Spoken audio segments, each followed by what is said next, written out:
Yo, dog. This is Rabbi. Hey, Rabbi. Brian. What's going on, Brian? What's new in your neck of the woods? What'd you say? Brian, I called you a very long time ago. I haven't been able to call because I've been in the hospital recently. I'm sorry to hear that. Are you okay? Yeah, I'm a lot better now. But I was in a car accident. Oh my God! And you're okay? Yeah, I'm okay. So that's good. I'm glad to hear that. Sorry about what happened. What else is new? Not much. I just started watching stuff and it was good. Yeah, you're doing. Kicking ass, taking names, baby. I've been going for more than 2 years. This is the most amount of data any single individual has ever uploaded to the internet. Amazing. Yeah, I'm doing pretty good with head trauma. I'm not hurt physically. Well, that's good. Do you have any long-lasting effects? Not much. I have been vomiting for a few days. Besides that, no, not much. Wow, to be in a coma for a month. Do you remember anything from the coma? No, nothing. Wow, you are fortunate. My car is I would imagine so. You got very fortunate. Well, I'm glad to know that you're still hanging in there. And how's your?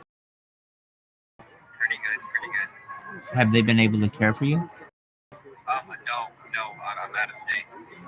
Oh wow! So you've been doing this all on your own? It's been kind of rough. I'm in a group home right now. Oh wow! Are they taking good care of you? Yeah, they are. Well, that's good. Where did this happen? Where did this happen? It happened over in Ohio. You know, Akron? Yeah, definitely the Zips. Yeah, wow. So you were in Akron and you got in a car accident and you were in a coma for a month? Wow. That's great. And where are you now? I'm still in Akron. I'm in a group home. Wow. So they didn't even send you home or anything like that? Not home. No. This is where I live. Oh, I understand. And do you think you're ever going to be able to get out? Yeah, I'm supposed to get back to my feet. I'm trying to get a job. Oh, I understand that. Definitely. What do you do for a living? I own a cleaning business. Oh, okay, very well. Like cleaning residential houses? Yeah. Very well. I know about that industry. I gotcha. So you're self-employed and relied on yourself for an income. I lost all my clients. Right. Didn't they wonder what happened to you? Yeah. Wow. Obviously, particularly care about what happened. I understand that, but you have a trade, so at least you'll be able to do something. Hopefully, when the time is right, there may be, hotels or universities or some other kind of place that needs someone to help them with that. So, that's an opportunity, perhaps. Well, I appreciate you talking to me. I have lunch coming up. You have lunch at your place? Yeah, I just ate. Oh, okay. Yeah. Well, my lunch is at 4. Wow, that's a little late. Well, you enjoy your lunch. Feel free to give me a call whenever you want, Brian, and I'm glad that things are going okay for you. I'm sorry to hear what happened, but it sounds like you're in good spirits, and positive things and positive vibes go out to you. Thank you.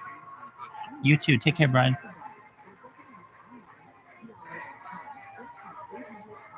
Yo, that was crazy.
Hey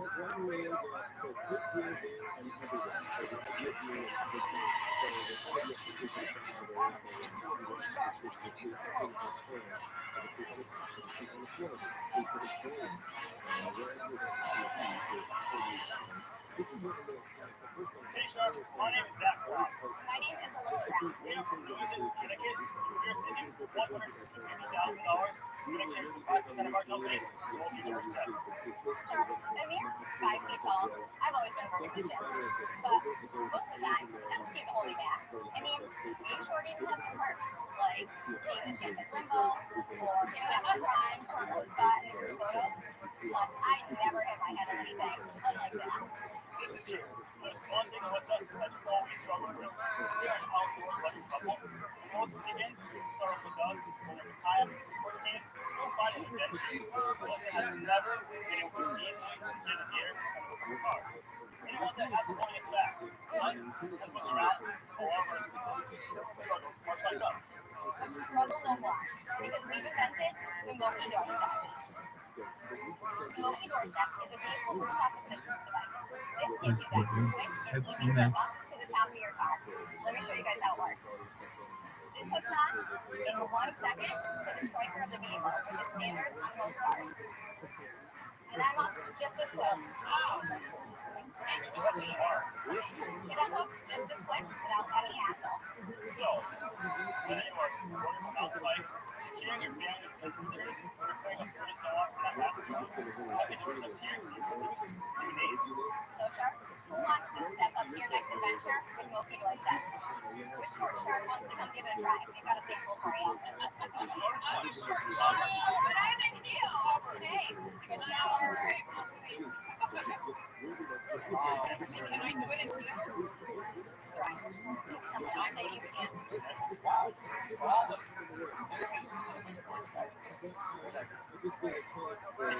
you're gonna hold it down with this. You're gonna just poke underneath, right there. Look at you, pretty cool. Ingenuity in America amazes me. Who would have thought something like this? Thank you. Like, how did you even? So I'm an emergency room nurse. Zach's a firefighter. Thanks. You're a firefighter. He's the job is like, and you're just trying to open the door this way. And that pole right there, the standards have to hold 2,200 pounds. It's extremely small. Using that knowledge, say, hey, create a device to step on it, make access much easier. That's very smart. So what are your sales? So we did a Kickstarter campaign back in January. We ran a 30-day campaign and we did $110,000 worth of sales. It's custom made, so it's a show. You know, the prices are different as well. And it costs $10.50. So what did you do then? So we done $116,000 in sales. So we only did the Kickstarter and the campaign came shop. So we're not selling because we're backward. Is this patented? I know somebody who did something very similar. Yeah, similar. Well, when I'm going to this guy in my neighborhood, he had a bunch of pedals. Like, the property would be not deep. I guess on the wall. The cop chased him. It's big hands. It's all just stuff. Right now. Why is it called the Moki? Maybe it's a build Moki steps that can park around the walls. That way they could kind of spray at the walls. So let's quickly get into numbers here. Let's say that you mentioned something just wrong. I can Moki step. So we actually had a CFO for our other parts of the company, and it's supposed to be crazy. Value of $4 million. So, I agree. On top of that, I was also talking to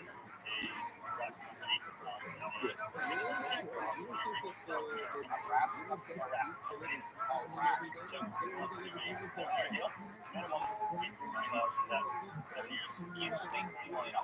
Royalties to you, what's the today and royalties 7%? Actually, 4.5%. What's the guarantees or guarantees? So it's just minimums. Yeah, we have yearly minimums. So the license agreement, if it's not performed to those minimums, So you did a license, so we already licensed it. We're talking it, so we're paying. How much money did you guys invest in so far? $30,000. It's not like I'm being the initial version of that. Then decided that over to me, company. Now, our sales is $1 per step royalty. Oh, so your uncle gets $1 for each piece sold. Is that in perpetuity? It's for 18 more years. 18 more years. It was a special pack. You have an uncle like Kevin?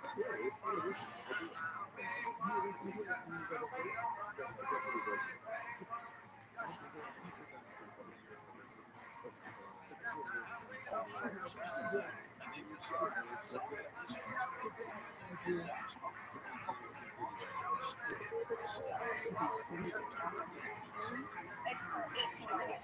18 more years.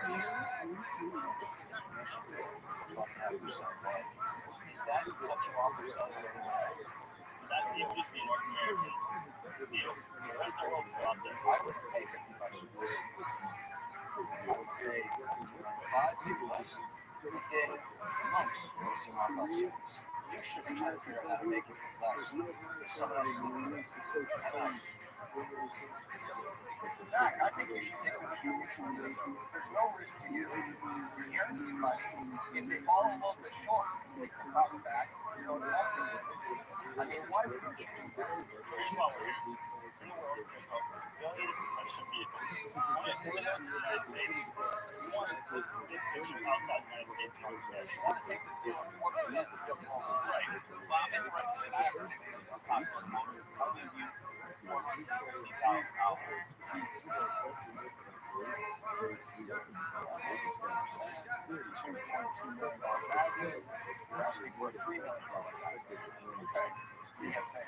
I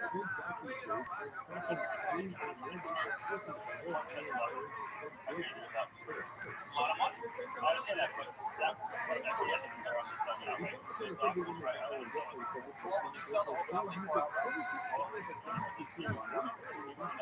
valuations, that's $3 million. I can buy the whole thing for $3 million. We'd be willing to get down to the $3 million or go around there because we want to be able to. We enjoy our jobs. $2 million in the bank goes a long way. We have a contract right now, $3 million. Wow.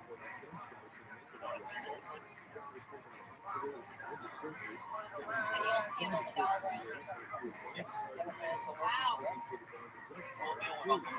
How long? Let's do it.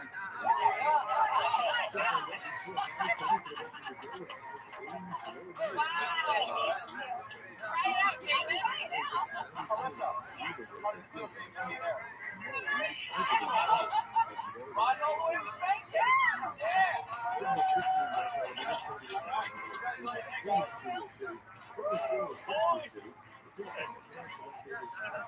We're in business, but we really enjoy our jobs and being with family, so we can make money off of it and go back to our homes.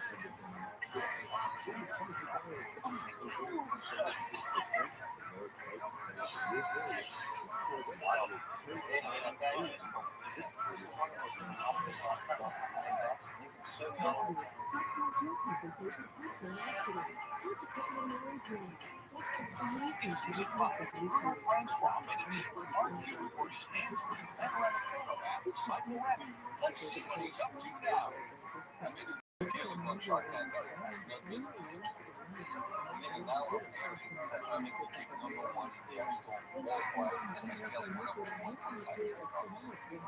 After a year, sales really dropped, and I tried to do other consumer apps, but the chance that I would achieve success with another app would be like lightning striking twice as fast. Luckily, I was able to use my technology to create 260-degree scans of cars. So self-driving became my new business after 16. One day, to make people hotspots, and we launched the generated over $1 million just with the keywords.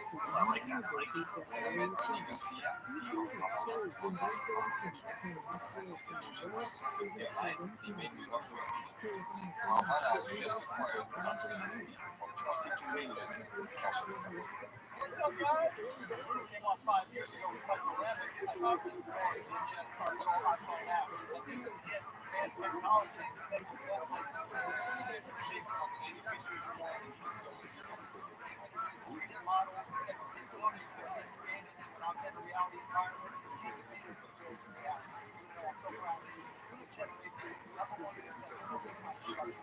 necessarily that $22 million is the quickest acquisition, but the company basically had to reinvent itself, go from zero to 22 billion. That's the American dream. That's the Shark Tank dream.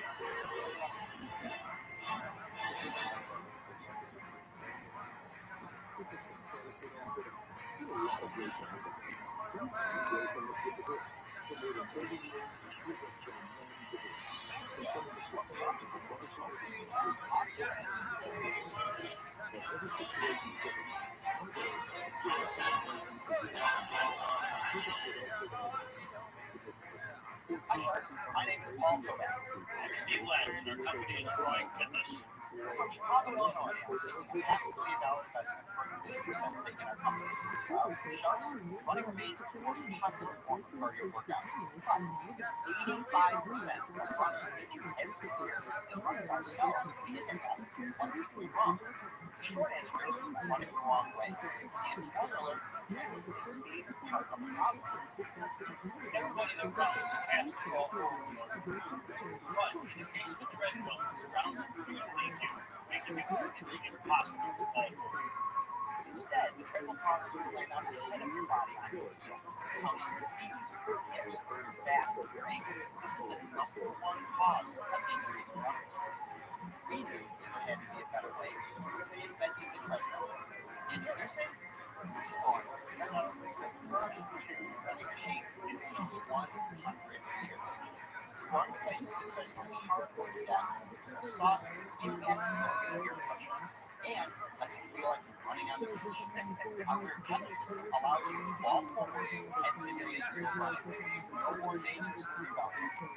But we recognized Exploring had a bigger opportunity than just selling fitness equipment. So we leveraged the versatility of Exploring to break into the studio market, opening studios in Chicago, Houston, and Baltimore. Sharks, Exploring is the next big thing in fitness.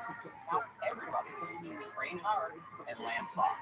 We hear you all are really competitive, so we're ready to come on down for a friendly conversation. All right, we got some shoes for you all. Okay.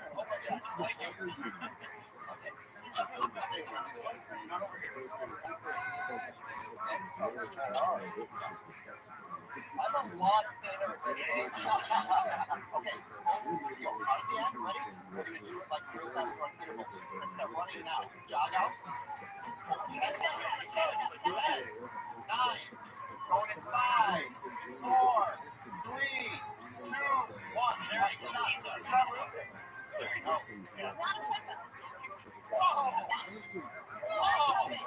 I'm basically running in squat. Think about it. When you're running on a treadmill, you're not moving anywhere either. This is insane. Right? Inside the belt, we're show you some versatility. Okay, now we're doing squat runs. So, this whole system is $3,000. You can't have a lot. We've got NFL guys and league guys on this. It's not squat. All the way back up. Wow. We're doing intervals of cardio, strength, and power. We're changing every 30 seconds, which is called Tabata style. The most effective way to get your heart rate up. We are running classes with 60 intervals in 30 minutes. And here's your 10-minute warm-up and 5-minute cool-down. So 45 minutes to burn 2,000 calories. It seems like they'd be exhausted though. Yeah, it is. Right? I thought it was a bit of a joke, but it's great. You just gotta work on it. And why wouldn't I simply buy that? And all the rest of it, which was very expensive, and just put it in my facility. With 2 belts that already exist. Why not just sell them as an outscoring? Like, I don't even get this. Because once you go down that path, you automatically get to the end. What percent? Let's just put it back down. Well, you need your intelligence. And I ran into a guy once who said the same thing. He said, I'm going to put it back in my yard. I said, okay, tight. Yeah, but then I need to know how fast I'm going. So he says, I need a football sensor to figure it out. So then I need a pencil. I go, great. You're going to end how much does this cost? If I want to buy one for you. $6,499 is right in the sweet spot. Commercial treadmills run anywhere between high-end treadmill. I used to be the CEO of Valentine Fitness. So we have depth in this industry. Now, do not see this anywhere. So can we ask Damon and Robert, how do you feel just running in place? It's like running in sand. Like it gets harder and harder. challenge I was having there is on a treadmill, pick it up, take it down, turn on the TV on there, and you're watching the local plays or doing other things. This is pretty intense. This is like, That's my problem. I'm not going to give it to you for fun. Here's the focus you're getting right now. You're already streaming high intensity charts, showing some stuff with you. You came out here selling your machine, but you're actually selling studios. When I left Valley, I wanted to invent a brand new machine. It's only 5 pieces of cardio equipment ever invented. Treadmill, elliptical, stepper, bike, rower. That's it. How did you go from this to a studio? So, went out and started to sell equipment. How much of it did you sell? We sold about $1 million worth of equipment in a 2-year period. We're getting more resistance than we thought, right? This story has animated guys like me that are very skeptical. Steve was the former head of the bike fitness. He has more treadmill capacity and more elliptical bands than any human being on this planet. But I was inspired with treadmill. So what was the roadblock? The treadmill manufacturers had no incentive. Here's the helpful concept. Nobody's asking for this. So then you bought it. You got some traction in rehab centers. You got some traction in private training studios. I was thinking, the uptake isn't as fast as we thought. And all we kept saying to ourselves is, look, we were still running our company. This is an amazing product. We were we were replacing guys. They said, we're no person. How many studios have you got? We've got 4 right now. All Chicago, Shenzhen. That's right. We make any money in those studios. The first full year we ran our Chicago up, we had $400,000 in sales. How much have you invested in this? How much outside of it? That's about $2 million of our own money. Wow. You're all in. Own money. We are all in. Here's the problem. I go to Soul Cycle. It's fun. It's intense. I'm motivating. This isn't fun. All due respect. This is Soul Cycle running. Here's what I know. So that's the class. It's a 45-minute class. There's 25 machines. What we didn't get here is the lights come down, the music goes up, the instructor's standing in front of you. Let's go. I sense your passion, and that's great. Yeah. I actually look at this as so it's a dog. You gotta take it behind the bar and shove it. I was waiting. It's a fact. It's not a fact. You stand in those clubs and you watch the hundreds and the thousands of people.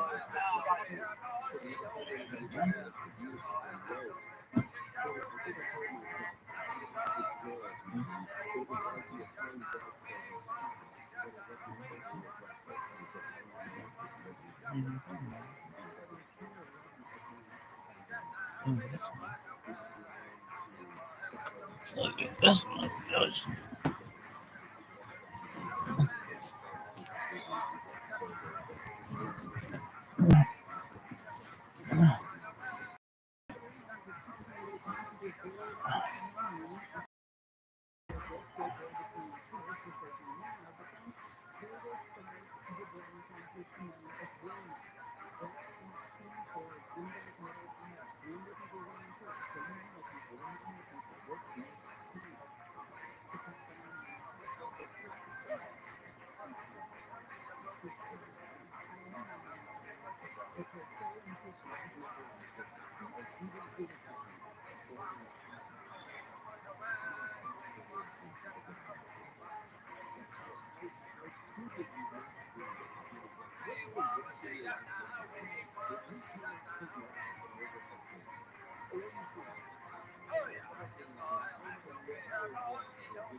What are you doing? What? What is this? I said, I'm not sure it's already. I said, I'm not even thinking about it. So if I can check on face for the man, this is like a matter.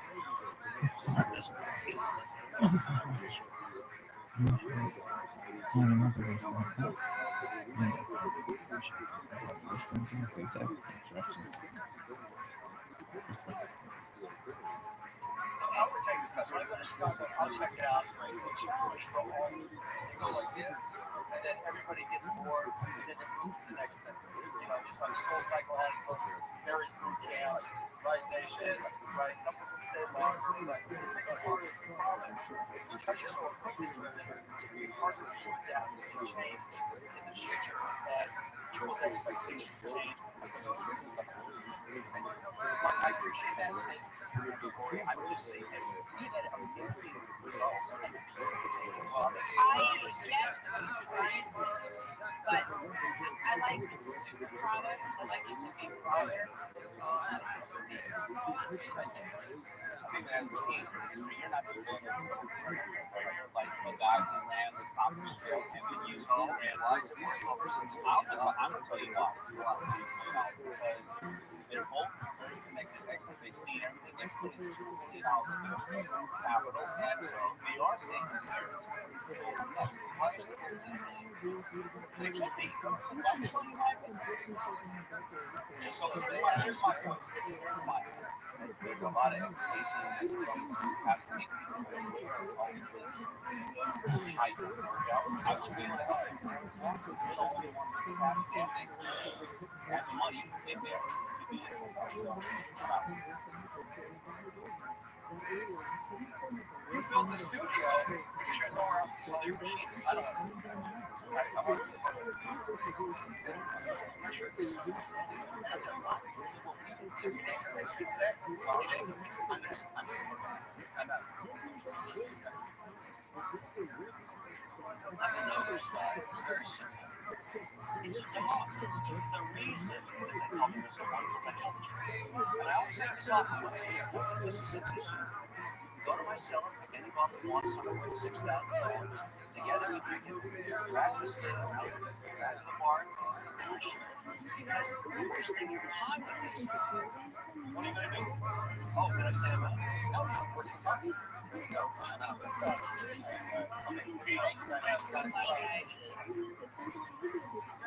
I think the Sharks totally missed $14 opportunity. They just didn't see where it's going, how fast it can scale, and so it's their loss. And sorry, they didn't see it, but wait. Sucks. Are you kidding? How about a treadmill? This is good.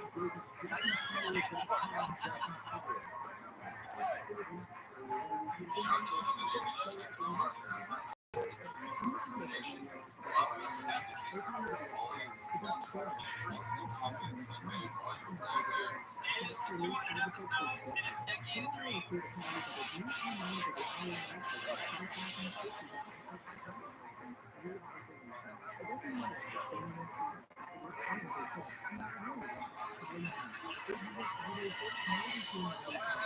Is a cost-effective way to make a drink every call.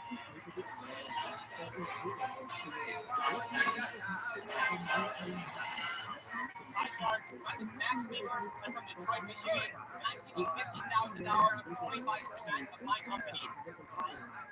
I've perfected a new way to make cold brew coffee at home without the need for complicated or overpriced equipment. When I was just 15 years old, I fell in love with coffee. I tried making it, 15.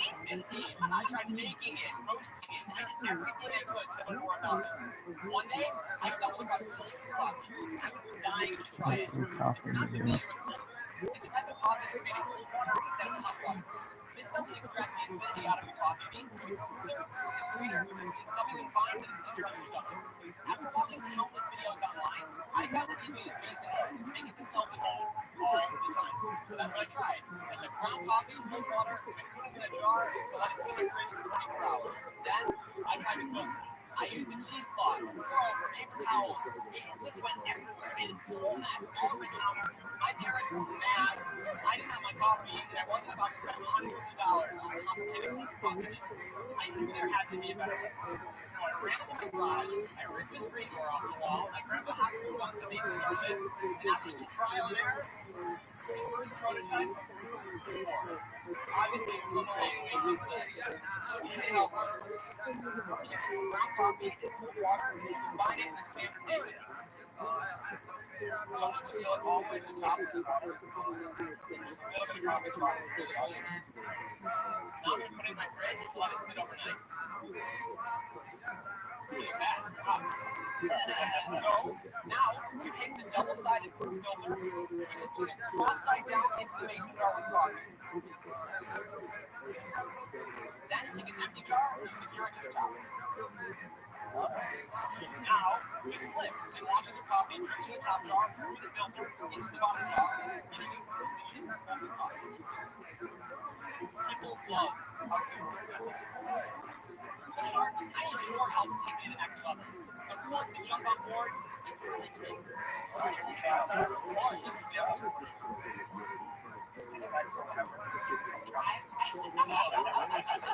Max, I have a question. How old are you now? I'm 18 years old now. Do you have a cold brew coffee that I actually made in my hotel room last night because how easy the system is to use? We made this 24 hours ago. I just cubes and iced milk.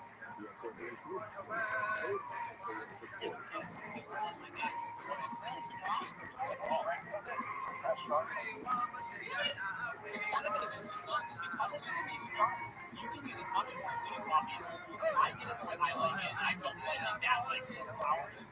But you can add some preparation for like coffee. So fill it up all the way to the top, just drop the water, you can just chew on the ground. Okay, so how many people actually go to the trouble of making I know that a lot of those coffee retailers recently switched over to cold brew coffee. Keats Coffee has entirely changed their ice coffee to cold brew. And Starbucks is selling cold brew now in addition to iced coffee, and they're both selling at $2 to $3 more than a normal cup of iced coffee. Are you selling the filter or the Okay, our number one best-selling product is that filter right there. So that brown pouch is the filter with the straw and it can how much is that selling? That's us for between $15 and $20. So anybody can use their own mason jar. Exactly. Yeah, so there's any wide mouth mason jar. You can find it in practically any Does person. it cost you to make? It costs us right now $4 to make it in that package. And with scale, that's going to drop to $1.50 with a new 2-packet. So we're selling it online right now. Big box retail is maybe before the next year. You want to be a big box retail store. So this product would do very well in, something like a Bed Bath & Beyond or a Target. There are other home coffee makers. They range anywhere between $50 and $250. So one that you put on your counter, you got it. It's this big, and you put it on your counter, and it sits, and it's a valve bottom. Filter it. There's really nothing that's designed to be used in a mason jar if you just want to. That's like if they sense that you're running at about 15% drinking water. That's I'm not kidding. And I'm not saying that's a bad thing, but the numbers don't lie. Last year, we did $50,000 in revenue, and this year we're on track to $100,000. So that's what you do in college. I'm in college. I'm just in my first year. That's in college. So I'm drinking business. Yeah, so you need to go how old were you Since I was about 8 years old. Wow! Watching Shark Tank, I learned how to run a business where you see other stands here and there doing something that might not be the smartest, and they just get gross. So I'm taking the lessons that we're telling other entrepreneurs and applying it to this business. The most inspiring thing about being a shark, 50% of people that come up to us are kids. And they're learning the language of business. Taking that, it's just so inspiring to be a shark. To help people with that. They took with coffee. So I have a question. Do you have a patent? My patent was granted 5 days ago. So pretty much that's what I would say. The patent is actually done pro bono. So I reached out to a patent firm, one of the premier patent firms in Michigan, and I said, hey, I'm a 16-year-old kid, I invented this product, any chance you can help me out? And they were nice enough to say, you know what, sure kid, but we'll write a patent for you. That's what we call the power of I love that. Maybe it's the coffee, but you're really a diamond. You're coming out here blasting. We love the fact that you're a fan. But it's not a company, it's a product. You're not even a full CEO because you're small. I give you the 50K I want to do. How much is it? Why am I here about the rest of the room? You didn't have an offer 2 seconds ago, now you do. Well, I feel that this isn't going to be your big hit product. I think you have a lot more in you. You're so smart and only 18 that I think there's going to be lots more. It only takes one. It's a good idea. You're not the right investment. Max, tell me what happens on day 2. 50,000 in the bank. Go. So we have 50,000. As soon as we have that, we kick off the production and get the cost down dramatically. Do you really think that your profit is cost? I do. If we have this made and landed for $1.50. We can sell this for $4.99 on the store shelf. I think that's such a convenient buy. I'm so torn with this. I like you on top companies, mom and shops, that's it. You're so creating value at 100 million right now. So they can figure it out. No retail can try to I would be the person trying to walk into a Chipotle or a Starbucks license. So I would hope you can figure out 30%. That's right. I love the hustle, but I'm worried it's going to be a part-time thing. So I've been working on this all the time, all day. And walk out of class, I sit on my computer and working on this nonstop. I respect the hustle. I don't know if this is a full-time business. That's right now. That's okay. So when you look at your gross margins, you're selling it for $20 $16 in gross margins. So why would you want to take your margins down, even if you can cost down to $1.50, right, and sell it for $5, when you're making enormous margins right now? So I'm still interested in selling it for enormous margins. Obviously, it's a good price and people are buying it at this price. Right? But I think that if this was hanging in a store at the register for $5.99, $8.99, whatever it is, and someone says, "Oh, let me make some coffee," I make coffee again. Why do you want to sell more to make less? So I do just think it'll be an impulse buy. I think we're going to get more volume of sales. I think more people are going to be buying in this register. More people will be buying Actually, something. test the perceptions maybe grow. My question is about you, right? I can see it. So I like what you're doing. I like the higher margins. So focusing on the higher margin as opposed to pushing costs down. Because instead of spending the money on your goal, you want to push that into advertising. I hear that. Yeah, I'll give you the 50K for 30%, and I'll move it down. Yes. Got it.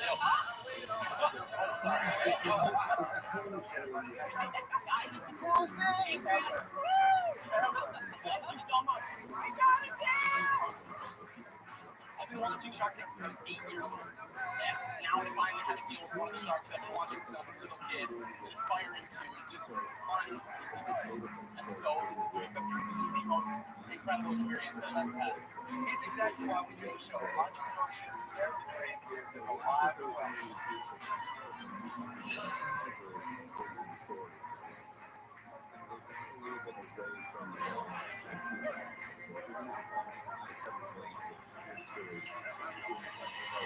Next up is an accessory to help carry your most precious cargo.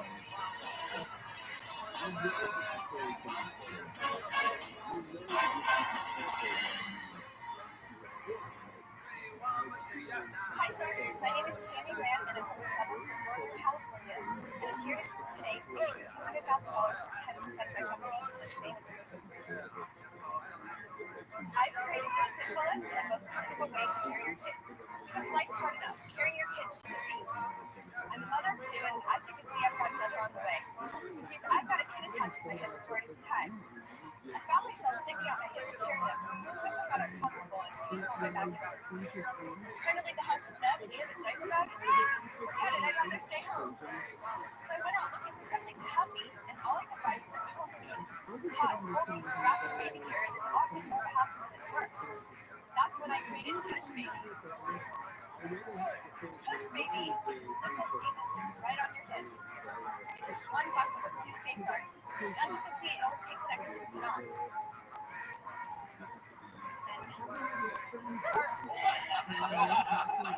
You are ergonomic seat. Put your baby's hips in the proper M-shaped position that's recommended by pediatricians, so it's totally safe for little ones. The waistband evenly distributes the weight, while the seat absorbs some of it, making it comfortable to carry your kids without popping out your hip or strain on your back and arms. Kids love to sit on the Tush Baby because it's soft and smushy on their cute little tushies.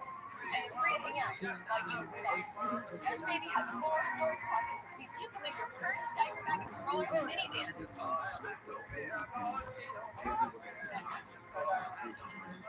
It's got a loop here to attach a toy, and this bad boy folds up so you can take it on the go or store it away. Tush Baby is a huge problem solver, and I've designed it with the uncomfortable and overwhelmed parent in mind. Now, who wants to grab a tush? I mean, not samples for you. Yes, I love that. Is that what you Tush Daddy? We're on your way. Now, Robert, you're used to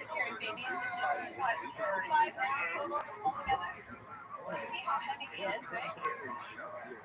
Alright, so yeah, read. But up here tight and then Drop you the see here on the rail.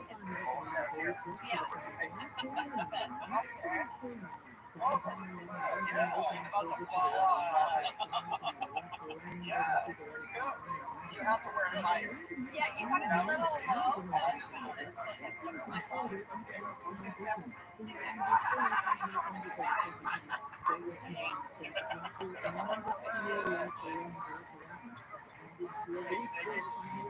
I think because you got to make it. How much is it? $21.81 is the landed price, and I'm retailing for $79 with free shipping to the United States. $21.80 you all direct to consumer. Right now, yes. How many have you sold? So we sold about 2,500. We just launched 5 weeks ago. Wow, Yes. So nice, really nice. Was there any PR type of we went viral. So a couple of big media outlets posted it, like BuzzFeed, Parents, Daily Mail. Parents, right? They have like big competition with time. And you can see the product only then, right? T-shirts out right off. I wonder if you can place it and get it online or what you expect. Teach Baby is a parent's cover. It's not a replacement for Apple. So it's like other products on the market, like a specific message. Have you had instances where you can swing and miss? You're like dropping weight. Just that bed was sliding out. So I'm just curious if that's been a concern for customers. Not for customers before, no. It's been a concern I had. We did do market research and had the test trials, and then we refined the product and saw the feedback. Have you shipped yet though? No. So How many people have about 25. So comments or any of the comments come from 25 actually. Oh yeah, I've been developing it for a year and enhancing the product. Had 12 different therapies. How much money have you raised? I raised $75,000 for 5% very early on before I even launched or even had my final prototype done. Friends and family or Yeah, it was a good family fund. The reason I need the money is to place a really large order so I can get ahead of my pre-order situation. The way that it's going right now, it's selling over 500 a week, and I'm going to be sold out of my pre-orders that I already ordered before they even get here. So I'm an enterprise sales rep for LinkedIn. So are you still doing that for like So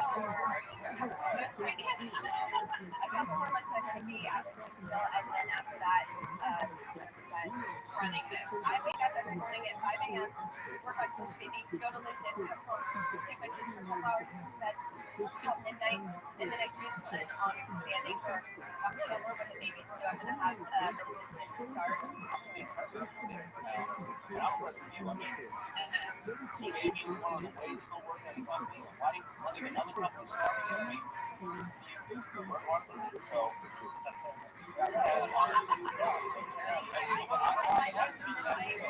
there's an offer. I have no feedback.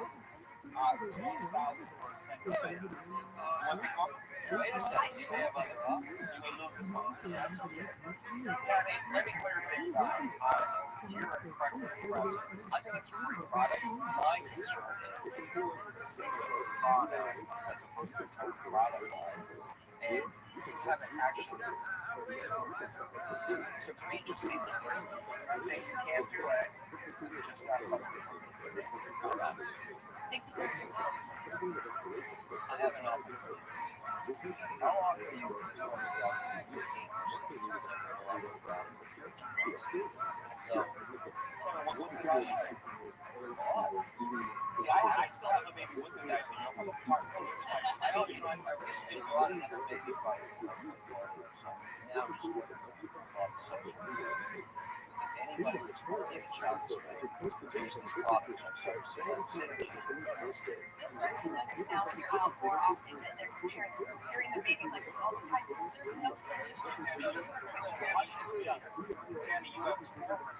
Quality exactly what you're asking. Thank you. And I would love to ask you if I can listen to all the other offers because I think you want a partner that is not Exactly. Tammy, I'll simplify it. There's three industries that I would like to play. Music industry is sacrificed to drop out. Kids industry and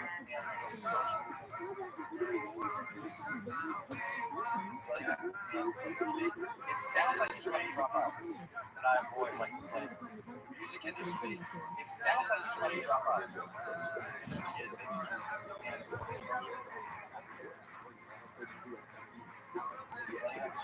Sorry, I would love to hear thoughts. Well, let me tell you, I think your product's really clever. My only concern is we don't know yet what consumers may say or feel when they get it. And so for those reasons, it's just too big. I hope, so I've had a lot of people there and everybody was enjoying it. The final prototype, I've had hundreds of tests all the way along the way. Tammy, like, I wanted to take that. I already told you that you were listening to rocking out. That's why it's $20,000. Instead of what I'm having. Or you can drop out. Are you definitely out there? Well, I was saying that my concern is that consumers are going to say once they get it home, I'd be willing to get a customer, I'll slide it in and test it. Have you even thought about saying to them also? I did. I'm telling you that sometimes Ray says we want to learn stuff. So I'm going to give you Lori, so I'm going to drop out. I would have loved to work. I understand, but I can see the next that in mind. Wow. I can't believe you did that. I don't want to lose this offer, but You got to make your decision. They can't look like you can unstrap today. It's something that I can still. I really want to look some brand. I think that you know the love. And then I will be adding straps to the line there. Okay. I'm out. Push me off.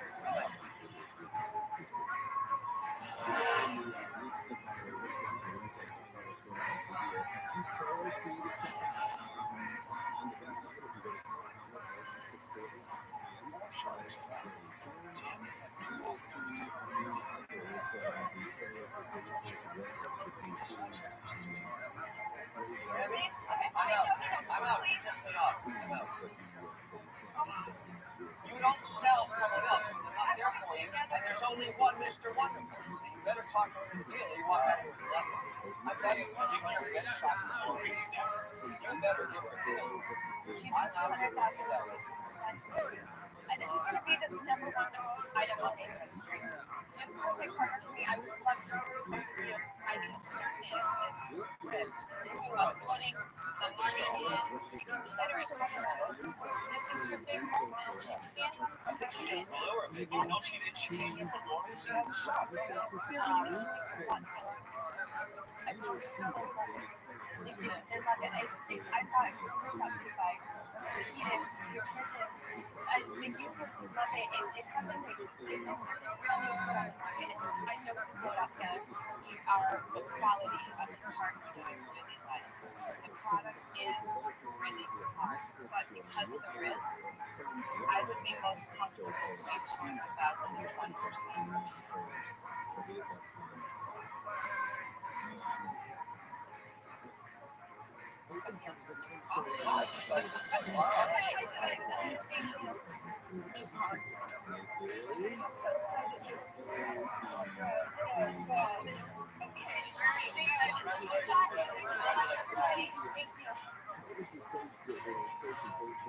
I came here for Lori. I risked everything for Lori. I'm so happy to have her on board.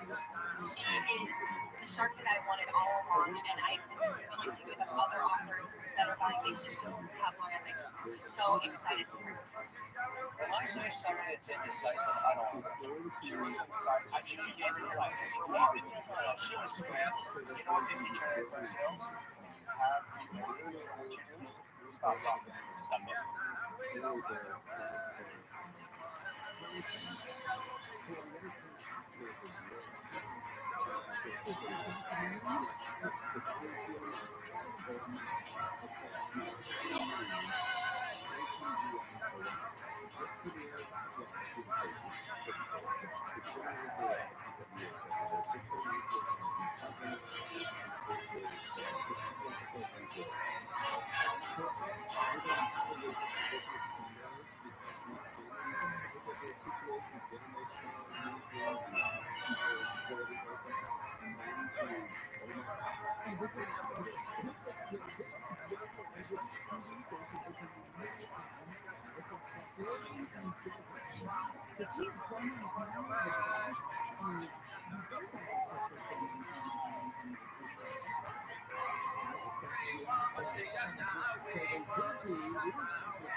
Johnson.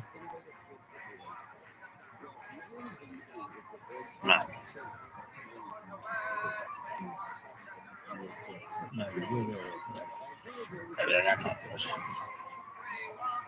No, that's so possible.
In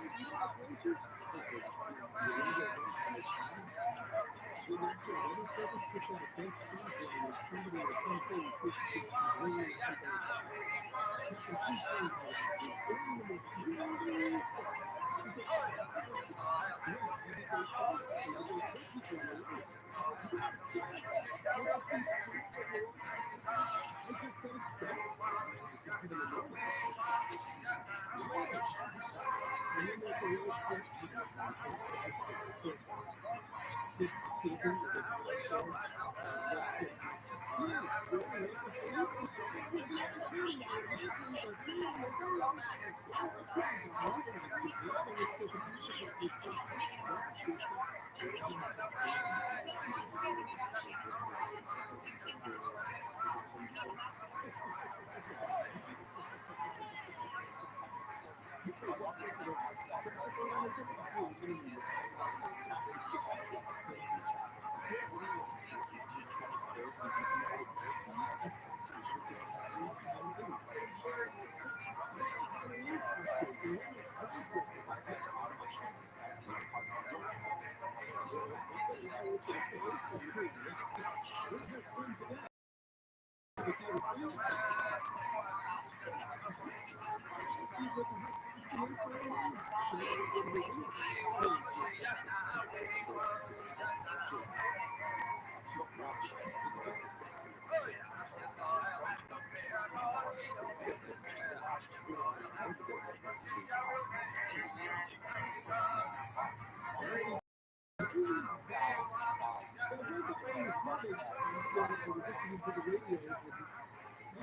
Shark Tank has been a life-changing experience.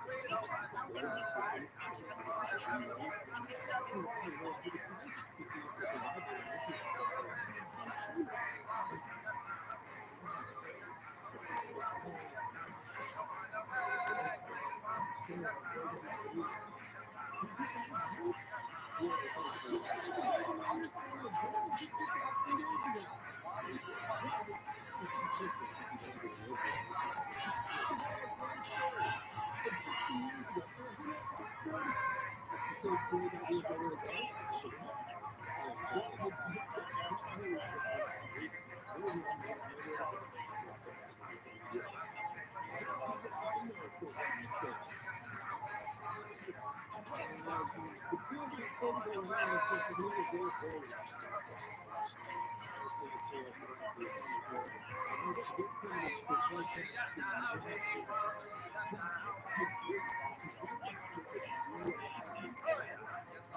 couldn't be more excited.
Oh, shit, look at this stuff.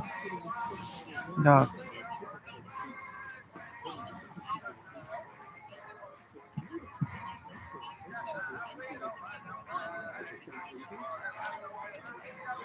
It's a nice thing.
Loop or push. Or I think push, push, push. I used to have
What's this one?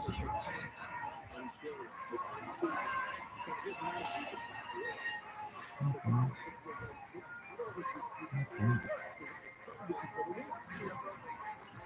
Always nice. Hurry up, baby.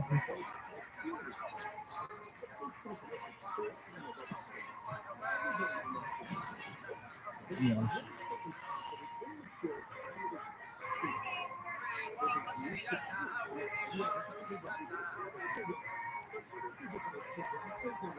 Everything.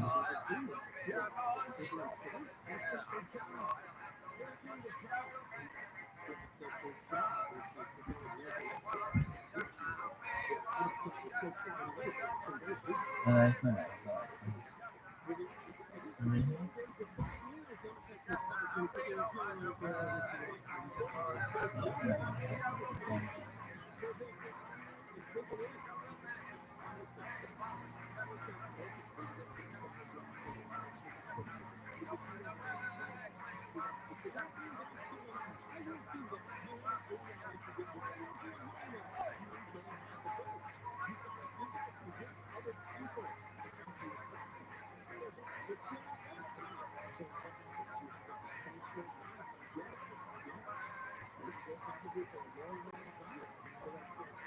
I'm here in the affluent area of TRUMAN, New Jersey.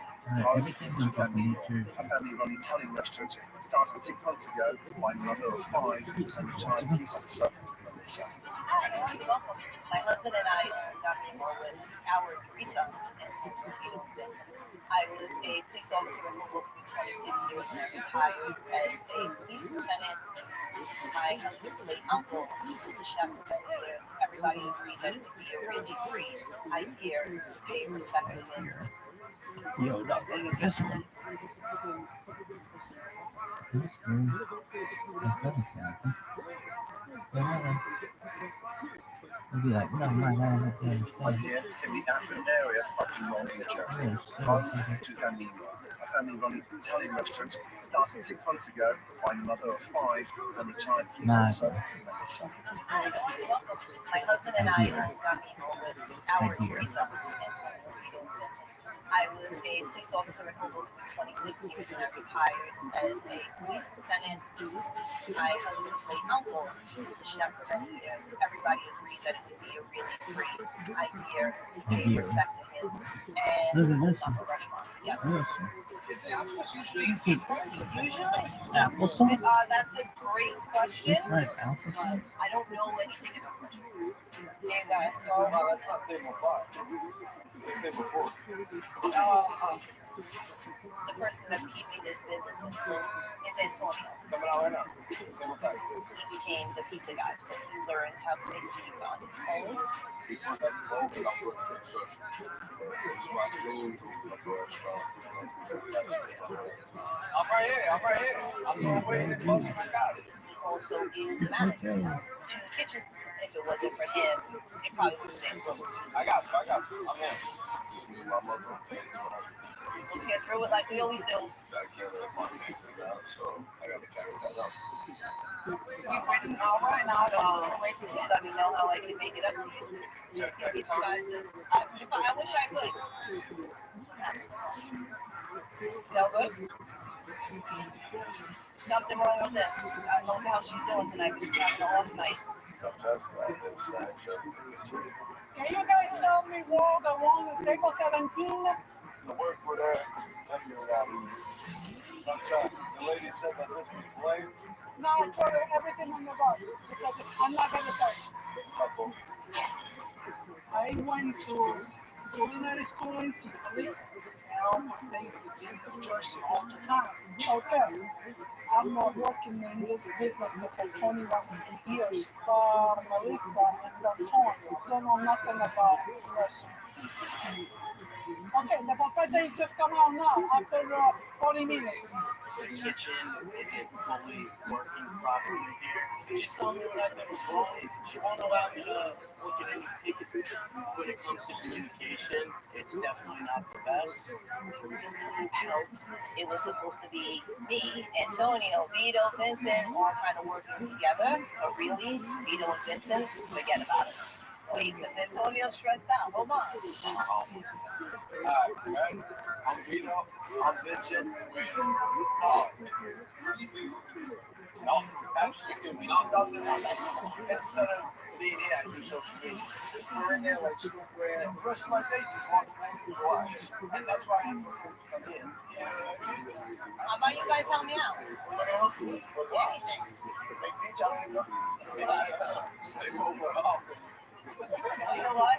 I can't stand the two of you. Hi, guys. I've been taking double shifts just to cover, the expenses here. I mean, we're still constantly putting money into the place. It's been too tough. Overall, we're close to $500,000. I come into this restaurant every day and I'm like, I'm not going to be able to pay my staff and I'm going to lose everything. I came over from home, came back from I don't know if it's a miracle or if it's good or bad. Okay, throw it out.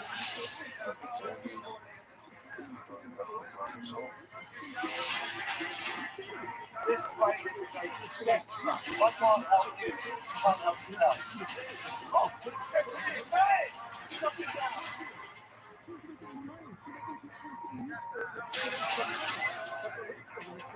I mean, if you want to just to visit, as long as yes,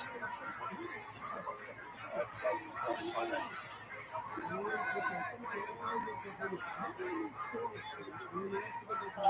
Hey, let's just call it I'm just outside Park Town. Perfect. I'll be right up. Okay, we'll see you. Parked up or just parked? Melissa, Hey, morning. hey, good. Good. How you doing?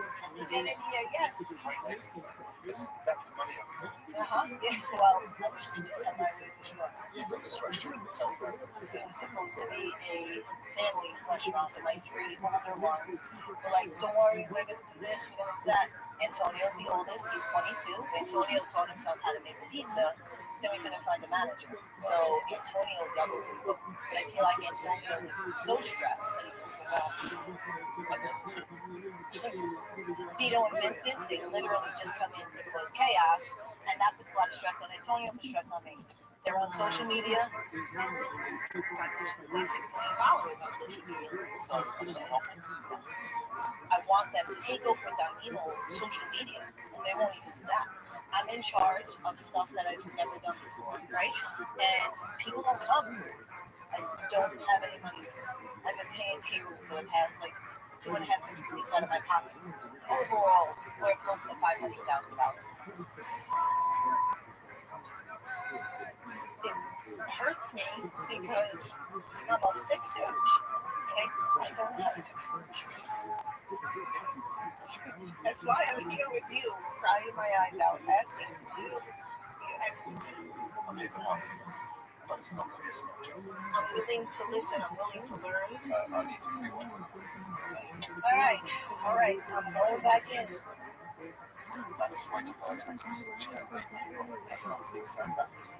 Can't talk to Gordon. She's on the verge of a breakup. I need to get in there and see these issues for myself. And see who is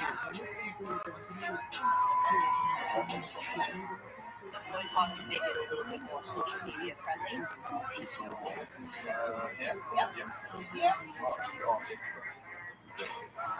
There's only 12 persons. Maybe 12. Get ready for the storm. Being in Watchtower is definitely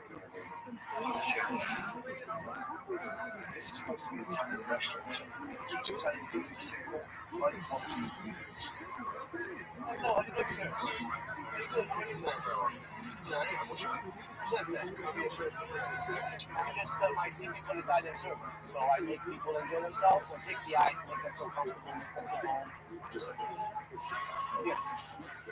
and a show. Let's order a show. I'm Italian. The passion, the feeling. That's what it is. Facts. I'm going to start with the strength.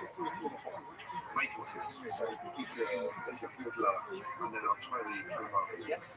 Okay, let's do the meatballs. They're homemade meatballs. We also have this option, which is a pet bowl. Your appetizer in a pet bowl. It's our signature dish. So it's like my meatballs in the bowl. Balls in a bowl. Balls in the bowl. If it's your signature, That could play with. I don't like playing with food. I like eating food. Let's take it.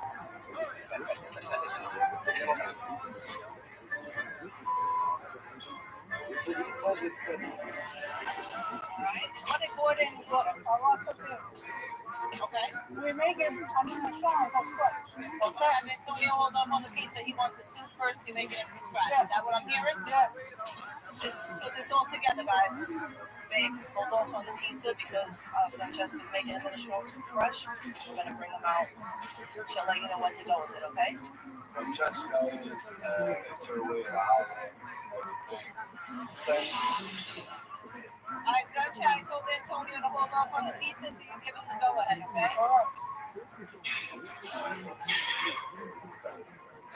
Just say, why is it so slow? I'll be a little bit with the communication between digital. I know you're very important, but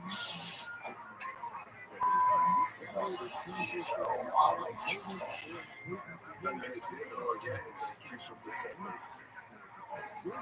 Okay, so Francia, should I have Antonio go with the pizza first? Yeah, I'm ready. Okay, babe, go with the pizza for table 14. That's Gordon's table. Okay.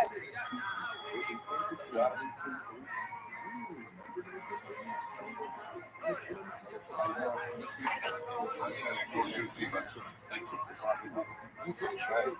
I'll just drop this to you. You're welcome. It's actually not too much. Now this thing.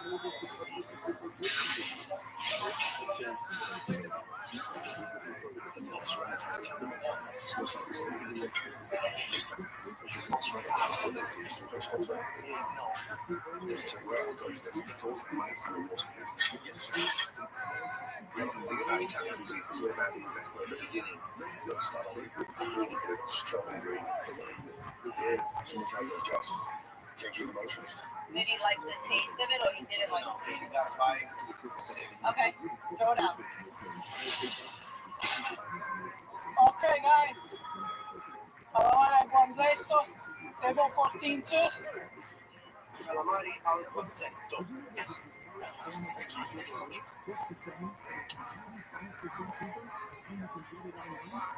Calamari tastes nicely balanced. Cherry tomatoes, maybe fruit. There's just no flavour. Just a bit. Som människor är tjocka och like frozen camera. I'm a frozen right here. It's just no flavour.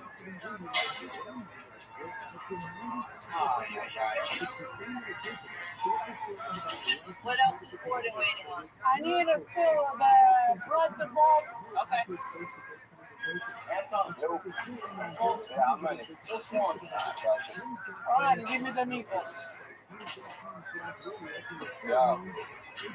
It's all sorry. Okay, can you guys take this? Take up 14. That's your belly. And the balls in your meatball. Thank you. 22 minutes for that. It's like an input gone wrong. Wow. Meatballs taste cold. Just touch that. It's ice cold. Well, yeah. Yeah, that was I was expecting. Syrup and the sauce. I'm sorry again.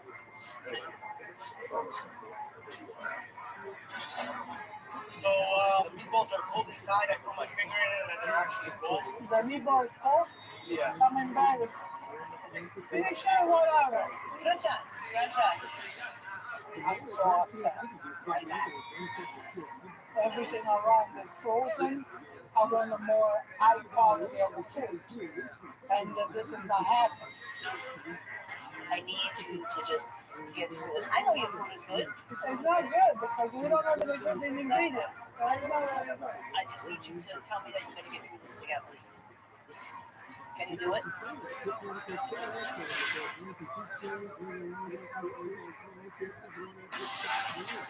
What do you want, New Jersey? Home from Italian restaurants, family run. And if you're to see this family-run business, please have a nice You got it. Antonio, flat chat, outside, now, Gordon. So, Chef Francesca, wow, man, this place is nice. There are ridiculous ways for food. I don't know how we get meatballs serving that silly bowl. Ice cold. Pizzas. It was soggy, the outside was crispy, and the mozzarella was just processed. Do you like the food you cook? No. You cook with the fresh ingredients of the product. Today's frozen. It's not that good. Honestly, the freshest thing I've eaten all day was that mozzarella stick because we use fresh ingredients. And then after that, man, we absolutely plummeted. Listen, why are we getting fresh ingredients? I'm paying out of my pocket for everything because we don't have enough credit and then we have bad credit because of all the checks that bounce. We don't have the money. Customers aren't that stupid. They know better. It's killing the place. You buy your own ingredients, right? I'm telling you to go buy whatever you gotta buy. You buy the ingredients. That's how you manage. You run the pizzas and you buy all the stock. How does that make you feel? But I know you're not trained as a pizza chef, are you? You have an expert show you how to execute pizza? How old are you now? 22. As if the kid needs any more pressure. Listen, what do you do? $500,000 in debt. I've done in the cash register, the chef runs ingredients, and a young kid at 22 is shouldering the responsibility of the entire family. I know nothing about this. I'm in charge of things I've never been in charge of, and so I don't even know who started. Can I have a word with Mum and son? You guys can be 2 minutes, please, in the kitchen. Sit down. What the hell is going on? I don't know. I sit here and I literally go in circles and say, what are we doing? What are my options? What do I do? Do I just stop in my tracks and just close the doors and go, done? There's not a light at the end of the tunnel. This stresses me out more than going and on to do it. we don't have enough people coming in here. Doing outreach to the community. How are we tapping into the locals? Big up brothers on social media. One of them's got millions of followers. What does he do to support the restaurant socially? Every once in a while, he'll call. Once a week. Vincent's a little selfish because it's always about what Vincent wants to do on Vincent's timing. So it's almost like he'll throw us a bone sometimes. So I stop asking. Does he understand the technical?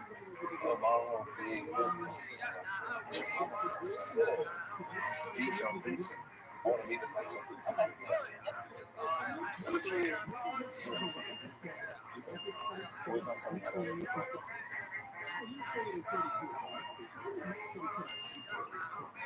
Antonio is the pizza maker / manager / anything else that has to be taken care of, but he's so stressed that he's overwhelmed by no fault of his own. You want to do this, right? I do. I like it. I mean, it's just that I don't know where to, I didn't know to where to do that. You got on your shoulders, all right?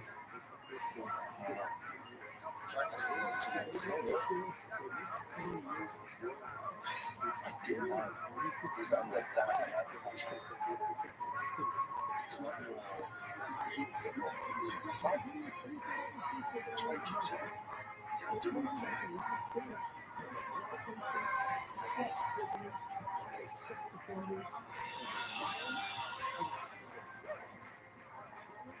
Sorry. Not my mistake.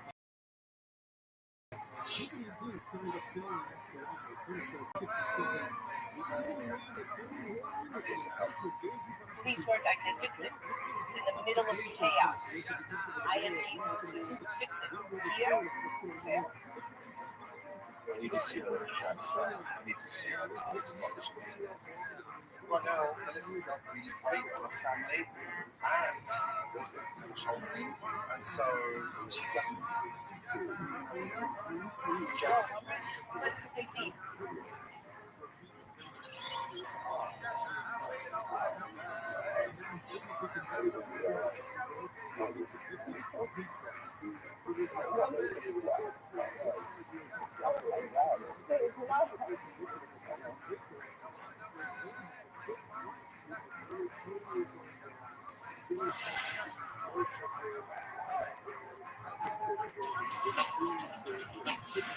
Hi, how are you?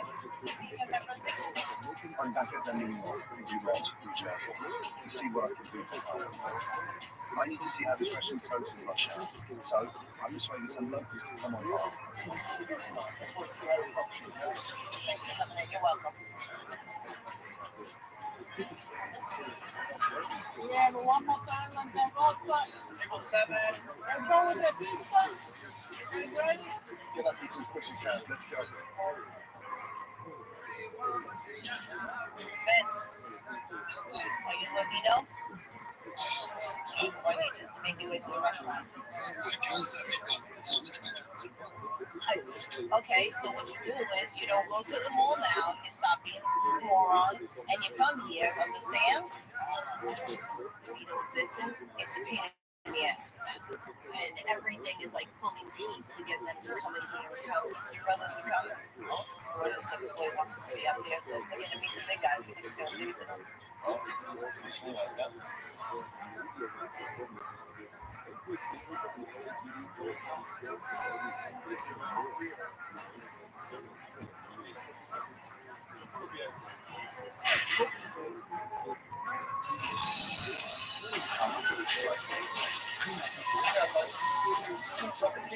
What's going on? Let's put up this ball.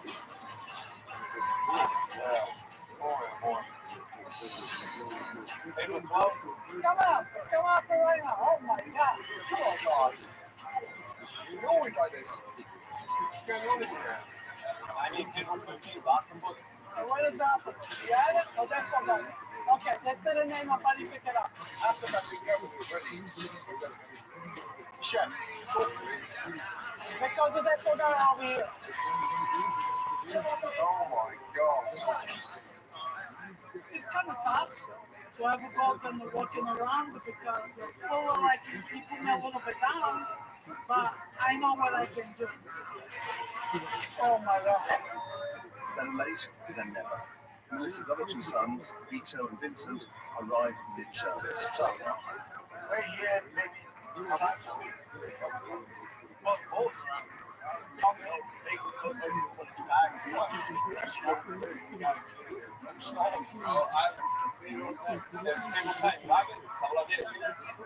Okay, I need those right now, please. Espresso and then What time was that? espresso. Put that down, that's way more important. Or the outside be on plus right back. I'm not thinking that. Yeah. Take the loaves of bread and eat a sandwich. Vito, Vincent, Gordon wants to meet you guys. That's something like big time. I'll leave you guys to it, right? How's your day going? What are you doing? Because I'm doing social media. Right, how many followers are you at? Just got 800,000. I got 2.6 million. 2.6 million. Yep. Jerry, how many followers the restaurant's got? 800 followers on social media. Yeah. And you got 3.5 million between you. It's just hard to promote. It's hard to promote your mother's restaurant. Yeah, I was like, Sit down. That's what it's asking. This place is desperate for footfall. So it just feels a little bit weird that you don't want to get tricked for the sake of your brother. All this restaurant needs is 5% of your followers, and this place is full for the next 6 months. But we can't come in here around. And that's what we do. Shall we watch it? Right, yeah, turn off. How much was that? 35,000. So we're going to take off sales here and like, I don't know what they're like. I can't be telling you. I don't know the financials of that. Just like you. well, let me give you a little secret. Important secret. Let's go. You know that laptop to which you have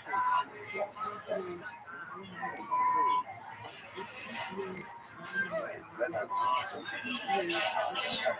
And I'm doing my help. The root two snowflakes have taken up the water light on this. So whilst I'm here to help, I'm going to get with you. And if you don't call that, you can't do that with it. All right, got it, Lord.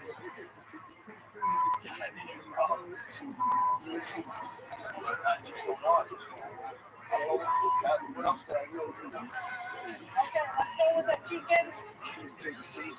This family needs a wake-up call. And if I'm going to save this restaurant, I'm leaving no stone unturned.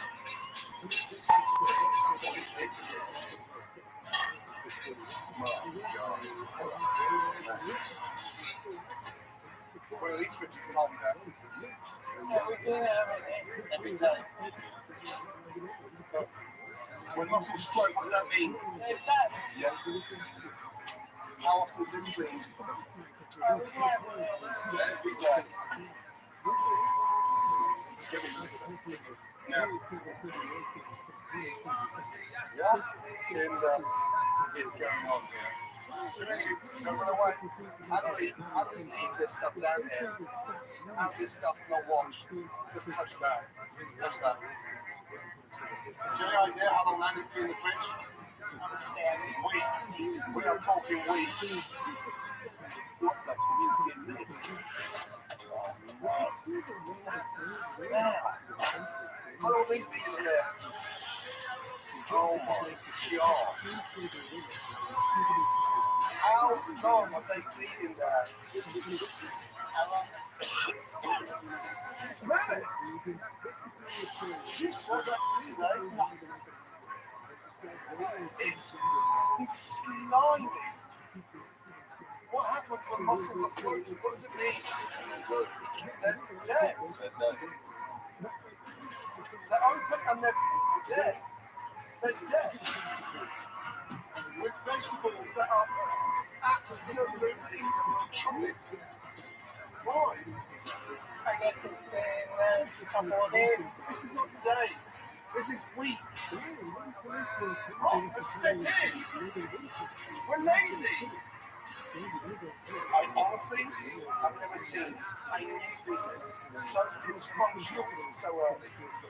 Have you given up? You cook and you operate the kitchen like it, and you don't care. Because if you did, step up. Get the cost down there, please. Shut the place down now.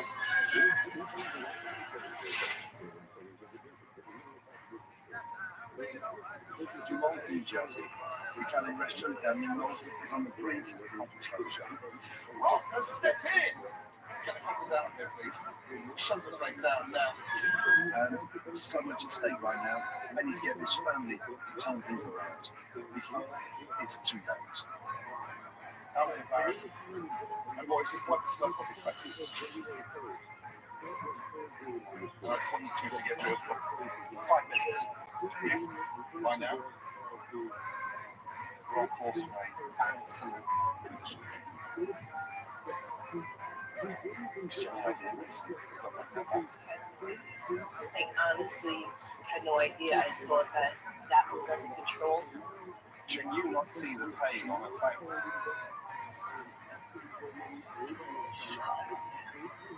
This is not wild. You need to understand the difference between running a business and wiping your son's ass. That's not stop. Look at what's working. Is it the help? Talk about post. Or get out there. Now, Antonio, you want to learn, right? I can see it in your eyes. You should be at the sponge. Learning to be the manager, learning to be the face of the place, supported by these two. You two get some creativity. You got some great followers. You're making waves on social media. Get creative. It's about having some fun, reminding this area how cool this place is, and more importantly, split this. Just take the family out. Now, I've got a couple of team. And they're coming into it. I'm going to devise a new menu. We'll get back to this place. Get that kitchen. Then I can train. Got to absorb. Forget everything from there. I'm just stuck in there. Melissa, only 30 seconds with these three. Thank you.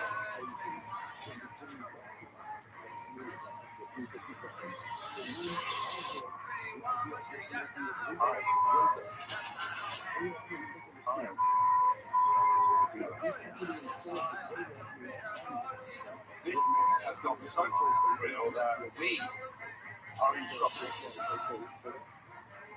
We are in over our heads. And your mum needs some help. She's been taking care of you guys her whole life.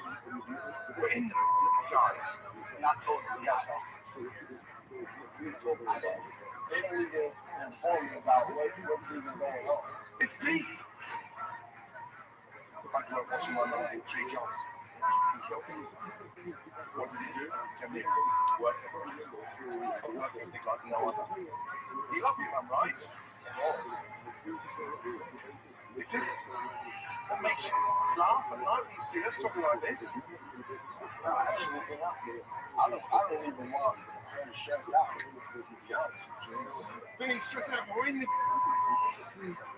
didn't know it was that bad. That's pretty dumb. I'm going to tell you, 22 years of age. I've got to give you some credit. You're looking at me every day. But you need help.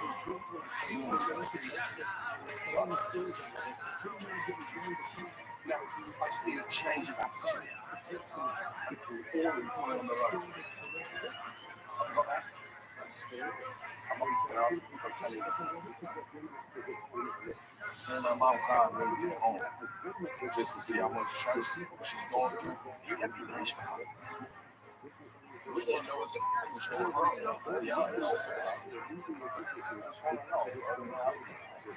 You gotta bring more people in the morning, that's it. grams. I don't really need to help. Definitely second stuff.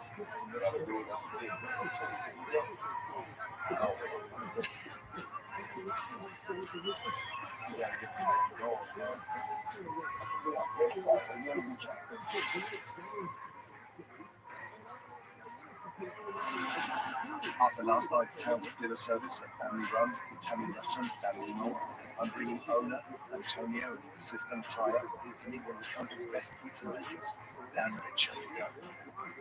This man is a genius. I'm going to show him how it's made. Nice. So that's at this amazing restaurant I opened 10 years ago, and is the inspiration for everyone running pizzerias across the country. And this man is now going to give you a personal masterclass. This is a once-in-a-lifetime opportunity. I'm going to leave you guys with this maestro. I've got work to do. I'll see you back at the restaurant. To making the ingredients are building blocks. I want the best tomato that I can find. Why use the best of that position and use the best ingredients? Price difference between really bad tomato and really good tomato is pennies. Try this one. We're talking a difference of 1 to 2 cents per pizza price difference between these. Yeah, so we try to do that with every single ingredient that you bring into your restaurant. Being there with Dan is very valuable and knowledgeable experience. Elevate the pizza so that it caramelizes nicely. We always land on the screen to let the steam escape. Yeah, let's check the bottom. Look at that. Deep caramelization. Yeah! Oh! Yes. This is definitely an elevation from pizza that That was amazing. Back in Vermont, me and my team have been working through the night to revamp this restaurant. Meanwhile, my team have been taking the kitchen staff through the new recipes before we relaunch. We invited the whole family, including Peter Senior, to see the improvements we've made. Welcome, guys, to the new W Company.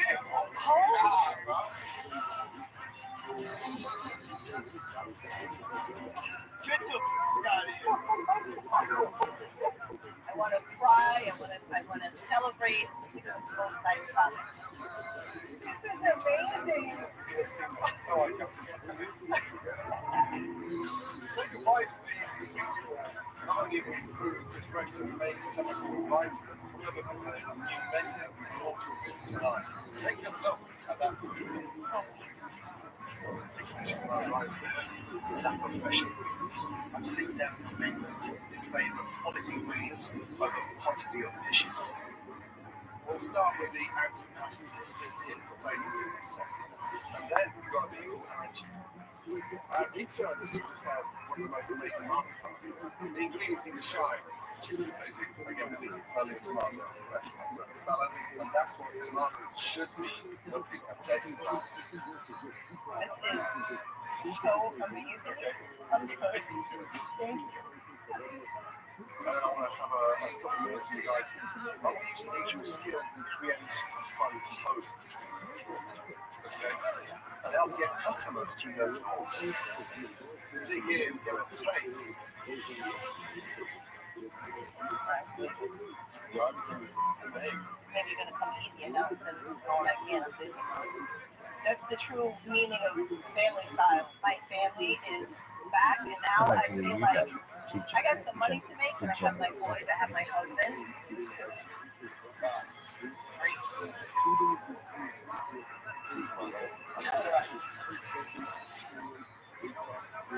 I'm hoping the new look in the restaurant will inspire Peter and Vincent to finally step up and help the family. say, what's going on here? What is this? What's going on? What if we change everything?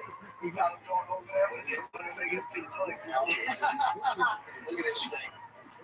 We don't stop eating it already. Yeah, okay. We got me good. We grand opening coming soon. Dumont, New Jersey, right here. I'm posted. Yeah, we just posted it. Has the new meal prepared for opening the doors with his new menu? It's time to put his restaurant back on the menu. On the street, I did this boys You finally did something. because oh no, from my phone with everything. It's loud. Yes, right, how you feeling?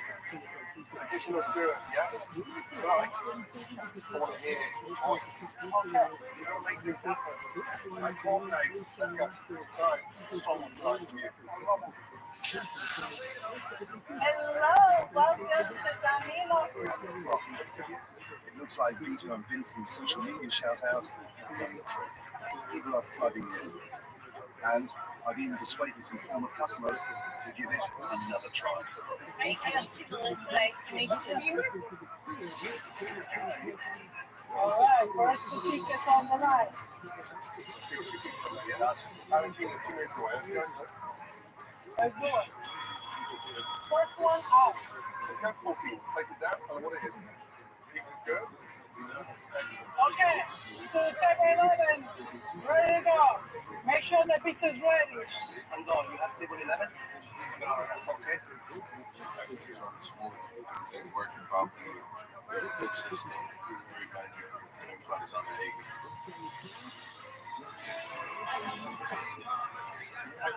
It's good. The difference is night and day, and we've just started to keep it up. And they've had their entrees. At this stage, I could barely get a slice of bread. 7-Eleven. Check out the pizzas. Yeah? Pretty exciting having it made and rolled and cooked in front of you, eh? Fresh bases. On a scale of 1 to 10, 7, 10.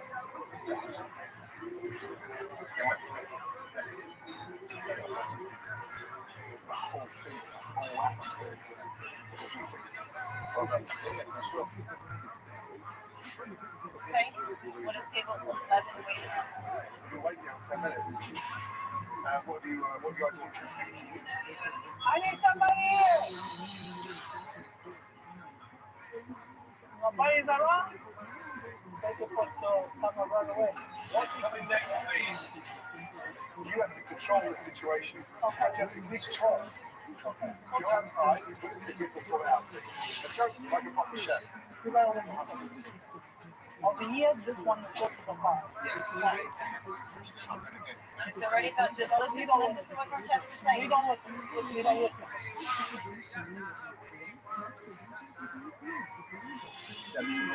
You're on New Jersey. Welcome to Dummy. You guys have reservations? I've been with the restaurants and crazy and if it's a town that's standing and messing around. What's going on with this place over here? We should get paid up big. You know, never pick it up. I need somebody here. We're off to a strong start, but the communication is failing again. What we've got to do now is to together communicate as a team, as a family. Anyway, now that we found out the kitchen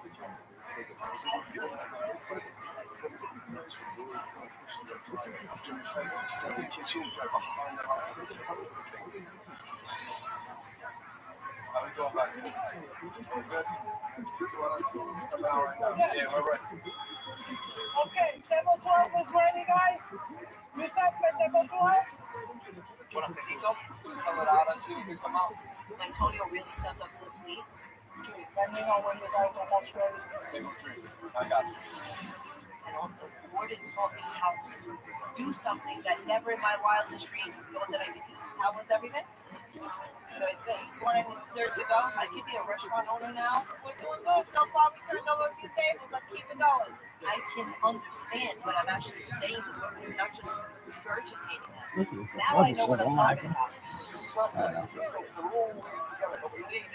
What did you learn on that?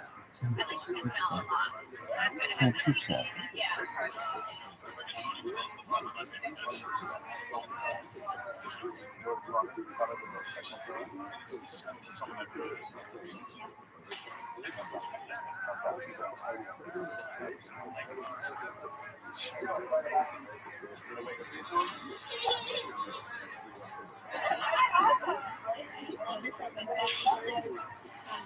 at last, Melissa and Antonio are getting the help they so desperately need.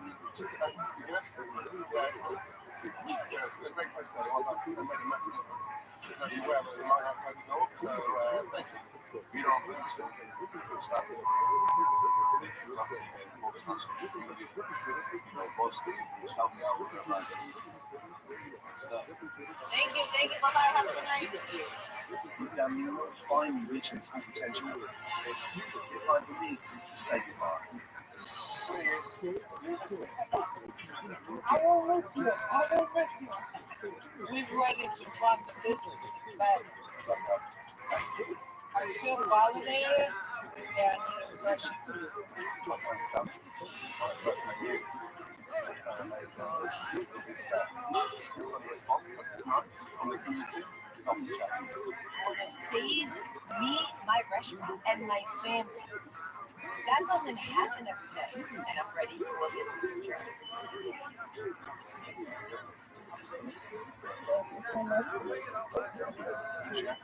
Be coming in. I've definitely grown as a person. My head's clear. I'm thinking straight. Having brought it here definitely helped my mother a lot. She's feeling good again.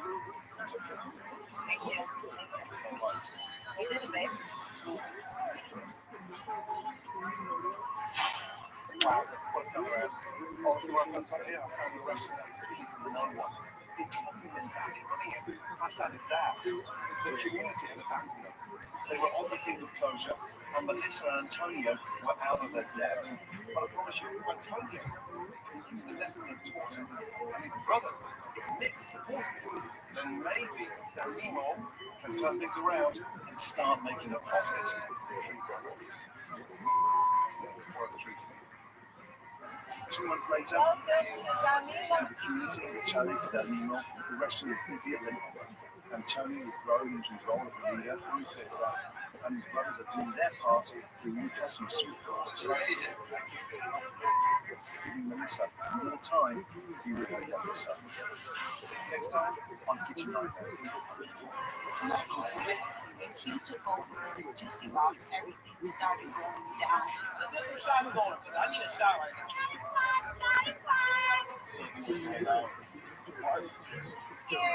I asked you to take out food. Enjoy the party more than y'all want. Yeah. Temperature's around 40 degrees. It's running at 73.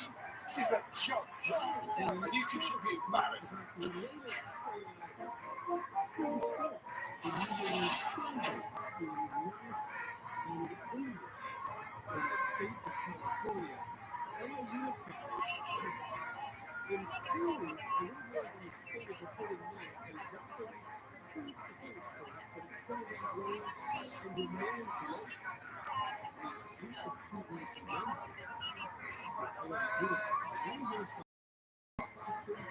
Oh my god, you're fake. Michael, you are so fucked. I mean, fun, you might be at this point.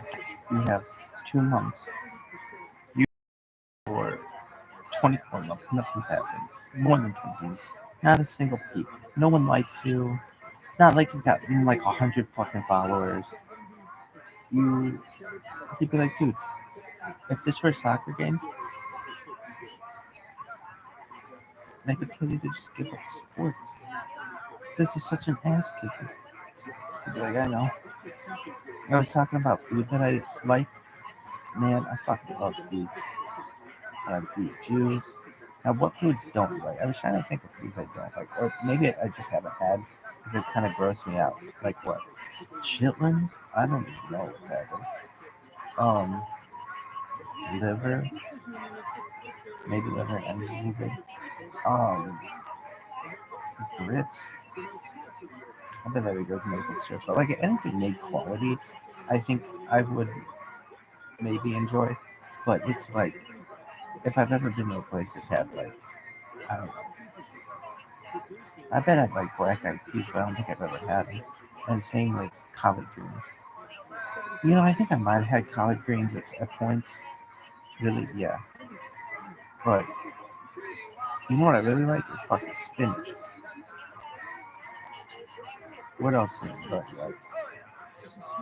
I don't think I've ever had it, but like, well, no, I have. I don't want cereal. People be like, "Oh, here you were a few days ago, like I like everything." Then motherfucker over here, like I don't like chitlins. Anyway, I'm not saying I don't like chitlins. I just don't know what else? I don't think I've ever had pork rinds. Really? No.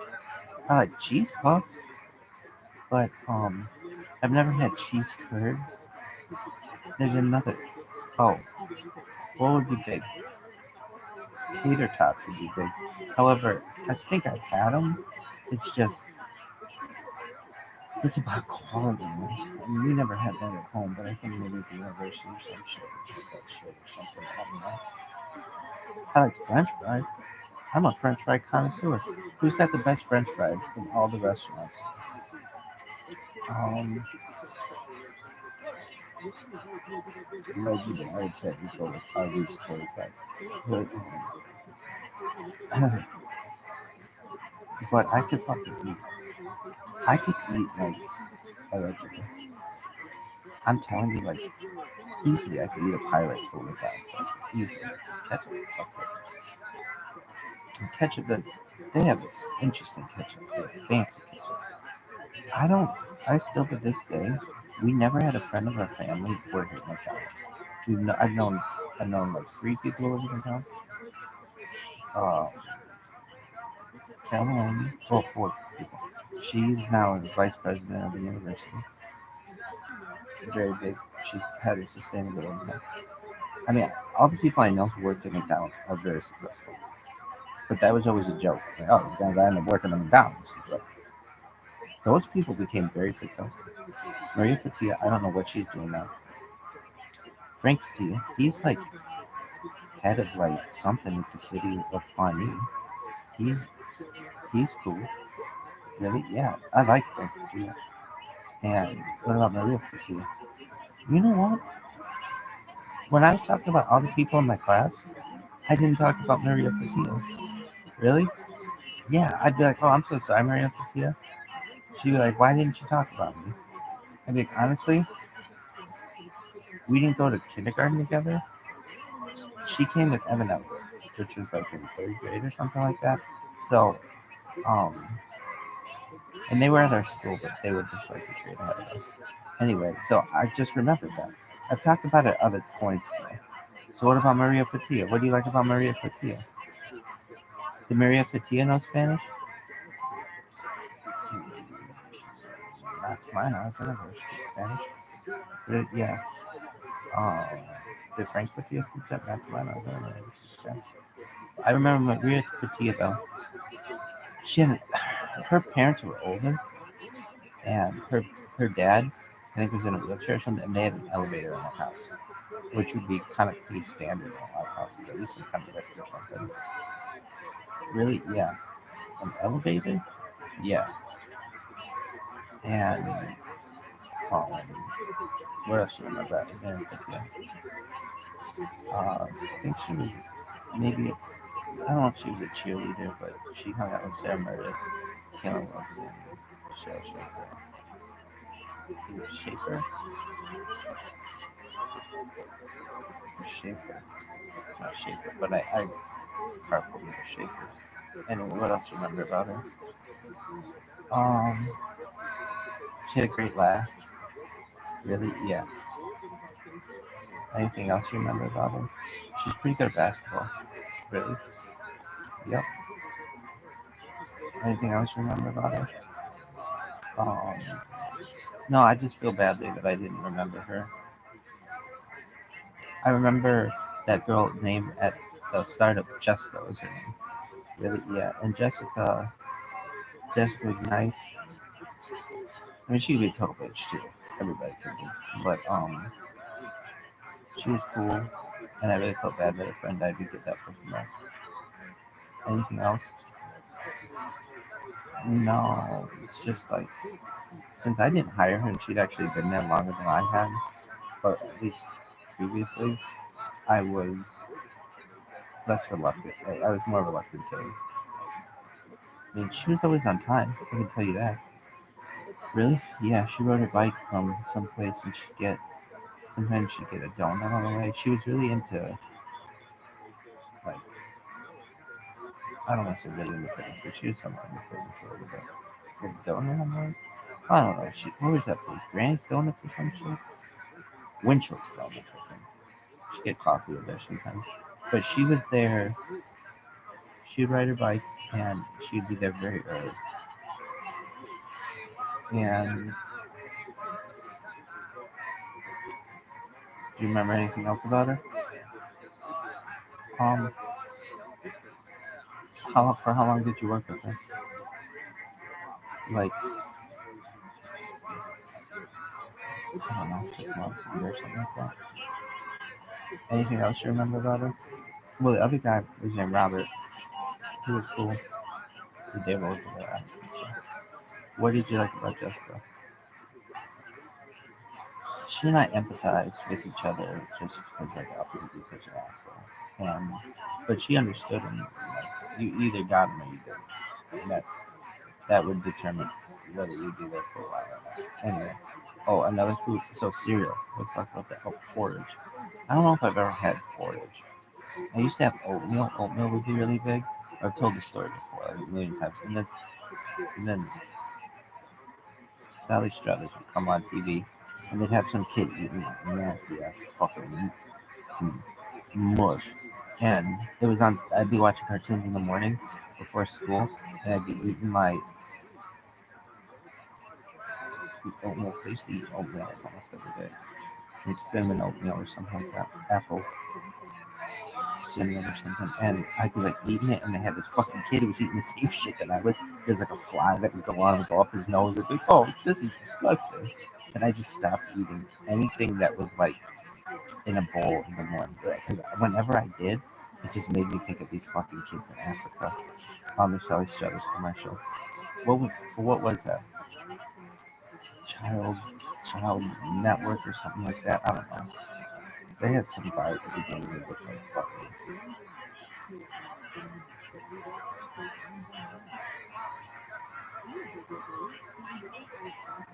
That motherfucker wearing green, yo.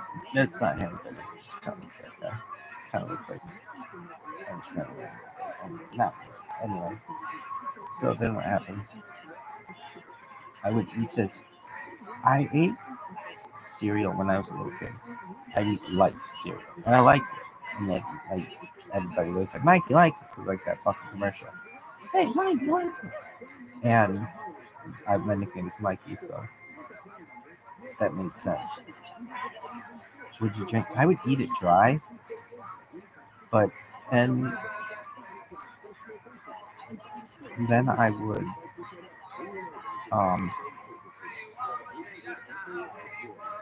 like cereal, and I ate Cocoa Puffs, and allegedly, really, yeah. Anything else? Like cereal, allegedly, yeah. Anything? Did you eat anything else? No. My grandfather ate cornflakes, and that to me is the most disgusting shit of all time. So if you had told me a food that I don't like, it's cornflakes, but I don't think I've ever actually eaten them. If I put sugar on it, I probably wouldn't get through it.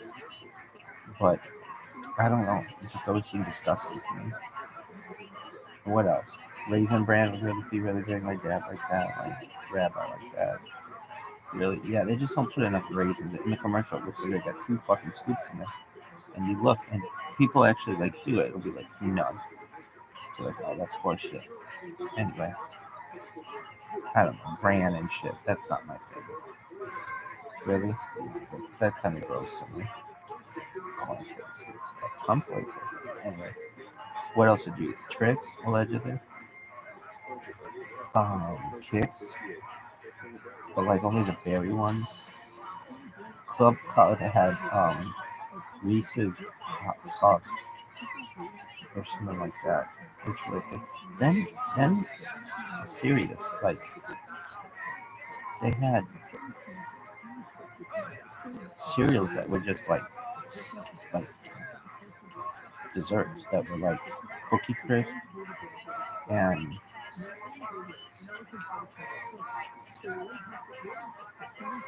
they just had like, and then they stopped doing that because of childhood obesity.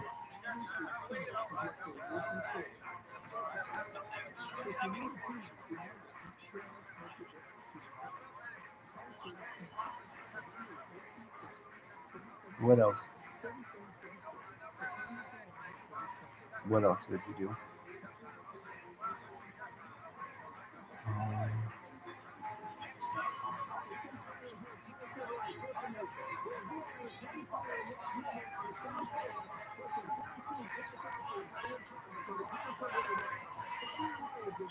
Look at it, some kind of futuristic juicer.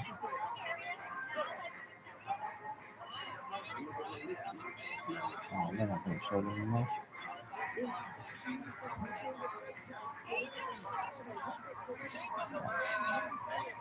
Anyway, is that the end of your story?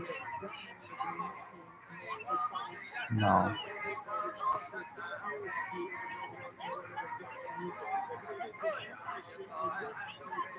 What do you remember about Jessica most? I don't know if it's the most, but I remember she wrote blue contacts. Sometimes I wrote blue contacts too. It fucking threw me off. Really, yeah. They made her eyes look really, really blue. So it's fine. Really, yeah. Anything else that you remember about it? Why don't you one? Because one time I won at law school, but they made my eyes look dark blue because I had really brown eyes, and it had a thing on it like that said like sample, and I fucking wore these things all day and I couldn't see because they weren't prescription. They were just at the time you couldn't get what was it? You could get prescription. You could get prescription contacts, but the thing is, I needed night and day contacts. So I never removed my contacts. I was the world's worst person to remove my contacts. Really? Oh my god. They'd be like, you need to take them out at least once a month, and I wouldn't take them out. It's really, yeah. My mom used to use hard contacts. I don't know how she did it. She was really good at it.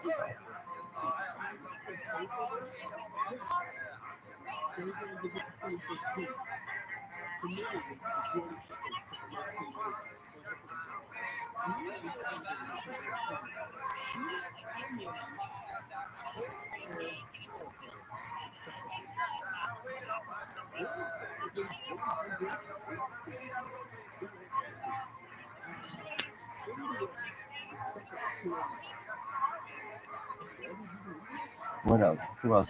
Does Robert? He drove around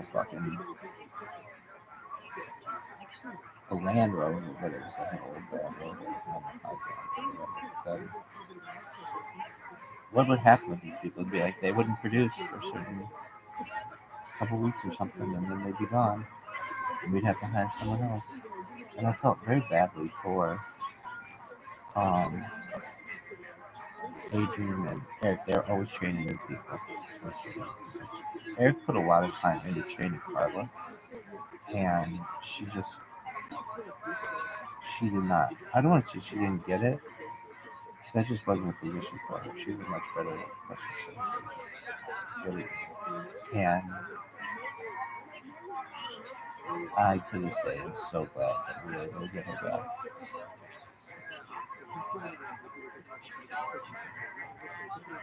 Dude, someone's flying in here.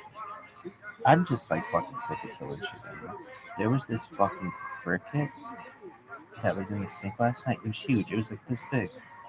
I came in there. It's like a goddamn fry in that bathroom. Try to get this bitch.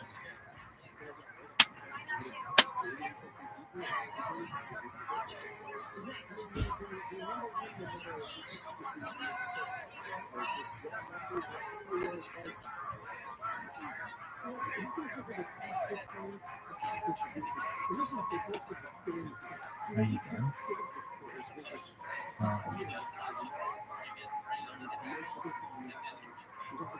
Oh, he did a good job of always trying to come as a painter. Yeah, what was it? This kid worked in, I don't know, some department with that one lady. I forget her name. She was nice though. There were two ladies who worked in this one. I don't know what it was. Some department, and they had a student intern. His name was Tommy Osberger, and Tommy was cool. I like Tommy. Anyway, his dad was a lawyer, and Tommy asked me one day. It was during winter break. I want to say it was winter break. I think so.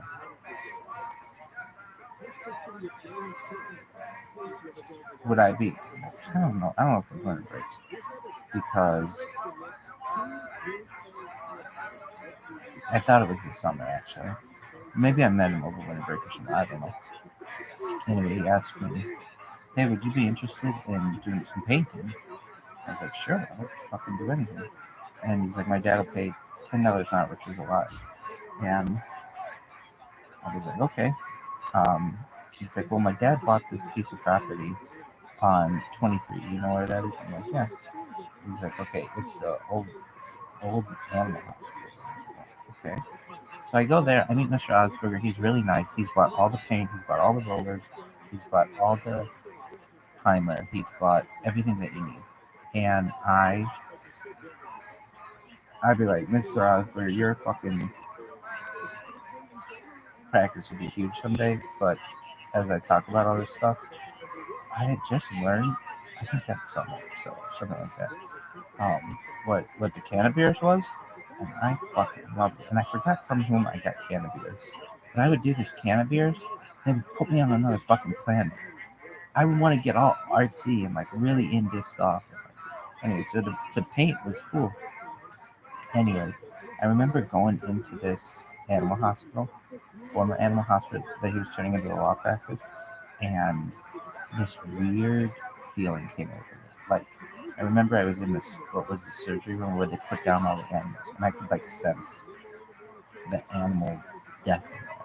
Like, it was weird. It was like, it was really weird. And although the place had been cleaned out and everything, it was like, it was still very, almost like I could sense how much death had taken place in this room where they put down all these animals.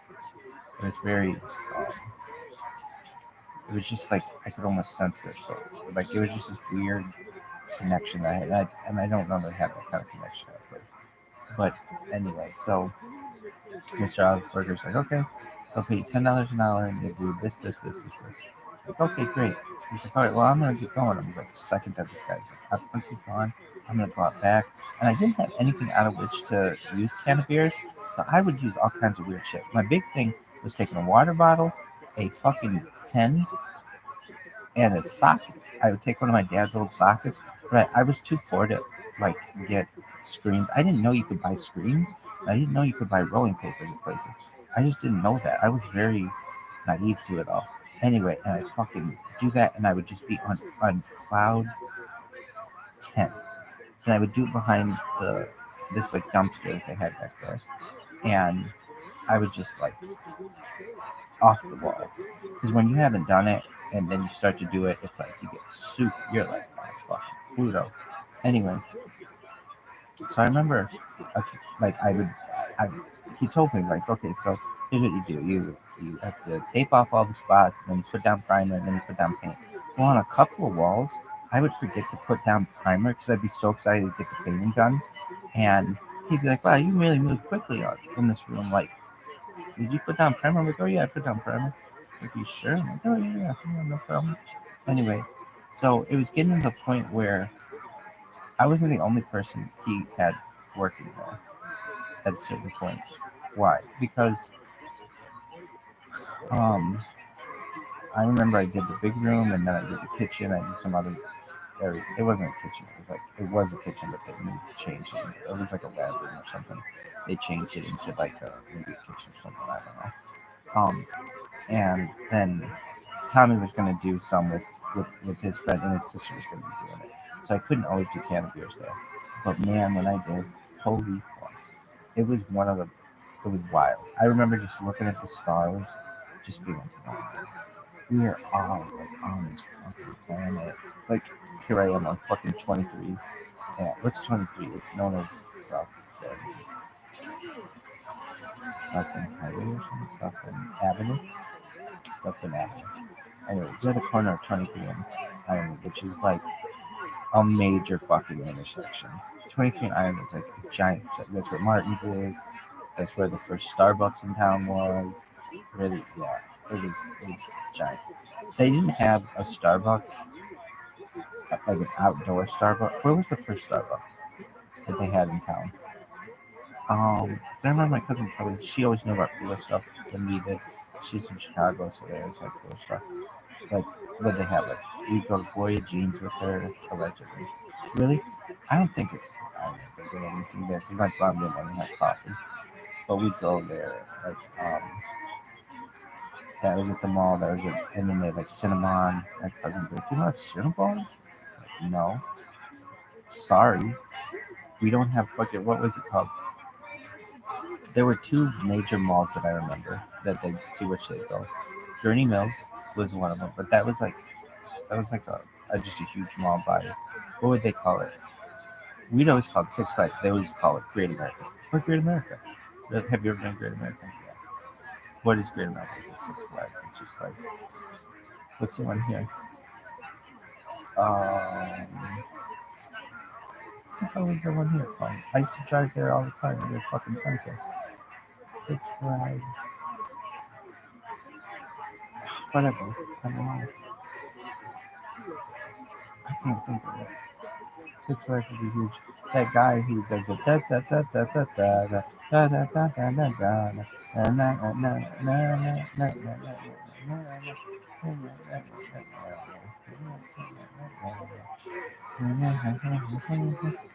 Magic Mountain. But yeah. Anyway, have you been to Magic Mountain? No, I've only been to. I've been to Good America's twice. One time with my dad and our family. Well, my mom didn't go, and my aunt didn't go. And but I went, my cousins went, and my uncle probably went, my dad went. And then we brought a friend of ours, Michael, who went, and his mom went with my mom and my aunt. They went shopping. My father called shopping with me. Anyway, then what? Um, then I went once with my uncle Jim and my cousin Caitlin. I think my cousin Fiona. And he took me once. That was cool. Really, yeah. What'd you do? Well, here's the thing. I didn't like roller coasters. I shouldn't say that. I've always been scared of them. But then again, I really wanted to get over this fear, and I was gonna just go on all the roller coasters by myself, super cannabinoid or whatever, super whatever Stone Age, and I just never did for some reason. But there were times when I would drive by. A lot of times not very fun. I would just be like, I'm gonna go on the biggest fucking roller coaster they have there, and then I'll go to Magic Mountain, I'll go to all these places, but I never ended up doing it. I think I eventually do go to Magic Mountain with fucking Miley Cyrus and she that does all that shit. And I love getting Stone Age, so it counts. Really? Yeah, or I'm gonna die. Anyway, is that the end of your story? Um, no, but I did go on a. Well, I don't think my dad like he'd go on some roller coasters. Well, my cousins would go on like the big ones, and then they would brag about, oh, I've been. What was the big one? The big one was Viper. Viper was a wood. And Batman was a big road too. But Viper was a wood. It was a wooden roller coaster, and that always scared me. Like, wood doesn't like burn down or like fail or something. I always thought like I wanted to be steel or something. Viper was so big in Chicago. And what else is big? Batman. What was big? Now, if you really want to go on big ones, and people would go, they'd go to Cedar Point. That was in Sandusky, Ohio. What was the big one? The Millennium Falcon was one. They have like a water park. They had all kinds of shit there. Did they have anything else that you recall? One of them had Superman or something. Anyway, Batman was the big one. The line for Batman was so long. And Viper and all this other shit. And we went this one time and I did not, I wanted to go on one roller coaster. She said I did on one. We went on one. I went on one with my dad. Well, the thing is, when I went, I was really happy that I was too short to go on most of the really big ones. I think you had to be like 40 inches tall, and I was like 47 3/4. Why? It's like, oh, I can't go. Really? Yeah. Anyway, um,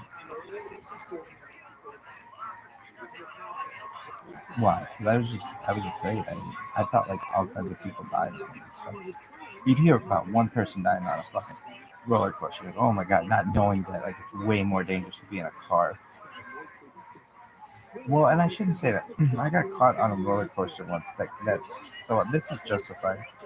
We were at Summer Bash, which is a big school fundraiser from where we were in my grade school, and I was on this ride with my two friends, Ryan and him, and they were like the two most popular boys in the class, and here I was with them, and we are on this fucking. It was called the Bullet.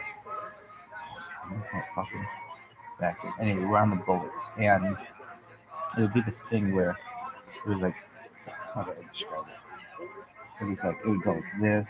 There's like a capsule here and a capsule here. So there's people here and here. There's like an arm in the middle, and it would just go in a circle like this, and it would rotate so that you weren't ever upside down. And this one time, they just had some fucking guy working for the carnival working there, and I remember he had this fucking cigarette, and we got caught at the very top. And my friends thought it was really fun. Or we didn't get caught at the very top. The door opened, and we were belted in, but still, my friends think it ripped out. My one friend thought it was funny to try to shove me. I think I was on the edge, maybe. Shove me out of the fucking thing. I'm like, you motherfuckers. I'm gonna kill you. Stop. The guy stops the fucking uh, roller coaster, stops the ride. I remember he climbed up the fucking ride with a cigarette in his mouth and just went and closed, like slammed the door to make sure it locked all the way, and then climbed all the way down with it. And then he brought it down. We're like, stop, stop. I was like, stop this fucking ride. I'm getting the fuck off this thing. I don't. And that was the last year that they ever had Summer Bash that I recall. Maybe they had it again, but I don't really recall them doing it again. It's just a really big um, fundraiser. It didn't always start off that way. I remember when we were little kids, they had just this little Ferris wheel on which you could go, and it was just like in the parking lot of the school. But oh my god, it was fucking that scared me. So I was a little, and I'd say that probably is continued today. But I'm not anti. Very pro. I'm very pro roller coaster, safe roller coasters. In fact, I feel like if you have what do you call it? Like a terminal illness, they should make that one roller coaster called the death coaster that basically would kill you, but kills you in a way that's like anyone basically it straight up kills you, but it does it so that it's actually like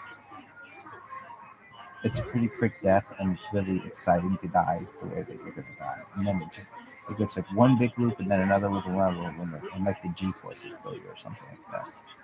Anyway, I've always thought that they should make that legal.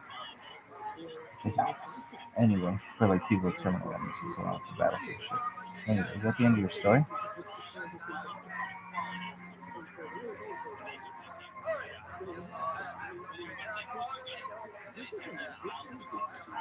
Is this a recording?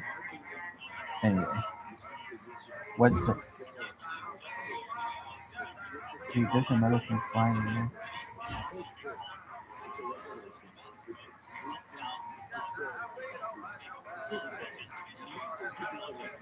I swear to God, the fucking garage is full of moths, and they always fly up to the highest point in the house, and then they fly to that light, and then they come into my room. I fucking can't stand it. But whatever. I don't care. Anyway, what else? What other fruits do you like? These fruits are good. What other fruits do you like?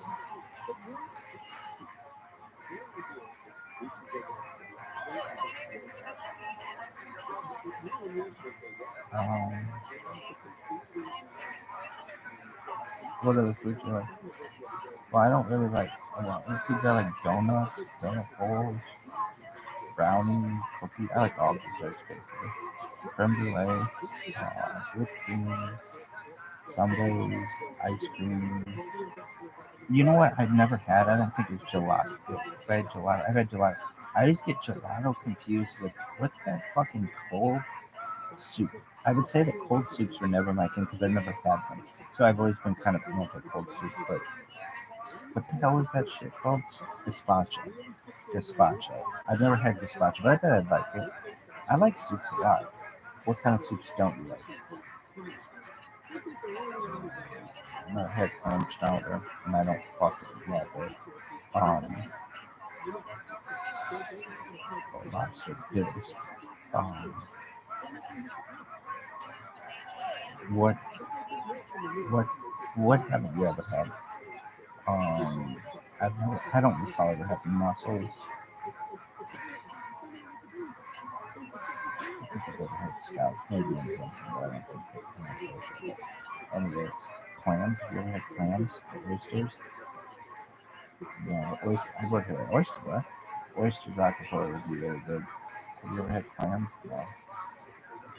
Have you ever had all that kind of seafood I've never had? You don't use that kosher. Have you ever had calamari? Allegedly, let's just say I've had calamari. What do you call it? Imitation calamari, and I really fucking like it. Have you? Yeah, sure, it's imitation. Anyway, yeah, I had it. Looks like the marinara sauce. It's bread is really good. What else do you like? I like imitation crab and imitation. I don't know if I ever had imitation lobster. I like imitation crab. It's just the tubes of like white fish that are good. Really, yeah. Really, yeah. What else? What else don't you like? Weird shit. Like, I don't know, stuff that's not kosher, but I've never had, so it's new to me. Like pickled pig's feet and I don't know, I just like shit. I don't even know what the fuck that is. Like, they make it kind of, cheese make it kind of intestinal sausage. One time someone asked me about it, if it was kosher, and to my knowledge, generally we didn't eat things that there's some exceptions that are made for these to make these intestinal sausages.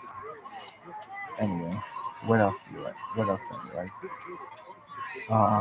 Like oxtail, I've never had that. It's not a thing. But oxtail soup, I think would be a thing. Really? I don't know. It seems disgusting.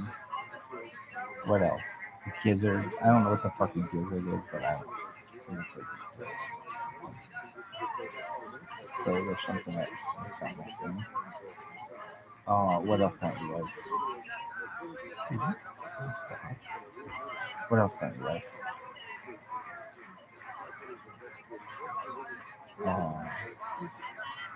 Let's have Asia stop eating dogs and cat and stuff. That's not cool.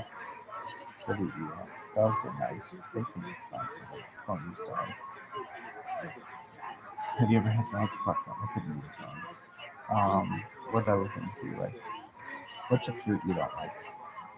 You know, there are a bunch of fruits I've never had. Like, what's that one fruit? It's like huge. They have one downstairs. I have it on camera, I think, but I've never had it. You open it and it's like, what's it called? Fish fruit or something? No, something else.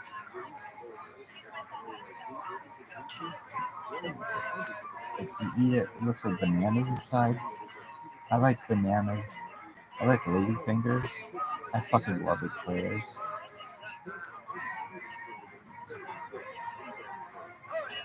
What is the whitest fruit?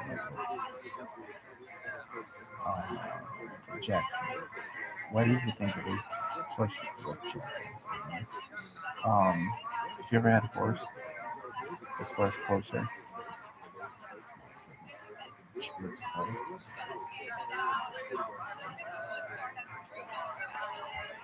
Really? What?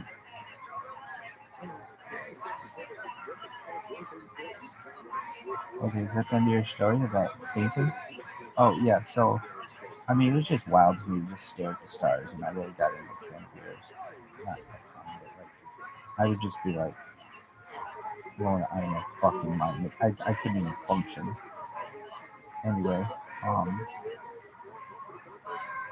so the paint job at fucking that office, was it bad? I don't think it was bad. I think it was pretty good, but we didn't always put time in that.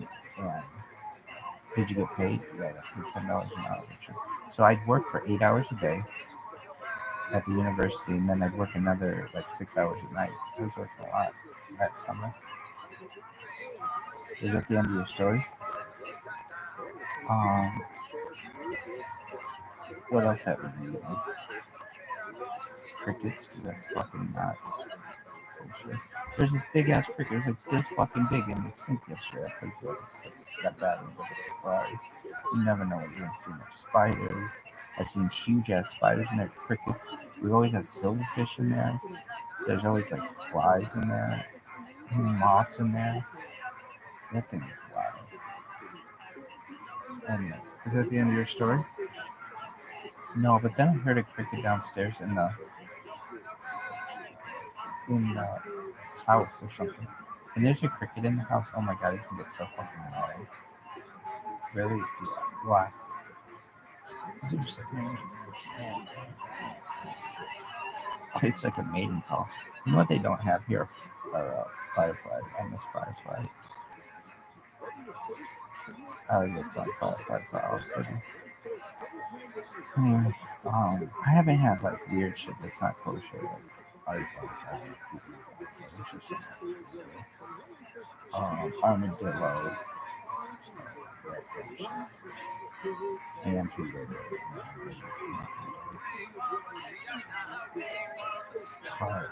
Tarsus. What's a Tarsus? That's that fucking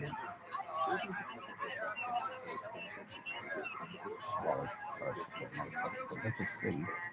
No, the taper. Never eaten a taper. Taper's like I've never had. What was that one? Can't be better.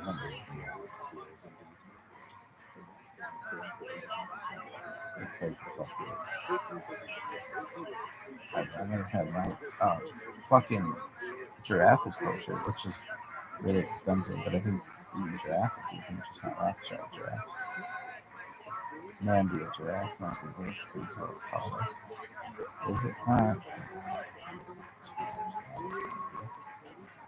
Anyway, what else?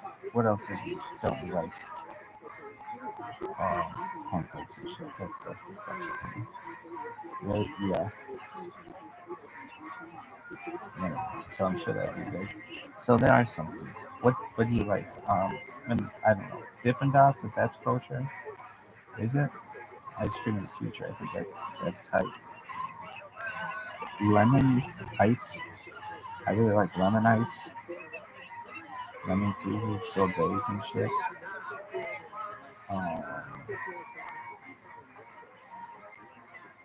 Chicken parmesan with parmesan would be good. I really love maraschino cherry.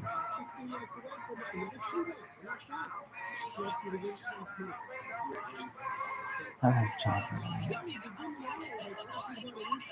The best kind of chocolate is like strawberry chocolate craze. That's kind of hot chocolate because they actually put like real chocolate in it. Yeah, and it's kosher. Anyway, what else would we do? Never, I don't know, Swedish meatballs, I think you can make kosher, but meatballs are good. Like kosher meatballs are good. What kind of meatballs do you like? What size? I like them, but I don't like just spaghetti with one big meatball. That's me. You gotta have a bunch. It's gotta look like fucking baby ritual. That's kind of fucking good. Really, yeah. Anyway, SpaghettiOs, that would be kosher in the future. Chef Boyardee would be kosher in the future. Beef Roni would be fucking kosher. I like cheese. Oh, I don't like vinegar cheese. That's me. It's like really nasty cheese. Like really smelly cheese. But I got to use it once for fish. Go fishing. because I read one someplace that really stinky cheese is a trash fish. Limburger was like the best one for that. So I think Limburger cheese would be really big. I went to Harvard and graduated and took my class. We're the third company in the world to ever pass this crash test. What else do we have?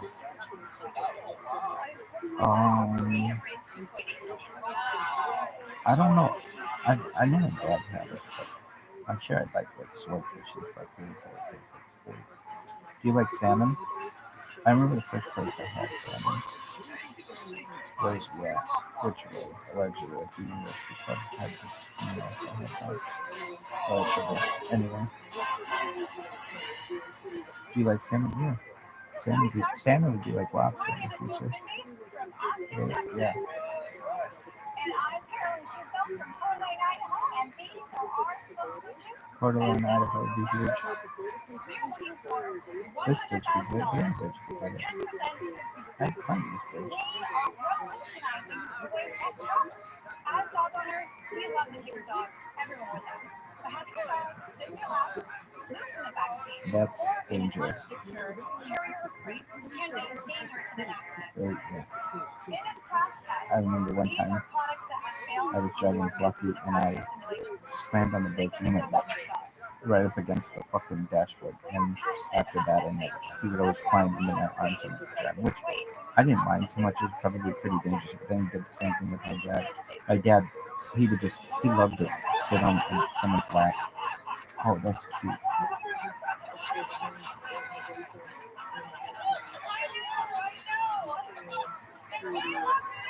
Double, like two belts. Not a single seatbelt would be big, but double seatbelt would be big.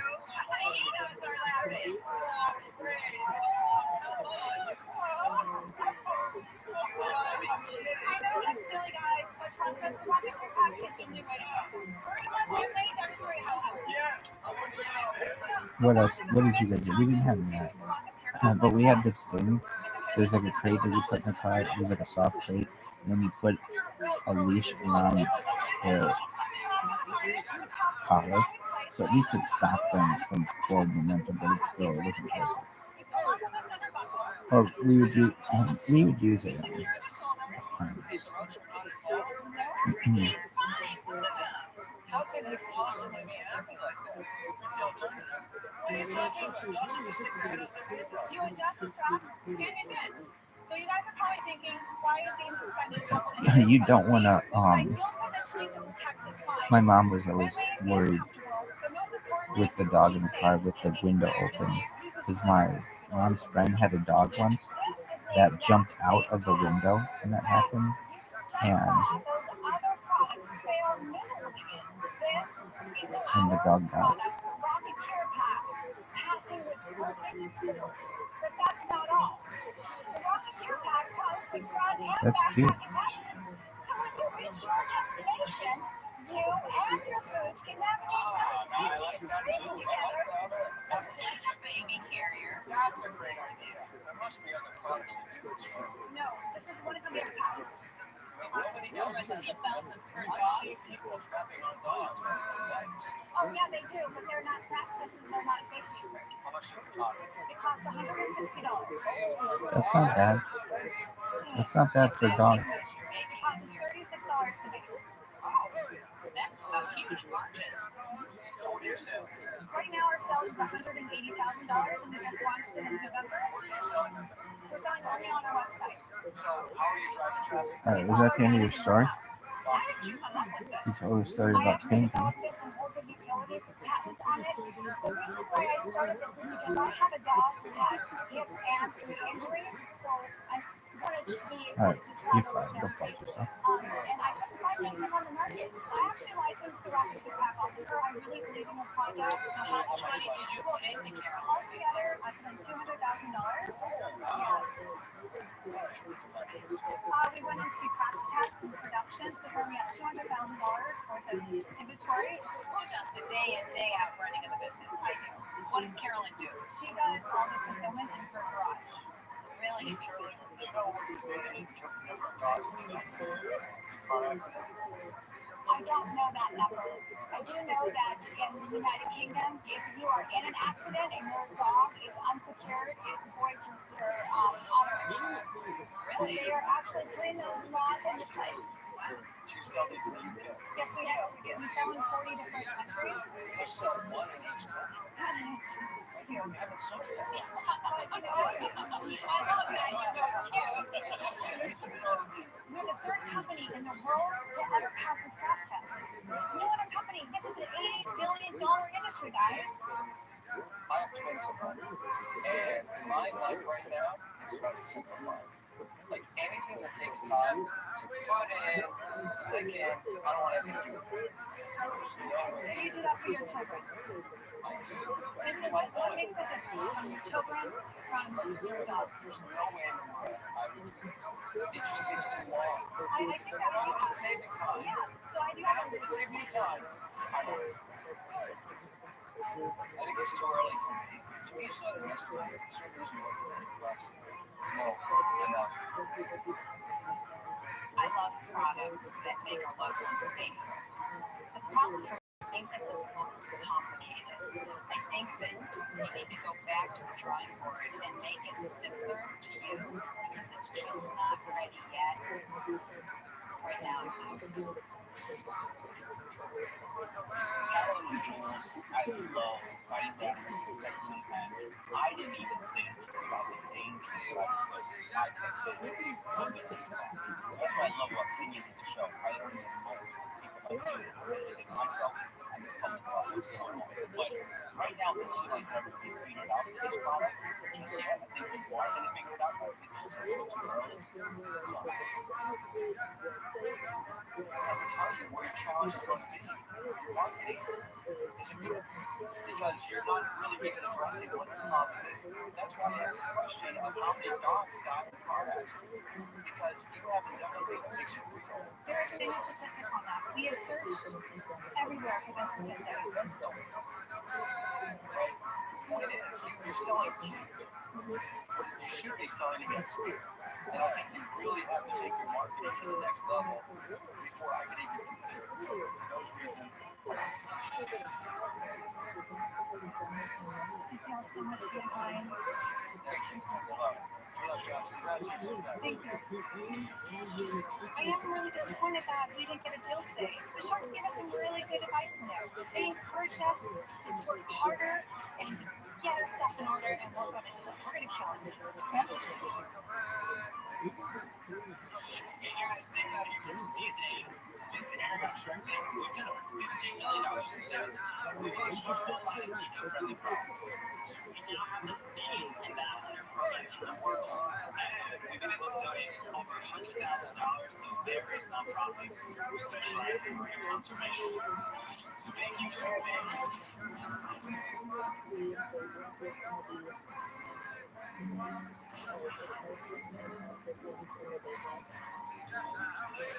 Extend Tag is an accessible version of an often intimidating product.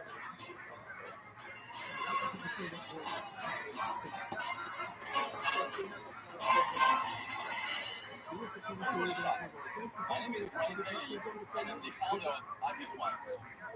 I'm asking for $150,000 in exchange of 5% of my company. Yes, you noticed an accent. I'm originally from the Truman region in France, and I've been living in Los Angeles for about 3 years and a half. And I'm here to talk about wine. Now, you might be thinking, oh no, wine snob who's only here to seduce Mr. Wonderful and we use fancy words to talk about wine. Something like, oh, shut up, bling bling. I love this wine. I gotta take a shit. Japanese food, notes, some hints of fruits, bacon, girls, etc.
Well,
thank you. It's actually the opposite. Drinking wine is easy, right? Casual and fun. Cheers. And so should be the way we talk about it and how we pick it in a store or in a restaurant, which is why I created Obvious Wine. Obvious Wine is a creative collection of wines sourced directly from eco-friendly vineyards all over the world and created in partnership with passionate winemakers. Our wines are packaged with simple, straightforward, and educational labels. Let me show you. The front label simply talks about the taste of the wine. The back label gives you additional information about where it's from, food pairing, and the tasting notes for more advanced consumers. Ultimately, you know exactly what to get from the wines, and you don't need a PhD to drink them. So, who wants to taste some snot-free wines? Anyone? Oh, yeah. Snap-free wine. There we go. Yeah. Merci, Bryce. Très bien. It smells really nice. Really nice. Sauvignon Blanc. Exactly. So Very good. That's actually really nice. I don't like white wine, but that's actually really nice. I didn't study wine at all. I studied business, and then I started to work in finance for L'Oreal, which is what brought me to the US. I quit 7 months ago. As soon as I got the distribution licenses, a week later I resigned. And How does it go from L'Oreal to starting this business? I started to be really enthusiastic about American wines and California wines, but I was lost, and then I realized that most people around me were not only lost, but also very intimidated. So in my head, I was like, how can we help people with straightforward labels, however, to keep it high quality as you taste it, while also people day job civilians. So I didn't buy it last year for a few months, and all of these stores we sold to, they purchased again, and they sold out. So I know that it sells. You just saw the labels and you thought, okay, this is interesting. Now I know what I'm talking about. Yeah. And there was like a real appetite, and again the label is important, but what's in the bottle is also very important. What does it cost you? What does this cost? So retail is 16, and we sell to retail of about $11. Where are you selling? And how much do you sell? Right now we sell them only in Southern California. I started in February, so 7 months ago. Are they going through distributors? So we are self-distributed. So I have the importation and distribution licenses. We are sold about in more than 100 locations. We just passed about $100,000 wholesale and shipping wholesale. Wholesale, which is like 9,000 bottles. So you're simplifying the process of buying. Correct. You're making it less sloppy. Correct. What about label? Because I don't need to do that. My name, Kevin O'Leary, is a brand. People trust me in the wine business, and I sell a lot of wines. He's not your customer. And because he loves it. No, he's the anti-customer because the wine snob, right? You created this brand. He's trying to take all that's a fancy word you use for the chevalier. Chevalier de Testament. Chevalier de Testament. Right. Is that a word? Well, Kevin, I put you on this device so we can test it with them. Yes. So it does exist. It does. Wait, Kevin. You want to take some out of the barrel, and it is Testament. Let the air hit it for the Lord's service. Smell it, hustle it. Small sip and swallow the rest. I say, Chevalier de Testament. That's how it goes. How do you make it bigger? How do you get to a larger scale? Is that the plan? So the way you do that is show you the success story, which is what I'm doing right now in Southern California. And the way you're going to do it is hire salespeople, have those relationships, get them out there. And then it's going just contacting those people that actually want to hire someone who's done that. Yeah, but I've talked with John with Kevin, but I've seen them work. From the beginning of this, when they called me and said, "Hey, I'm a Costco employee. Let's taste it." My wife, I can go over to Costco. There's a line snaking outside of Costco around the block. They had him chilling between the Costco people beating him. He had the cheese tray in one hand. He was there for 17 days. I have a feeling you're going to experience that This is and the ultimate brand is extremely difficult. Thank you. I obviously can't do this deal like competing with myself if I do. This year will be great. 10 million in wine sales. That puts me in the top 5% of guys that make money. That's how tough this is. Good luck with it. Thank you. Chevy, Destiny.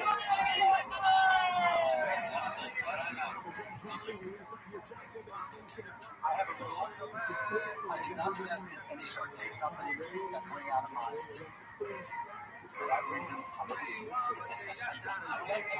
Nobody likes mines except the mines. The mines scare me. So, great job. I like the whole concept of it and it tastes great. I also think women are the biggest wine drinkers. I think it's good. They're trying to be snobby about wine. They know what they want, they know what they like. They don't care. Women just want their glass of wine at the end of the day.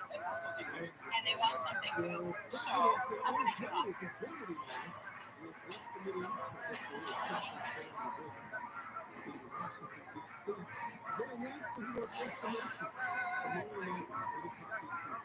For sure. More is good to the prices. No nonsense. Out of this world. I'm going to hit off. Hang on, Lauren. Hang on. Bryce, have a glass of wine.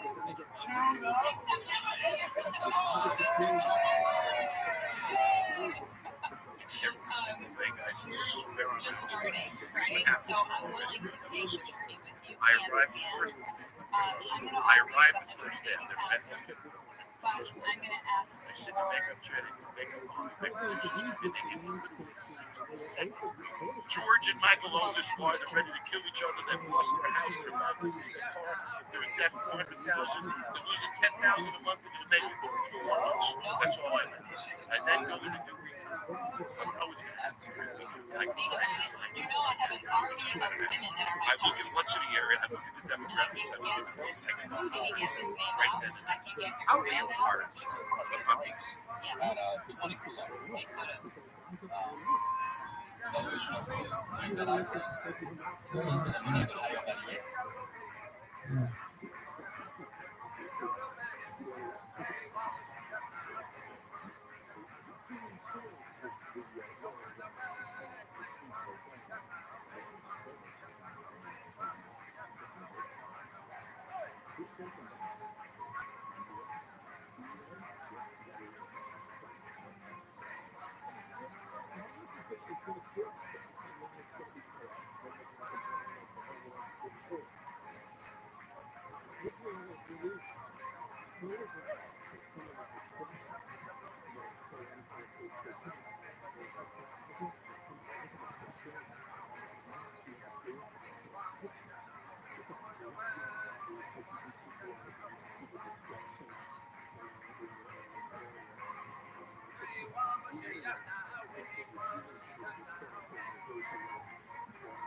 Sometimes the ice scuba gets buried in the ice.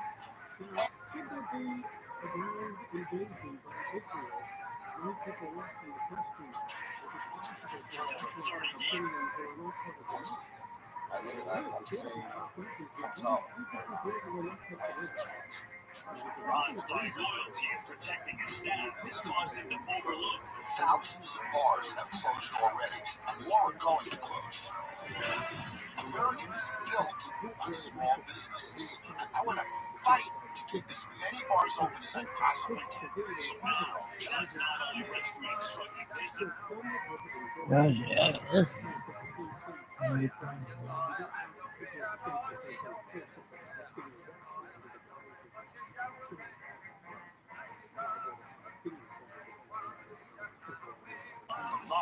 Paradise Cantina snack. We started 2020. I know. I mean, we started going and getting ready to have the best year we've ever had, and we had good things on the horizon.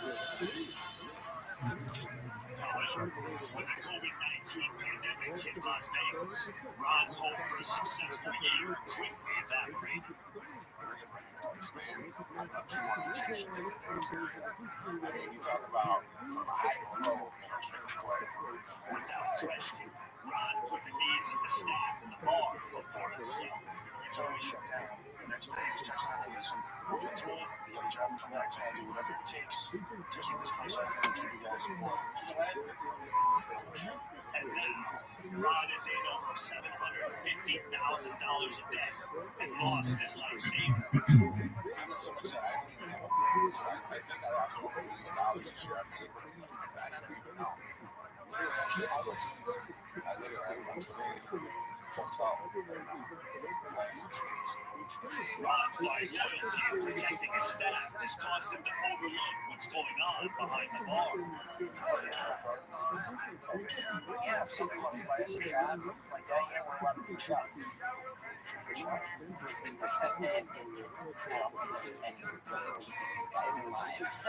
Unable to handle the demise of the restaurant in the face of the pandemic, Ron's leadership has suffered. It's like an actually serious restaurant. It's a rough situation. I can't imagine being in the industry trying to take care of all of us, trying to take care of all the guests. Look at this movie. Oh shit. What do you think you're doing? Having lost almost everything in a final attempt to save Paradise Cantina, Ron has agreed to pull back the doors, bust open the bunks, and make a call for help to bar rescue. Unfortunately, I need John Tafford to finish what I did.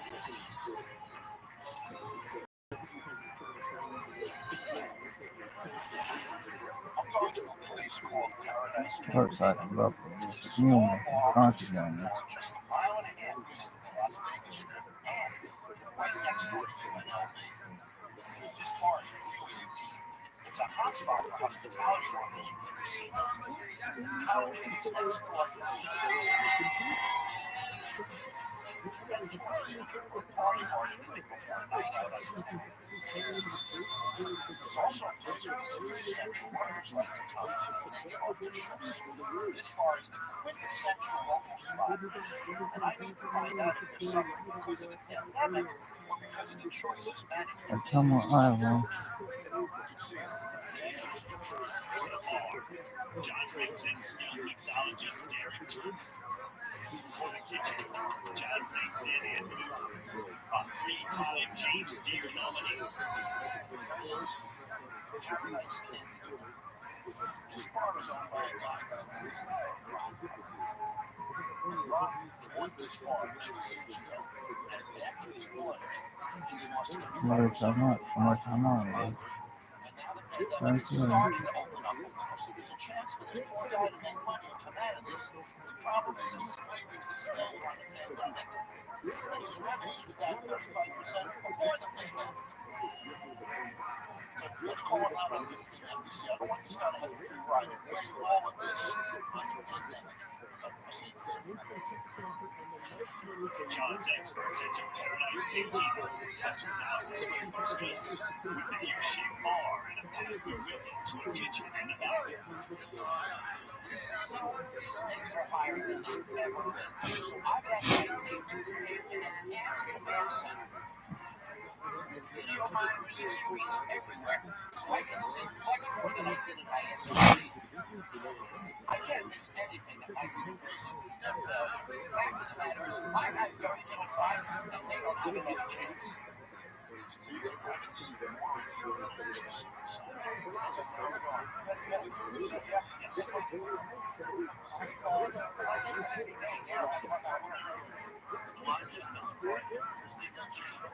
I apologize, it's not the office, it's actually 2 for 1, and he's one of Ron's best friends. The non-female bartender's name is Melissa.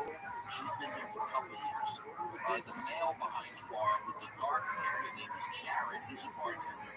He's been here for a couple of years as well. The chef has actually been here for well over 10 years, and the waitress's name is Aviva.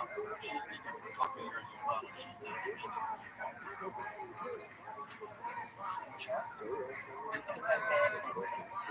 Hey guys, how are you? Yes. My excellent sleep.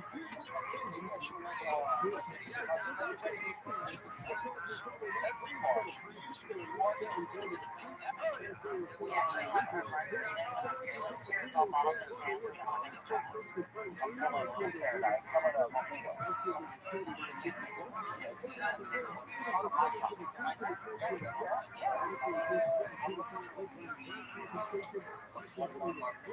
Yeah, buttermilk is really good. Let's start off with that.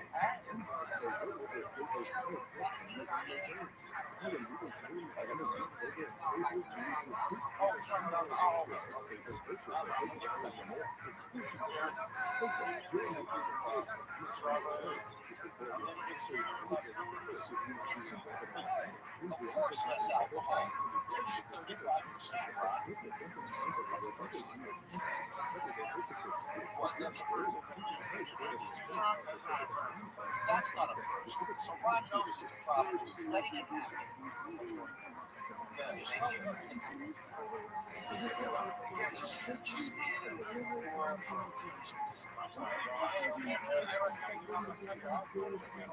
Guys, they got us made. I want you to order one of everything on the menu. Let's go for it. All right, well, since the upcoming home, then let's see what we get back. Say it out. I think you should order several drinks. All right. So, perfect. Actually, so we have this have just and Evan's had a steam on it.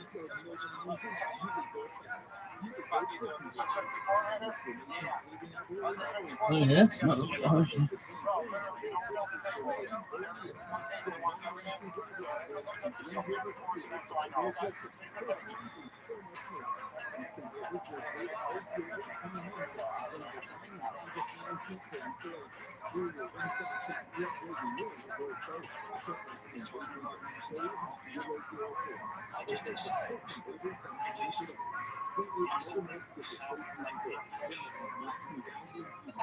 Some creamy gazpacho.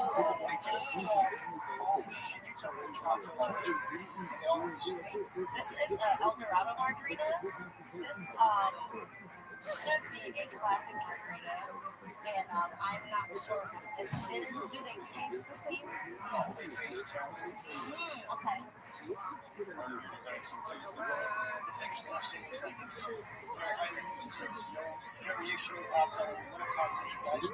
Not too bad. It's not good. Paradise rolls.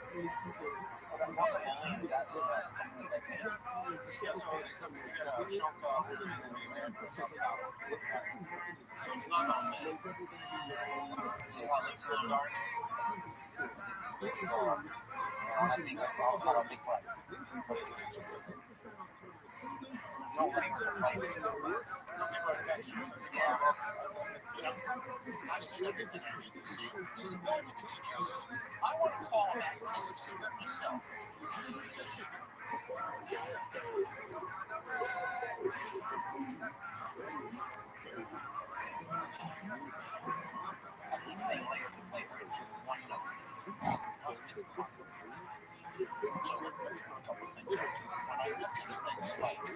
This presentation, you've got to do better.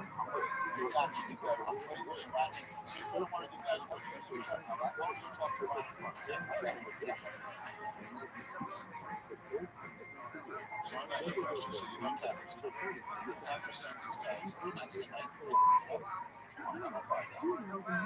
So if they do it tonight on best behavior, you think it's better on other nights?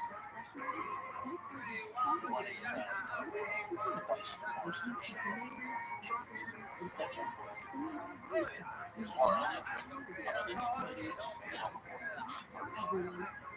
This pandemic, you have a busted your ass and you're not working out.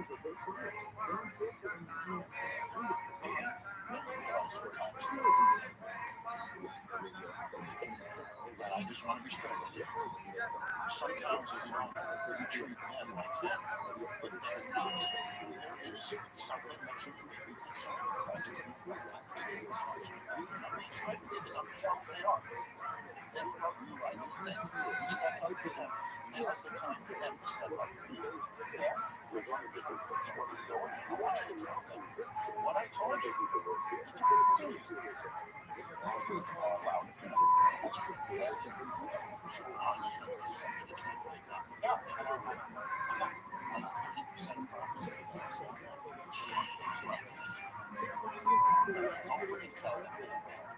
Fight for this, and I got your back, and I will see what you want. Here's the way you talk about. I found in the fact student management based in bad training more than any pandemic.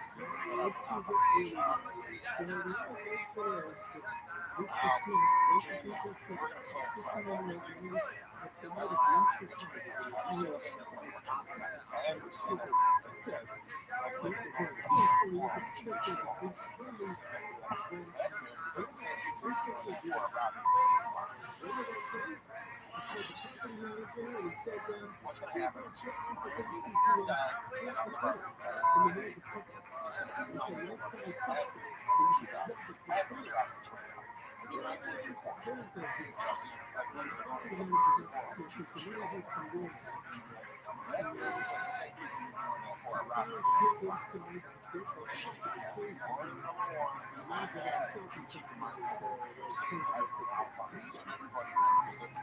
Straight up wild.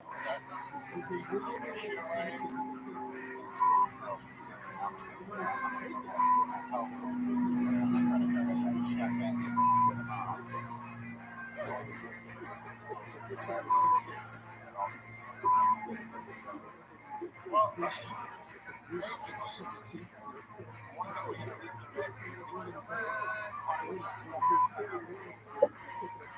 Wow. Consistency, one thing. Shit's up.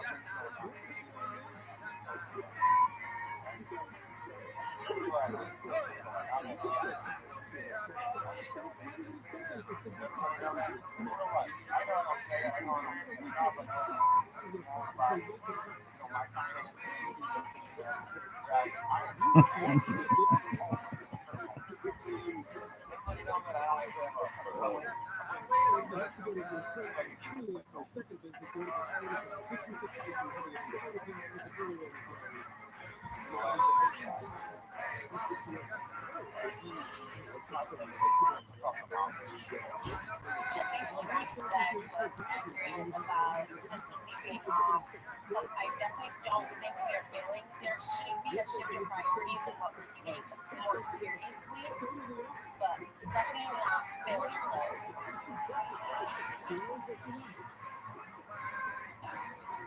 When I got here last night, Ron told me that his failure was due to the pandemic. Today I needed to understand his failure was due to him. His actions and the actions of his staff is what caused this failure.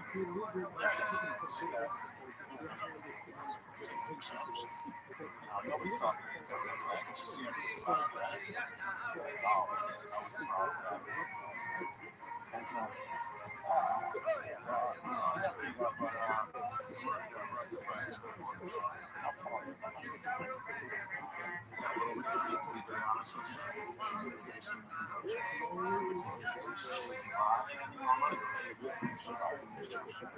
I have no place for presidents.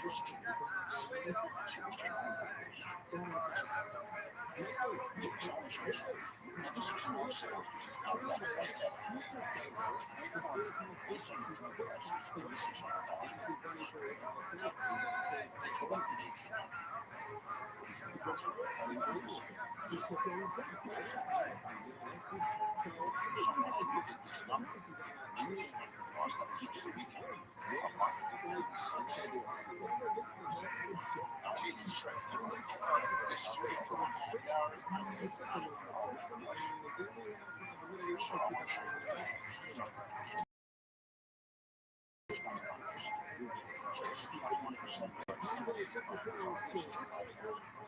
that's what we should expect.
pandemic is starting to wind down. People getting vaccinated. Things are starting to feel like we're going to open up. We could have a great summer. I got to set you up. You got a lot of money to catch up to. And if you feel you're not 100% behind you, you're willing to make changes. If it doesn't work, you have no choice. Okay, so step up or step out. That's where we're at, isn't it? I just want to make that clear to everybody. So guys, based on what I saw last night, I saw that there was no consistency in any of the content. So tonight, what we want to do is focus on core inconsistency and just work this in to get some engagement. Okay, so tonight we're going to make an content called the tropical sunset, okay? So 1 ounce of green milk, 1 ounce of silver milk, not too much of it, not too much. Lime, parts, and then we parts to our chest. Analyze yourself.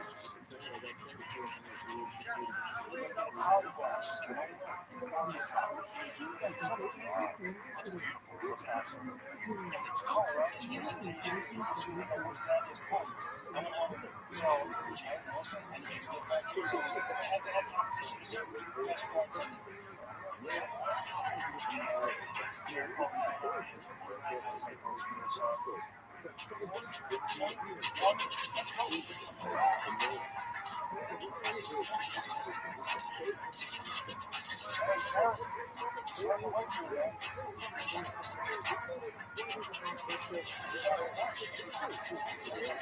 Someone's going on in my head that I wanted to be fast. I sure did.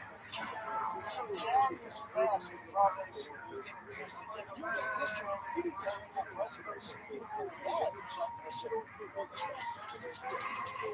So I got it down now. Once you're doing it, you're ready for stress less tonight. Tonight, we need to get those concepts down pat, inconsistent, and even make money. You have to have the freshness. So, last night, I had a chance to taste the food, and it just felt full. There's a lot of work to do. Everything has one note. So kitchen training today, I'm going to have to introduce layers of flavor. Anyone who's going to buffalo wing, right? We're going to add some layers of flavor. I'm going to grab some wings here. We've got this jalapeno brine. Okay, so that's in there. And adding flavor before taking notes. We're going to go right on the grill. That's going to tear down the day. As this cook, we just add a little bit. We're just layering with flavor. It's going to get a little bit of bite to it. Then we're going to cut this off and get beautiful pineapple salsa. You can see the freshness on the plate, right? So it's a simple dish but delicious. The contract, We carry two lines. They're popular, but it's not completely from the way you put it. There's so many different layers of such a simple way you're not going to expect it to be impressive. tonight's is freshness. Let's get excited. Let's put some passion into it. One goat would be good. I want to get this one together for a minute before we hook it up. I want to focus tonight on speed and accuracy. I'm giving every customer number one juice. When you guys stop drinking, I want you to drop the chip that the customer gives you in your bucket. This way we can see how many drinks you sold at the end of the night. We can see who's faster. Next, anytime the drink isn't right, Derek is going to dump it in the bucket. At the end of the night, we're going to see who is the most accurate, and we're going to see who is the fastest. The competition is always good. I think all it's stressful, and I'm definitely a little bit stressful. The whole point of this is to stress this, right? I want to stress this out. The COVID's not so easy. I can only put so many people in here. So I'm having everybody order 2, 3, and 4 drinks. I'll tell you why. Next month, 2 months from now, we're going to be ready. Absolutely. Set up the event. Welcome to Paradise Cantina. Come on in, let's go. Come on in.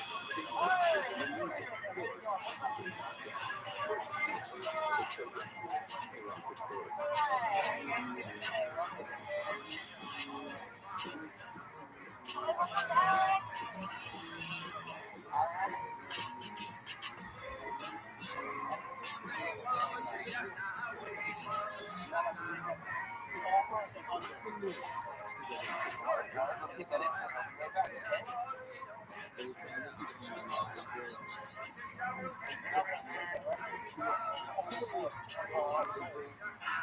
you're thirsty, right? Let's go. Let's get some energy here. It's supposed to be a party bar, right? Who's ordered that hasn't gotten a drink? So guys, take your orders. People don't have one just that one. Okay, let's get them in and get back out there, guys. This is about speed. Let's go.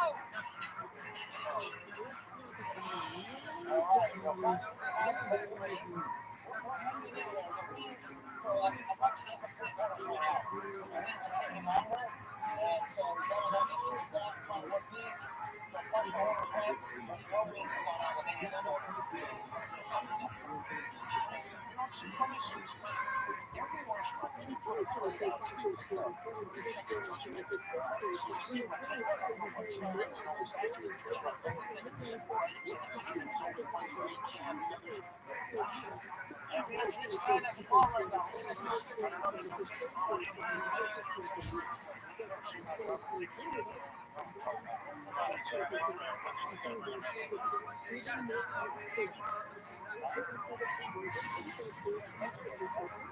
Okay, what you got going on in here? Oh, boy! Melissa, you're being deviled in drink water. She's laying locked out in my bag, and I just guess I couldn't handle it. All right, give me the scoop. What do you guys think?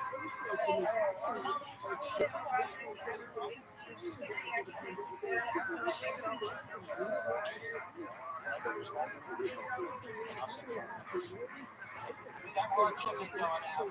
Right. Yes, sir. So it's going to be a problem. If you guys think I'm going to ask you to give it. So we're going to straight back off. Any other wings out if you don't want people.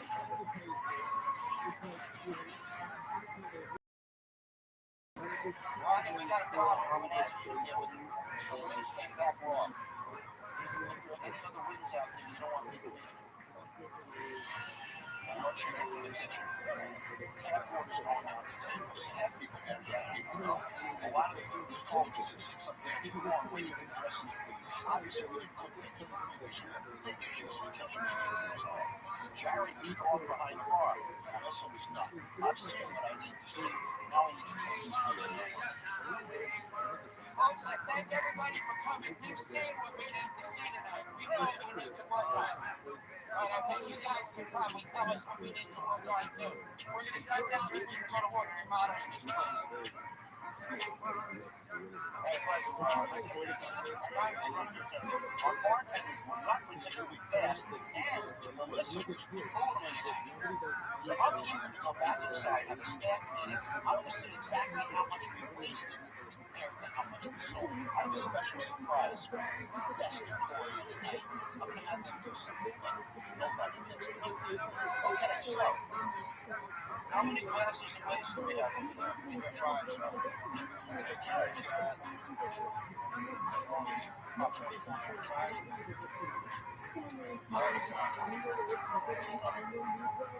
And it shows a real difference, Jerry. My hat's off, buddy. I'm very close to him today. I set it up for you guys to go to the founders and say, Jared, since you're impressing so much, you're going to push the button that says Love the Families. This would be a great way to energize us for a big day of training towards 2 days reopening. You guys ready? Okay, let's dive in tomorrow. Thanks, everybody. Thank you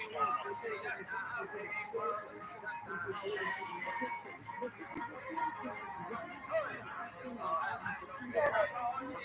Welcome to the ViralRabbi Show Patrol. And we're going to actually want to make some report. And thanks from everyone at the MGM Resorts. We're about to let you guys in about it. Yeah, I'm done. You saw it. You saw it. But of course, I understand what you're saying. This was more than just money. Listen, if Kevin can sell wine at QVC, so can I. And of course I can. I just believe in you. I also like branding. I think in retail, people will look at that and they will pick up your bottle. And I think the wine is fantastic. Everybody said it's phenomenal. I mean, in my head, I was reading like 7.5%. From 5%? But you're just starting. You need muscle. So are you at the end of the day a a snobby person yourself. You came up 2.5%. No, I am worth 12.5%. I am broken. I could have gone higher. I could have gone a lot higher. You don't understand. Yeah, I have a concept. What's so nice? It's just called evaluation. It's mostly for the investor. And I always started hearing more than 10%, and I like that because I know you're going to be really involved in making it more. So the valuation, I think, if you work with a little bit of money, then I think everything's millions. So you want 170,000 for the 12.5%. Let's go 160. Come on, Bryce. Okay. Done. Deal. Cool. Yay. You are welcome. Congratulations, Bryce. And please enjoy the wine. Congratulations. Thank you for the wine. Cheers. Okay, one last. Chevalier de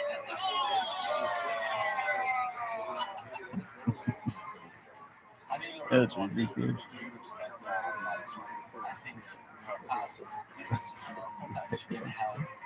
The orange or everything.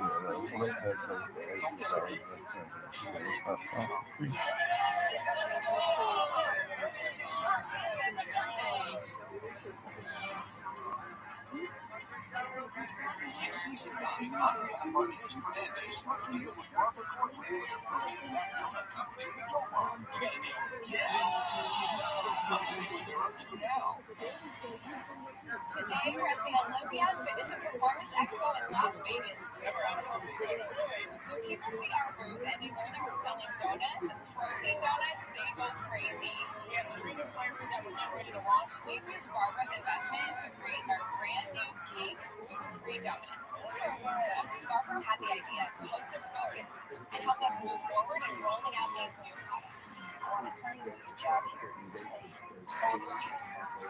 Focus groups are important. It's the easiest way to get honest feedback and hear how they think on taste, on price, on packaging, and then go home and make your product even better. Love the donuts so much. It was just a little messy if I would have taken on the go. I would have liked the glaze to be a little softer, so that way I could put it on the donut a little bit more. It's great to find out that you're doing almost everything right, but the real value is to hear what the criticisms are. They should be helpful. Sharks have provided so much for not only our business, but for our family. Now, just 9 months later, we're nearing $2 million in sales. The reason Marquez and Andrea have done so well with the dough bar is because they put their heart and soul behind it, and they built a multi-million-dollar business. They're an inspiration to every entrepreneur out there.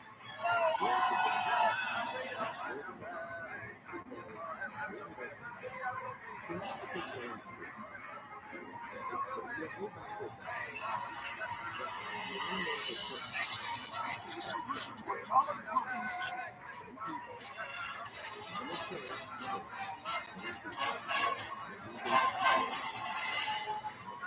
Hey Sharks, my name is Noah Garrity, and I'm here seeking $225,000.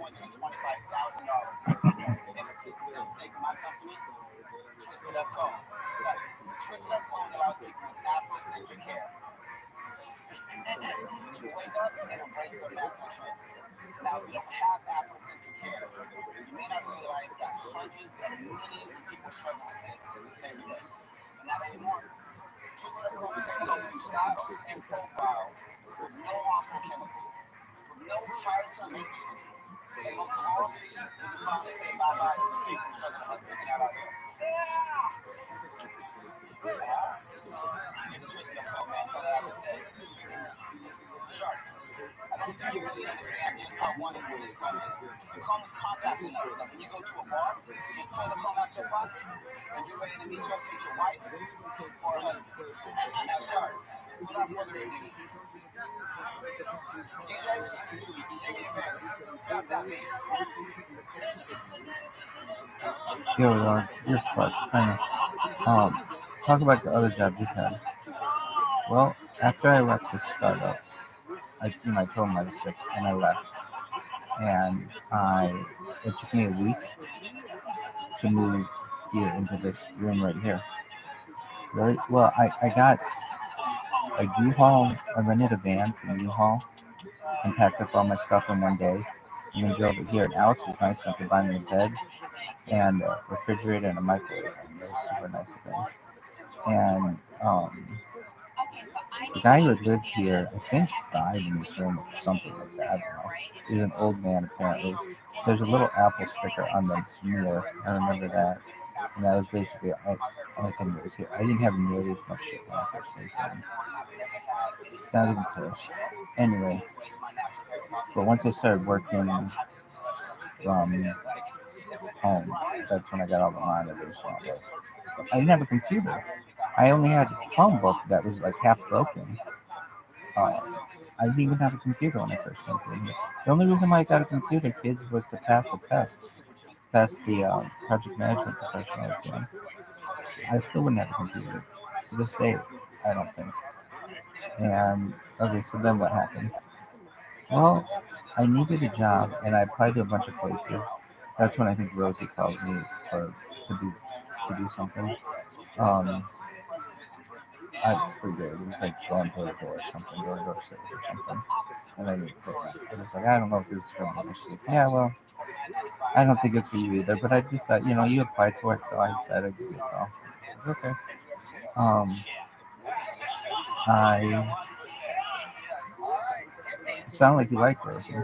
I almost asked her out. I mean, I did, and then I just pulled out of it because, frankly, she wasn't Jewish, and I was gonna be really really what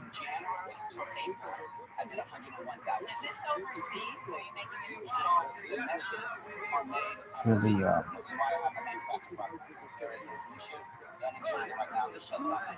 do. I was really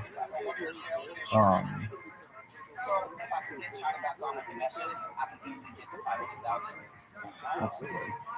I was really I didn't want to be ashamed by it. I don't want to say ashamed, but like, I was really reluctant because I remember I was sitting in my car on Green. What the hell is that street on which Green? Green. What the hell don't I remember? This is my address. Green. Green Meadow? Man, I love that. What would you call it? Where did you live? Yeah. It was near Long Beach College. I love that. Yeah. South Shore Long Beach. Yep.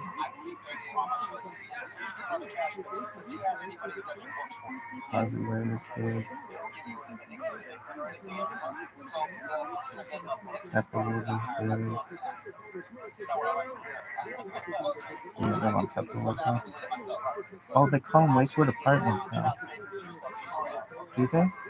That was a different place. That's not correct. I didn't know Lakewood Apartments. Northway was big. I was right off Carson. Happy's Liquor is big. I went to Pepperwood, was it? No, I don't know about Pepperwood. I lived on East Village Road. No, it was close to that though. It was Green Meadow. Okay. Anyway. Pepper State. Anyway, but I remember exactly what I was on. Well, technically, I think it was Pepperwood because it had changed to Green Meadow. But anyway, it was the parking spot where I always was, and I was like, and I sent me this text, and I was like, yeah, it's going to work out. So, all right, well, you can get on it now. Anyway, it was a really long text message, I remember. Is that the end of your story? No. So then what did you do? I applied to all these jobs, and basically one of them called me. I forget this guy's name. I went to Wake Forest. and he called me in, and he said it was to be a car salesman. I was going to run the internet car sales at a Hyundai dealership that was Russell Westbrook Hyundai in Huntington Beach on Beach Boulevard. And it was a really great location. And I went there, and this wealthy Muslim guy perhaps had just bought it, and they knew that I wanted to, that I didn't work on Saturdays.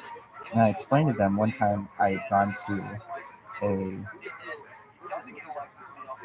it's like an open casting call basically for to be a car salesman at Curly Beach. Really? Yeah, why did you do that? Job. Anyway, I remember at that casting call, I came in. Why didn't you work there? They were really excited. I remember they were going to have a university graduate. And I came in, I had a briefcase. I remember Mike Lee comes in and he's like, trying to motivate us and everything. And he's like, he asked a bunch of questions. And he asked two questions that I know I know. He said, but I didn't know the first one. And he said, what do you want out of an employer? I raised my hand and I said, a safe place of employment or something like that. Like first and foremost, if someone shouldn't feel that they're working in a dangerous business. All right, safety, fine. I could tell. It's like, well, that's not that big a deal. And then he said, what do you think I want out of an employer? And I raised my hand and I said, someone who is immensely profitable for me. That's right. Very, yeah. And he said he had bought Johnny Blue Jack, a bunch of Johnny Blue Jack,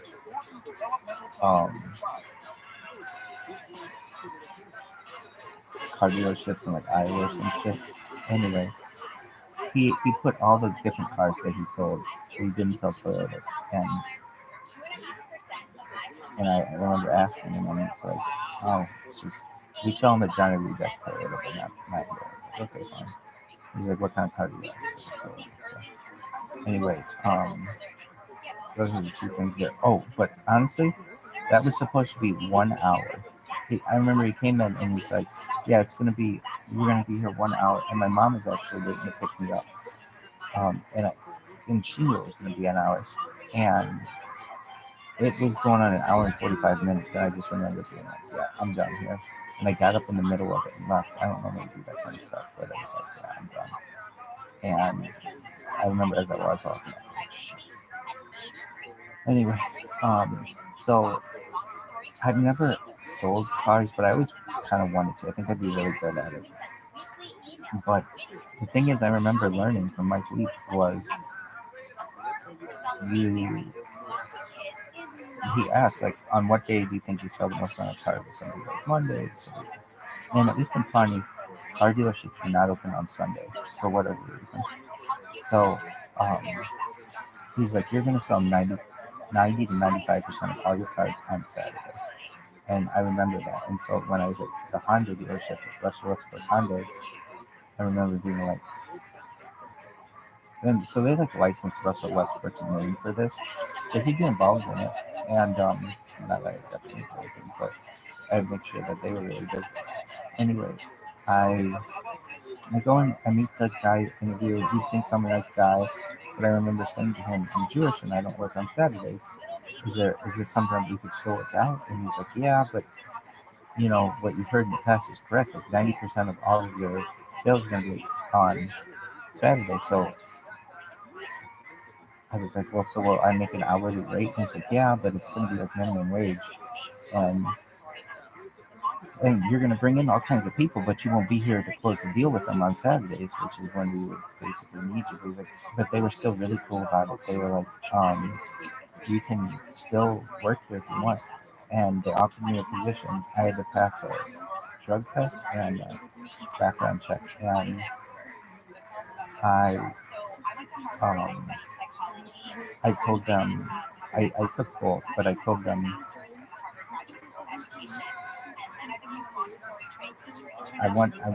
can you give me a week to start? And they're like, yeah, what do you want a week? And I'm like, I'm going to try to find another position. Really? And I'm like, well, and they understood. They were like, I explained like they were really nice. I remember both of them. The owner, this Muslim guy, he was really respectful about my religion, and he, I think very highly of him, and I was respectful of his. And the other guy there, he was, I remember he's a real smart guy. He went to work for us, and he's a nice person. And so then what did you do? Well, I explained to them as well. Like, I took classes in the evening, like Tuesdays and Thursdays, and so like I'm not gonna have to work evenings. They're like, no, I mean you'll be out of here by 5:30 basically if you work like I don't know 8 to 5:30 or something. Like doing an online sale, and I was really intrigued about doing that. But so then I remember it was like I it was a Sunday, it was after Shachar, and I was talking to Rabbi, and he's like to my rabbi, and he's like, so any any um progress on the job front? I'm like, well, I kind of got a job. He's like, kind of got everything. I'm like, well, I could work as a car salesman, but I'm gonna sell most of my cars on Saturday, and that doesn't make much sense to me. And he's like, you know, you want to live an Orthodox life that kind of goes against that's when we do everything. Like, no, I know. So um, I was living here, and I had been unemployed for close to 40 days. And what I would do is I would go because they had Wi-Fi here, but they didn't have air conditioning, and I didn't have air conditioning. It was so hot in here, and I didn't have a computer. I just had a Chromebook and a phone. And so what I would do is, and I mean, I just when I quit or whatever left the startup, I mean, I didn't have oh, I had interviewed for another position. What was it? To be a medical sales. I interviewed for a position on that Monday to be a pharmaceutical sales rep for a specialty pharmacy that my friend had gotten me into this interview, but it wasn't a good fit. Why? Because I was gonna have to like drive into the Inland Empire, and it was like um, it just wasn't. It, and I remember the guy with whom I met, he was really nice, David. I remember Starbucks in Newport Beach, and um, but it wasn't his decision; it was his boss's decision, and she's some Indian lady, and just I'm give me a chance, perhaps maybe in the future. Anyway, but I have the special respect for specialty pharmacy. What's a specialty pharmacy? People, it's not like CVS or Walmart or Walgreens or any of those, right? Or whatever. It's like people who have special needs have a need for, like special medical conditions have a need for medications that aren't normally stocked um, in a regular pharmacy. And so basically, what I would have done in this role is go to different, or just like I don't know, different medical manufacturers, doctor's offices, that's what it was, and try to convince them to use a specialty pharmacy as opposed to a normal pharmacy because they could get it at better rates and things like that. So anyway, but the key was, and what I've even tried to keep. I've used specialty pharmacies before just because I wanted them to get more business because I felt that they were just going to get absorbed and then people wouldn't be able to get their medications. Really, yeah, there's a special pharmacy to which I go. I think it's in Garden Grove. I really liked it. I like the people. I even remember my thank you card once. Really, yeah. I mean, um, to all these people, I always wrote thank you cards. Whenever even if I didn't get a position, I would just for the interview write them a thank you card. But I wrote Alpha thank you card. I wrote when I got the position at Hyundai, the Hyundai dealership. I wrote them thank you cards, both of them. Uh, I've always been very thankful when people give me that opportunity. So anyway, the Hyundai dealership is going to give me a week to basically find another job. They were really nice to do that though, but I was honest with them. I was like, I just don't think it's going to work out perfectly. And they're like, yeah, I mean, probably we like you, but you know, there's if you can find another job, a better job, you know, like they were like, you know, you're college educated, you went to good school, and I don't know if this is necessarily the right fit for you, but nevertheless, I um, I would go to Newport Beach Library, which is like one of the nicest libraries in the United States, I would say. It's right at the city center. It's really nice. I mean, it's really nice. Anyway, and I would go there and I would apply for jobs on, um, well, I should say it's not like 2 weeks to write an application for, we're going to pull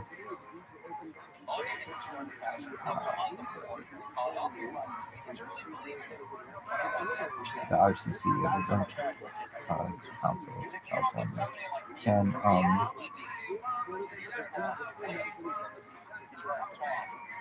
Can I just say that thank you so much? awesome.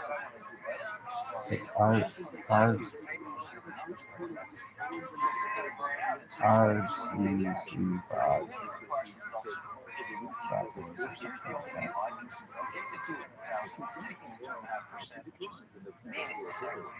Council California. Well, I mean, yeah. We're moving. What's your goal, bud? Really? Yeah. Where were they? They're at the corner of Wilshire and Western. Right there. Anyway, that's where the Wilton is, which is the auditorium. Anyway, so then what you do? I took I, I took 2 weeks to write that. It was like took me a lot. It was really difficult for me to write that, but I did, and it was good. And then what did you do? I went to. I would go to Newport Beach Library, and that's where I wrote that. But they had all kinds of programs that I didn't have on my Chromebook, and so and I remember being like, man, I would love to take some of the classes they had here. They had all kinds of classes for little or no cost, basically. And they were like PowerPoint, or not PowerPoint, Photoshop, and all these other classes that I would eventually learn, but I'd learn the hard way, and I don't know as well as I would like to, so I'd still like to take those. But anyway, here's the thing. I would get calls to interview for places, and they'd be like, okay, well, we'd like to do a video interview, and I'd be like, great. But the issue arose that the Newport Beach, and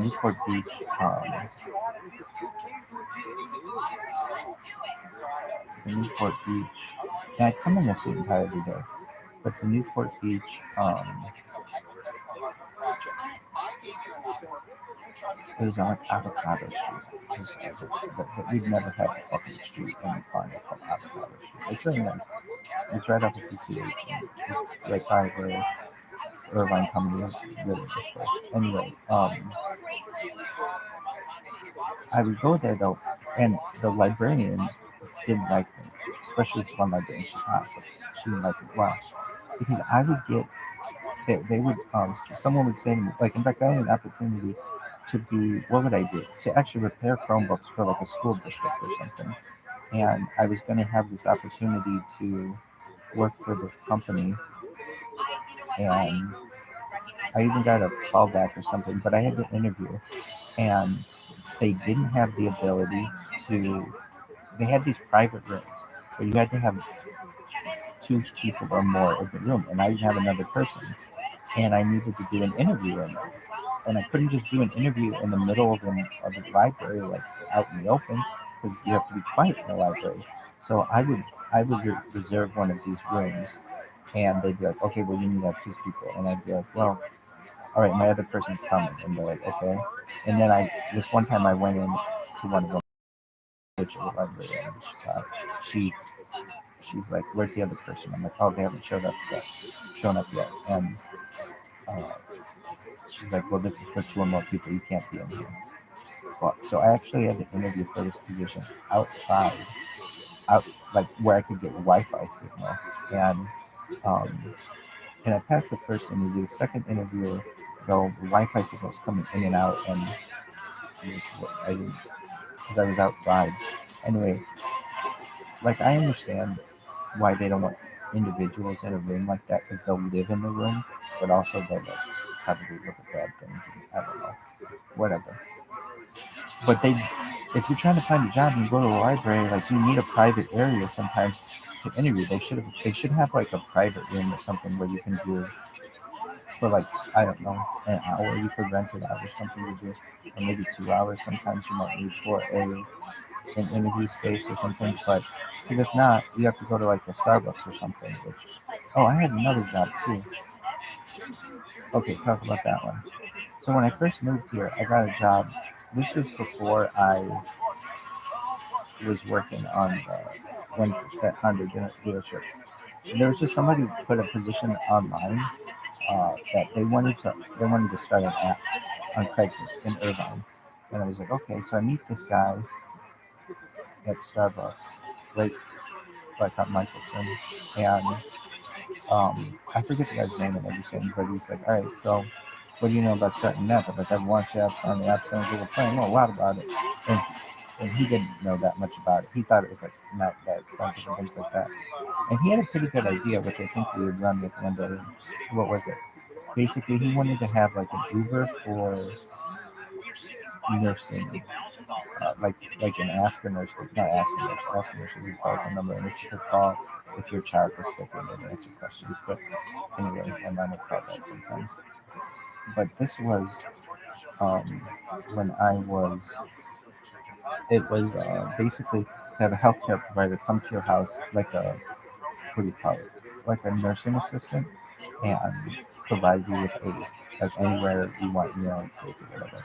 It was a similar model that we were all these other on-demand apps, but it didn't have the funding that the guy needed to be able to do it. Though he had a good amount of money. I remember he was really like he would like to go to Vietnam a lot. He gave me a pen that was from like some hotel in Vietnam. Anyway, we met. So he gave me a computer to use, and it was kind of smart what he did to some extent. So he wanted someone to put together a presentation for him. So he would find college kids and stuff to do a little bit on the presentation, work for a little while, and then he would either not pay them or say you need the laptop back. And he might pay him a little bit. I don't know if he ever paid me. Maybe he paid me like $100 or something. It wasn't a lot though. And I just remember being like, well, I want to.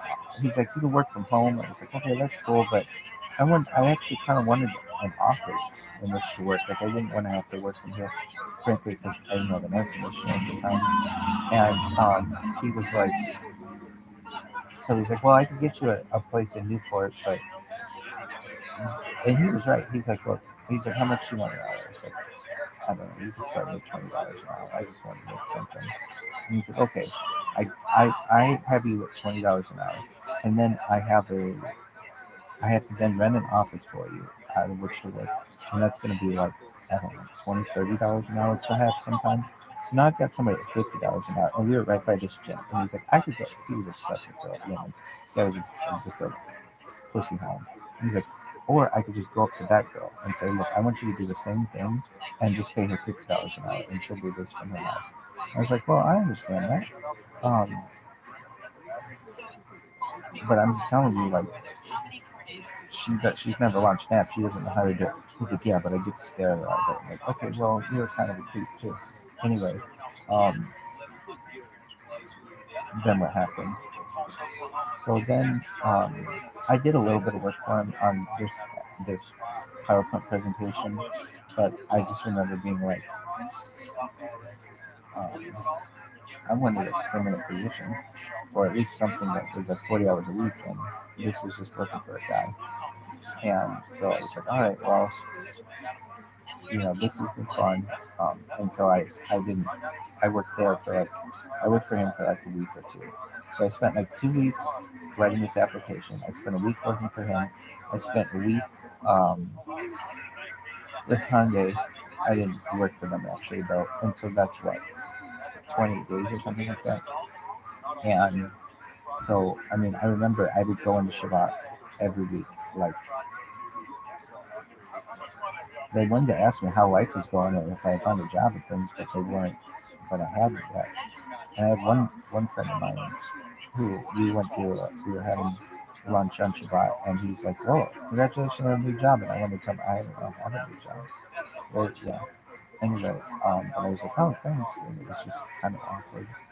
Anyway, um, then what happened? So then I was going to um, I would spend a lot of time at this Newport Beach library, and I don't think the librarians liked it too much because I wasn't using the library like a normal person. Like, oh, I go in and get a book or whatever. I was literally there from like 8 a.m. till um. Oh, and then I interviewed for another place. I got at where um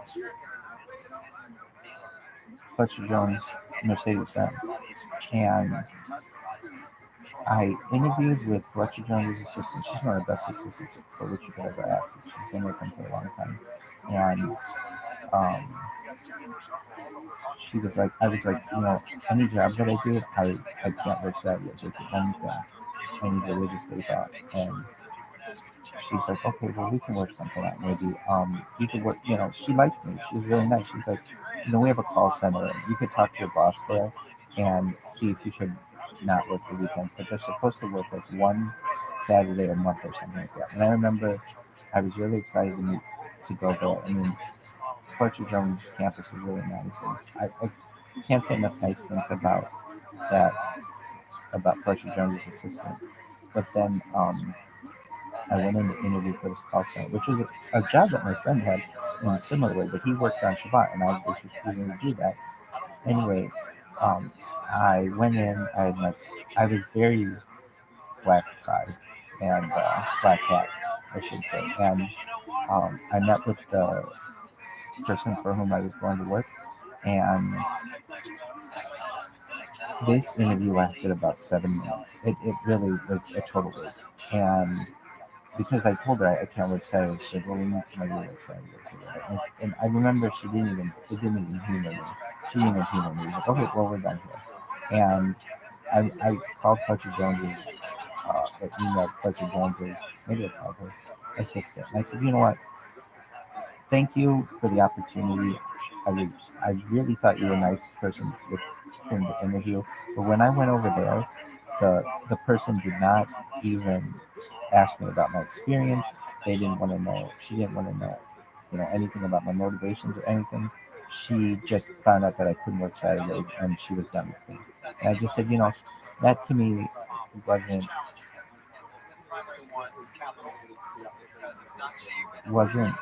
what you had told me. You said that there was that you could talk to her about not working Saturdays, basically. And I said, look, I'm a manager. I know how it works. When you need people to work a certain day, and then all of a sudden one of them can't work certain days, you don't want that person anymore. And so I understand how it works, but I just think it was unfortunate the way that worked. And the lady apologized to me, Fletcher Jones' assistant. She was really nice lady.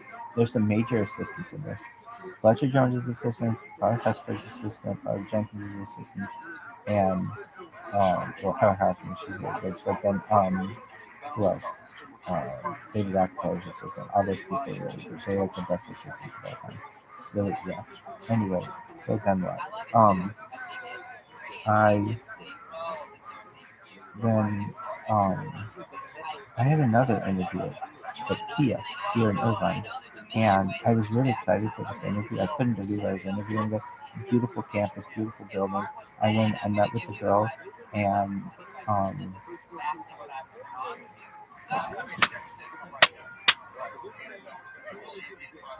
anyway, she was really nice, and I thought I was really going to get that job, but again, I couldn't work Saturdays, and I don't think you had to there, but I think it just didn't work out for one reason or another. But it seemed like I was going to get it, really, yeah. And it was really close. I was really excited. And then there was another place where I interviewed. And it's like, why are you in all this automotive stuff? Because I had launched an automotive app, so I think that's why we kind of categorized. There was another place where I interviewed. Where was it? Oh, you boys have to make decisions. Shit, I was just thinking about where I interviewed.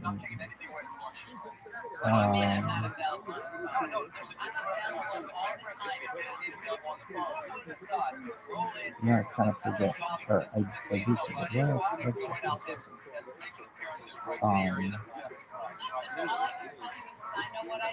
But I remember being like,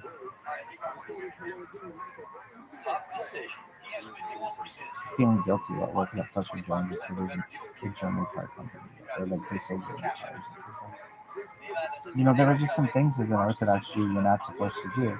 You can't own a McDonald's. Like you're not supposed to make money off of milk and meat and things like that. Like all these like trade restaurants and things. All these like little nuances that like positions that you can have and you can't have. Like it just made it very difficult.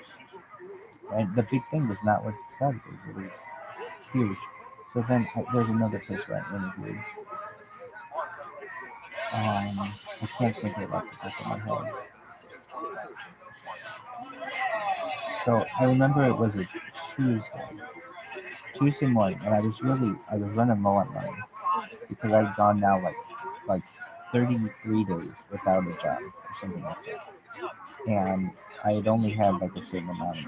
I didn't have a lot of money saved up, and well, I did. I had not a lot of money, but like I had planned on like if I had to ever walk out, I wanted to make sure. Like I wasn't driving a new car.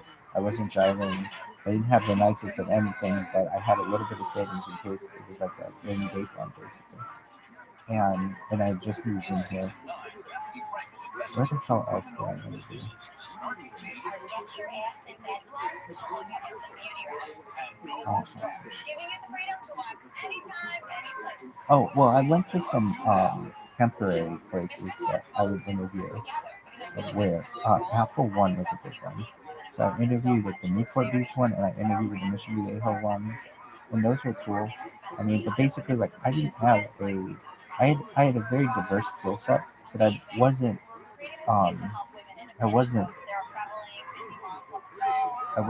specializing in anything. Like very few people are just wanting to watch bootstraps, and I didn't have any certifications. That was the thing. I didn't have any certifications yet, and I would eventually get those. But so then what happened? I was where else?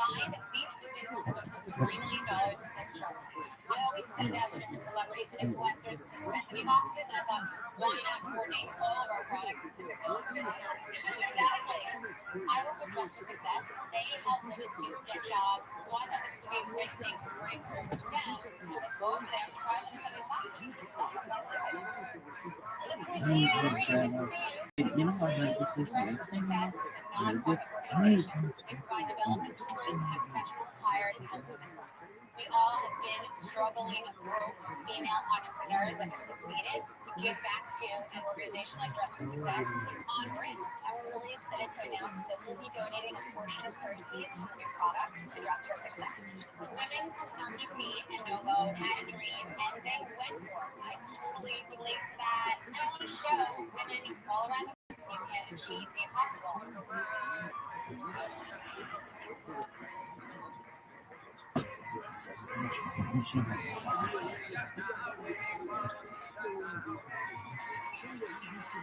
Well, where else did you work? What the fuck is flying in here? These things are so difficult to get. They fly in such a jagged direction. Hi, my name is Saskia Sarosa. Where else did you Founder and interview? Real Flavor Officer of Fresh Veggies, headquartered in Westchester, New York. I am seeking $275,000 in exchange for I interviewed at what is it called? Fresh Bellies is a new baby food company Verified Background or something. It was like in Irvine, and I did not get that job, but I came close to getting that job. And I would really say I don't think. I mean, it was hard for me to get a job. It was hard for me to look people in the eye. I had a huge scarred face, and Why don't you think you got the job? I just think at the end of the day, it was. I got the interview because I where I'd gone to university, but after that happened, anyway. And one lady liked me. Her boss, I think, was just a little um, reluctant, but they were really interested in my experience. In fact, like I would talk to them about like FMLA and all these things that I through which I'd gone, restrictions with employees and things, and these were things that they were having to undergo as well. So I talked to them about the Office of Institutional Equity and all these other things, and they thought that stuff was really. I mean, it was a long interview. Oh, I remember where I interviewed. What was that place called? Um, I mean, I was interviewing a lot. It was just a matter of time before I get one of these. What was that one called? And another reason I got this interview was because I went to university. This recruiter called me. She went to Tusk and McMahon, something McMahon.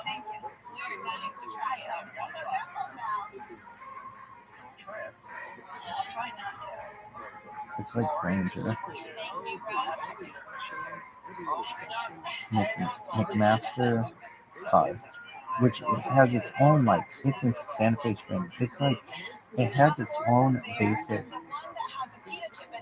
like mini city. It's huge. Their campus is huge.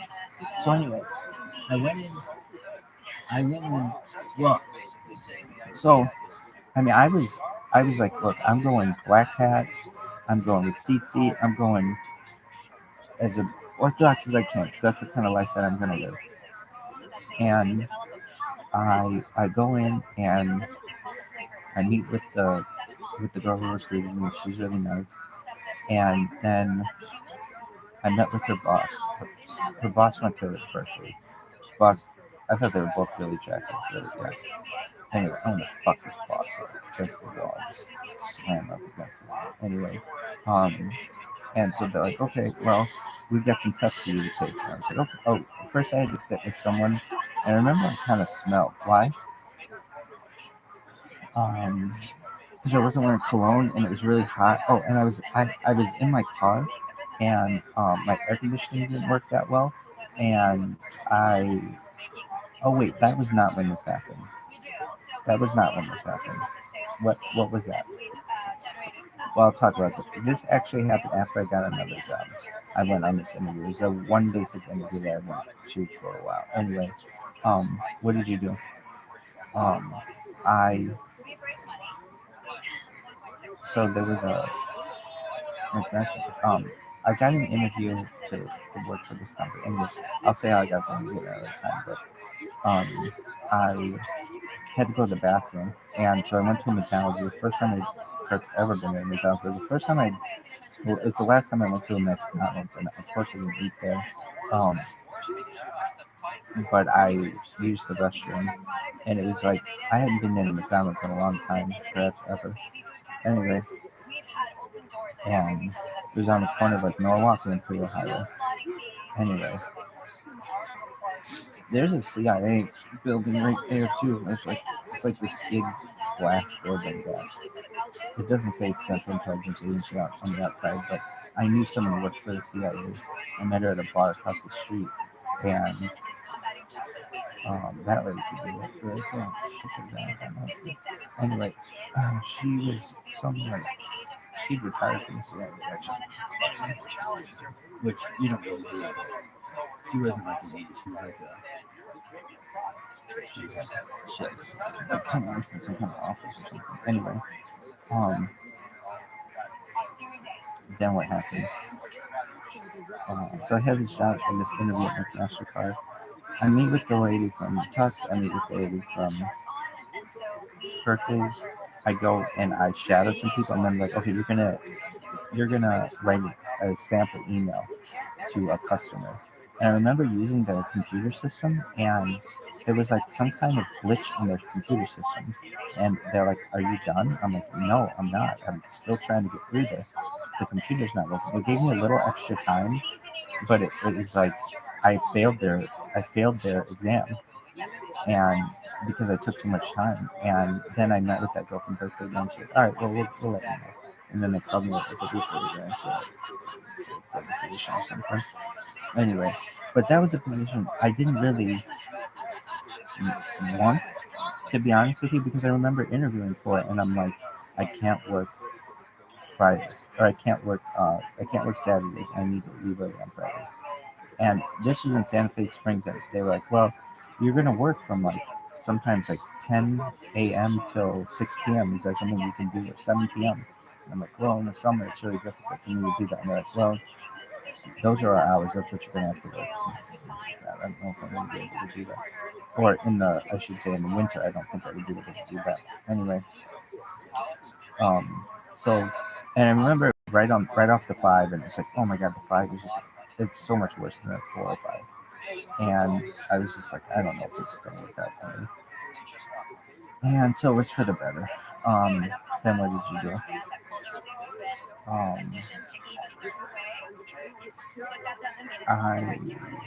But that was a little different. So those are like some of my interviews that I had within the first, like that year. So they had some really big companies. Anyway, I was going to, it was a Tuesday morning. I was at Newport Beach Library. I was in the parking garage there, and I remember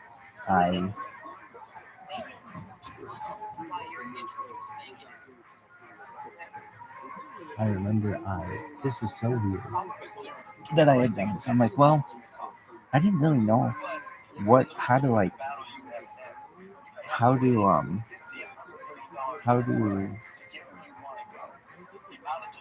market myself. Like, what am I?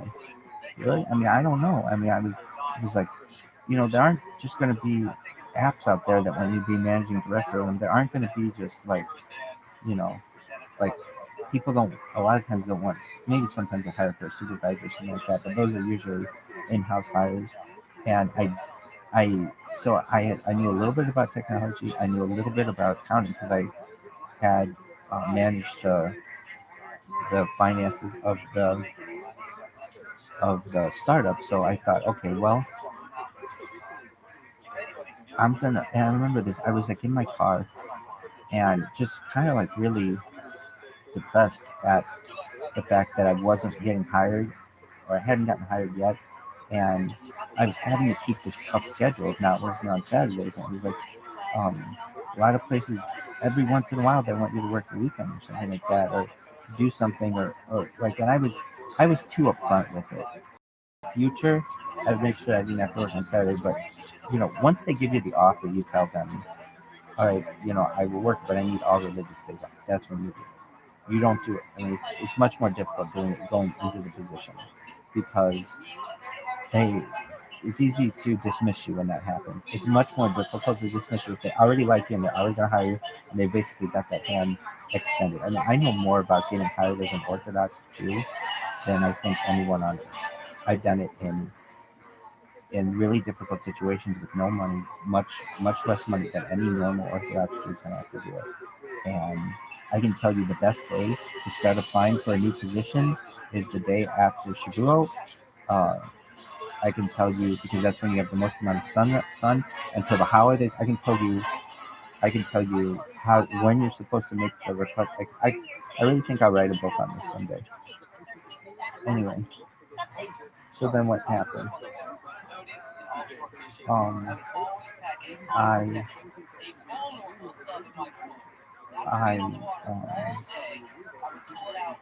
What did you do? You did something. Yeah, what was it? Oh, so I was in the parking lot of the Newport Beach Library.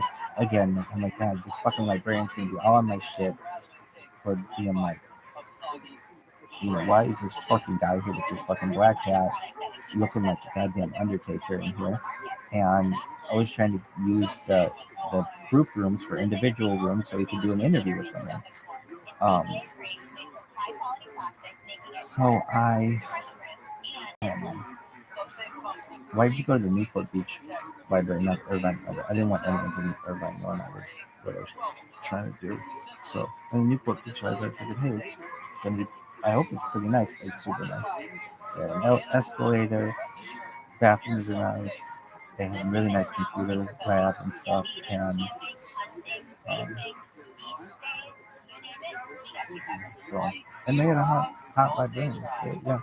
Anyway, but I could just tell once I told this woman that I was meeting with someone, and she's like, no, you're not. Basically, I was fun. Like whenever this woman saw me, she was gonna be like, this guy sucks. Anyway, for whom are you waiting? Oh yeah, who was she say? Anyway, so I then went somewhere. Oh, I drove there in the morning. I drove there in the morning. It was 7 o'clock in the morning, or something like that. And I had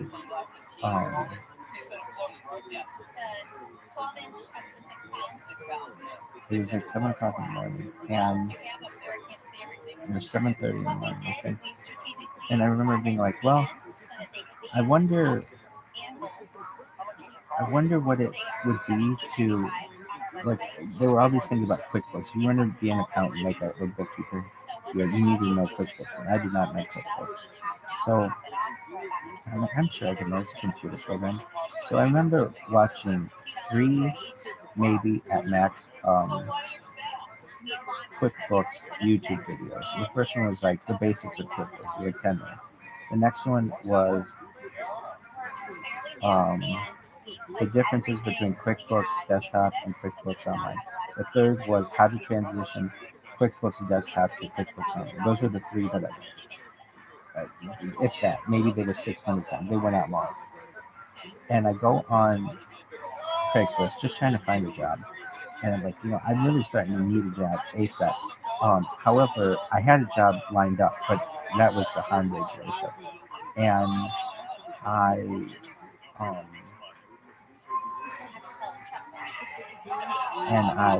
it was like 7:30 in the morning, and I saw someone had posted for it said accountant wanted, something like that. And it gave the explanation of what was wanted, some of the duties and stuff. And it was like QuickBooks experience mandatory or something like that. It was like in huge letters, basically. And then I looked, and it was one of the few, like normally people only put their emails out there, but it had a telephone number. I was like, oh my God, whatever person posted this, they're nuts. They put their fucking telephone number on Craigslist, like they must be desperate. Anyway, so I called and I introduced myself, and the person on the other end says her name's Suzanne, and she is looking for an accountant, and I can tell she's kind of already pissed off. I'm like, okay, well, she's like, do you have QuickBooks experience? I'm like, yes, I do. And she's like, do you know how to transfer QuickBooks Desktop to QuickBooks Online? And I'm like, I absolutely do. I just watched this YouTube video on it. And she's like, oh, okay, good. Well, can you interview today? And I'm like, yes, I can. And she's like, all right, well, come for an interview at 5 p.m. And I thought, well, that's kind of weird. Normally places you don't interview at 5. Like, I wonder why it's so late. But I could already tell that this place was going to be really different. I mean, normally Craigslist jobs are much different than like ZipRecruiter, Indeed, or with a recruiter or something like that. But I'm like, okay, well, it's a job interview. So I was, okay, I did an interview, whatever. But it's like, man, I don't know shit about accountancy. How the fuck? I don't know anything about it. I mean, like, I've never taken an accounting class. I have no fucking clue about it. So anyway, I go in for my interview at 5 o'clock, and this lady comes walking in the door, and she's like, so you're Michael? I'm like, yep. And she's like, well, I just don't have time to interview you today. And I'm like, oh my God, I was waiting all day for this, basically. And she's like, can you come back later? It's already 5:15, basically. And I said, well, I have a class from 7 to 8, something like that. But I can come after that class. And she's like, oh, we'll be here. Man, they were really late here. And what was it? It was a place called Above the Top. I had seen this place before.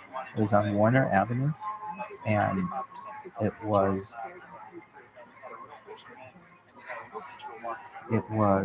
um, a wedding studio, basically. But it was an event. It wasn't just one. It was an event planning studio. Event planning warehouse was really big. Anyway, so um, I'm like, I literally felt like Frank Abagnale. I felt like that my whole life, where it's like Catch Me If You Can. I just would walk in and be like, oh yeah, I can do this job. Anyway, so and then just figure it out. I remember my friend Yosh came over to my apartment once, and he goes, "You're just like Frank Abagnale." He said that to me, and I'm like, and I took him upstairs to my bathroom, and I had a little poster on the wall, Frank Abagnale, pilot, attorney, doctor, all before 21 years old or something like that. He's like, dude, you even know his name. And you have a poster on your fucking bathroom wall about this guy? He was like, that's crazy. Like, I know. It's crazy that he said that. Anyway, so I go to Gemara class. I never miss a Gemara class. No, I'm sorry, I went to Chumash class. I never missed a Chumash class for all of the time that I was there. And I was never late for it, even though I was having on the 405, and sometimes it would be really close. Maybe one time I walked in 20 seconds later, literally, basically. I was always there early, and I used to have to use the bathroom on the corner of Michelson and Clover sometimes because I never used the rabbi's bathroom. Never once went to a bathroom in his house. Why? Because I didn't quite know the Asher Yitzhak, but I knew we were supposed to do something. Nobody said it outside, but he did.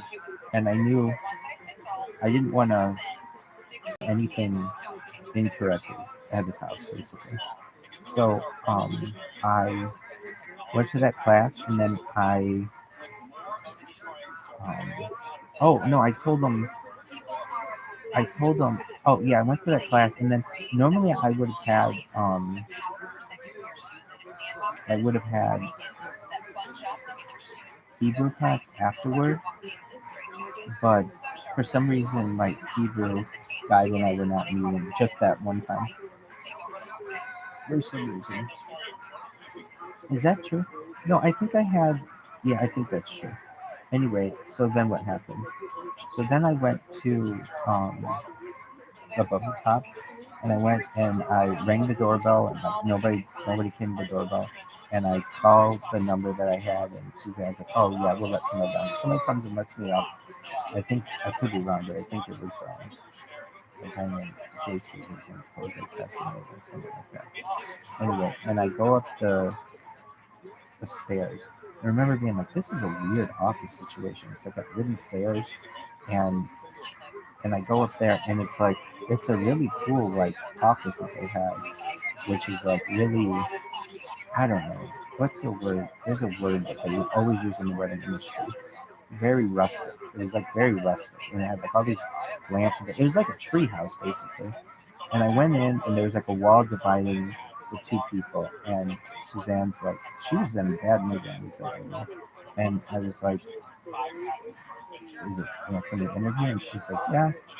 And so she's like, I give her my resume, and she's like, she puts it aside, and she's like, so tell me about yourself, yada, yada, yada. So I got app experience. She's like, oh, I've got an idea for pop-up parties. Basically, everybody wanted to start an app at this time. Everybody had an idea for an app. Not to say that they don't, and that both the guy who wanted to have the nursing assistant app, that would be really big, but pop-up parties would be really big too. But it takes a lot of capital to do that. And I could kind of start to tell that this place didn't have that much money. There was just something about it. Normally a place keeps like banker's hours or really consistent hours or whatever, and this place just kind of didn't seem to be doing that. Because I'm there at it was like 8:30 at night, and they're still working. So anyway, I meet Suzanne, I meet the other owner, who's named Jose, and they're 50-50 partners in this business, and so they're they're across the table. Or no, they're Suzanne's across the table from me, and Jose's next to me. And this interview went on for like an hour and a half. It went on. It was like 10:30 at night, and Suzanne was basically like, "Well, you know, you seem like you know what to do when it comes to accounting. It seems like you've had some success. Um, basically, is there anything that we need to know about you?" And I was like, well, I can't work Saturdays. I can't work religious holidays. And she was like, oh, we don't have an issue with that. And I was like, oh my God. Those are magic words. And I said, if you don't make me work religious holidays, I will be the absolute best accountant that I can be for you for all of the other hours. And they were like, you have a, we've gotten a lot of people to apply for the position. And I remember I went out and had like a speech that I gave them. And it was like, look, none of those people are here right now. I'm the only person who's here. It's 10:30 on a Tuesday night. No one else is going to show this kind of dedication to this job. I will do whatever you need me to do for as late as you need me to do it. I just can't work religious holidays. And I remember Jose was like, that's what we want out of an employee. Basically, somebody's going to give their absolute everything for a position. And Suzanne's like, okay, well, how much do you need to get paid? And I told them, so I was making $25 an hour at the startup, and I said, I'm going to make $25 then. And they said, oh, well, okay, that's within the range. And she said, well, we have two accountants already. I'm looking at this place, and I'm like, you have two accountants already? I'm going to be a third? What is this, the office? Like, why do you have so many accountants? And she's like, well, we have, and when I heard that, I'm like, oh, I'm fucked. Because it's like the second a real accountant finds out that I'm what I know about accountancy, I'm fucked.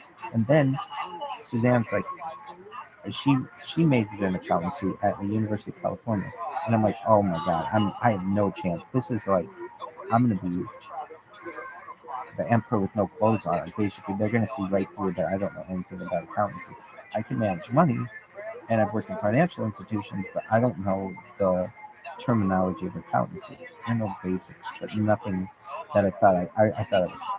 Anyway, so they actually had like four basically like, I was going to be like the fourth accountant. They had an old accountant, who was her name Roxanne, I believe. Then they had an accountant who was working as a contractor. I forget that girl's. I think that girl's name is Michelle. Actually, I could be wrong.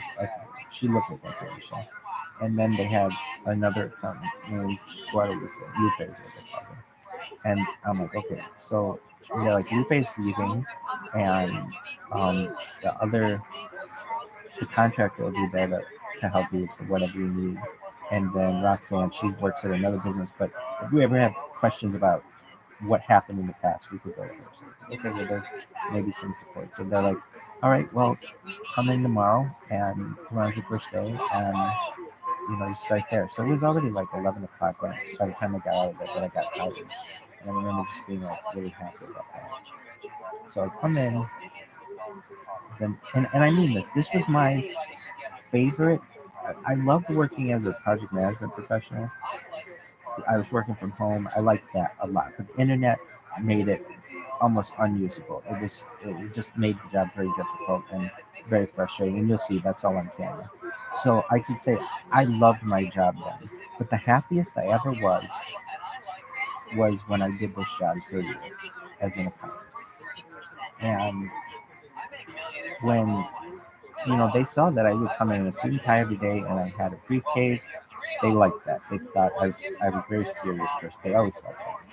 In fact, Suzanne would be shocked to see how I am behind closed doors, basically. But I mean, I was very. They used to call me Rabbi. In fact, the Chabad couple next door used to call me Rabbi, and the mom was from Israel. The son, he was a sound engineer. He became a lawyer as well. They call me Rabbi. I mean, like, people started calling me Rabbi about this time. Earlier than that, though, they call me Rabbi. So things sound loud. Anyway, so then what happened? I I go there. They're like, okay, well, you meet with Lupe at 8 a.m. or something like that. You could start. So I went, and I'm there at 8 a.m. and she doesn't show up till like 8:30, 45 or something like that. And she's like, well, I I had to go to Bob's. And I'm like, what the fuck is Bob's? She's like, oh, you don't know who Bob is? I'm like, no. Oh, Suzanne told me. I also, I'm an accountant as well, and I'm the accountant for this guy named Bob. I'm like, who the hell is Bob? Basically, Bob was Jose's adopted father. We could just say that. It wasn't that way. But basically, Bob had a business. Jose worked for him, and then Bob retired, and Jose kind of took over some aspects of the business. Though it was a different business than what than what Above the Top was. That was called something like it was something similar. Not Above the Top, but it was top of the top of the room or something. I don't know. Or something. Anyway, so Lupe comes in and she's like, "All right, well, so you met Suzanne?" And I'm like, "Yeah." And she's like, "What'd you think of her?" And I'm like, "I don't know. She didn't have a lot of time for me originally at the first interview, but she seemed okay at the second interview." And she's like, "Oh, you don't hate her?" I'm like, "No, I just met this girl. What are you talking about?" She's like, "Yeah, you're gonna hate her." I'm like, "I don't." Okay, I could tell that Lupe and Suzanne did not get along. And Lupe's like, "All right, well, first thing, I'll just show you what we do. We're gonna," and she's like, "We'll go to Bob's on Wednesday or something like that. I think, yeah, like on Thursday or something like that. We won't go there because I've already been there." He's like, "Okay." So she's like, "There's no time clock.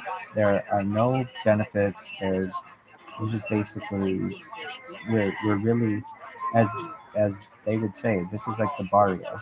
And I was like, "What's a barrio? What do you mean?" He's like, basically like everything is just kind of duct taped together to get things done, but we do what we can. Okay, fine. So, um, we where I was working was in a separate building than from where the main building was. The accounting building was like in another building. And I remember walking in, and there's this huge fucking camera right behind the computer screen, or like watching the computer screen, and I was like, holy shit! They don't this like the startup had cameras everywhere, and this place has cameras everywhere. Like the bank, like I'd never had a camera that was like in such a conspicuous place. There, it was very much like Big Brother. Like these people just sit there and watch you all the time what you're doing. There are cameras all over the place. So anyway, not that I was doing anything wrong, but I could tell somebody fucked these people at some point where they don't trust people. Anyway, so Lupe's like, all right, well, first what we do is we check the bank account. And I'm like, okay. And we checked the bank account, and there were like $4,000 in the bank account. And I remember I had like a little more than that at the time. I'm like, oh my God, I've got more money than this fucking business. I'm like, is that all that they have? She's like, yeah, that's it. I'm like, this business isn't going to continue. They're not going to make payroll on Friday. Like, how is this going to happen? And she's like, well, they're getting a loan. I'm like, they're getting a loan? Like, but still, it's like, this doesn't seem like, I remember saying that. I don't think this business doesn't have enough money for like 2 weeks, basically, even with the loan. I looked at their P&L, basically. They didn't have a P&L, but basically, like, I added up, or I don't know if I did this immediately, but I just saw how much was coming out of the account every day, and they had already taken out a bunch of loans. So these loans would come out every single day at a given rate, and it was like, oh my God, this is a sinking ship. And Lupe's like, yeah, why do you think like I'm leaving? I'm like, oh, so you're just leaving right before it closes? And she's like, yeah, basically. And then later that afternoon, so we go through and we would check the account, and then she showed me how Suzanne really liked things arranged. And I remember there were so many office supplies in this place. There were like there were like just I remember being like there were so many office supplies, like unnecessary. There were all these pens, there were like all these paper clips, binder clips up the ass, and I just remember being like, why are there so many office supplies? And she's like, well, we order office supplies just because we're running an office here or whatever. And I'm like, yeah, they were just seemingly like a lot of office supplies. Like I remember just being like, wow, spending must be out of hand here, or it must be rare, and they just buy a huge purchase or something. Anyway, so she's she's like, whatever the other girl's name, her name wasn't Michelle, but somebody. She reminded me of her, Michelle. And she was like, she'll be in, and what we're trying to do is we're auditing our previous orders and trying to see if anything wasn't charged, and we're going to ask those customers to pay whatever it was. I'm like, wait, you mean to tell me somebody had a wedding like last year, and you're going to call them and be like, hey, we forgot to charge you, so we're now going to charge you for this? And she's like, yeah. I'm like, oh my god, this business is incredibly desperate. It's about to sink. And she's like, well, that's what we're doing. And I remember everything was so disorganized in this office. I mean, did it look like this? No, but it was very disorganized. And and then when that Michelle girl came in, all they did, these two girls, would just bitch about Suzanne. And I can see why they wouldn't like her, perhaps because they because they might not have gotten along with her, but I was giving her a chance. And they would be like, oh, but Jose has a heart of gold. He's the one who like actually make like Suzanne plans the events, and Suzanne and Jose is the one who actually um like gets them organized, and then they both work together to make sure that they come off as a success. But I was like, okay, well, how do they get customers? They're like word of mouth. Like, so they only advertise like just social media and stuff. They don't have an advertising budget, nothing like that, which was a lot different than from where I had been. And I remember seeing this this business on. I would drive by it sometimes on Warner, because Warner is basically the longest street. It's not the longest street on town, but it's one of the longer streets that you can drive straight uh, from like Warner to Pacific Coast Highway, and then it runs into like basically like and then stops. But anyway, it runs actually to where we're at the shoe somebody on one of those link those helioplexes or whatever. Um, so then what happened? So I drove to so I met Michelle or whatever, this other girl's name, I forget her name. Anyway, and then we go over once Suzanne would get to work, and I'm like, so what time does Suzanne get here? Like, Jose was there really early, but they're like, oh, Suzanne will get here whenever, like anywhere between 10 and 2 p.m. Like, she might have, but they were like, I'll talk to her on the phone or whatever. Usually she'll call me, and she lives far away. She lives in Inland Empire, and basically it takes her a while. It takes her like 2 hours, 2 hours there and 2 hours back. Like she travels a lot, like every day. There, yes. Like sometimes she even sleeps there. Like wow. So we go up to her office, and I'm just quiet about that kind of stuff. I'm just observing and learning things. And um, then then um, basically, I think Suzanne was like, "Yeah, we're gonna get this loan, and it's gonna come in on Friday, so that'll help us make payroll." I'm like, "Oh my God!" They're worried about. They know all about how little money they have, and basically, Suzanne had this binder, which was a good way to do it. That had what was in the bank on a daily basis, and then it had all the charges that were in there, and then Lupe would go in and like highlight like important charges for her, things like that. Anyway, and they had like books of this, and they would review it together. But I could hear as they were working together, but it wasn't like all. I mean, normally I would be like all business with people generally, but they would like kind of fight a little bit, and I could tell it was really stressing out Suzanne. And it, did you get along with Lupe? Yeah, but I could tell. Well, then I knew what. So then I started looking at. Lupe showed me how to do payroll, and Lupe's like, payroll takes a little bit of time to understand how to do it. And I'd never run. I'd like, I'd managed some payroll, but I'd never actually been an accountant to manage payroll where people are getting paid based on like me actually doing all the work to run a payroll system. And we used originally I think it was paychecks, and then I think we used another point EDP or something. Anyway, we we were like Lupe explained to me like some of the employees work for us and some of them are contractors as well through this other company. I forget what it was called, but it's in Santa Ana, but basically right by Irvine. Or it might be Irvine. Anyway, it's right on the border. It's right by off of Red Hill Road. Anyway, and and she was like, if you ever have any questions, you can call this one lady, and they gave me her number, and she'll help you through it basically.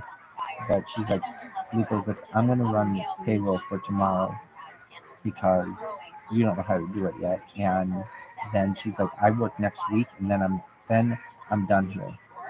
And she said she was gonna work for some old man, but I think that was just made up. And so I remember looking as we're doing payroll, and Lupe is putting in her hours, and Lupe's got huge hours. Like, not to say Lupe was making a huge rate, but her hours were like she was putting in like 60 hours. She's getting like 20 hours of overtime. I'm like, how are you working so much overtime? And she's like, well, I'm here late. I'm here as long as they need me to be. And I'm like, okay. And and I realized that when I was working there, Lupe was just watching Netflix while she was working. I'm not saying that was a bad thing, but it was like she's like, yeah, sometimes I have my daughter here, and I just realized like, yeah, she might be taking advantage of these people a little bit. Um, and I remember this was so weird. She asked me, have you ever seen? There's a show. It's like called Castle or something like that. And I'm like, no. And the moment she said that, I really like the app Imager. My phone started sending me advertisements for Castle, whatever that name of that show was. She's like, have you seen this? Have you seen this? Have you seen this? Have you seen this? I'm like, no, I don't. So anyway, I go to um, I go to Suzanne and I'm like, Suzanne's like, so how were things today? I'm like, oh, they're good. But I think Lupe had left and Suzanne and I were talking about, she works a lot of hours here. Is that really, I mean, I'm just trying to cut costs on the place. And you have another, oh, I remember what it was. I was like, so why are you working so much overtime? And she's like, well, we're like auditing these old orders. And I'm like, and I said to Suzanne, look, you have her auditing old orders, but number one, you're never going to get another customer if you call them 2 years later and say, hey, you didn't pay on this. Is there any way you can give me some extra money? But also, you're paying an employee to do that at time and a half. That doesn't make a lot of sense to me. And Suzanne's like, yeah, no, you're probably right. And Jose's like, yeah, no, it doesn't make any sense. I don't know why we're paying her so much. And I looked at her old hours, and it was like she would work a lot of hours. And I said, look, you guys are trying to cut costs and everything, but it's like it seems like you could save yourself a lot of money by telling her don't work more than 40 hours, which is totally illegal. And they were like, yeah, but and I recall like when we would go there to Suzanne's office and just sit and they would just be chatting about things. And it's like you're paying this woman at time and a half right now a kind of ridiculous amount. I don't want to say ridiculous amount, but because it was time and a half and everything. And nothing against Lupe. She was doing the best that she could, and but I could also tell that she didn't like Suzanne, and she liked Jose, but she didn't like Suzanne, and so they would fight. And it's like, why do you have someone who you have working for you? You don't even get along with them, and they're basically taking advantage of you.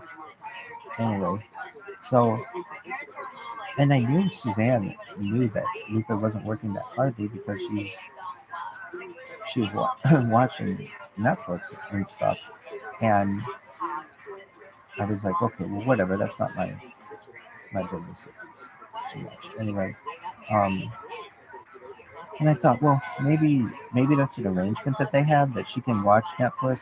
That just seemed different to me. Anyway, and so then like next day came, and Lupe's like, okay, well we're going to Bob's today, and I'm like, okay, and she's like, well, so she drove and she showed me where Bob's house was, and she showed me what we did, which is what is Bob's house? Bob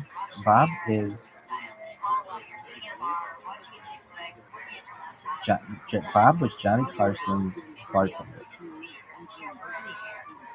and he doesn't drink. Really? No. And so she's like, you're gonna be technically, well, she'd be like, Suzanne has power of attorney over him, and you are his accountant basically. You run his books. So I was Johnny Carson's bartender's accountant, and you go to his house and you pick up his mail, and you pick up Jose's mail basically, and then you bring it back and you give it to Suzanne, and she'll go through it when she has time. And basically, you make sure that all his bills are paid. And while you're working, like the above the top is paying you for this. Suzanne will charge Bob for whatever. Like she'll write a check from Bob's account to above the top to make up for whatever you're doing on his on his behalf. And I thought, well, that's kind of sloppy way to do accounting. But anyway, here I am just hoping that they don't know that I'm not an accountant. And then the next week comes and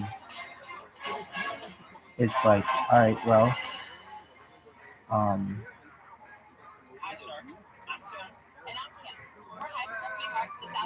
what happened? It was like I remember Suzanne and Jose, they were just like, oh my God, we're losing so much money. Fortunately, we got this other loan, but now these things they're guarantees basically, and they're having to put up collateral. They're having to put up like all of it, like the whole business is on the line, and it's like it doesn't seem like it's going to make it another 2 weeks or whatever. And they're like, how can you've been here now a few days? How can we save money? And I was like, well, payroll is too high. It is, you've got 3 accountants working at once. That's ridiculous. Also, they had this system where they had people who were wedding planners and they were paid hourly. And I was like, you don't have to do that kind of system. You can pay them as they would be paid hourly, but they wouldn't be there. It would be like they would maybe have an appointment at noon, maybe another at 3, and so they wouldn't even come to work. But they would charge 40 hours a week. I'm like, you don't have to do it that way.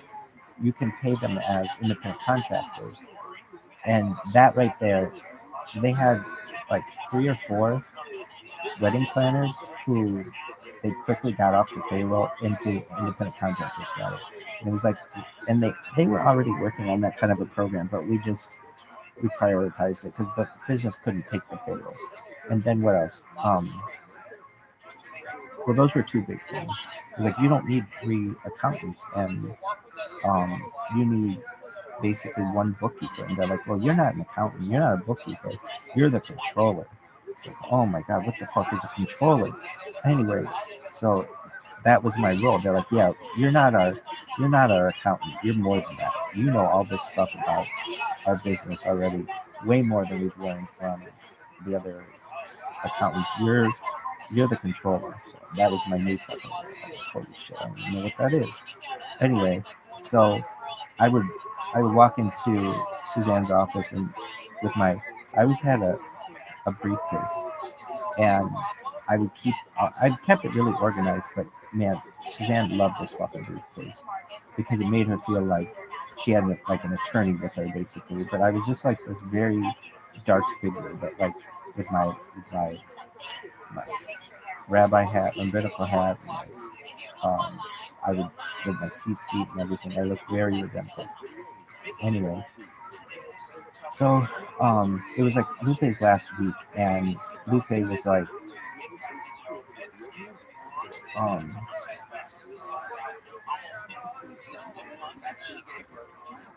Well, I remember she was like, well, we're like, she and this Michelle girl, whatever, like, we're going to lunch. Do you want to come with us? And I'm like, no, I keep kosher. So generally, the places that you go are probably not going to be. They're like, okay, well, you're just going to stay here? And I'm like, yeah. And they're like, you're not going to eat anything for lunch? And I'm like, no, I'll be fine. And the man got coffee. I think I brought my coffee pot, and so I was able to make that. So I'm like, okay, fine. So they went, and I remember that, not that they were gone for too long, but they were gone like an hour and a half or something like that. And like, already like this one accountant is charging them a lot. They one was a contractor, and then Lupe is charging them whatever.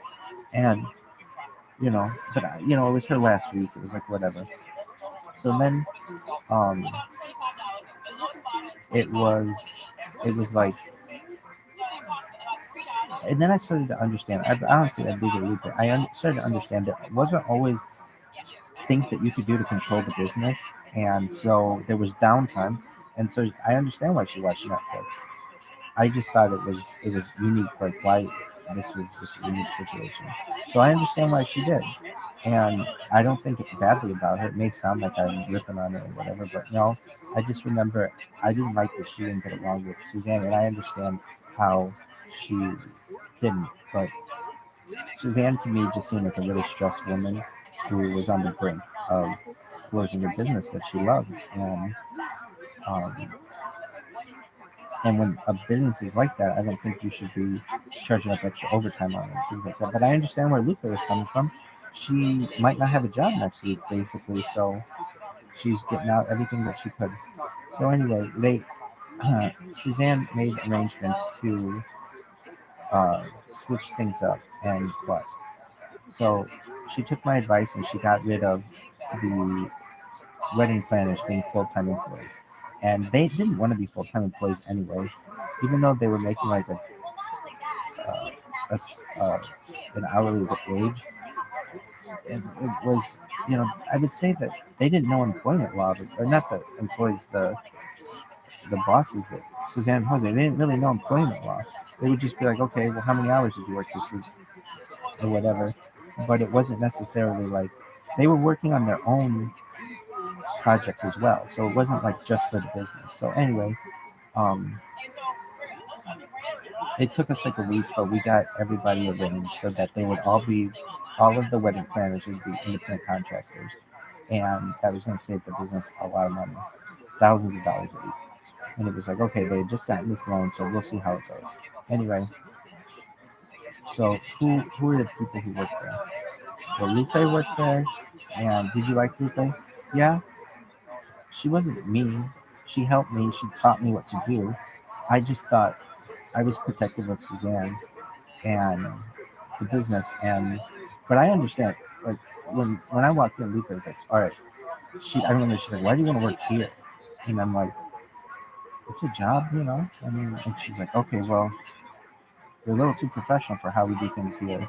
Again, it's like a barrio and like over there, and um, so, but I just remember it was going to be Lupe's last week, and so Suzanne would ask me to um, to stay and just talk to her about how things were going. And a lot of times I realized this, and Lupe may not have always been the best person to do it because I think she just got sick of Suzanne at points, but you were a sounding board for Suzanne. She would just sit there and complain to you, and so that's why it was like, like if I'm not busy doing something, I want to go home basically, or I want to be doing something productive. I don't want to just sit there and be like, well, what are we going to do next?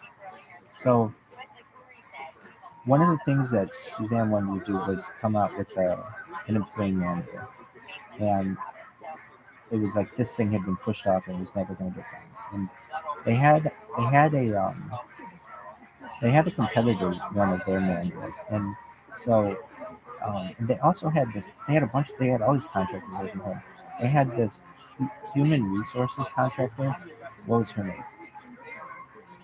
Patience, I think. She was really nice, but I remember going to her like wanting to tell her this company doesn't have more than a few $1,000s in the bank. I don't know how they're going to be able to make payroll. And Patience was she impatient? No, she was nice. Anyway, and they had some other. Oh, and then they had this other company they were using. This girl would come in. Some traffic from some other company. There were two companies that they would use. Oh, and Lupe explained this to me. There were people who were paid as employees and people who were paid as contractors. And they went through another company for the contractor people. And the reason why was because the contractor company people could work there with like, I don't know, ITINs and kind of, they didn't have to be a citizen basically. If you were a citizen, you would work as an employee. It was something like that. It wasn't exactly that, but it was something like that. So, but they were much more expensive. To have the contractor was much more expensive. And so I remember this girl would come in like every week and collect a check for the contractors. And I mean, we barely would ever be able to pay that check. And we needed it. If that check ever bounced, we wouldn't have contractors. They wouldn't be able to perform the um, services, the people's weddings and things. So anyway, it was going to be Lupe's last day or something. And then Lupe says to Suzanne, well, I don't think I need to leave. Basically, I think I can stay on and just help whenever it's needed. And I'll be honest with you, I didn't want Lupe there because I needed to keep this business open. It was like, it'd be another mouth to feed, basically. It was like we needed to be as lean as possible. And Suzanne was already at the point where it was like, Lupe, you already told us, you gave us 2 weeks notice. That's why we hired Michael to take over for you. You've taught him everything that that he needs to know. He's a smart individual. He'll be able to figure out the rest. And Lupe was like, well, I don't know. She was having second thoughts. And I think that maybe she had interviews for other positions. And she would come in very casually. And then one day she'd come in very dressed up. And it was always a strategy that I had always dress up for any position that I had, like I was going to an interview. Because if I ever had to go to as an interview, I wouldn't have to change. I'd always be looking the part and everything like that. Anyway, so then what happened?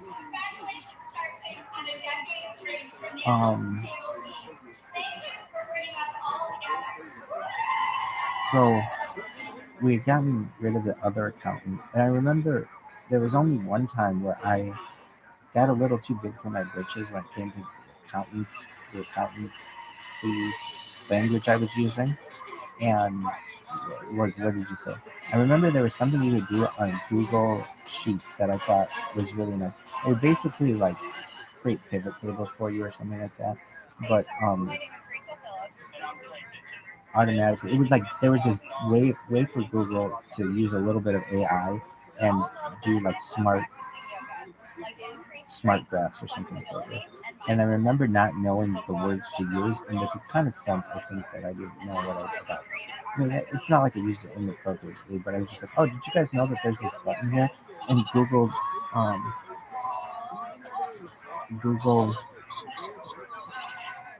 apps that allow you to create like charts and things like that, and they're like, I don't know. I just remember them, like me, perhaps not using the correct language. But that was the only time I had any kind of giveaway on that. And would you have worked well with Lupe? Well, it just wasn't a big enough place for two people. And it was kind of like, okay, I know what I have to do now. We don't need you anymore. Um, but I did feel sorry for her because it wasn't easy to work with Suzanne or Jose or that environment. So she'll see this someday, and I think she'll understand. Like, yeah, I was taking over her job, but I was trying to do the best with what we had, and I think she was too. But it was too much overhead basically that we had. So Lupe left, and I started. It was like early August of 20. 2018 or something like that. And I remember being like, all right, so I'm an accountant now. So every morning, I would just get into the best rhythm. I remember I would, I remember when I got the job, I went in, it was a Shabbat, and they're like, all right, so Michael, what's new with you? And I'm like, I got a job. And they're like, really? And I'm like, yeah. Like, as what? I'm like, an accountant. They're like, an accountant? I'm like, well, actually, a controller. They're like, a controller? That's a big position. I'm like, I know. They're like, we celebrated, um, and then what happened? They're like, do you know anything about? I'm like, I'm just going through the motions, basically. Anyway, but they're like, well, you manage another business, but be a confident to be able to manage this one. So I just had I was so happy in this job. Why? Well, I got to wear what I wanted. That was big. I could wear black suit every day, basically. I'd wear other color suits too, but I could grow a big beard. I had a beard down to here. I could wear tzitzit, I could wear a black hat. I was a professional, and I could keep kosher, and I could keep religious holidays. That was very important. And I remember, um, I I went to Suzanne and Jose like in my second or third week, and we were working late. They wanted me to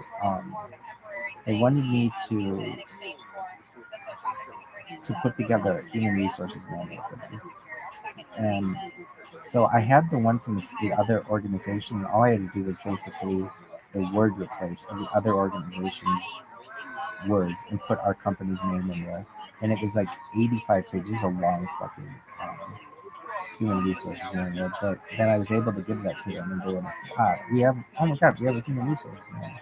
I had to change some things too, but then I said I want to raise. They're like, you just started. What do you mean you want to raise? I said, look, at my previous position, I made $25 an hour. I want to make 1 penny more than that, so that I can say that I didn't that I've only moved up and from what I've made. And they're like, oh, well, we can do a penny. So I made $25.01, and that was really important to me to like not have to regress in what I was making and to only increase it. So then I just had the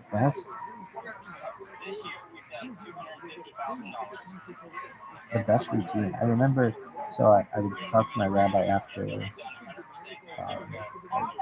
Gemara class or Chumash class, and he said, you should start going to shul on a daily basis. Like, ideally, you would go to shul on a daily basis. It's like, I know you're here in the evenings, but you should be going in the mornings to shachrit. It's like, I know you go to shachrit on the weekends, on Saturdays and Sundays, but ideally you should go before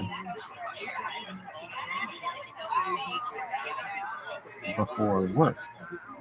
And so I was like, all right, well, what time is it? Is it 6:30? Like, okay. So I started going to Shachrit at 6:30 in the morning, 6:30 to like 7:40, and then it was like a 20-minute drive. I had the best 20-minute drive. So I got to meet Rabbi Senior, and that's another discussion. All the guys that's Jacob and things. But and I would eventually become a member of 2 shuls at once. I was a member of, well, technically maybe even 3 because Chabad, but the paid member of. I mean, most Jews have never belonged to a shul in their entire life, let alone be a paid member of multiple shuls at the same time, especially when you're the world's poorest Jew. Anyway, so I would I would run in the morning. So I would wake up at like 3:30 in the morning. I'd go for a run really early, just down the street, and I'd listen to just like a song.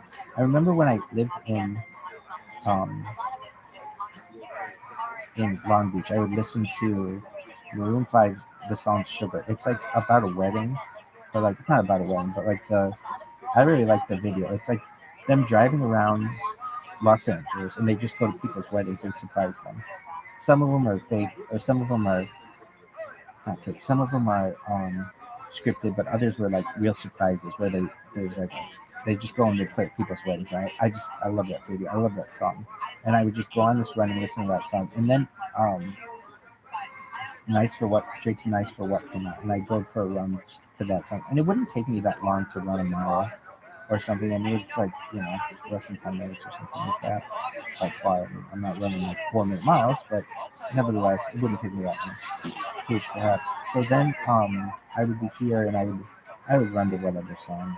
A lot of times, Nice for What or whatever, and then I would come in, I would shower, I would get my filling bag and everything, get ready. I go to shul, and even though I was a member of shul for a while, I didn't get the swipe card to get access for some time.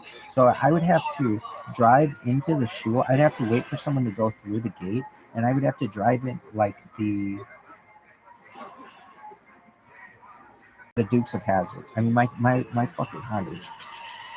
And I'd get airborne basically at the corner of whatever that, I forget, Gabriel Sam or something. It's some fucking, I forget the name of it, but it's not that. That's another place. But at the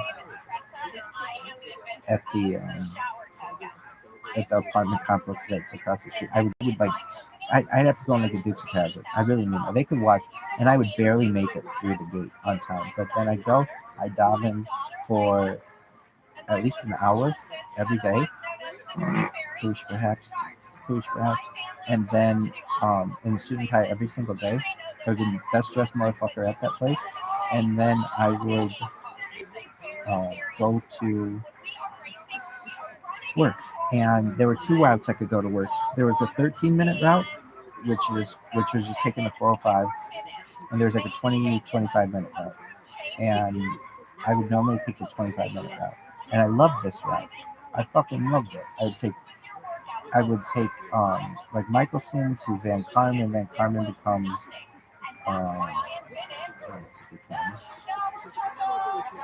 it becomes Custom Ranch Road.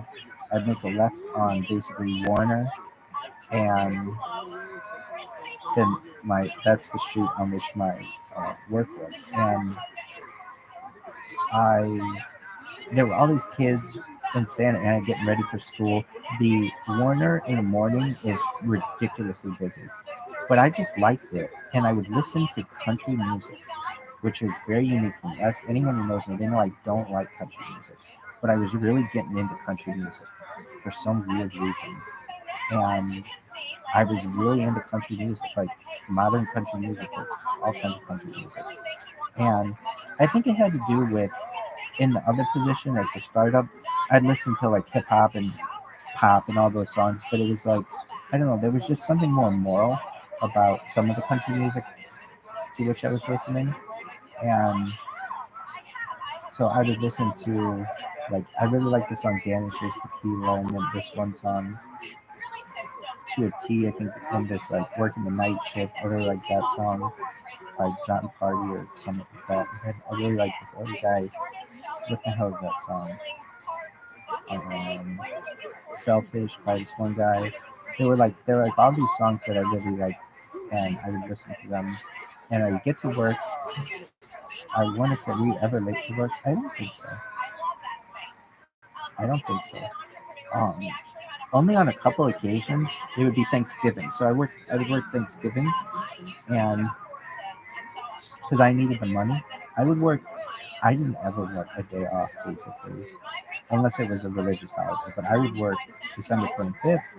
I would work my birthday. I would work 4th of July. I'd work any day. Thanksgiving, at any time, because I needed the money. And I remember it was when was it? It was Thanksgiving. There were only a couple times when Beth Jacob would daven, not at 6:30 in the morning. When were they? One was Thanksgiving, something like that, and the Sephardic minyan would be earlier than the Ashkenazi minyan, and so sometimes I would daven with them, but and a couple times I davened in the parking lot because the doors were closed of the shul. But then one time I remember, maybe once or twice, I would have to down to film it at work, but I would right before I would start working. And so I get there at 8, and I just had everything down to a routine where I go in, I would check the. I can say this, Pushback, I think Pushback Roxanne had a good routine that she taught Lupe. Lupe had a good routine that she taught me. I really wouldn't. I hope Lupe understands. Like, while she and Suzanne didn't get along, she and I got along, and I didn't think badly of her. It was just like she was very negative towards the place, and that's not what you want to hear when you first started a place. Anyway, she Lupe did something. Well, Lupe was gone.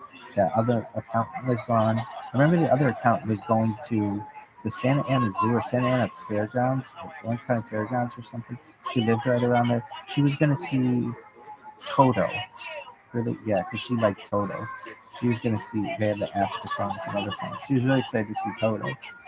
Really, yeah. And then what happened? I come in at 8. I would get up, I would run, I would put on a suit, I'd go to shul, I'd daven for an hour and 10, hour and 15 minutes sometimes. I would then go to work, I would get there at 8. I would have listened to country music the whole time. I would unlock the building and unlock my office, and then start. I would check how much money we had. I had this thing where I would print off all of the charges for the previous day, and I would like um,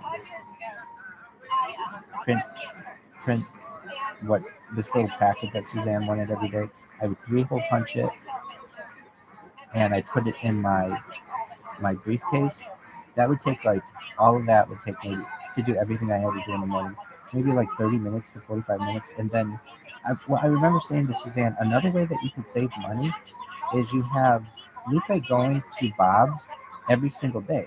And that didn't make sense to me. I'm like, there's, you can wait 1 or 2 days for mail, if so long as it's not something super important. But even still, nobody sends something in the mail and it has generally like you have 1 day of notice or something. Usually you have like 2 weeks or something. So I said, I can go every day if you want to Bob's, but I'm wasting money for you. If I go every single day, you're going to be wasting money because sometimes I go there and there's no mail. So I think it's best if I go Monday, Wednesday, Friday, and then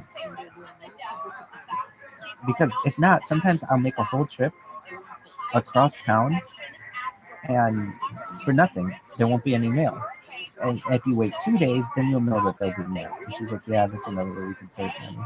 And another thing Lupe was doing was she was charging the business. No, this wasn't bad. This was her own right to do this, but she would charge the business mileage, which is fine, and gasoline, and then it was her time as well. And so she'd have to be written a check or something like that. And basically, Suzanne just wanted her off of her plate, and so she wrote Lupe a check for everything that she had done, and they spoke basically. Anyway, so perhaps I don't know, she might have come back with a circle. Anyway, so then what did you do? I really just loved the routine that was in. So then I would if it were Monday, Wednesday, or Friday, I would I would have this packet, and I'd go into Suzanne's office, and I would put the packet in the binder the way that she wanted, so that when she came in, it was perfectly there. Actually, I wouldn't do that yet. I would go to Bob's, and I loved going to Bob's because, I could tell you the streets I go to Bob's. Warner to Grand to 17th Street a lot of times, or First Street to Tustin. And my friend lived right across from where Bob lived in an apartment complex. Anyway, they had changed the paint there. It was like something red or something before, but I remember it became blue and orange. Anyway, I go to Bob's, get his mail, and then, a lot of times, Suzanne, I would be with her in the afternoon, and I wouldn't take a lunch or anything in the afternoon. So sometimes on Monday, Wednesday, or Friday, I would go and get coffee at Coffee Bean in TV, and I loved doing that because I could get it was kosher, and they had this caprese sandwich that was so amazing, and it was really rare to have anything like a chain restaurant kosher. There were 3 chain restaurants. So when I was last I checked, but I shouldn't even say that. Coffee Bean and Tea Leaf is no longer kosher, so I gave up on them.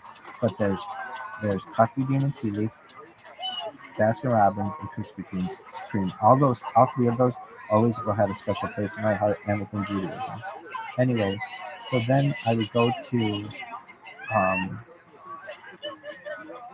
Coffee Bean and get, what would I get? A white latte, and which is super fatty and everything, like super full of calories, but it was really good. And then I get a caprese sandwich, and I get it. They'd warm it up, and it was the fucking best way to start the day. Right? Oh my god, it was amazing. Anyway, and then I would go to work, and how long would it take? I wouldn't be that long. It'd be like 10 minutes. At most, maybe. If I stayed there to eat, then it was like a lunch hour. But I didn't. I wasn't taking advantage of them. I knew that if I get back right now, the owners aren't there yet. There's nothing for me to do. So it's better for me to take a lunch now, quote unquote, than to do it when they need me, which would be like noon or 1 o'clock in the afternoon. So I would just take basically an early lunch. And I remember this one time I thought, you know what? I had just started, and I was like, I'm going to take a lunch it was like 10 o'clock in the morning, because Suzanne wasn't going to be there till noon. And it was like, well, if she's not going to be there until noon, and she needs me straight from 12 to 5, there's no time to take lunch in there. So, and I wasn't ever really big about taking lunch, but it was kind of I was just somewhat killing time to just be able to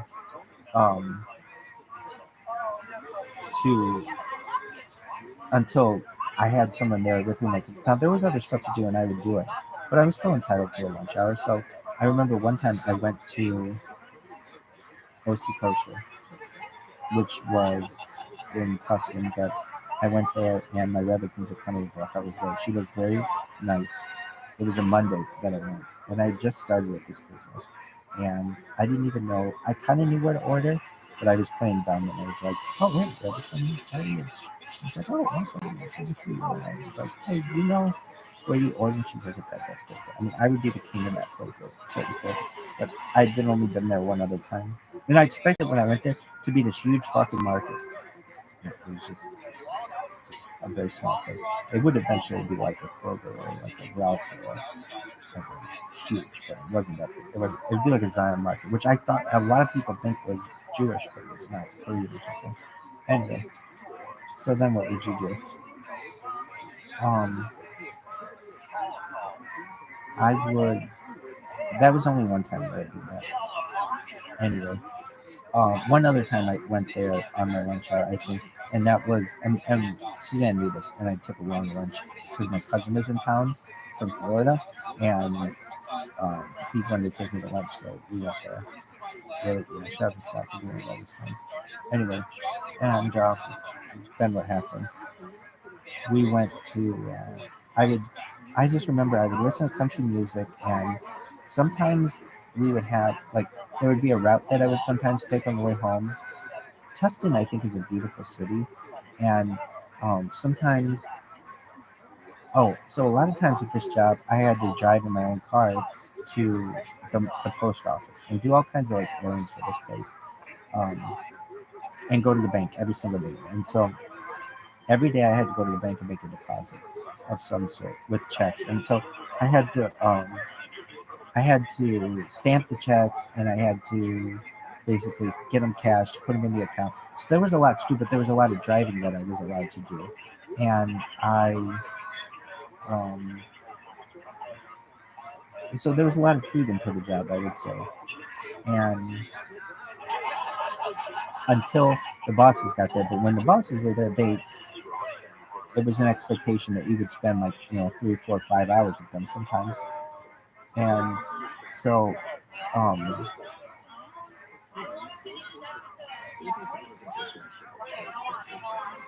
but then what happened? Um, well, I just remember on Fridays, I liked to because it was Shabbat, and sometimes, well, I wouldn't go to necessarily get lunch at OC Kosher, but I would take a lunch hour and go there and buy challah. Oh, I also would go to. I got really big into what Trader Joe's. I got really big into Trader Joe's and that challah, and um, they have everything salmon that was really good, everything lots, and I just really like Trader Joe's. I got really into it. So basically, I would be able to take an hour of my day every day, not every day by far, but it was the first time I was really taking lunch hours because I didn't really. I shouldn't say that because I studied Hebrew, but I wouldn't take lunch a lot of times at the startup. So it was just a little time for myself, and I would have to. There's a Wells Fargo. I've even talked about it before on video. There's a Wells Fargo on um, Bristol that is open later than any other Wells Fargo in the state of California. Suzanne even checked on that. And so you could drop things off there as late as 7 p.m. So I would go drop things off. I would always go there to make deposits in the account. Anyway, I remember Suzanne would want me to work late. Basically, I was supposed to be gone at 5. And if I didn't have class, that was fine. But I would explain to her, I'm on overtime basically. And so if I was, I would make them aware. And I understand they wanted me to work more like probably a salaried employee, but that's not the arrangement that we had. And so I would make them aware, I'm going to be into overtime. A lot of times they were just like, that's fine. And but if I could save them money, I would do my best to. Anyway, I got into this wonderful routine where it would be like I would go to Bob's in the morning, listen to country music. After I would come back, I would drop off the mail. The air smelled great, and I love the smell of cinnamon. Yeah, it smells like cookies sometimes, bakeries and stuff. But I would drop off the mail at Suzanne's desk. I put the batch, what we called it, in her um, binder, and then I would listen to NPR. I would listen to NPR all day, and I listened to NPR and country music radio. I would listen to country music in the car and NPR while I was at work, and they didn't mind that I was listening to music at work. So it was really nice, and but I remember saying, like, Suzanne was like, "Why did you leave your other position?" And I said that ownership was really difficult um, to work for. There was no freedom, basically, to like even to like you could never even get away. Couldn't take any days off. I told her it's for religious reasons because he wouldn't. I was becoming more religious. So I wanted to make sure. I mean, he had given me Saturdays off, but I had to really fight for it. And he'd always guilt me about it. That he really needed me on Sundays and on Saturdays and things like that. And I said I was still working 6 days a week. I was just working too much. And she's like, "This guy sounds like it's really, really difficult for him to work on." I'm like, "Yeah." And I remember saying that, like, he was always worried about losing me, and so he was always very suspicious if I ever had to miss any time. And I think then she became suspicious because she didn't want to lose me either. So I can remember, like, if I was ever like I'd go to Bob's or something, and she'd call me, and she would just because she could look on the cameras and see where I was. And if I wasn't there, she would call me and be like, "Hey, what's going on?" And I'd be like, "I am at Bob's. He's getting his mail. I'll be back in 15 minutes or something like that, and do whatever. Um, I can remember I um, I took off religious holidays, and they let me take off religious holidays. And to this day, when I daven in full daven, they're the second to last people for whom I um, am thankful. Because this one time um, it was the last 2 days of Sukkot basically will then become Simchat Torah and Shemini Yetzer. And I was at shul and I didn't know. I had my calendar wrong, and I requested all these days off in advance, but this was one of the days. Shemini Yetzer. I asked off Simchat Torah, but not Shemini Yetzer. And I came in to Suzanne and Jose as just somberly, and I said, I have to make you aware. I have to miss 2 days. And it was like when I first started there, I had to miss like 6 days in a month. And you just started, you're missing all this time. And I'm like, yeah, but once I miss those, then I don't have to miss another day until the spring. I'm like, okay, fine. But I did have to miss a day. Why? Well, I could tell this business wasn't, for as nice as the people were, I really liked Suzanne, I really liked Jose, I really liked all the people with whom I worked. They didn't have any money. And my nose is like a motherfucker. Anyway, they didn't have any money. So it was gonna close. I could tell it was gonna close. And it was like so that's when I remember one day I told Suzanne I wasn't feeling well. And I interviewed it at McManus Car. That was that day. And I remember I was eating at the time a lot of hummus and bagels, and I ate I think a lot of I would also eat um, salsa. And I remember I had this salsa shit. The whole thing was red, and I almost took a picture of it and sent it to her to show her I wasn't feeling well. I didn't, but that's how like honest I was trying to be. We were like, well, I guess under other conditions, people might take that day off or whatever. But so I remember that was the day that I interviewed there. Did you ever interview at any other places? I might have, maybe Apple One or something like that. But again, like I was able, since I was able to go to Bob's, I was already in my car, and there wasn't a whole lot of oversight. So I was already in my car, and I could basically be like, okay, at this point, now my lunch is starting, but I'm already in the car. I can already go interview at another place. And there's a law firm where I was going to interview in Irvine, but I didn't. Why didn't I? Let's say I was going to interview at 1 o'clock, and Suzanne came. I was going to take my lunch at 1 o'clock, and Suzanne came to work, and it was just like, no, I mean, she needs me, but the company needs me. So I didn't interview there. I forget where I was going to be. But anyway, is that the end of your story? But I was always no. I interviewed at other places too, but not like the reason why it wasn't because I didn't like this job. It was I'd still be there if they had money, but I could just tell this company is I don't know how much longer it's going to be. And I would come to show every week, and they'd be like, "So how are things going?" I'm like, "Oh my god, we made it through another week. I can't believe we made payroll." Like I know what a business owner, a lot of ways, what they go through because I was the one having to try to make payroll for these people. And like, if you're unable to pay them, you're looking these people in the eye and yourself in the eye. And you're like, they're not going to have any money. So who are the people who work there? There was Suzanne, her husband, what's his name? Era. He was cool. He was an Armenian guy. And so Suzanne was like, "Oh, you were working for an Armenian guy?" Saying, "No more. I married you an Armenian. I know how Armenians can be." I like Armenian people though, so I like them a lot actually. In fact, if I did not, I would say this: if it were not, I like the Armenian culture, and I could see myself becoming very close to Armenian culture had I not moved closer to Judaism. I probably would have been like, I want you to set me up with someone Armenian girl. Really? Yeah.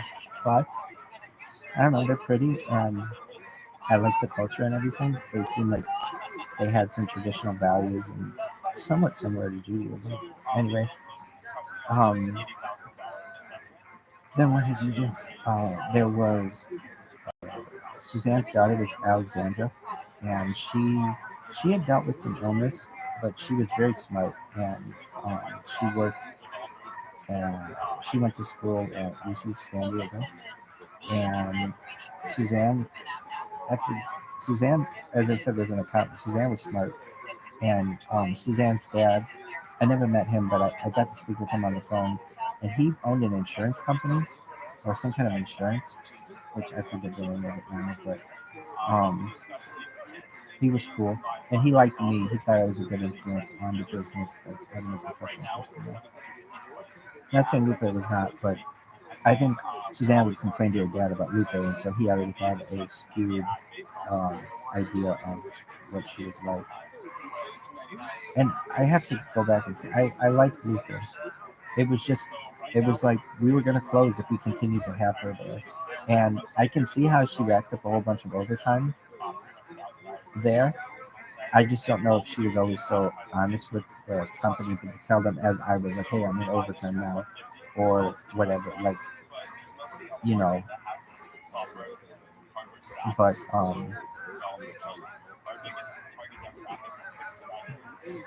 but I just did you like she's a nice person. Um, so then what happened? Then there's Jose. Jose, one of the hardest workers I've ever met in my entire life. He would be there very early. I would get there at 8, sometimes earlier. A lot of times I get there at 7:30, actually. And not 7:30, no.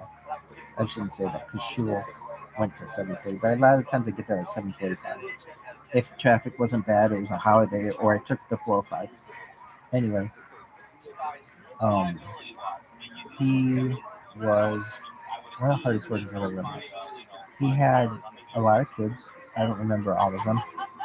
Um, but I think some of them were in college, and um, he had younger children as well. He he was a really hard worker. I can't say enough about his work ethic. He would work so hard he would be falling asleep as he was talking. He would be so tired. He had been working for days straight sometimes.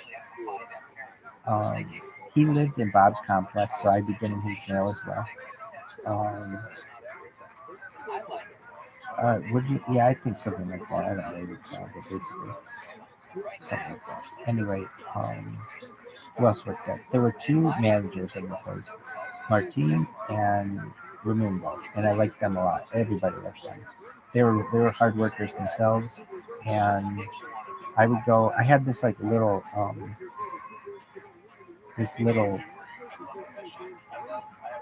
like route that I would do. I would go to Martine. I would get the push wraps.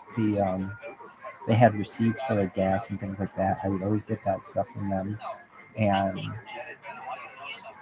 um, and then there were a bunch of employees there. I could say that I didn't know their names. I did know their names, but I didn't. I can't remember right now. But I remember the two people I really liked. They were the people who did the linens there. There was a there was a man and a woman who did the linens there, and they were very hard. Everyone there was a very hard worker. So really, really hard worker. Really hard. And they would do everything from like they'd be up on ladders to be like they have all kinds of they had beautiful fabrics at this place. Every color of which you can think. I learned what scuba was. What's scuba? It's like a fabric that you can put around so you can wrap stuff in scuba and make it look nice for weddings and stuff. And they were doing woodworking, and I really started to learn that this company, as I worked there longer, I was trying to see like is this we this was like a nosedive of a 747. It was like, are we ever going to be able to turn this thing?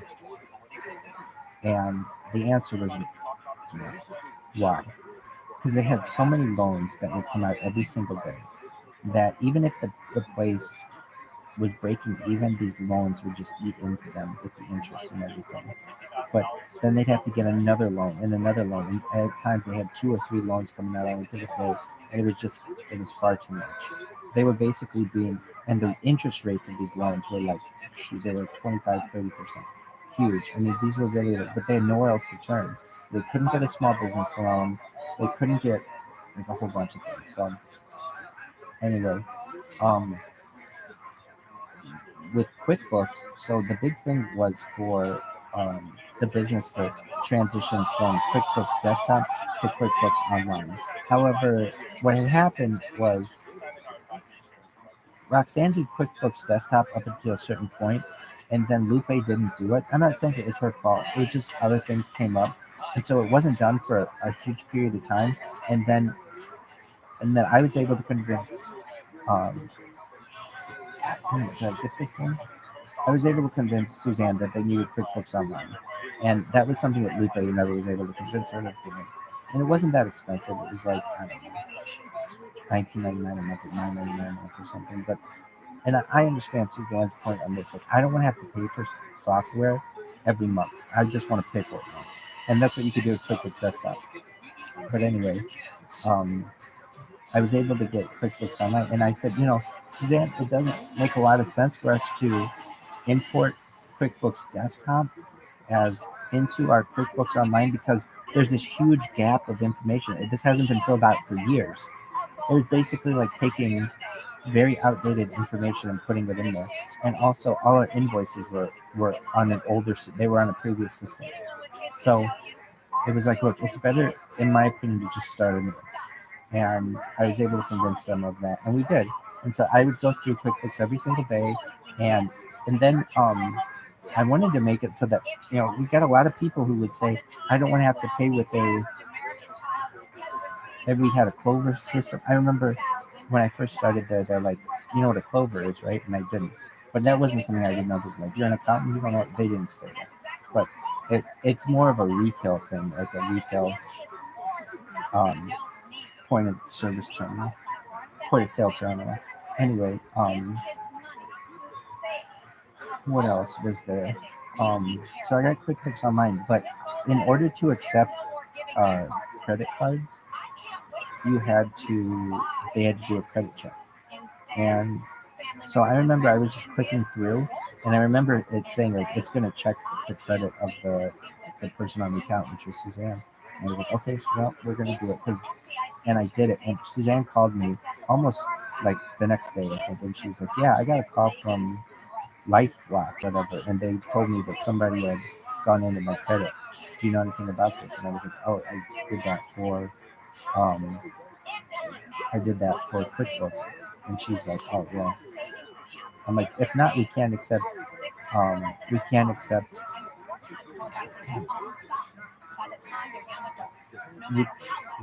accept credit cards from the.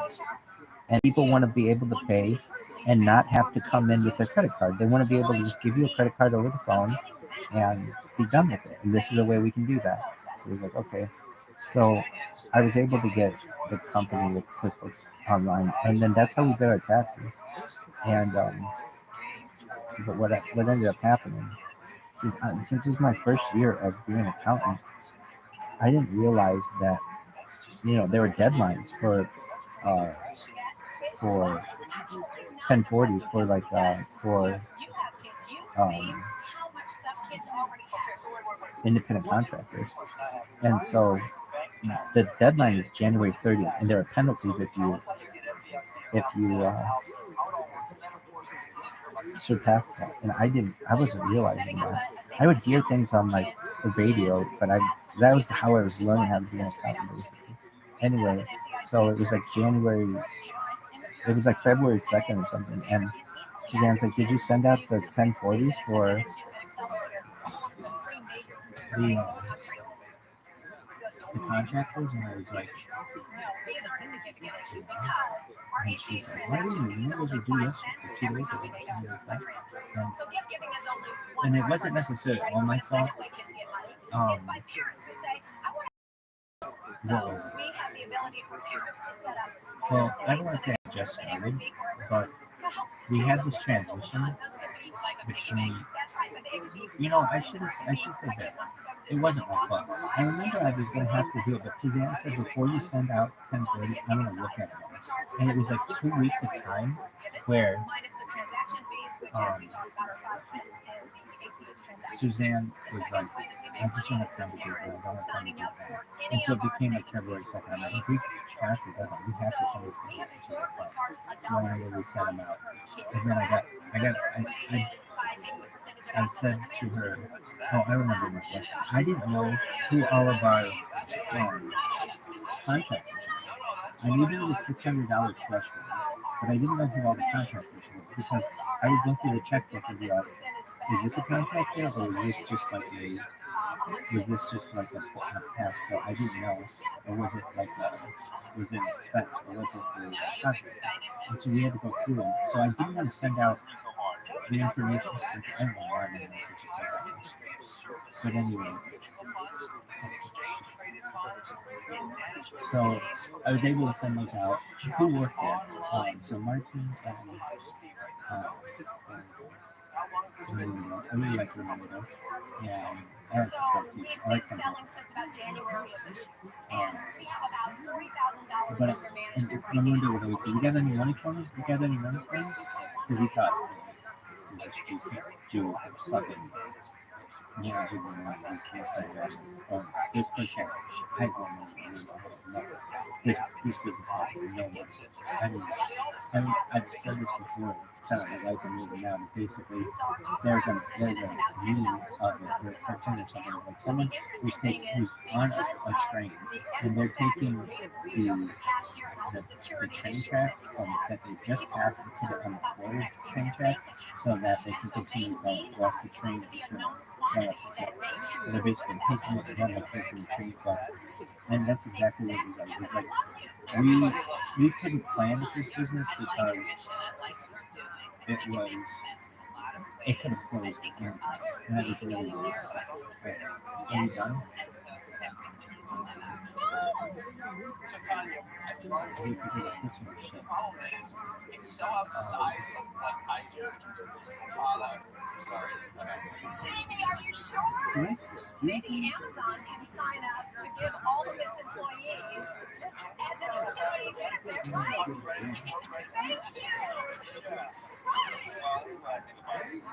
Make my daughter, she's 2.5. She doesn't and over the email.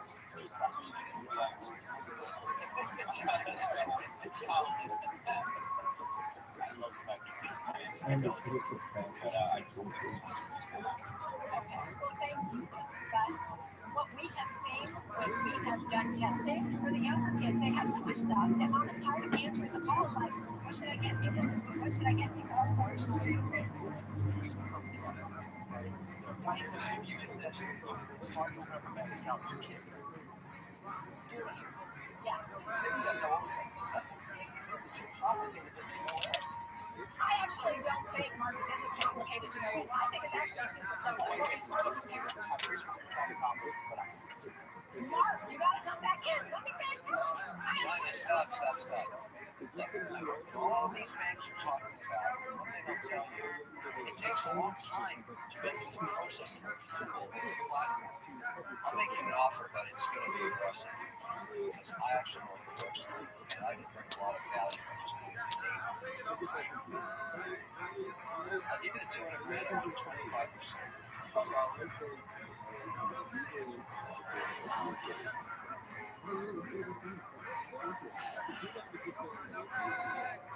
Four sharks are out. One is Tommy's last chance of the day for a savings account for kids. I'll give you the $200,000 on 25%. I only give the offer because I believe in the mission, but you don't know yet what you don't know. I'm way past where you are right now. You've got a lot of enthusiasm. But when you get to the nitty-gritty, you're going to eggs. There's a whole compliance department size of mine. We are in the top 2 fintech accelerator programs in the country. But I just want to 1,000 fintech deals get online every day. The vice chairman of Morgan Stanley is an advisor. Come on, Kevin. It's a reset. None of the packaging investors say I got Kevin O'Leary who's going to drive this thing. I know the value of it. Just takes you to the level. I'm in this space every day. I'll double that, Kevin. Double 8%.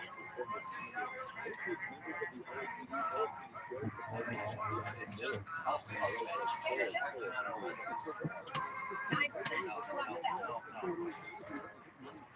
I really appreciate what you're doing, but I've already seen the spooky time. I'm talking myself out of it. We're 3 months away from interfacing with buyers on the cross platform. It's not a big deal, Kevin. You just have to respect it. Yeah, that's true. I'm just too valuable for this. It's it. I have to work on it. You can take my suit. Just show me. All right, Kevin.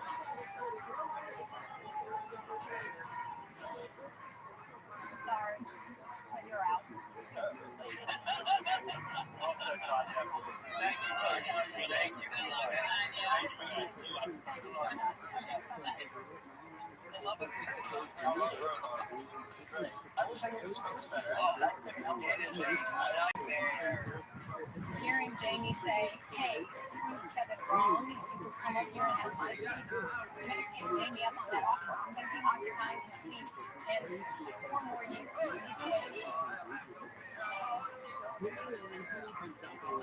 In season 4, Joseph Nicholson, Stephen Hallmark made a deal with Barbara Corcoran for their food truck business, Cousins Maine Lobster. Let's see how they're doing now. Dude. It's amazing looking now that it's 6 years. We started with one food truck in Los Angeles, and since then we've grown to 29 food trucks, 21 different franchises, 10 restaurants, and Restaurant International in Taiwan.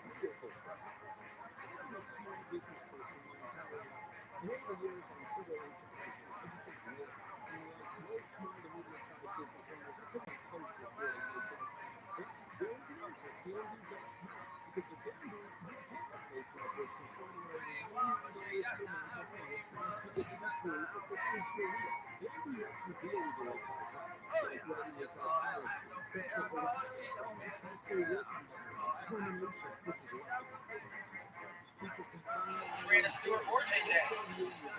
It's going to be Stewart and Young. Becky Hammond joined with us before the game. We haven't won a jump ball all series. And they won it today. Yes.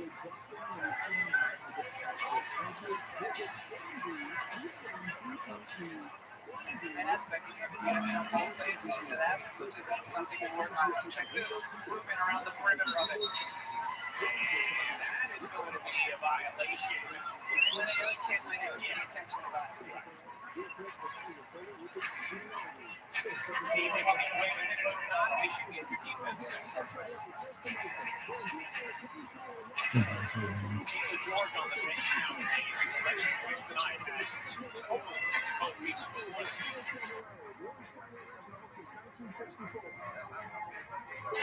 Stewart working hard. Shoots over.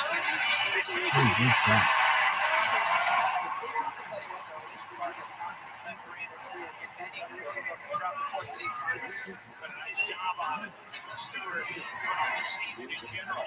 Wilson from 13. It's so good. It's not just a championship that they die for. 14 points, 6 assists for Courtney Vandersloot. Confections going to the entire playoffs. 5-time All-Star playing like him. Wilson back to work, speeding and using like Isaiah Wilson.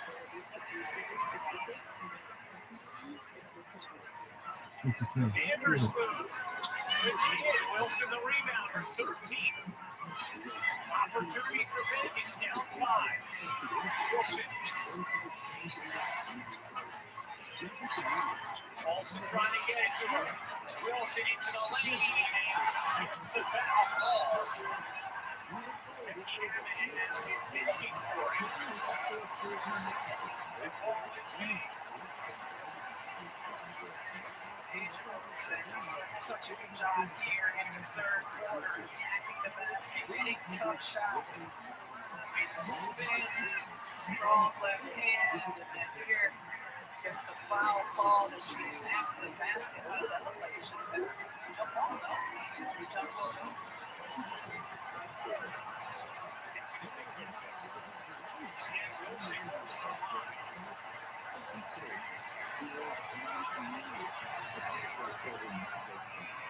Baby sideline. It's been working the officials relentlessly on some of those entries to Wilson. That time able to get the whistle.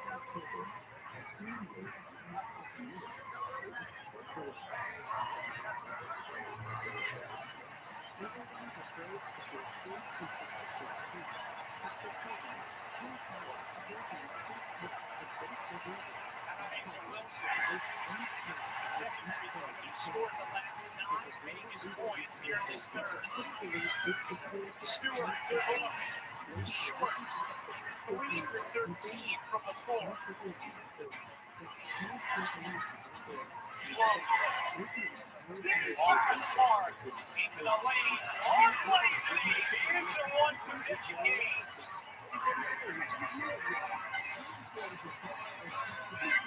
Vandersloot calling out. Vandersloot into the paint. Knocked it out to stay here with New York. We talked about Alicia Clark being in this order before, and she continues to battle defensively, and then here sees the lane takes it in for an easy two. Ionescu will come and get Johannes. Stewart, Vandersloot, Laney, the others on the floor for New York. John Paul Jones on the bench now. 3 fouls for Jones. Vandersloot into Ionescu. Vandersloot in the corner. And Wilson the rebound for 14. And the Aces with a chance to tie or take the lead. Young underneath. Clark lays it in. This game is tied at 51. A 7-0 Aces run. Ionescu throws it away. Off the steal. Aces running. Crossing behind the back. Clark can't finish it. And free throws coming from Vegas. What a match to the end of this third quarter from the defending champion Aces. What incredible toughness shown by the Aces in this game 4, starting on the defensive end where they've made their mark. And then Cindy Wilson with all the guys delivering it to Clark.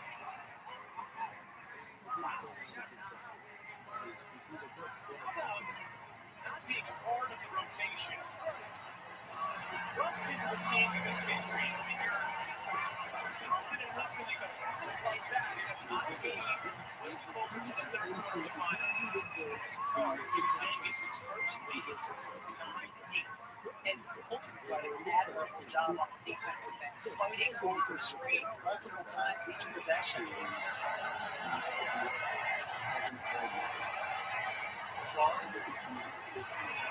It's a moment.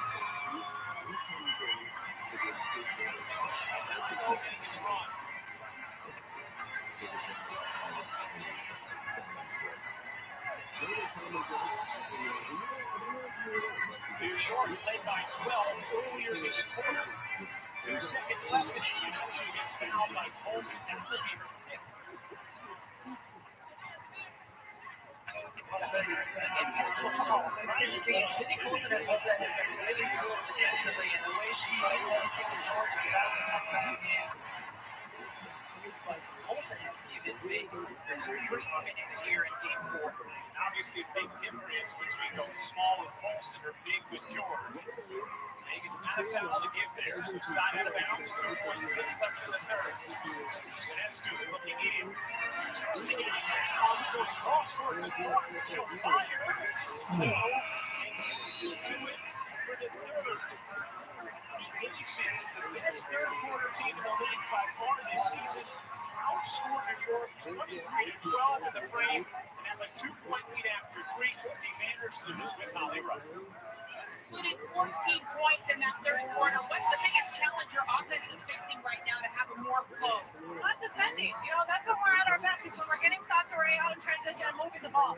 They're kind of junking us up and making us play uncomfortable. We got to just get shots to get out in transition. 1 quarter left in your season potentially. What sense of urgency has to start this quarter? Hey, everything on the line right now, Holly. Thank you.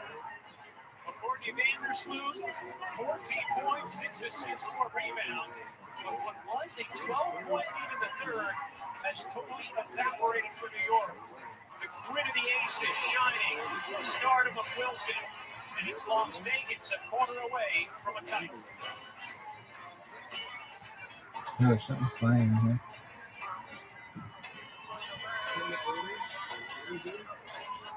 Lunch? Yes, please. That'll be $23. Your ad says it's free. It is for economy ultimate passengers. I'll just have water. Okay, cash or card? For water? Well, at AT&T, when we offer your best iPhone deals, guarantee it. Even on the new iPhone 15 Pro. Check it out. Made with titanium. We do have free movies. With the purchase of headphones. Oh my God, you I'll got it. just use my iPhone. That was fucking crazy. gives everyone our best I deals saw on this, any I got it. any popular phone. Guaranteed. Get iPhone 15 Pro on us. It's 100% shit shots you don't take. Stay Farm here to help. You guys be like a shot, like a Rothschild. Newcomer Chris Paul is maintaining a narrow That is fucking unreal. comes in closing the gap. 1 foot in front of the other. They are I that don't really want to go medal. and Chris Paul This edges is the ahead. general they're going to Those shot are the talking. hips of a First champion. walking. At State Farm, we're there for your what ifs. Get a quote today. Like a good neighbor, State Farm is there. We need Now you're heroes. 3, 2, 1.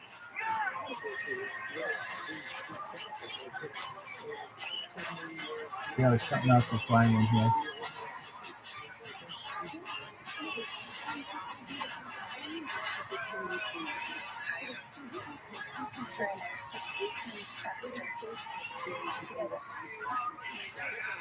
What's that bitch? Introducing the all-pro passer robotic This thing's tight as fuck. press and pass. Slide, post, short, long. All-pro passer has 9 different passing zones so you can run hundreds of plays. And it can launch the ball over 25 I would have loved to have yards. this It's thing. perfect for any part or backyard. You can get your all-pro passer and the TV bonus sticker sheet for $49.99. I would have done anything to have this back in the day. This is a single kid, never familiar with what it's really bothered. I've shaved every day for 20 years. It's my morning routine, and it gets me ready for my day. But at over $4 a blade, shaving every day gets expensive. Then my barber told me about Harry's. Harry's 5-blade razor offers me a close, comfortable shave. It has all the features I like. Best part, refills are as low as $2 each, half of that I paid for. If you want a premium shave without the premium price tag, give Harry's a try. Go to harrys.com/shave to claim your $7 trial. Welcome back to the WNBA Finals presented by Yo, God. TV. Asia Wilson putting the aces on her back to give them the lead going into the fourth. It's her unique combination of speed and size and skill. You see here, she steps on a dime and elevates over 2 outstretched hands. 9 points in the first half, 9 alone in the third quarter, showing a lot of fight. All right, Trey, we chat now with Liberty head coach Sandy Rondella. Coach, what is the focus for your Look team at in Fat this fourth Joe. quarter down 2 to start it? Fat Joe's there. Come back, play the defense. So it's an easy baskets in the paint. And then I on don't know, offensively, she's just there. come She's down. sports science. Going too fast and giving up great opportunities.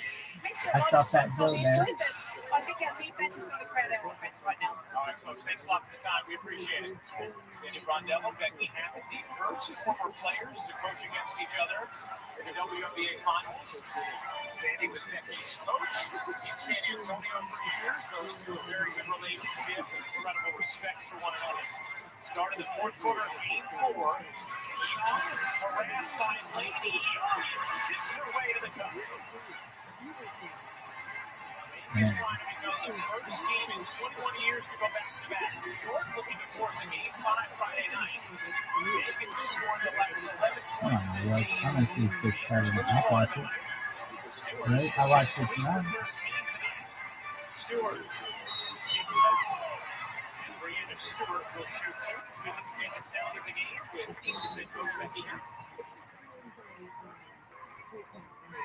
Let's go. Play through the contact. Play with poise. Okay? We gotta beat them with our discipline. Stick with it. Stick with the plan and believe in the process. We need a couple stops and scores. Go.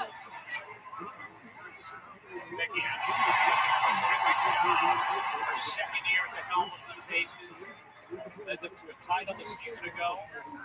One win away from another here this season as Stewart instead of Coach Repost gets back again. The two-time MVP goes. The first Hey, double. Speaking of two-time MVPs, here's Wilson.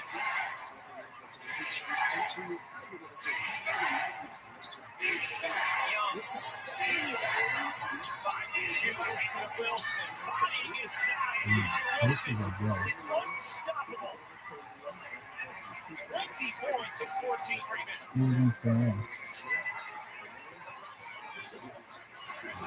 Ladies jumper. I think it goes back to Las Vegas. She does. She gets here for On Friday? Carol's hands. Wild being totally out of control. And Stewart wide open behind her. And open with herself. Yoga three. That could be the one awesome. That is a huge shout out for that girl. His name is Zero on the bases. Jackie Young, Jackie Young might have the most clutch shots. incredible toughness. Yeah, I've ever seen. Champion Las Vegas Aces. End of the third quarter. Make This their is punch. huge. Another one here to start the fourth. Jackie Young hitting a tough one. Feeling pretty good about it. How's the bench feeling as well?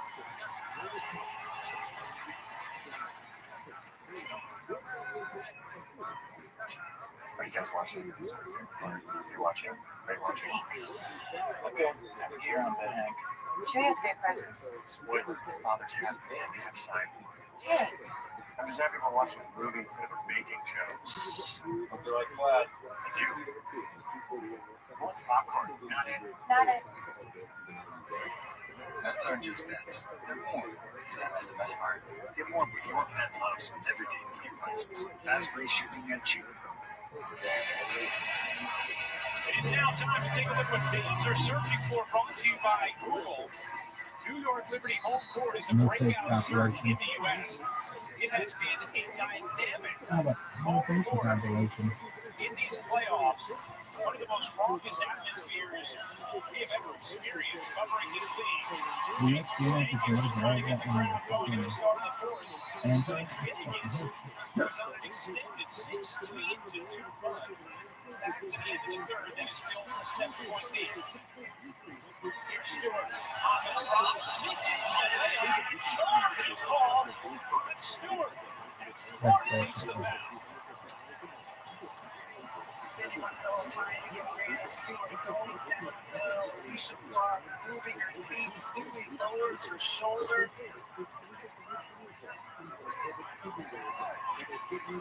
Sandy Rondell set an offense to calm down. This team has been so hurried on to get this fourth quarter. They showing championship poise. George closes out on her this time. George, you can get this in. It's over. Kelsey Clark cutting back door. That pass would have been perfect. A little miscommunication. 14 turnovers for the Aces, 8 that came in the first. While George has missed 13 of his last 15 field goal attempts. I'm going to take the backwards side and pull it out. And I'll push it right in.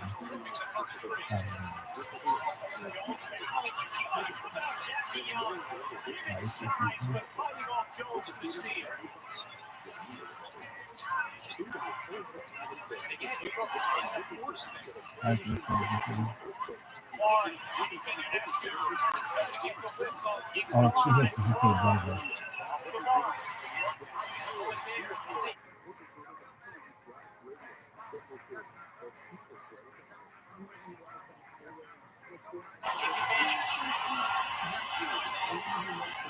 They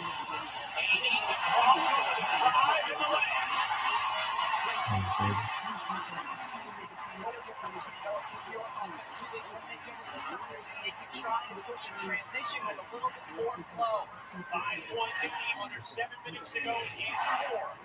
Aces and 2-1 in this best of 5 finals. Ball raises up. Way deep. That way deep. Good shot.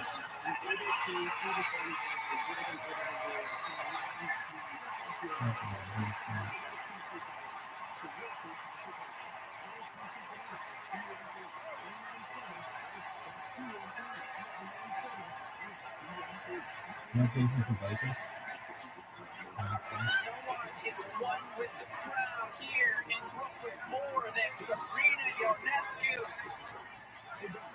bringing this arena back to life, breathing life into the New York Liberty.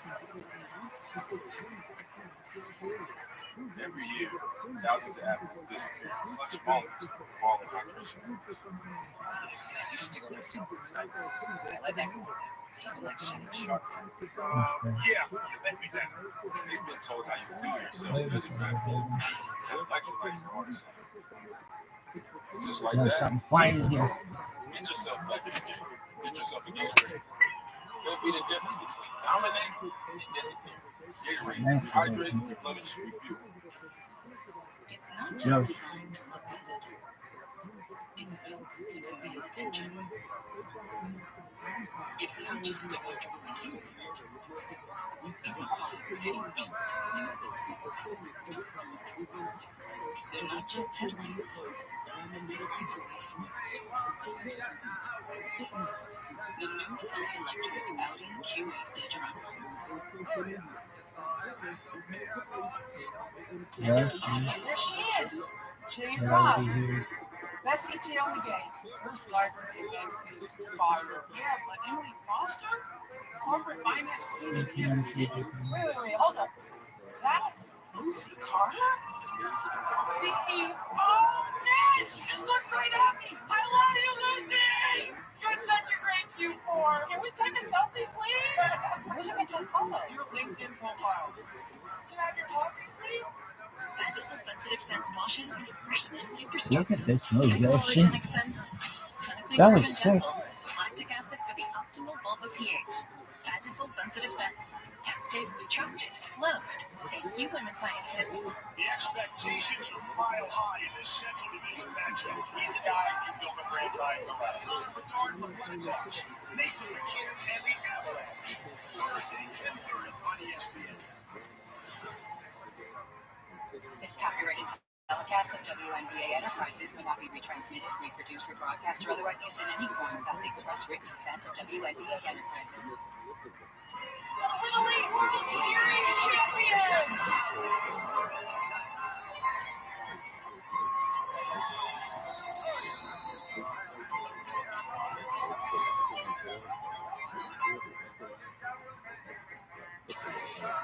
Hello, I'm Scott Van Pelt, set for Sports Center. We will have Aces at Liberty post-game reaction. A lot to sort out here in the last 6:34. Eagles and the Dolphins, the biggest game in the NFL Week 7. We got reports from both squads, and we're going to try to hand out some winners as well. Ryan, Rebecca, as I just said, 6:34. A lot still to decide here. We'll get it back to you. You ain't kidding, Scott. The atmosphere in New York. And we talked with Sabrina Ionescu earlier today about her relationship to this crowd. She said, I feel like I am one with the crowd. You feel it whenever she hits it a moment ago when she cut it to 2. Yeah, she just brings life into this crowd. They breathe. Look at the reaction. New York desperately needed to go on a run in that moment. 60 to 55, Aces lead, 6:34 on the floor. Remember, Las Vegas without Chelsea Ray and Kia Stokes. Early here in Brooklyn, where they lost all 3 meetings this season by 120 points, including Game 3 of these finals. Young and to Wilson. On the move, Wilson stops, digs, can't finish.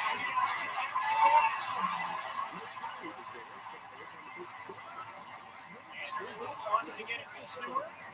Stewart surrounded. Stewart races up. Can't finish. Mark the rebound. And Sandy Rondello from Clarkson was the foul call. Looks like Stewart got beat going up. And it was ridiculous. He went on that run. Look at switch the matchup. Brianna Stewart also defending her. Stewart now 3 of 14 from the floor. Here's Plum. Off to George. George is for a short rebound to Jones. Here comes Stewart.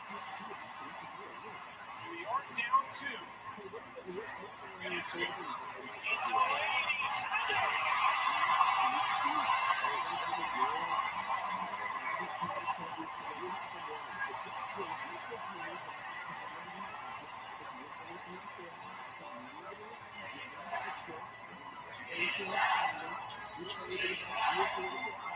Wilson cheers inside and finishes.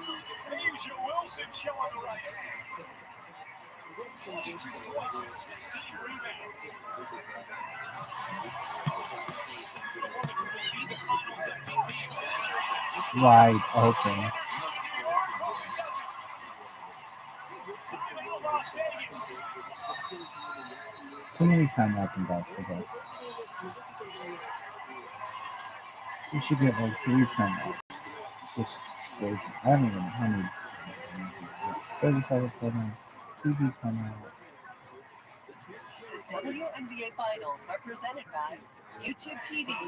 YouTube TV is more than cable or less than cable.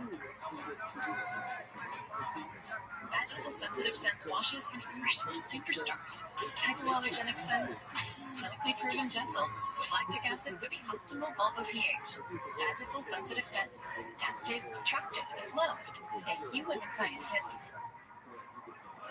You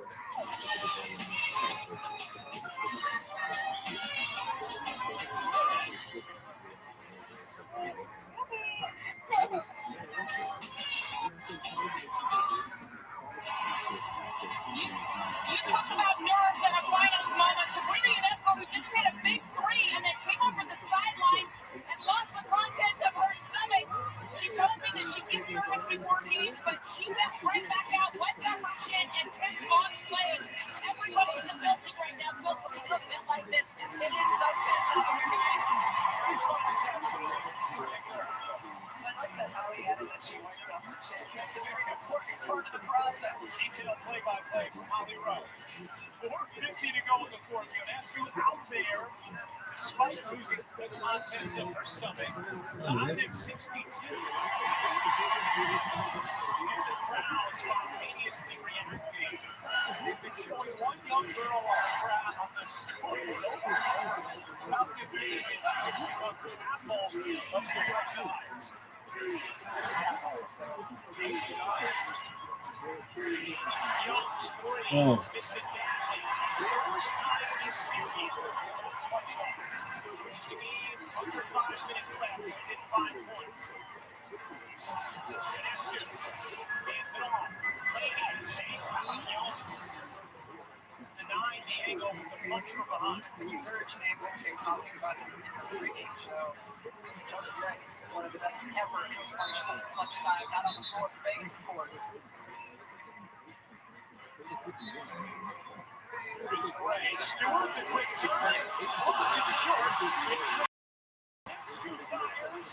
Oh.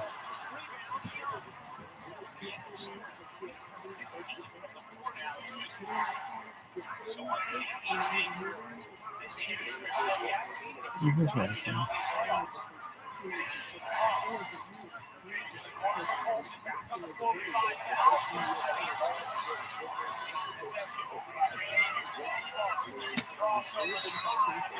Did you get it? Fuck that was.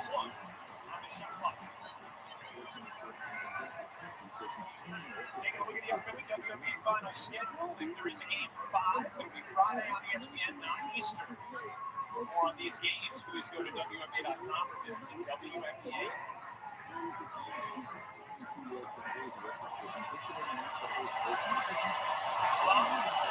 Outstanding free throw shooter. Knocks down the first, 91% from the line. This season, 88% career.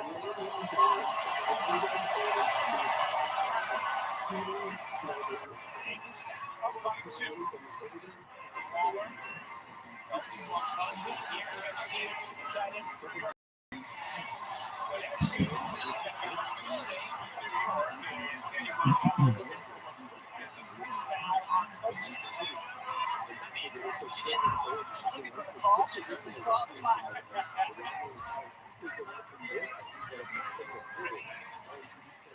Jimmy Ball. Boston Anderson. Lady in the corner. Need to shoot. Lady.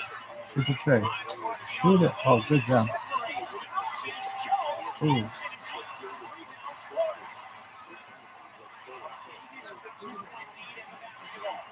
Great job setting the tone with the physicality on the defensive end. Davidson plus 2 on the glass. That is off the an indicator between these teams this season. Lines it up. Oh, that would have been huge.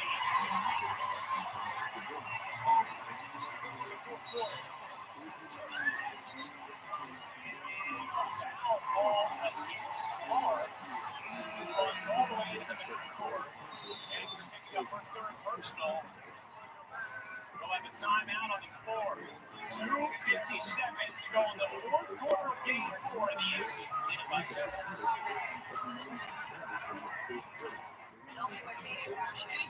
Bringing it on and on.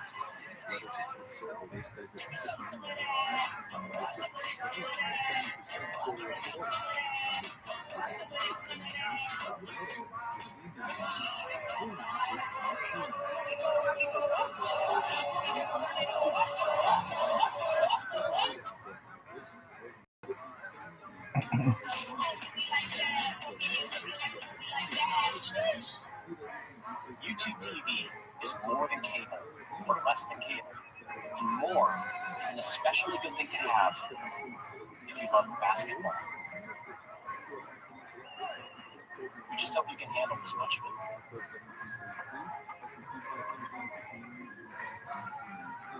Watch more games at once with multi-view on YouTube TV.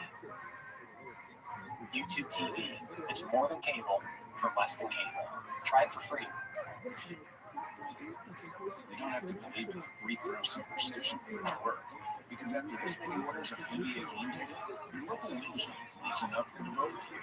Support your neighborhood and your team with every DoorDash order. Same order, same time, every game day, which means more tips for your dasher, business for your corner store, and just maybe a superstitious boost for your team. Support your neighborhood and your team with every DoorDash order. Here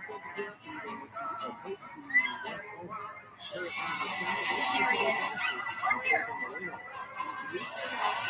Oh, he's right there. Go, go.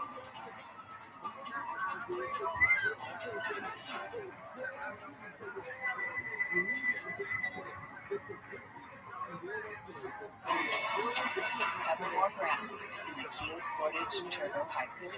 Kia, movement that inspires. El Clásico on ESPN Plus. Bucks and Hornets quest for back-to-back titles versus Real Madrid's unstoppable force. Saturday, October 30th on ESPN Plus.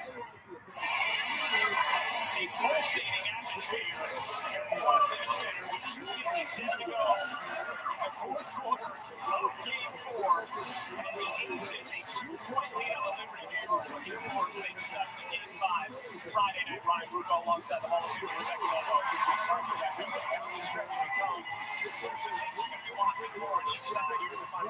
The team that can take care of the basketball, number 1. Number 2, they have to get stops defensively, finish it with a defensive board.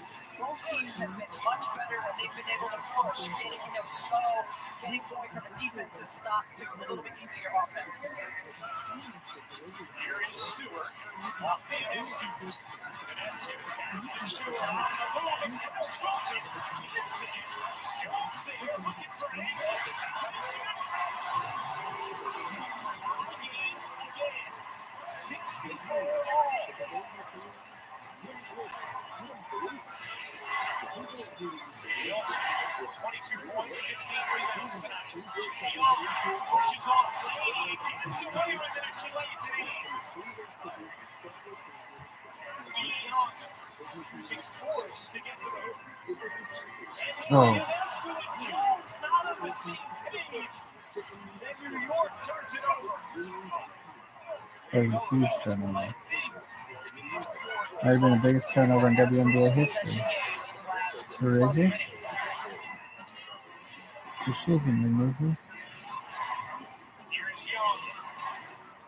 Young into the paint, raises up, gets the whistle against Lady. And Jackie Young is going to the line to shoot. There isn't one, is there? There isn't? There isn't?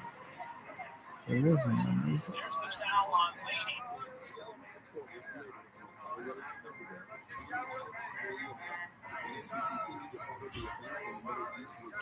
And on the previous bucket, looks like Young used that left arm to shove off of Lady. Maybe they say Lady came with the contact first. That's why it was a play on.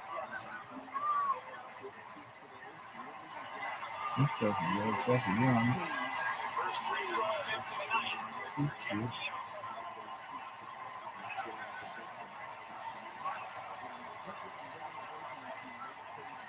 Damn. Oh, you didn't want that. Yeah, but I like that. Yeah, did she hit that big 3-pointer?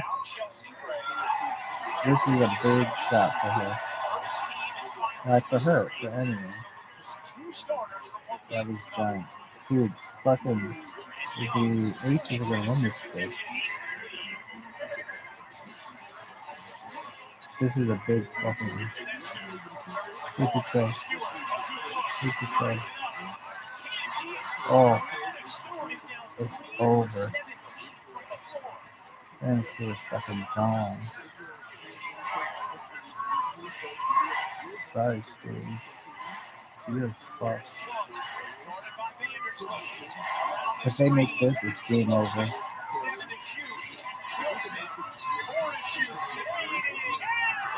It's over.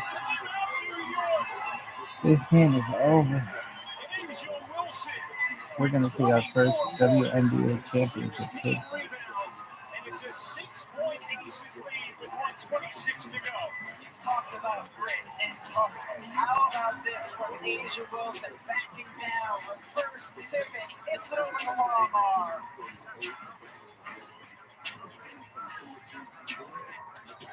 There she is, Jade Ross. Best ETA on the game. Her cyber defense is fire. Yeah, and Emily Foster, corporate finance queen of Kansas City. Wait, hold up. Is that Lucy Carter? Vicky, oh man, she just looked right at me. I love you, Lucy. You had such a great Q4. Can we take a selfie, please? We should get your photo. Your LinkedIn profile. Can I have your coffee, please?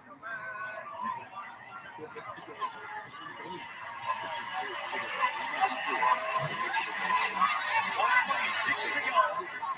Fourth quarter of game 4. Asia Wilson has been spectacular tonight. Without Chelsea Gray, without Kia Stokes, the team has been without Candice Parker up to this season. They are less than 90 seconds away from back-to-back title. Rebecca, still a lot of time left. Not enough, dog. They blew it. They blew a lead. Shoot the trade. Shoot it.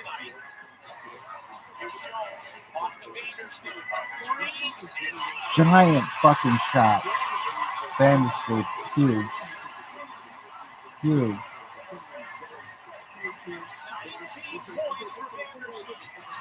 Man, give the ball to that guy. You need a steal here. Instant classic, kids. Oh, Vanderstreet.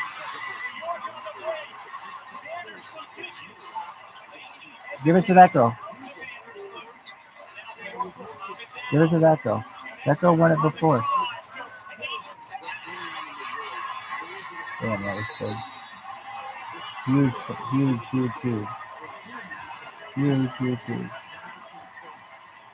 And the basketball games are so boring. Like, oh, let's talk about it.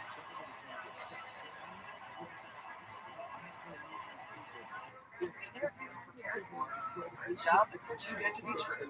I need Indeed. Indeed too. Create a free Indeed account. Indeed strives to screen job listings so you're more likely to apply to jobs that won't lead to nowhere. Introducing Popeye's new Oh my spicy God! I churro bet chicken Jessica that sandwich. they had an active shooter that was at that How do you make sense out of bar. something so fancy? Really? Yeah. By eating it, we don't make sense. We make chicken. Oh, not really. Look at that guy for pushing back. Really? 5 straight points from New Yeah. York. It started with his threes and finished. Just a big shot from Courtney Vandersloot in a big moment, and then she follows it up with a huge defensive play, hitting the pocket of Kelsey Plum, post with the right, then corrals and Sabrina Ionescu. Olsen has been all over her all night, playing great defense here, just enough space to hit the top two. All right, let's go on here.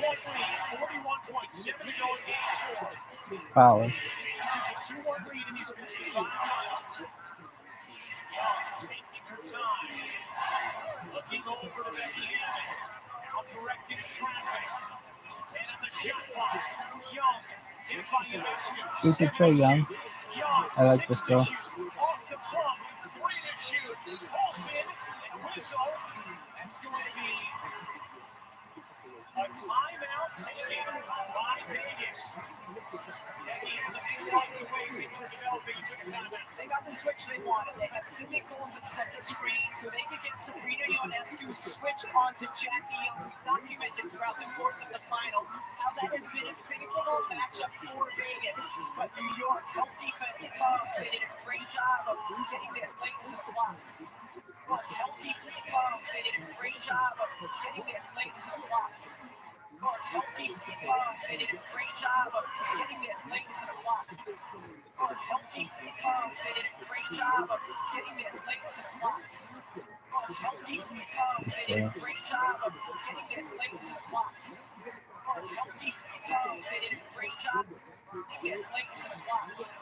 But help defense comes. They did a great job of getting this late into the clock. But help defense comes. They did a great job of getting this late into the clock. But help defense comes. They did a great job of getting this late into the clock. But help defense comes. They did a great job of getting this late into the clock. York with 1 remaining. Each team with a foul to give 3 on the shot clock. 20 seconds remaining in game 4. Aces by 1. Hammond saying throw it at the rim. I expect Brianna Stewart to be the one off the ball. Looking for exactly that and some help defense. Huge run, huge that Vegas has no one to use. Ava George will inbound. With 3 on the shot clock. In the shot clock. Give it to Young.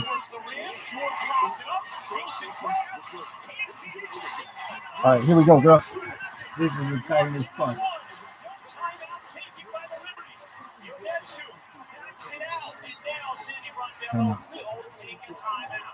What would you do? I would give it to Brianna Stewart under the basket and say, bitch, get your shit right now. By Asia Wilson and then John Cole Jones and Brianna Stewart both coming into contest. Gets the hand on it. All 3 of them, Sabrina Ionescu as well. Great team defense and stuff by the New York Liberty.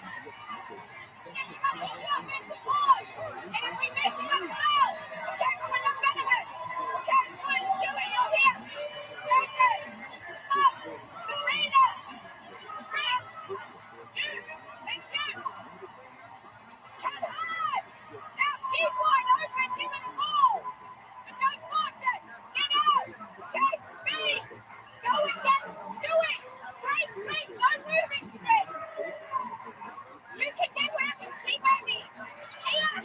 And then you guys just get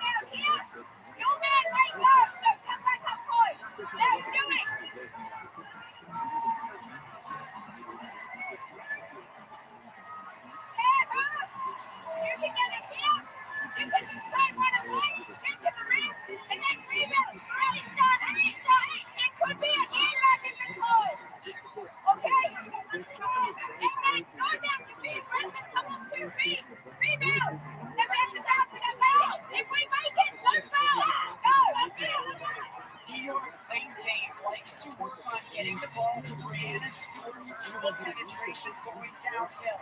Huge and important to note. Vegas has a foul to give. They can get a look at what New York is running, and if there's dribbling action, go ahead and use that foul. Each team out of timeout. Aces by 1. Here we go. WNBA Finals. This is an instant classic. Give the bear foot. City and Stewart juggles, catches, 6 seconds left. Stewart with 5, throws the double, lady to the corner, and her slope. Aces win. That was a good game. I'm going to take a look. 670. I had to take a shit. For the Las Vegas Aces, and for the first time in 21 years, the WNBA has a back-to-back champion. The Aces on top yet again.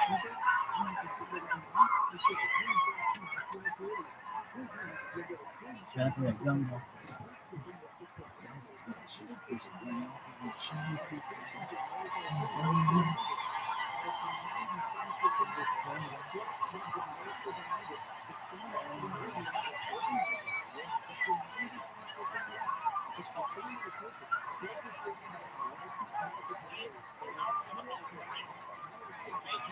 And the Las Vegas Aces,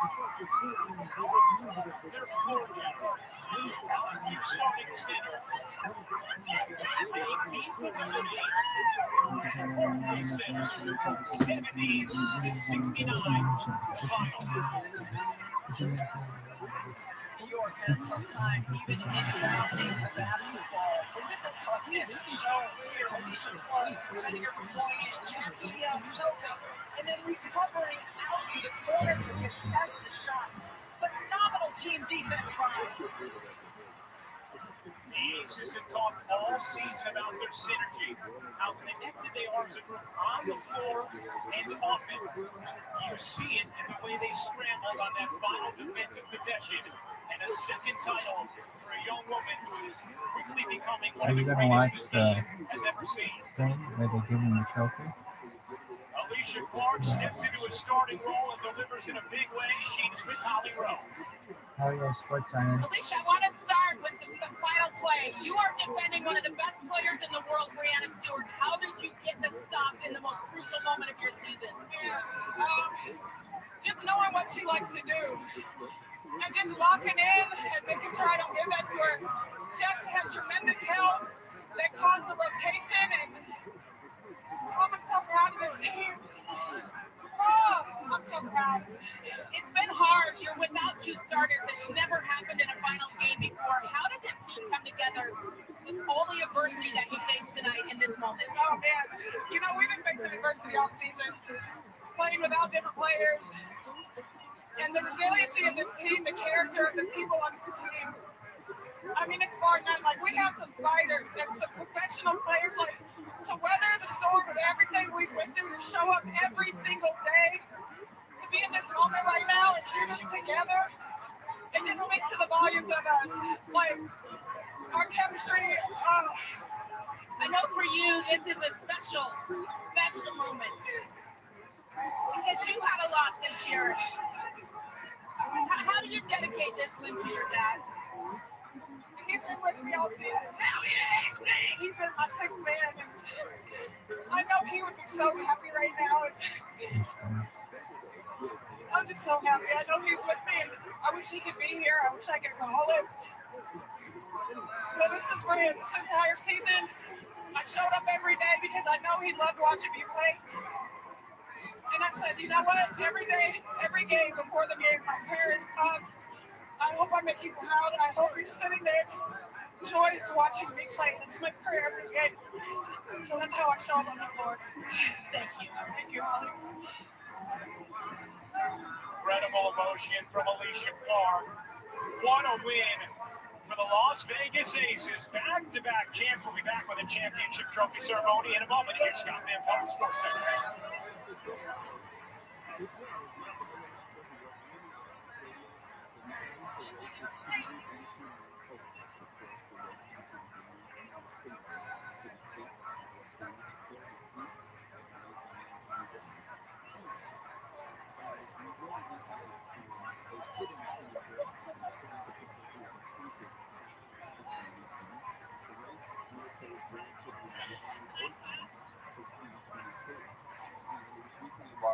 Center post-game reaction coming here after Game 4 of the WNBA Finals. Week 7, the National Football League's a big matchups, none bigger than a pair of 5-1 teams facing off against each other. Reports from the Dolphins and the Eagles. And who wants winner, Steve? I'm ready. I got some. Hope to hand some out. It's been a while. Stanford Steve is here to help us out and also get us straight for the big weekend ahead in college football. That is all on the way. But first, we have got hardware to hand out. Ryan Rucco, back to you, my friend. All right, Scott, we appreciate it. What a conclusion. We're at Barclays Center. Just Yo, dog. remarkably dramatic finish. Why is it called And Barclays there were so Center? many Like, times down the stretch of this fucking game where it seemed like Charles Barkley one owns team it. had Barclays, completely baby. wrestled momentum, and then the other would answer. If you're New York, you get an opportunity to win the game there. Courtney Vandersloot, a baseline jumper you can't hit. And how about the Las Vegas Aces? Without 40% of their starting lineup, including their leader on the floor, Chelsea Gray. They win at Barclays Center, a place that had been a house of horrors for a team that had otherwise pretty much been unblemished this season. They find a way to win the most important game of their season here, bro. And how much did we say toughness and grit today when talking about the Vegas Aces? Is almost appropriate that they finish the game showing just that on the defensive end, playing together as a unit. I mean, it's incredible that they were able to pull out this game here with the players who were not on the floor, and then the players who did, stepping up in moments that they haven't been in all season long. Sydney Colson, Alicia Clark, to a degree, Kayla George, all had really big moments in this game 4. Just really incredible for the Vegas Aces. Sydney Clark's comeback win in a clinching game. Vegas was down 12 in the second half. Instead, they win it in game 4 as we send things over to PA announcer Ron Kish. Yes, the WNBA would like to thank YouTube TV, presenting partner of the WNBA Finals. And now, the presentation of the 2023 WNBA Finals Trophy and the WNBA Finals MVP Award. Please welcome ESPN's Holly Rowe. Thank you, everyone, and thank you to this incredible crowd. What an incredible season we have had from our WNBA fans. Really the best fans in the world. And today was no exception. The 2023 WNBA Championship Trophy, presented by YouTube TV, is Commissioner Kathy Engelbert, and here to accept the award is Las Vegas Aces owner Mark Davis. Thank you, Holly. I just want to say, what a game, what a series. To New York, you have such a great season this year, a lot to build on. You should be proud of this team. The New York Liberty made this city very proud, so congratulations to the New York Liberty. And Mark, here we are again. To Mark Davis, the entire Las Vegas organization, Coach Becky Hammond, amazing season, amazing series, great win today, great game. What a competitive game tonight. So with the 2023 WNBA Finals champion, the Las Vegas Aces.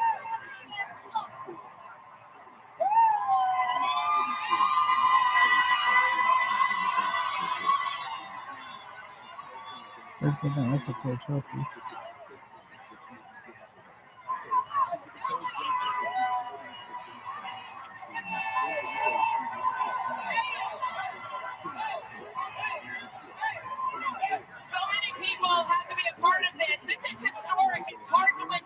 Championships. How have you given these women the resources they have deserved to be here as champs? Well, you have women number one. You got Nikki Farkas as president. You got Natalie Williams as GM.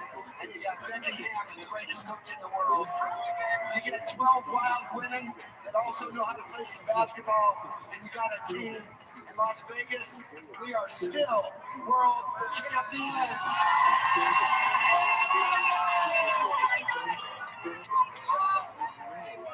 And now to present the trophy, Commissioner Kathy Engelbert, please do that, for the most outstanding player of these finals.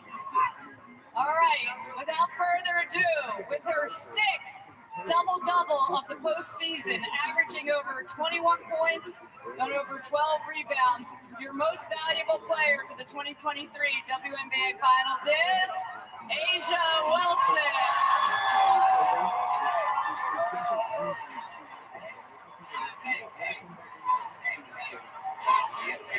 Asia, I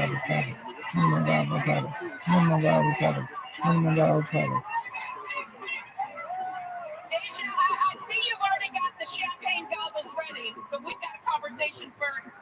You put this team on your back tonight. Your rebounding, your defense on John Quell, your all-around effort. How did you find the strength within to come up so big in this challenging moment? My teammates. We lean on each other so much at this time. We fought through so much adversity throughout the season, and we just kept the mind thing. We kept the main thing, and we came out on top. And I can't express how proud I am of my teammates. They picked me up when I was down. We cried together, prayed together, and now we pop the champagne together.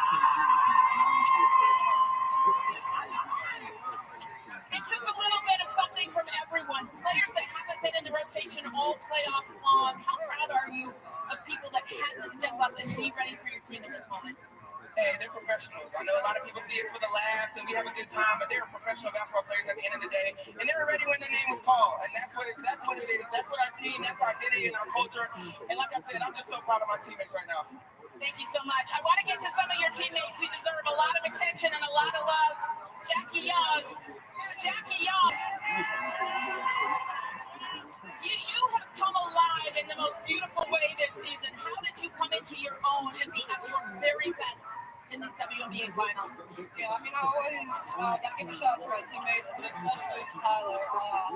Ever since he got here, he just put in a lot of work with me. We made a few tweaks to my shot, and it's made the biggest difference. I know my teammates always have a lot of confidence and faith in me, and it just instills me to have that same confidence in myself. You were phenomenal. Also, Kelsey Plum, you have had to be scrappy, change who you are. You said you've grown as a player. What is the greatest growth that you've had to become a back-to-back WNBA champ? I want to thank God, Holly. This is not possible without him. This group has been through so much, but it's here. And there was a lot of years that we weren't so super, but you can't build a super team in a couple months. It takes years, and I'm just really proud of this group. Every single one of these people stepped up, made plays, and we're champions. You are champions. I want to get to your coach, Becky Hammond, because, Coach, you've done something that hasn't been done in over 20 years, a back-to-back title. Before the game today, you're missing two starters. Things look bad, and you say to us in the green room, I am confident AF. I'm cleaning that up for the family audience. Why were you so confident in this group to win right now? Because I know who I have in my locker room. There's not a person on here that I don't believe in. I know what they're made of, and at the end of the day, I told them, win or lose, I'm rolling with them. I'm rolling with them all day. The last time the Liberty were in the finals, you were playing for them. Your name is on this court. Is there anything special that makes it neat because you're here in a place where you got your start in the W? I'm in debt. I'm forever indebted to New York. There's zero doubts about that. New York gave me my first opportunity, and I'm not standing out here without the New York Liberty. There's just zero chance of that. Have a lot of great memories here. It hurt my soul when I saw him playing in a gym that wasn't up to par, and then the size came in and raised the level, and we're going to continue to raise the level by having owners like the size, Mark Davis. It's good for our sport. It's good for women's basketball, and we're going to continue to grow it. But I'm forever thankful to New York. But I'm certainly happy to be walking out here with this trophy tonight. Thank you so much. And I got to get to this young lady because Chelsea Gray, you weren't on the floor physically, but in spirit you were. What you have given to this team, the input, the coaching, the spirit. How proud are you right now? What have you accomplished? Super proud of this team. They were amazing. You know, we just had to stay with it, and I'm just so proud to be part of this organization. You are now a 3-time WNBA champ with the Sparks, and now back-to-back with the Aces. What is it about you that you have figured out how to be one of the best point guards in the world? Nobody can take my mind and my mental, my IQ is bar none, so I just bring this to the table and they do all the work. All right, Kia Stokes, everybody's there. I don't want to leave out anybody. Sydney Colton with some of the most incredible minutes. Thank you, Holly. I got something to say, though. People wanted to count us out because we had 2 of our starters down, but they don't know we got some dogs on this team. So I got 2 words to say. Night-night. And on that note, night-night, everybody. Your 2023 WNBA champs, the Las Vegas Aces. Thank you for Well, thank you very much, and congratulations to the Aces, back-to-back champions. This league's first in 21 seasons. The feedback in Taiwan is unbelievable. They're opening 1, 2, 3. They're already at their 4th franchise in 1 year. It's crazy. And today is the grand opening of a 10th franchise right here in North. Joy, Todd, be careful. The great thing about having a restaurant is you're not chasing a truck all the time. Sadly, with a restaurant is so food to grill. Anytime I get a free lunch from Barbara, I'm there. I asked Kevin and David to stop by today to show their support to great American success story. How do you feel that guys have been able to get on this business? When we reached out Shark Tank in 2012, we only had $150,000 in sales. Now, 6 years later, we've done over $50 million in sales. Our journey with Shark Tank has been absolutely terrible. Great job, Steve. Stay great. So keep them coming. The power of this show, the ability to help entrepreneurs achieve their dreams, to help their families. There's no show that has ever done anything this magnitude has ever shown.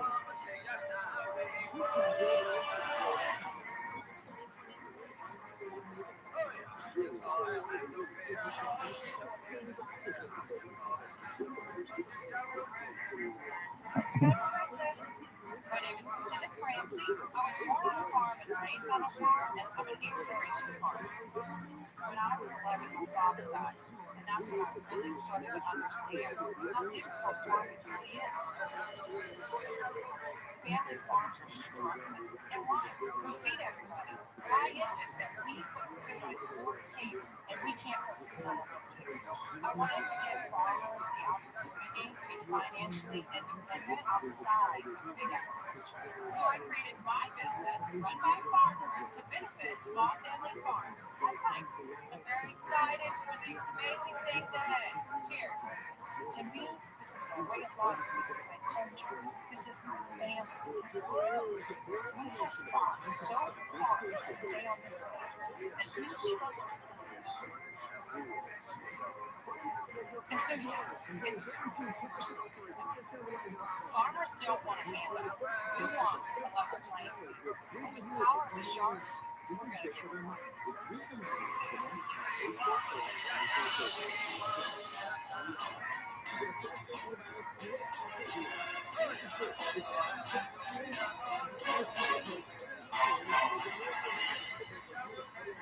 Hi there, I'm Lucinda. I'm an 8th-generation farmer from LaBelle, Missouri. I'm also the founder and head at a company called I grew up on a 1,500-acre farm, where ironically enough, it's part of the food on the table. You see, family farms are struggling, being snuffed out by big business. With 4 companies controlling over 80% of the feed industry here in the United States, little guys have been left fighting from scratch. Which is why we created Moik, a meat by subscription company that connects tender-hearted carnivores with high-quality, ethically sourced meats. We offer grass-fed and grass-finished beef and lamb, pastured pork and chicken, wild-caught Alaskan salmon. Our boxes are fully customizable. Now, I suspect we all get to the beat of the matter. I'm here today seeking $250,000 in exchange for 10% of Moik from a shark who's willing to double as a pit bull in our fight for Moik, who's ready to get moiked. And none of that to get samples. I'm going to bring the bacon to you. I spent we are. I couldn't get a job as a waitress, so you're just going to have to work with me right here. And what you're having on your plate right here is a ribeye, some bacon. Well, that's good. Well, it's not chicken, it's pork. Okay. Look who wants the meat over here. God, You're welcome. The pork is excellent. Seasoned really nicely.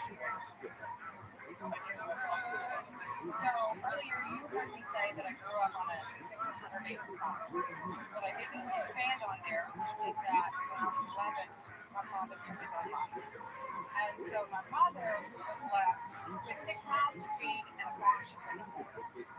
And so she had to work 2 jobs to keep a roof over her head. And even though we had all this land, a lot of times we ran out of it. It didn't make sense. And as a result of that, I really felt like it was my life mission to help small family farms be independent outside of big ag. So the first thing I started doing actually is doing fruits and vegetables. I've got like a little stand in this building. And when my lease came up, I told my customers, look, I'm going to deliver to you. That went over really well. And a larger company had said that they were interested in coming in and helping me. So I'm young, dumb, naive, think the world is full of wonderful people. So I made a deal, gave up 51% of my company and $0 commissions. So I learned a very valuable lessons, and 3 weeks later, I decide I'm going to sell to them the rest of my 49%. I go to my attorney's office, I've got like a blur on my boobs, baby's got a dirty face, like all those things you think about the sad stories, right? And so I walk in and I said to her, I can get $5,000 in cash. Sure, they said, no. I said, what's from one day, I want to put a white trash. So he said, so I love this baby and my husband is a lot better raising pigs than he is potatoes. And so we realized when we started raising these hogs that there was a demand. And so we're talking to some of our farming friends having the same situation. Finally, I'm like, let's do it just like we did produce. Set it up on a subscription box and ship it to them. And so that's what we do. Tell us about the business and what are your stats. In 2017, we did $85,000 in sales. For 2018, year to date, we did $730,000 in sales. We're taking our gas, and we have a 71% retention rate. And Kevin, you're in the subscription business. I think you can vouch for that. That's really good. How are you acquiring the customer in the first place? So we do a lot of inbound marketing right now. Google, people are looking for this kind of meat, pasture raised food. That's getting your SEO search and all that. Yes, right. More about the numbers. Yeah. So let's start with customer acquisition costs, because I'm sure y'all want to know that. $97 for a holistic view. And what I mean by that is I put everything in there, including what it costs for me to pay marketing consultant. What's their average one? So all of our boxes are $159. What's the quantity and size? So each box comes with 13 to 16 pounds. The price per serving is $4.50. I'm trying to figure out how much you make on $730,000. Yes. Can you write it down? Because I'm going to give the numbers. I know you like numbers. $159 and our cost is $127. Pay credit card charges. That's $127. Yep, that's a 20. And you sell it for $159. Shipping and handling free. Yes, it is. Everybody calm down. We're going to get there. So $127 includes my credit card cost, my shipping cost, my box cost, and that is a very small margin. I understand what you're saying to me. You basically say you're netting 20%? No, I'm not about 10. Cindy, you want me to give you $250,000 for 10%? It's about $2.5 million. Your business doesn't work for $2.5 million. It's just not.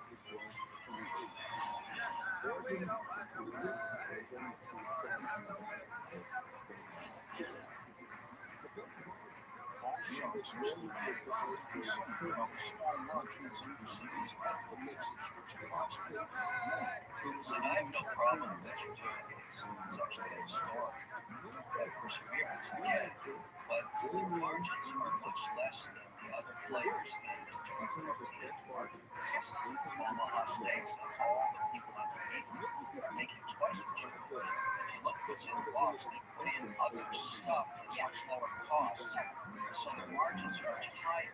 I understand that our margins are not a lot, but next year, as we do $3.5 million. You make $500,000, you got $380,000 after tax. I didn't come here today to fight you about my value. Look, let me tell you. Do I think it's worth more? Sure. But I also think my husband's the most handsome man in the world. Doesn't mean I'm willing to go to waterproofing. So how about you give me a number and we'll start there. I didn't come to fight you about this. David, would you like to have a toy? So, I know you got screwed first time, you're very sensitive to margins. Yeah. However, it's not first date. Yeah. You're very defensive. I don't want to get you away. You are really a firecracker, and I mean that in a good way. My issue is that I eat probably 60 to 70% vegetables. Sure. And the rest is a lot of seafood. Sure. When I invest in something, I feel like it has to fit with me. I'm sorry. Look, I have to they got some juices, they got some movies, you know. You're just looking to accomplish. It's just not products incredible. Just make it look at. But I'll tell you something, your margins don't work. I love the story, but I'm an investor. I gotta make money. And the thing is, so let's do the Cindy, you're talking to investors, but I'll tell you something. Products incredible. Just make it look at. But I'll tell you something, your margins don't work. I love the story, but I'm an investor. I gotta make money. And the thing is, so let's do the Cindy, you're talking to a bunch of sharks that don't remember what it's like to be little. You want to invest in money. I said, the margins you're talking about are with big companies. When I was up there, my margins were terrible. And it's the problem is not your margins. You know, what you spend on advertising. But as you grow, you figure it out. We can get to scale. You know, I invested in a food company that's called Type Hill. It's a specialized cheese company. And I did it because I could see the passion behind the founders of the company. I see the same thing here. So here's my offer. I'll give you $400,000 for 20%.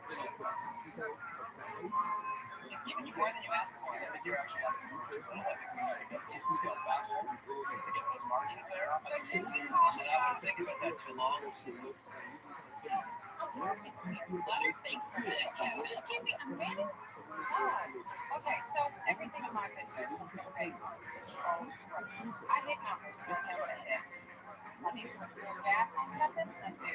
I need to blow up on something, I do. Because it's controlled and calculated. But now all of a sudden, you're looking at uncontrolled growth, right? You want to be conservative. You don't want to grow too fast, you're going to blow up for sure. Yeah. The other side, though, is you're growing actually pretty fast. Yeah. And you're going to need some infrastructure in place to lower those margins to make this a real business for all of us. Which is why I'm putting in more money than you're asking for, because I think it's going to take some more money to get there. I have just one other question. Are you going to blow up my phone a lot? Is that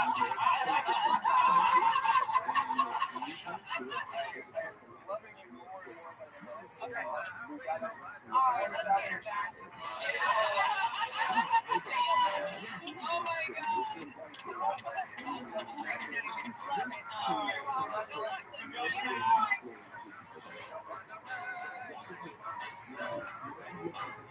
One small step for me, one large step for family farms. From a town of 600, standing here today. Wow. That's going to be one in-person relationship. I can't wait to see the follow-up.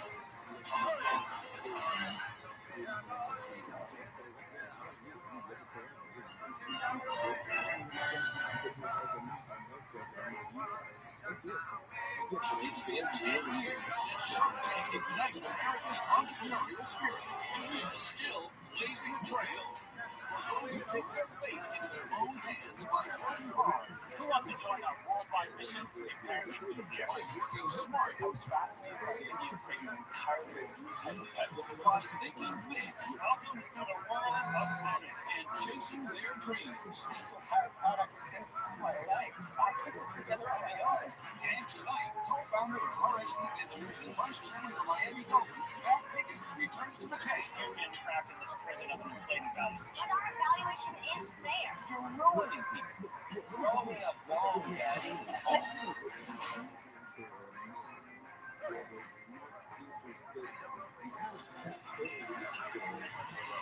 First in the Day is a business based on relaxation.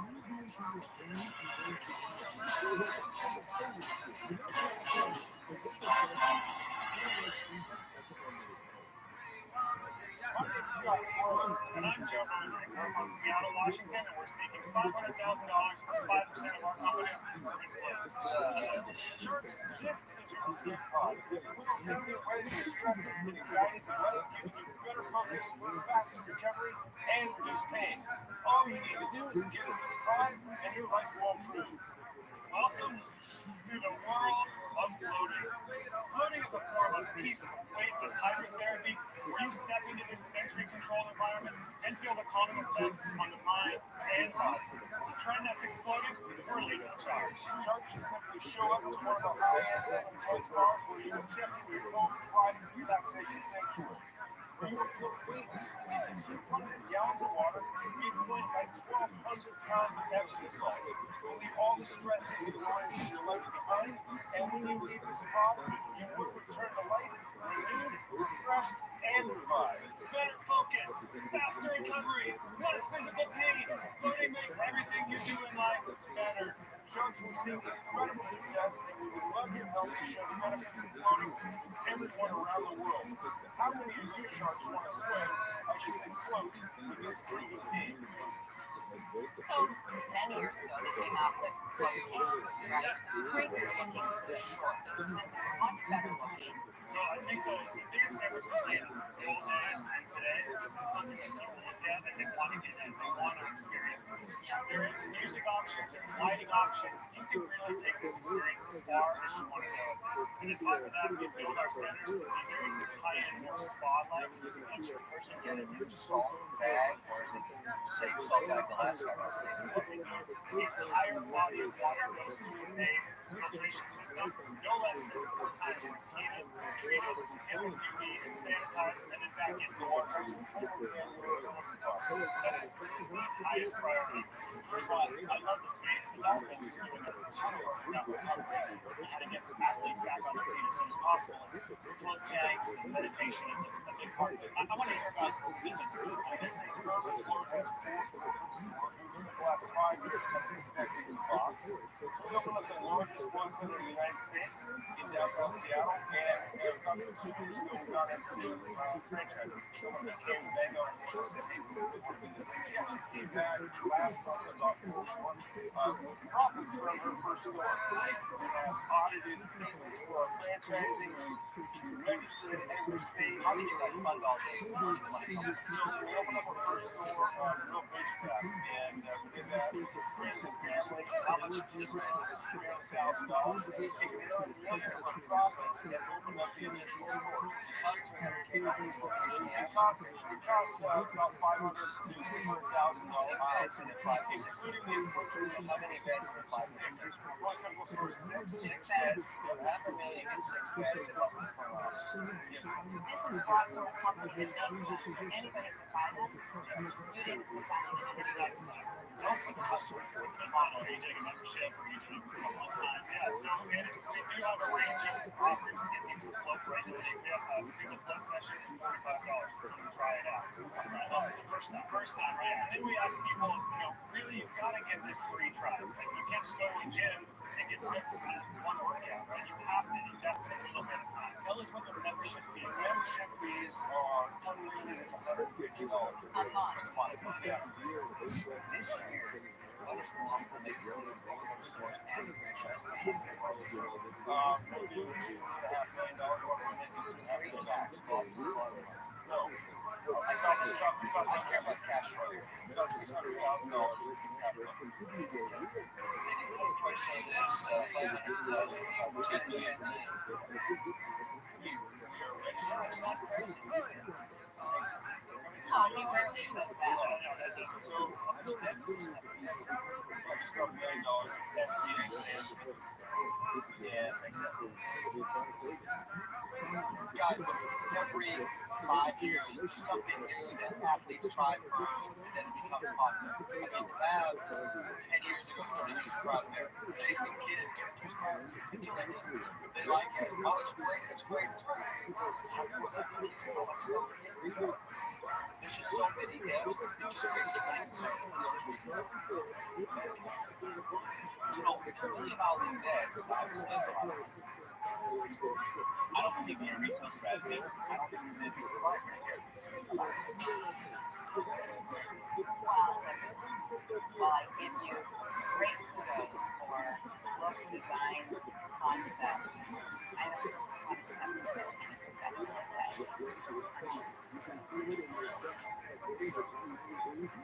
I like operators who are cash flow. I have to reflect today's risk and also there's only one mistake. Rely on strangers. That's my offer. I'll give you $100K in equity or 15%, $400,000 in debt, 9.5%, 36 months. No flexibility. Well, there is an extra choice. I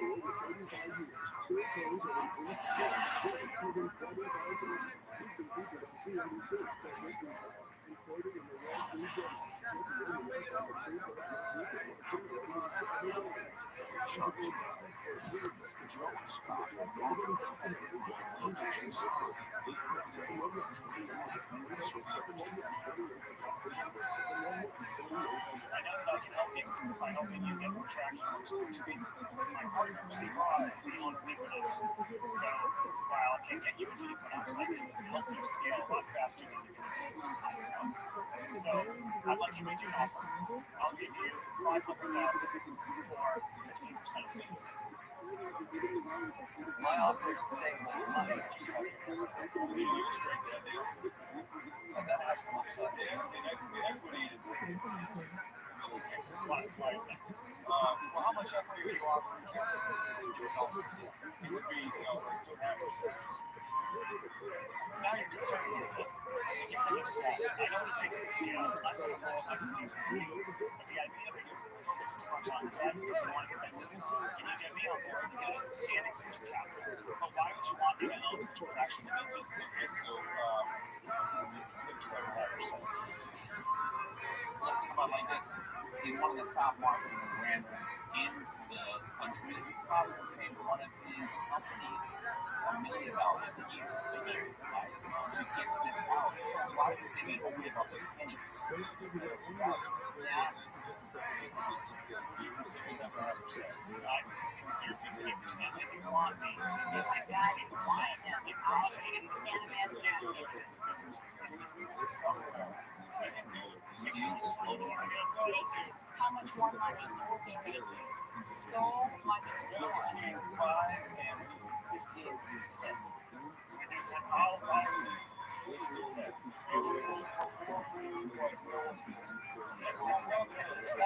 I love it. I'm ready. Let's just make it. All right. Get those numbers together. The company's going to be well over $100 million in a couple of years. If you do 12.5%, we can do it right now.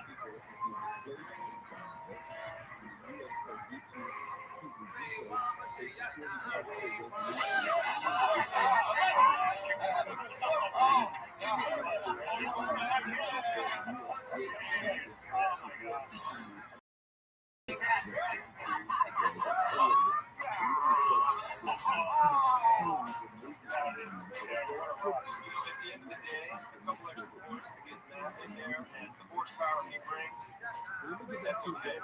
I'm not really annoying you, Kevin. Oh my God, that was so perfect for you. I was ready to jump on the car. What are you doing? Good job, Dad. Thank you.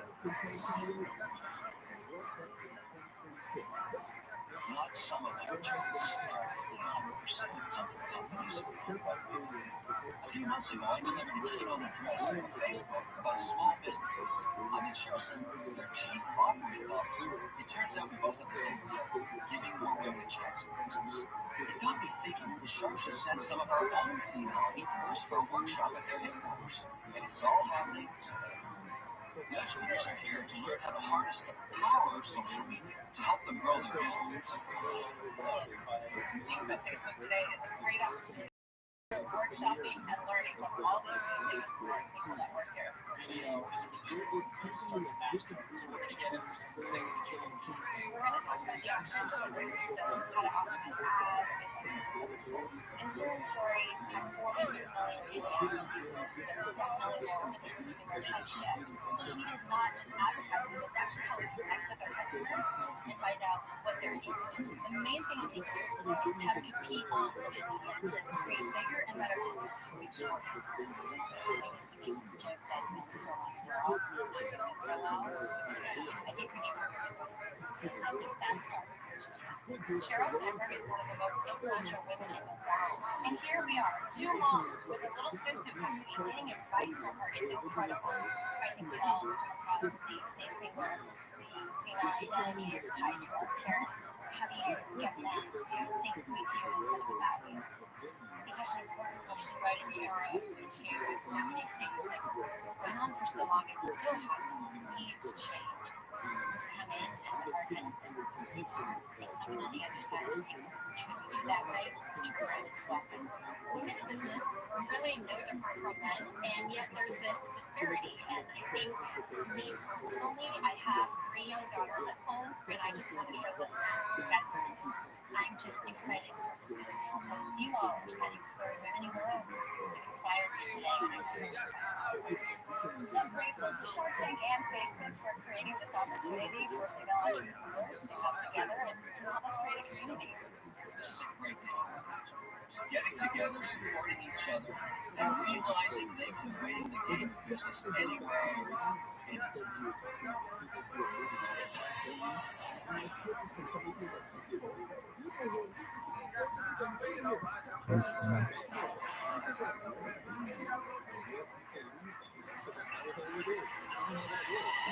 Next in the trend is an advancement in food technology.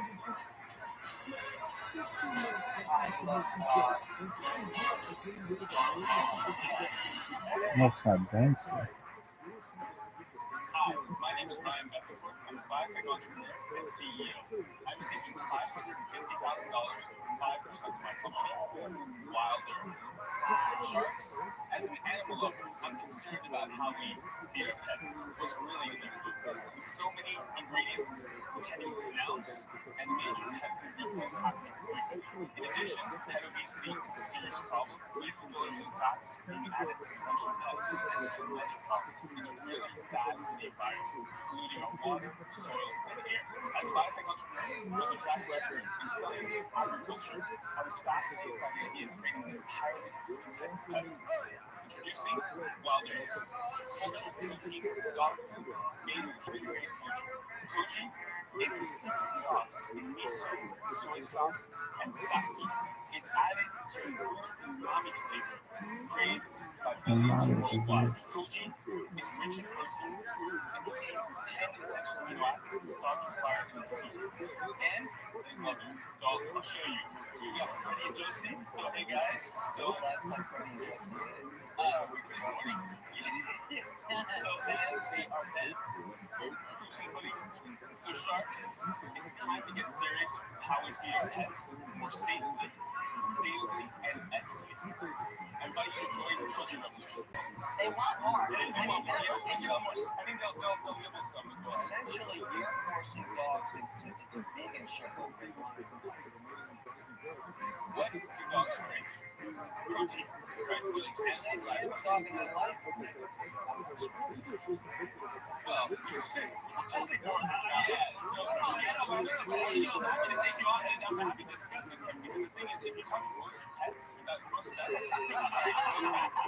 most pets will eat pretty much anything, but most vets agree that the meat-free diet is actually just as healthy as a meat-based diet. I'm living in a vegan world these days because my son is dating a vegan woman.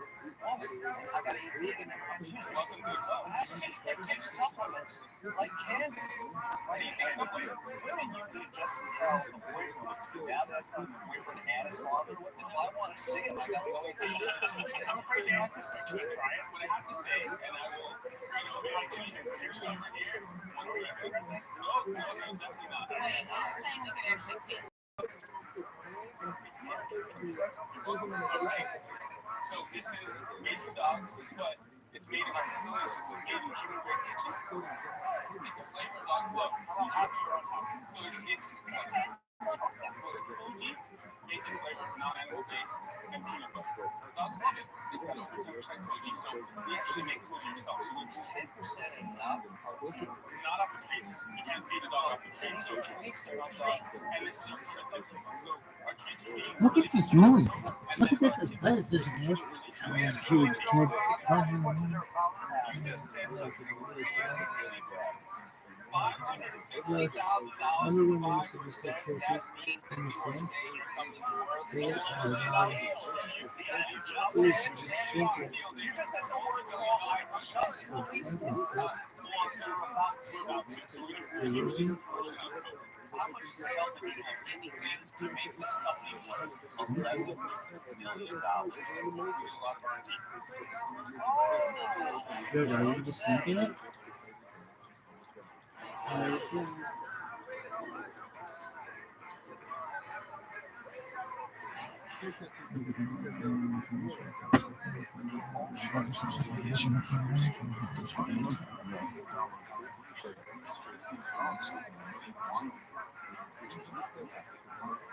would be helpful if I told a story. Please tell me a story. Okay, so I helped start what's now called ViralRabbi. Right at the end of 2008, these companies were going bankrupt, these biotech companies, and we basically bought the bankrupt companies, started building little labs in their homes, community labs. That led to me co-founding the largest biotech accelerator in the world. It's called Indie Bio. What does that have to do with this valuation? I was listening some. Yeah, our last price round was actually led by Releases Ventures and Peter Thiel, and they invested in the potential of the alternative proteins to stroke, the $30 billion pet food market just in the US. And how much have they invested? They invested $2 million. That's the company you've taken it. No, we've taken it to only $4 million. So we didn't take $4 million. This kid's what problem are you solving again? Like you really drive dogs now. Yeah, so there is no future food leader in alternative protein space in pet food. Where do you get the protein from? So we basically have created our own strain of protein. I'm a biotech guy. My co-founder is a serial entrepreneur with me. He is a hardcore scientist. He did his PhD at Princeton, did his postdoc at Harvard. Yeah, huge pedigree. I get all that. Where are you thinking? In our lab. So we have a lab where we basically take sugar as a raw feedstock. We use our bioreactors and continue to scale our bioreactors for our own strains of koji that are highly efficient. We industrialize it to scale. We use cells and products of cells to create clean protein sources. What does this dog food cost compared to traditional dog food? Right now, at the first level of scale, our COGS for the treats is about $3.50, and we'll be selling the treats for about $12.99. That's a lot. It's a What is a typical bag of treats? $6 bag. And what about dog food? Let's say we advance. So dog food, we're at a premium scale. So when we initially launched, probably looking at a $40 price point, but that's $40 for one bag? Yeah. So you're looking for alternative foods that are better for the environment, better for the animals, better across the board. Yeah. So the question is, when you raised the $4 million, what was the valuation? It was a $7.5 million pre-money, and then it was a $9.5 million post-money. So let's say think about the founders own about 50% of the company, but less than 50%. That's too big. That's after. That's after. You basically did something with the dog food for $7 million. So Kevin, the U.S. market is $30 billion. If we want to talk numbers, let's talk local markets. Families can afford to buy incredibly expensive, premium, vegan dog food. Then there's some families that spend less on their children feeding them. So I have a question, because you've been observing the dogs that obviously yes. Over time, when you force them to do they change? They start wearing tie-dye socks. They try to lay back. There's no friggin' way in the world I'm putting $11 million on a dog food company as a soul. On top of that, if you're successful, all these dogs are going to start dreaming about meat, just sitting on the sofa with them. Let me stop you for 1 second. When you say meat, what meat do you think? I mean, show me a bone, Daddy. I am not giving you. I'm not making it happen. I'm not. Thank you, Kevin. Your background is very interesting. You're very educated. But when you come in here and ask us for over $500,000 for 5%, And I have no proof of this concept whatsoever. And it's really expensive. How can I invest in that? I can't do that. I have to go out. Well, thank you, Laura. Sorry. I think the shame with your business, right, is that we can't even hear what you're pitching because you've been trapped in this prison of an inflated valuation. You seem like an amazing guy, you're probably a genius, but you represent what happens when you jack up that valuation and you keep pushing it up, and at the end of the day, it becomes not an investment defensive. So for that reason, I'm happy. You're up to a very big fan of moment. Well, thank you. But my company TRUMAN is going after the same thing, a lot of antioxidants, it's joints, and so forth. And we're doing great with the valuation of $11 million for a property you never put out. I was slapping my terminal partner in the face. So, in the interest of America, I don't want them to ever give that valuation again. Because you're ruining it. I'm out. Thank you, David. I appreciate your feedback. Well, yeah, but Mark, I get the proposition, right? I'm not even mad at the valuation like these guys are. You've got to be able to convince me that you can get through to enough sales in your company product to prove the concept and show some success. When we're looking at the actual sales and marketing plan, it's relatively minimal sales and marketing plan. What we've realized is it's pretty vibrant. So you're only going to sell it online? We're only selling it online. Okay. Is the goal to go back to the lab and introduce 15 new products? Or is the goal to go from scalable and just scale where you're at? Scaling the treat to enter the market. Treat to enter the market. Like Kevin, who's got the two products. You're not all of a sudden going to cats, pigs, and foodporn. So really, what we want to do is show success first. We have a scaling infrastructure. We actually have to come up with a scale. Okay. I'll make it up. I'll give you 550, but I need 10%. 10%.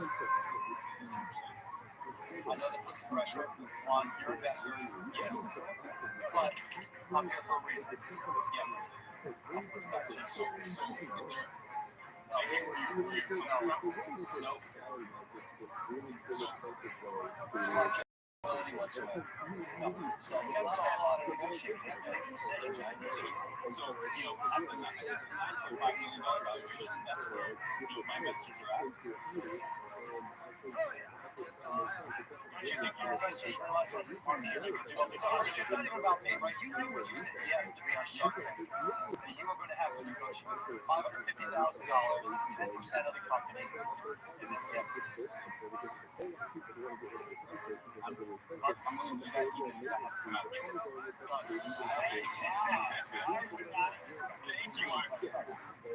It's a very big job. Yeah, it may have to appreciate it. That's why you guys. You went taking the dogs in and out burger to have a faint. I make it dog. So they won't do any high fives. I would just say, here in the Shark Tank, I would love to be able to do it. It was Mark. So I know my whole team is going to be super excited, and I'm really glad to hopefully work with them to really scale while they're into a multi-billion-dollar company that's really going to make the world better for our pets. Congratulations, Shark Tank, on 10 years. When I played Sparkles Maple, I was only 18 years old. We had about $350,000 in sales, and today we have almost $3 million. We've hired dozens of employees and moved into a brand new facility off my family's farm. Thank you, Shark Tank, for giving me and other entrepreneurs just like me the opportunity to truly fulfill our American dream.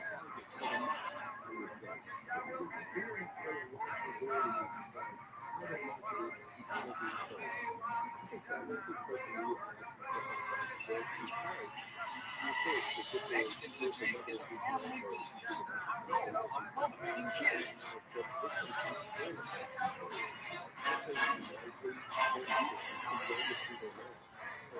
Hi, Sharks. I'm Amanda. And I'm Hamza.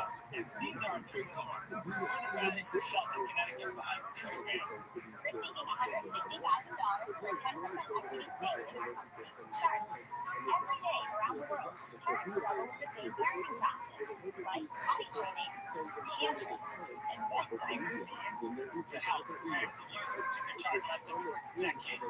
It's a free go-to parenting tool that works. It helps track the kids' progress and really motivates them to listen. The problem with sticker charts is you're always stuck at home. Let's go to park.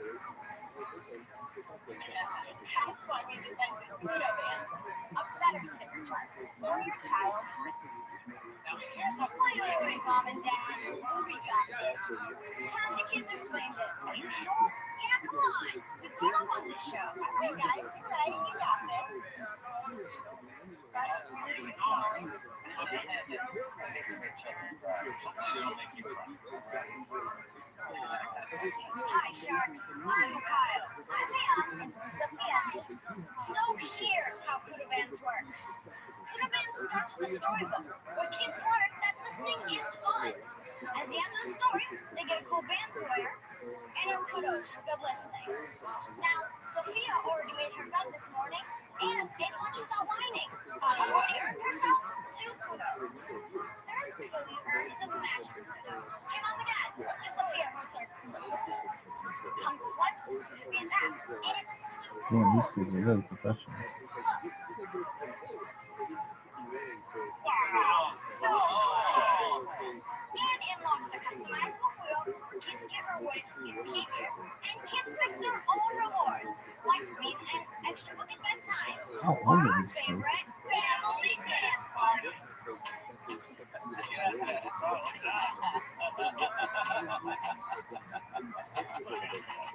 Kids love Kuda Bands because it's fun, exciting, and interactive.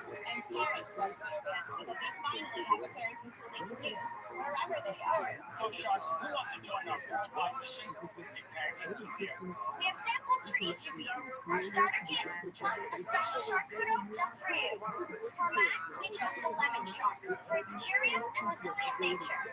And for Rory, we chose the Port Jackson shark because they're unique, fearless, This kid is great. And for Kevin, we chose the great white shark because they're powerful and widely feared. Damien, we chose the tiger shark for its fashionable stripes and go for the power growth mentality when it comes to its food. And finally, for you, Mark, we chose the bull shark for its ability to adapt and be successful in anything, salt or fresh water. I got it on. I'm not sure I'm gonna get it all. How old are you guys? I'm 11, I'm 9, and I'm 6. So in my bag, I got 3 bands, and then I have a bunch of, there's a total of 6 different charms. Yep. So are there specific charms for specific chores? Actually not. So there's a whole different collection of charms you can get. So parents will give the charms to the kids and they'll select as they've done good listening each charm. The third charm always is that magical charm that mom and dad puts on the kids' bracelet that comes to life. Do those change? Do you keep changing that, or do they stay the same? It's customizable, so you can add on different rewards based on different goals you have. Tell us a little bit about what inspired you to create product. And you go one day to work, Serena said, I had a moment with my You came home and told me that you're not a good listener. And she's like, I think it's our parenting, all these timeouts and negative, he's drawing attention to that negative focus. And she said, what, I'm going to make a product that's going to help other moms and dads across America. We did a soft launch mid-year 2017 to really learn our market and the new category we were creating. Our big debut was at the 2018 New York Toy Fair, where we This met kid's a lot of phenomenal. retailers. So far, our sales are $80,000. Working with college. Let's talk about the strategy for distribution. We actually are selling it all across the U.S. Which is something online, right? Doing it online on our website through Amazon. What do you sell it to in forms of how she makes it? Yeah, the starter kit comes at $29.95, which includes the hardcover storybook. We're talking to ViralRabbi. We met them at the New York Toy Fair. So yeah, we've got a great plan, and it's not a hobby. We're all in on this business. I actually resigned from my hedge fund job about 2 years ago to jump into entrepreneurship. And I first successful entrepreneur in 20-cent investment and took it all to $1 million. 20 cents. That's 20 cents of $1 million. And we have one of the most successful companies on Etsy. We're at the top. Go ahead. You can tell We're the top 1% of the 1% of the 30% in the entire Etsy. Wow. I think you achieve the most important thing, like, which is to raise the money. Like, I understand rewards and token systems. I know how many there are out there, and I'm just not comfortable that it's differentiated enough to be a big business. And so that was how that. Thank you. I'm currently working on a book that I feel might be a compliment. For now, but I'm sorry, I'm not. And I had a company that I invested in at season 2 and not rocket science, but it's very hard to have longevity in kids wanting to and it's kind of that after a while.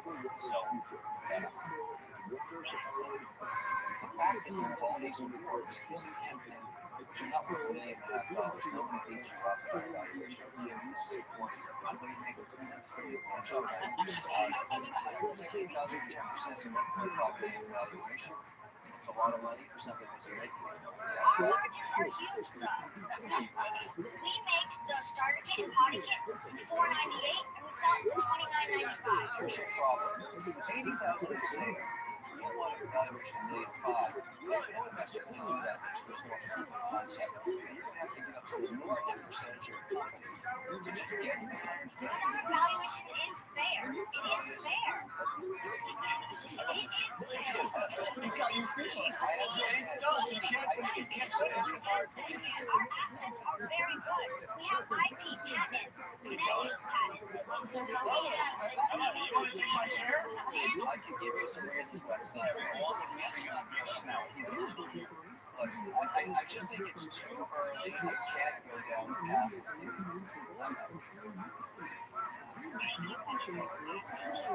Congratulations on what you've accomplished. The challenge I'm having is not whether you'll be successful, right? You guys are going to grind it out from that front. But sometimes that road can be difficult. We are ready for this market. I'm going to tell you. Guys, there's nothing hard to have team with us. I'm telling you. We are clearly never met my parents. They're amazing. I have no doubt they're amazing. You're amazing. A part of being a great entrepreneur is listening.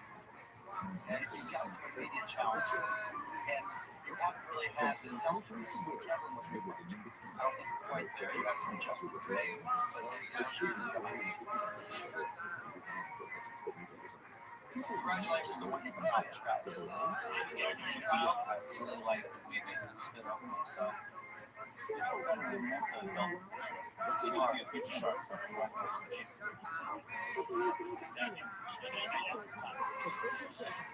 We're going to take this negative and turn it into a giant positive. In a way, it's a gift for the universe. Because now we're out there doing ourselves. And I believe this team right here is going to do that. I'm so proud of these kids right here. Yeah,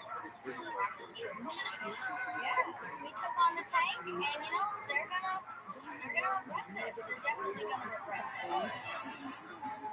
That kid's going places.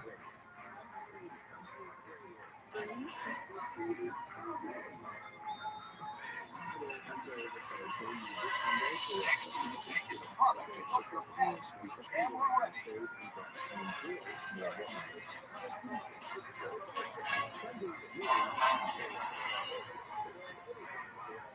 Hi Sharks, my name is Jason Hernandez. I'm from San Diego, California. I'm here seeking $100,000 in exchange for 20% equity in my company. Selfie. Sharks, I'm a dog lover. I'm absolutely crazy about my work at Logan. And like any dog lover, I take a million pictures of this little guy. And the fact is, for every good picture I got of Logan, it would take me about 10 bad shots before I got the right one. You see, the problem was it was proving impossible to get Logan to sit long enough and look at him on his smartphone for a great picture. Now, I can't even tell you how many times I've had my face lit while trying to get a great selfie. So I searched for the answer to this problem, and I found I wasn't the only one struggling to make great pictures with the dogs. It seemed like nobody figured this thing out, and I just had to be a better way. That's why I invented selfie. Selfie is a ridiculously simple device that uses your dog's natural drive and focus to a tennis ball and uses this power to hold your dog's attention long enough for you to capture the best moments of your dog. Here's Boot Selfie, my wife here who actually helps demonstrate. Just take our universal smartphone clip and attach it to the top of your device. Next, grab one of our Boot Selfie squeaky tennis balls and place it in the classic mechanism. And voila! You instantly become a master dog photographer. Boot Selfie has been an instant hit with dog lovers. Take a look at some of our happy customers. Not only can you use Boot Selfie to get fantastic selfies with your dog, but you can also use it to get some pretty awesome photos of them as well. Now, I need your help to get Boot Selfie in the hands of dog lovers everywhere. So, Sharks, who's going to help me change the way we take pictures and selfies with our fur kids and show the world that you can teach your own dog food tricks? Do we get samples? Yes, and samples are for you. And then my wife Erica's actually going to take Logan out to play some ball. So, hi, Logan.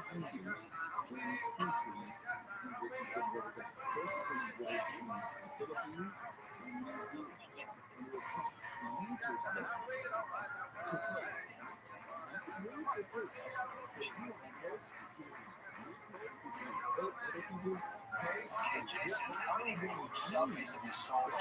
I've sold about 15,000. How many dogs have you sold? Sorry, 308,000 worth of sales. So $380,000. That's respectable. Each one sells for $9.99 today.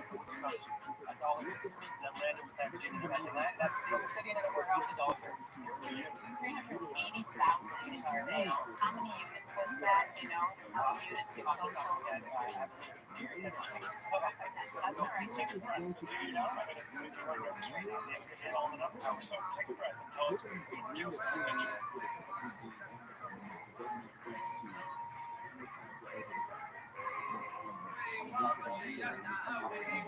Are you doing this alone? I am every aspect. Everything you see here. Somebody could knock this off in 2 seconds. It is, but I am U.S. patent approved, so I have a patent here in the U.S. Utility? Utility patent. How have you sold them online? 74% of our sales have been at retail by myself online retail. So have you approached any retailers that sell dog stuff? We do. So we actually got them into my dream retailer in Bethlehem. This is something that just happened. They rolled them out into tons of different stores, but what happened is they put it on the shelf amongst all the other dog toys. This really needs a lot of customer education for people to understand exactly what it is, make the impulse decision, and oh my god, that's really cool, I need to get that. I thought they listed in that package. No, they did a markdown. Tell us about your background. Where did you go to college? So, I'm a school mechanical engineer. Manufacturability, and then I actually took it to China myself. Found with servants. Any loans? No loans. Any debt? No debt. Do you want to run this home and say yourself all the time? So, unfortunately, for selfie is the dream job I wish I could have. It's not enough to sell just one sector. I'm an electronic salesman. I do that during the day. We have a 1-year-old that is taking a bath and then this is what comes into this. So what are you going to do about it? I would like to redesign Boot Selfie. The product was made for 2 of the most popular cell phones out there today. But there has been some pushback on its compatibility with other cell phones. So the next would be redo the packaging because I feel that the packaging that I put together has limited shelf life and the rest towards a roller item, which is the same concept, but it actually holds a treat instead of a tennis ball. So how do you do that right now? Do you have any inventory? I have inventory of the original Boot Selfie. How much? 18,000 units. 18,000? That's $180,000. That's your money right there. Yeah, but you don't have any cash or money. Probably not just taking on. You already have a day job that helps feed your family. Then the inventory you have, and then retain 100% of your company instead of having to invest a year that you want to necessarily probably do that. This has been a lot of my life, and it's really hard to watch people try to capitalize on the idea. I'm not only trying to grow this business, but I'm also trying to protect it. And that's the stuff nobody sees. When you created something that nobody has ever seen before, So many people just try to take it from me. I made this because I love my dog. My dog's not going to be around for it. That's my first best friend. I just want to share that with people so that they can do the same thing. This entire product has been my life. I put this together on my own. No help from anybody. And I've had people tell me it's a fantastic idea. I've had people tell me it's a horrible idea. But I made this. I want Food Selfie to be the #1 brand name that people think about when they want to take pictures of their dogs. Listen.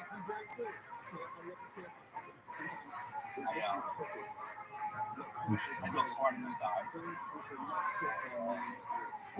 Pictures of him looking like him. Because I understand. The dog's going to have something also, the local bottle of friends. 1,033% right now. I'll take that.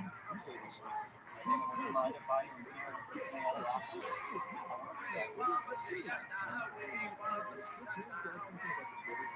Listen, I'm out. I'm out.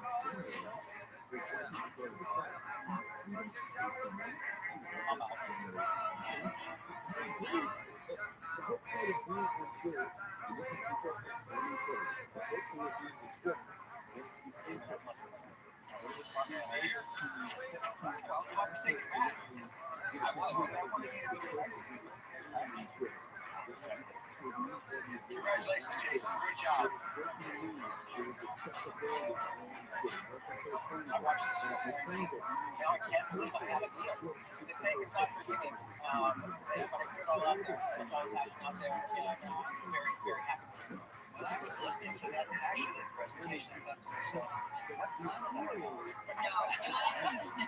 You want to know something, though? I can remember exactly what it felt like when I was in his shoes with my first product, and within literally weeks, someone else had knocked it off. And it's crushing because you know it's unique. Oh, yeah, it's everything. Yes, but where's your heart? Oh my God. I live in the real world. I live home. Everything gets knocked off. But at the age, do not let it market.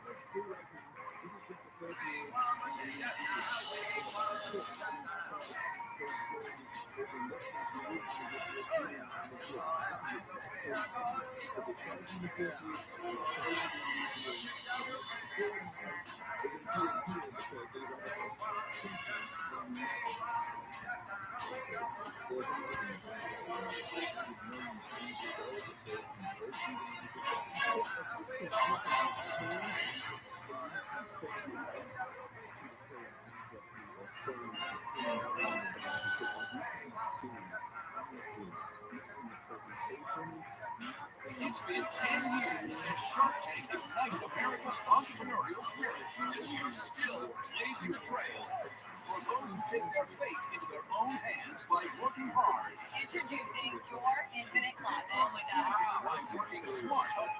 Teach America. There's a lot of shit. By thinking How you know people? It's the culinary gangster. So I want to go over a couple of things. There's a lot of shit talk, and I feel it's time to really explain something. All the people that don't understand the restaurant industry. Let's go over about this $100,000 that I made. Let's get one thing straight. 6 days a week, 65 to 70 hours, no benefits, no 401k, nothing, okay? No holiday pay, no sick days. I had to go in on a Sunday if the guy called out, and I did that several times. I worked 14 days straight. I ran the kitchen. I did the inventory, ordering, negotiating with vendors. The owner had nothing to do with the kitchen because he has no clue about the kitchen. 100,000 was the correct amount. I can't retire, so I have to make what I have to make. People don't understand. This restaurant industry sucks. That's why I retired. I'm sick of people using me and my talents. Don't pay attention to this fucking show. This show, there's a lot of lies there. I'm not going to get into it right now. But I'm having a great time responding to all your retarded comments. I am. So I want to say thank you to all of you that have supported me.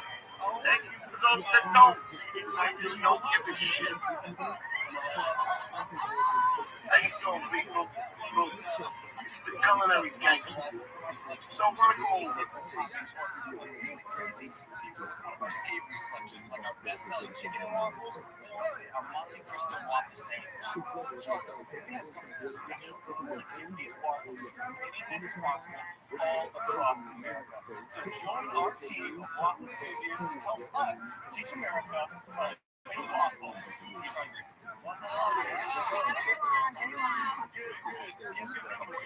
Here, absolutely. What he's going to be making for you today is called the House. It's our #1 selling waffle. What's going to be some fresh cut strawberries, our house baked whipped cream, with butter and Nutella. So I need you guys on. Oh my God. Yeah, there goes my note mark. Today's a good day. Yes, sir. Oh my God. These are dough-based waffles, so they are going to be denser. They got more texture. Calories in the house. So we've not done nutritional testing, and we don't tell me. We don't want to, because the thing is we are an indulgent product. We are not This is sick. It's sick in a good way. We find out how much it is. We charge for it. So the house is $8. Who came up with the idea? It's the aha. Basically, a couple years ago, when my mom traveled to New York, I sit down at this little cafe and I say, "Can I get a waffle?" And I took a bite into it, and I was like, "Oh yeah." I was like, I've never had anything like this before. When we came back, I couldn't find these waffles anywhere. So just as a hobby, I started making them. How much do you make per square foot? What is the total size of the store? We're over $5,000 per square foot. Very good. We're wow. And are you in the mall or are you standing? One location first year is now Food Hall in North Texas. Food Hall is basically like your upscale food court. So what you're talking about is local chefs, artists and creators, and food vendors. Destination is a destination. What's the revenue on that location?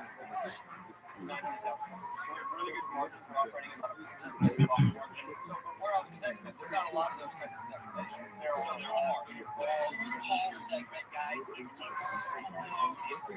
The model is they're getting a royalty on their sales. 8%. 5.5 right where we are. Wait, repeat that. Right now, we are paying 25.5% off our top line revenues. Rather than that is our rent. That's our rent and utility. If I understand it correctly, let's say you sell nothing for the month. Your rent is zero. Yes.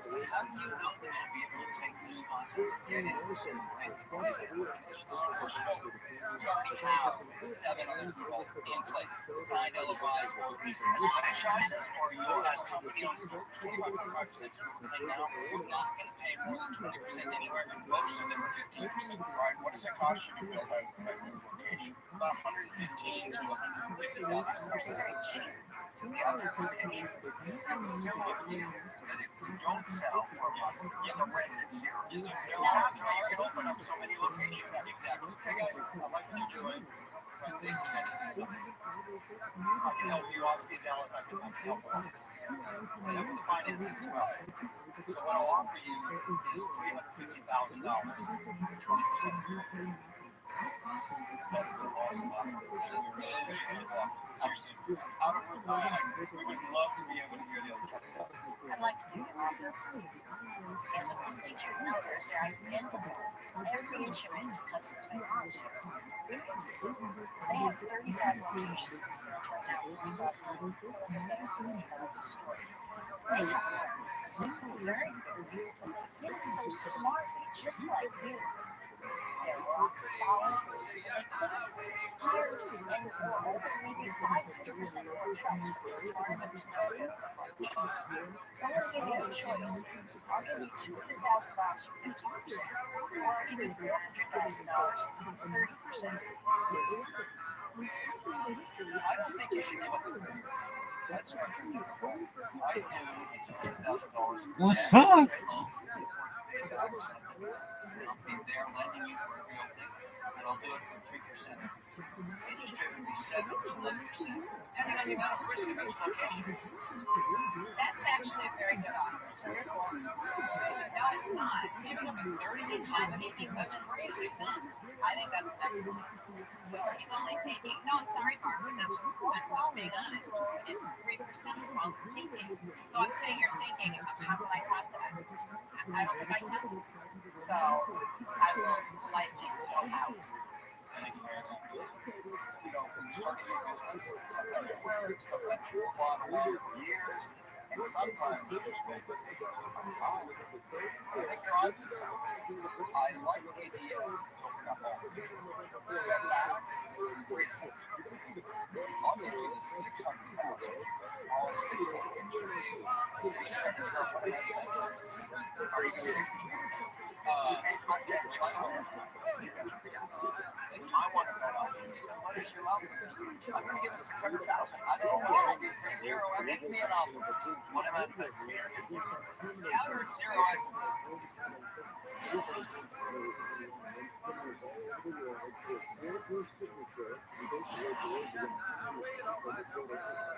One shark is out.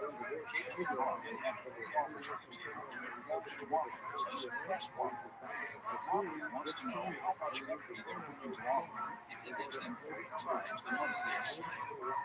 For $600,000, you would have to give away the power of our company if you were not comfortable doing. I appreciate the offer and provide $600,000 is what we need to open the stores. But realistically, I know you're not going to. We won't give up more than 20%. That's my debt. What about this? What about $400,000?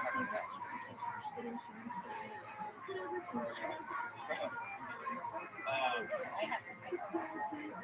I'm not a braggadocio type of person. He doesn't have the infrastructure building for businesses. I am 16. Right.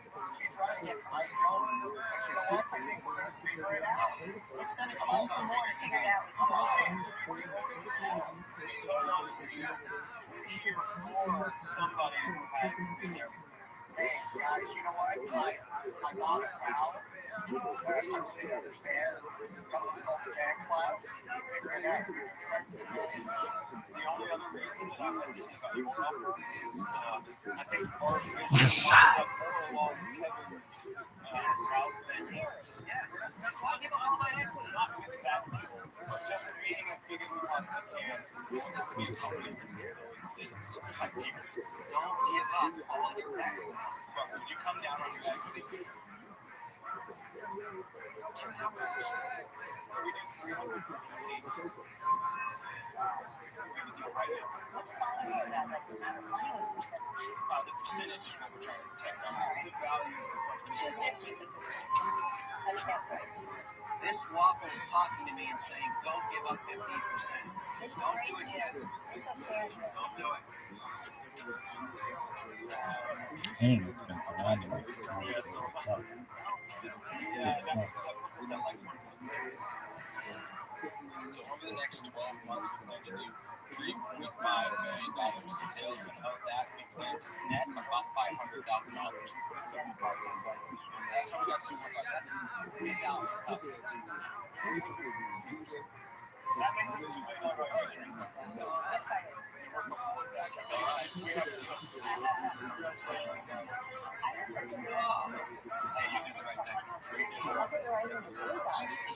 Thank you so much, everyone. Congrats, guys. Once you pay, you also get this waffle. You're going to need it. Thank you very much. Let's go. 2 years ago, we didn't know anything about food. What's that gangster style? What does that mean? No one knows what it means. Fuck. It gets the people going. In season 9, Joshua Esnard made a deal with Damon John for his hair combing accessory, the Cut Buddy. Let's see how Cut Buddy is doing now. I launched in 2016. The Cut Buddy went viral, but then we got knocked off over 2,000 times. When I pitched to the Sharks, we had only done $150,000 in sales in 2017. Making a deal with Damon changed everything. Welcome to your city. When you're knocked off that many times, the only way to win the game is to be first to retail. Oh, dude. I just fucking. What the fuck? The internet? Licensing is important because it's like getting people to do all the hard work and sending you a royalty check. And then you don't have anybody who owns money coming, you get it all back. So That's so pale. There goes pretty double too. That's so pale.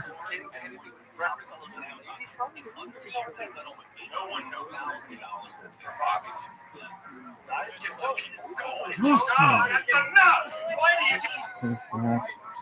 That's so pale.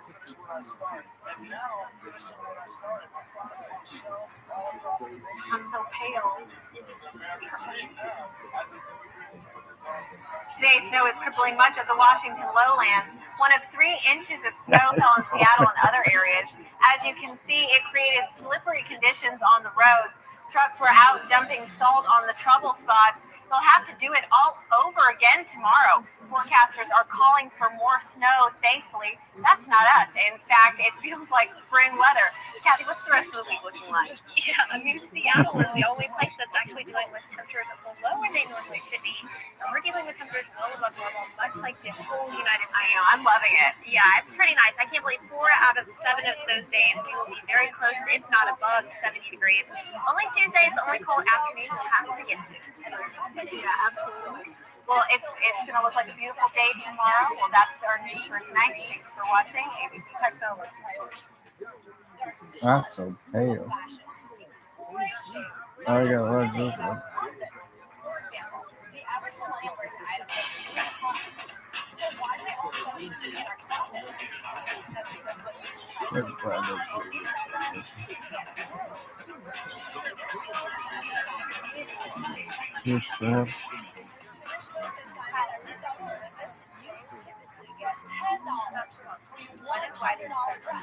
And who thinks that's fair? I started martial art with a young infinite closet, and I started it.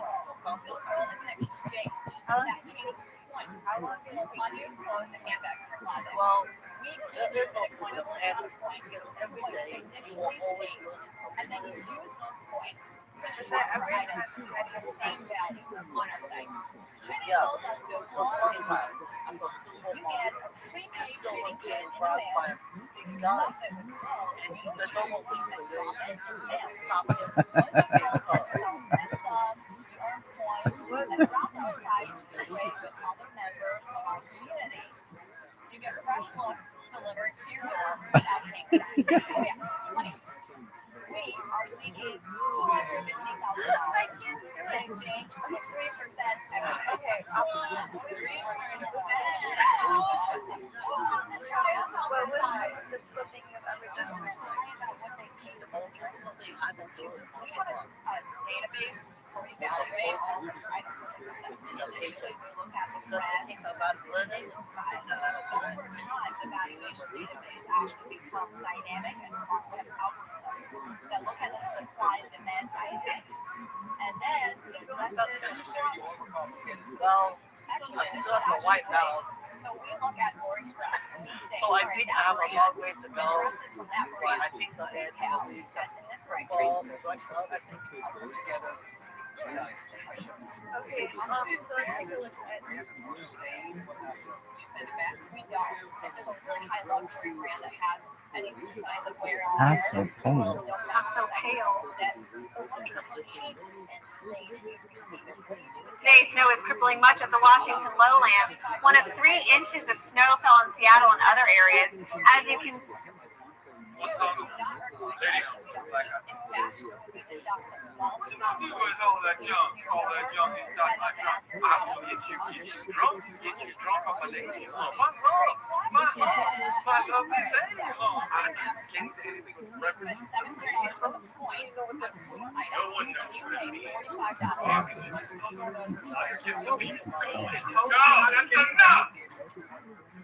Good to see you. It's all working out for you. Yeah, everything's good here. Yeah. Well, let's just kind of take a look around. Yeah, what do you think? I mean, Is this the window you jump out of when the ratings come in?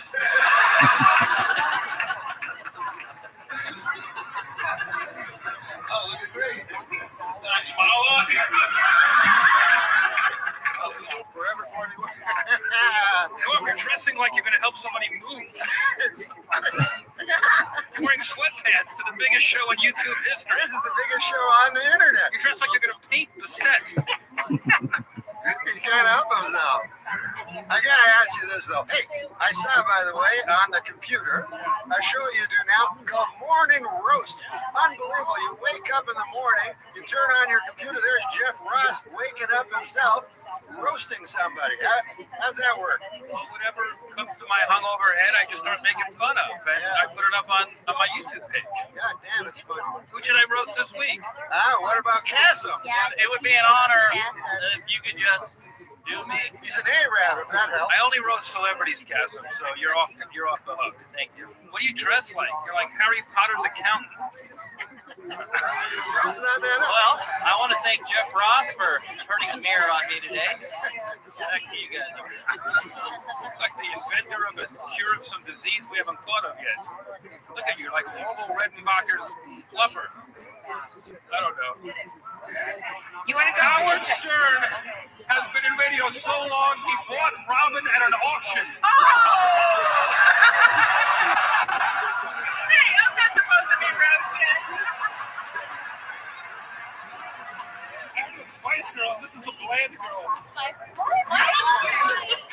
I'm roasting people. What are you, a genie from Aladdin? Hell yeah, brother. Oh my God, Hell yeah, brother.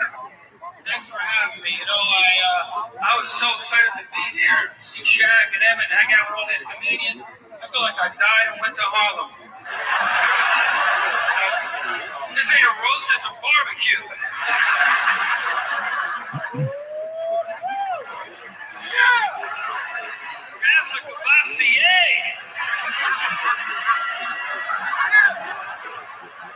I haven't seen this many black people in one place since Don King and Mike Tyson were handing out free turkeys.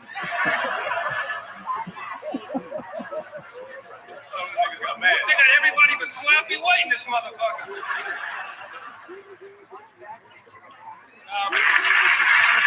Jason, you were great on Seinfeld.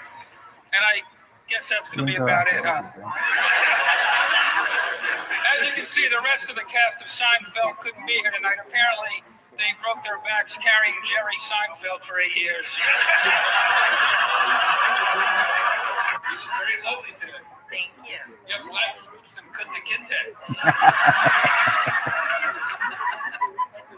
Being able to take a chunk is so important in life. Exactly. It's all about smiling and laughing. Especially with an outfit like that. Love you. Good luck with the lipstick on your teeth. You're awesome. All right. Shaq, man, you look good. You look good. Congratulations. Your knuckles look straight. Did you walk here?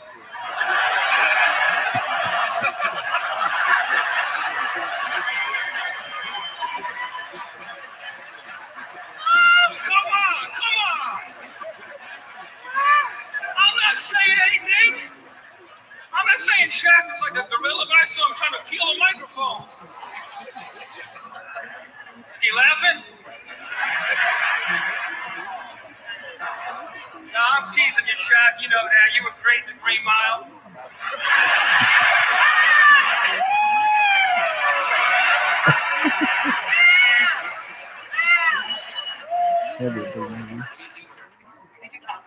Casting? Wow. You're like Amy Winehouse if she went to rehab. Now let's talk about Drew Carey for a second. Ladies and gentlemen, Drew Carey is to comedy what Mariah Carey is to comedy.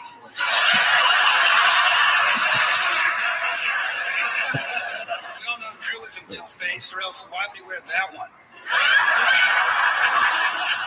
It's like Buddy Holly and Barney Rubble had a baby and then peed on it.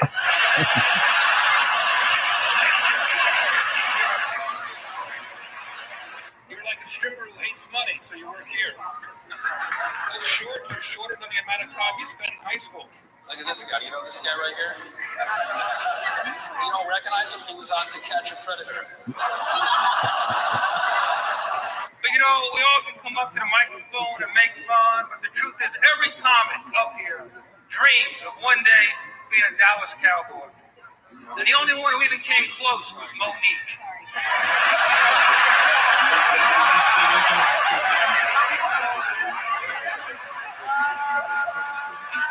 Folks, Jerry Stiller has the face of a star, and that star is Lassie.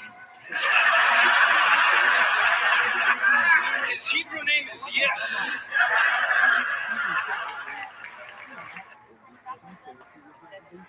I'm gonna wake you up when you hit rock bottom.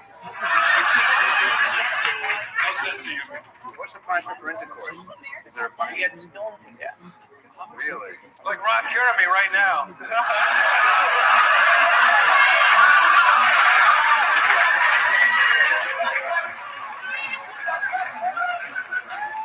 Ryan Stiles, everybody. How about a hand for your host, Ryan Stiles? Why not? Ryan Stiles, or as they call him in Hollywood, Kramer Light. Ryan, you know, I watch you work season after season on the Drew Carey Show, and I was always wondering if they're really using you to your fullest potential, and today I realize they are. Hey, buddy, can I come in?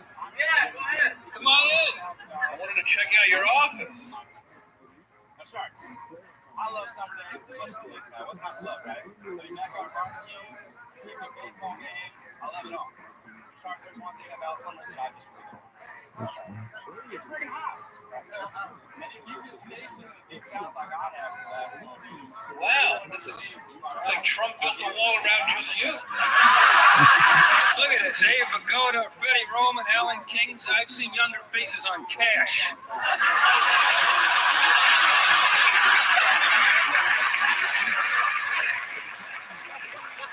This isn't a roast, it's a rot. All kidding, nice to be here at the Hollywood Wax Museum. You having a good time, Michael? What do you mean? I'm having a great time. All right, we'll tell your facelift. Oh my God, there's kids, run! There's a writer's strike going on. Tell me, are the wardrobe and makeup people on strike? Now you people have outdone me because this is the first season ever that no actual stars made it to the finale. Oh, come on! This isn't a who's who, this is a who are you? I didn't know the show was called Dancing with the Vaguely Familiar. Yeah, I Googled you people. It said, ask Yahoo. Larry, you're looking good, baby. You're looking good. You know, that's right. During the commercial, somebody told me Larry loves Duran Duran. This is yet another fact about Larry that is boring. Larry, I heard you had to work hard to lose that Boston accent, right? Too bad you can't lose the face, huh?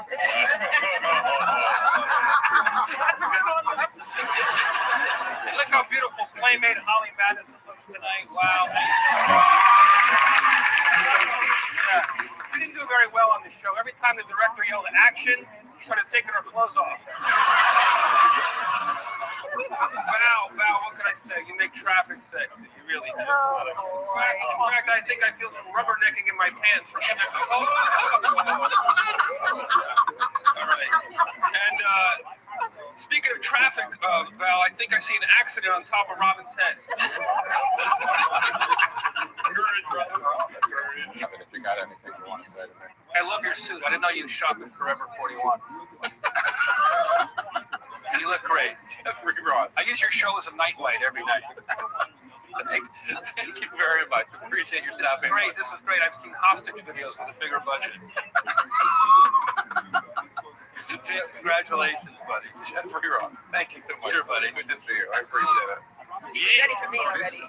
Yeah, she looked good. Lay off the bagels, babe. Holy shit. She looks really good. She's dressed like a child and a child molester in the same outfit. That's like a Nike-made prison clothes. She looks good. She looks beautiful.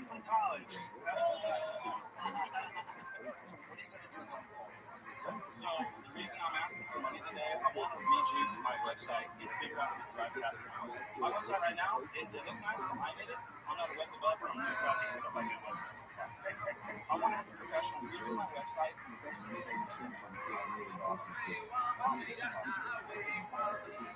12,000 lifetime sales. It's really okay. Well, this guy gets deployed to an unknown 2-week-a-day place in Africa. I got this thing, Mark. I got this one. It is the only kid you sell is you, Tommy, like Mark and the internet. I just don't know if people care. You sold $12,000 worth of it. Like, it's total. That's an 800% increase from last year. True story. Yeah, probably. What do you put to about these things?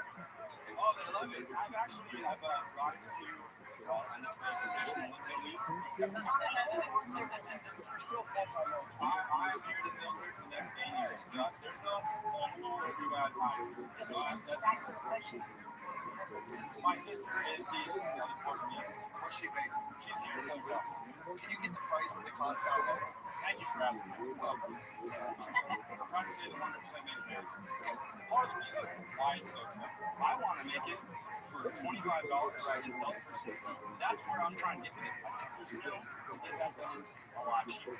Listen, I think you did a good job of name and the holes intuitive. You got a patent, great job. My problem here is I have no idea of the market. I believe you, it would work and keep it, but I have no idea of the market research. And for those reasons, Tommy, you're a great guy. I really admire you. I just want to do something since you haven't sold very much. You got to find a way to get from 20 or 30 to and then all of a sudden, we have all those resources. You're a great sales guy. I'm not jumping in the plan. This thing is in water the next hour. You got to drive somewhere. Get it. Don't drive with it. I'm just telling you, Tommy. I know it's from an undisclosed location. Look at that. I'm going to make an offer because I think it's I love this job. But I have a few contingencies. Your sister has to be committed to it. She is. It has to have a salesman, and I really have to like your sister. You have to bring the price down to under $100. I believe you. With those contingencies, I'll give you $100,000 for 25%. Tommy, is there anybody that has a formal product? No, I'm the only person that sells it. And you think your patent protects you from anybody else? Absolutely. I don't think so. It's I'll offer you $100,000 for 33%. No contingencies. Recognizing that you're going to be off quite a bit. We'll just work together to get the price down. I'll also get this to my guys at Tower Paddleboard. They can get out there and start promoting. That's it, Tommy. Let's rock and roll. What do you think? Barbara, I love watching you on the show. I can't believe it. For that amazing too. The last time somebody told me he loved me, married my sister. I would never do that. I would never do that to you. Barbara, don't negotiate. Then you understand where I'm coming from. Don't negotiate. Let's do a deal.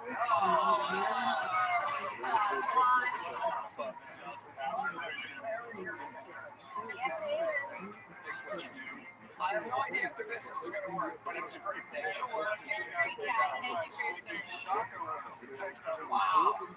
Mark's deal is not necessarily sweet in terms of money, but he understands how work life is like. He's willing to flex on it. So that's why. Hi, Liz Gilmore, and I'm the founder and CEO of Lisa Payne, formerly BC. Congratulations on 10 seasons of Shark Tank. Before I was on Shark Tank, I was at only one Whole Foods in Austin, Texas, but now I'm in over 650 natural grocery stores across the United States. Thank you, Mr. John, for being an amazing partner and the best shark ever. And congratulations on 10 seasons.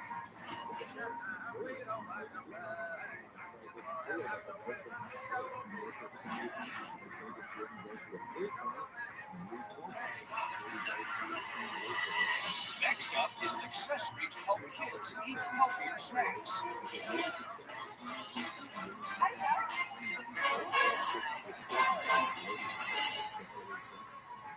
Ladies and gentlemen, and Kevin. My name is Lisa. I think we'll have fun. My name is Lisa D'Amato, and I'm from Los Angeles, California. These are my boys, Daxel and Venice. I'm seeking $350,000 for 10% equity in my company. There you go.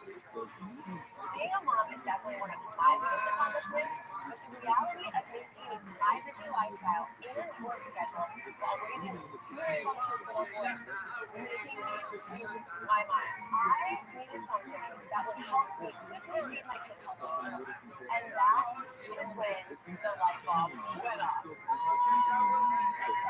I present to you There You Go. There You Go is a kid-safe, eco-friendly bin with food storage compartments. Parents can fill the 3 compartments with their kids' favorite foods, and cleaning is a breeze. You can literally just throw it in the dishwasher, and if the kids don't finish what they're eating, you can literally seal it right back up and save the food. No more waste. There you go, sharks.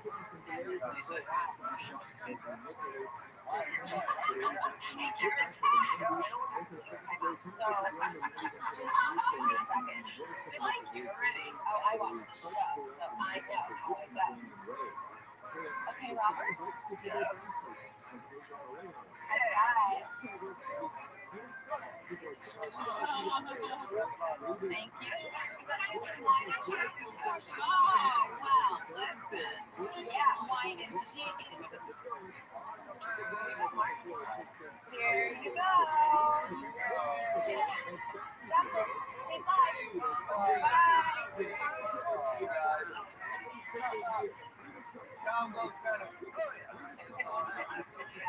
Lisa, you must have a ton of sales based on evaluation. So I have been on the market. We've been selling for 3 months, and I've sold $100,000 worth. 3 months? Yes.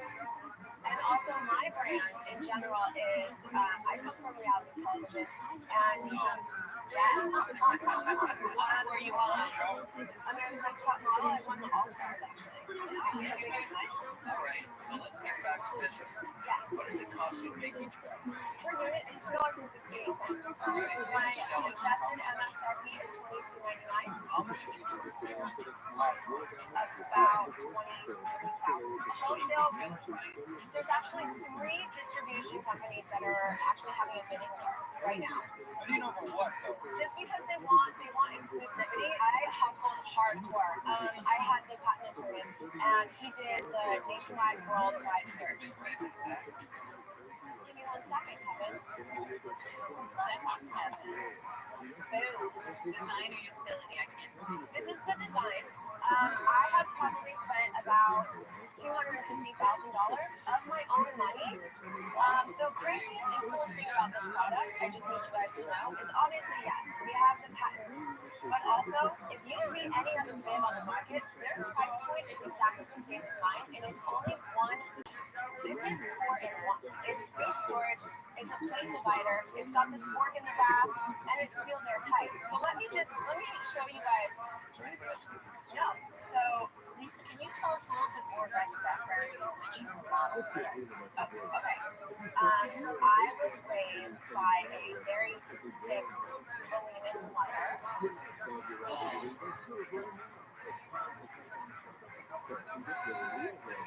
I didn't want to do that.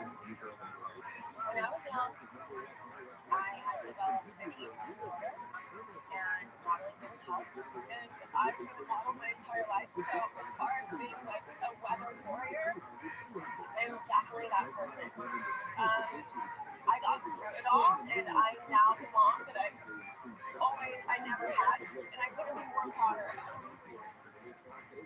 Lisa, I have to ask, how did you get this? When I was at the hospital, and they told me that if you continue on this path, you won't be able to have children. And I just couldn't have that. My mom was not going to define my entire life. There is a tenacity that I have, and I'm going to embrace any obstacle ever. In fact, to change the subject. Let's get back to business, because it's an interesting story. And No, that underestimates what it is. It's not an interesting story. congratulations. It's great out soon, but you're here to get an investment. Yes. So how big do you think? Good question, Robert. I'm excited to answer that question. The global baby market is supposed to reach $121.5 billion in 2020. Just the bid industry within that number is 7.7%, which equals There you go. $15 billion. I mean, just the bids alone is 7.7% of that 121 billion. That is Your logic is right to a big market, and I get 100,000 sales. That values my company. Okay. See, okay. You guys Lisa, you lied to us. You lied to us. Wait. You lied to us. Wait. You lied to us.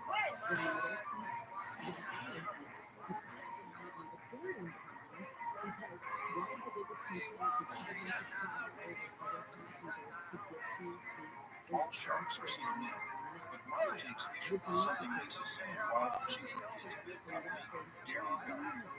The global baby market is supposed to reach $121.5 billion in 2020. Okay, Lisa, you lied to us. You lied to us. Wait. You lied to us. You lied to us. When? Don't even know your intentions. What? You said that we watched the show. I do. One of the things that we repeat over and over again is that one of the worst ways to sell Shark Tank is to come in and talk about how big the market is. And if you only get one tiny sliver of a percent, it's a lot of money for you. That is a real trap that all entrepreneurs fall into. What you need is infrastructure behind you. Luckily, I have that. So what I'm proposing is this. I'll give you $350,000.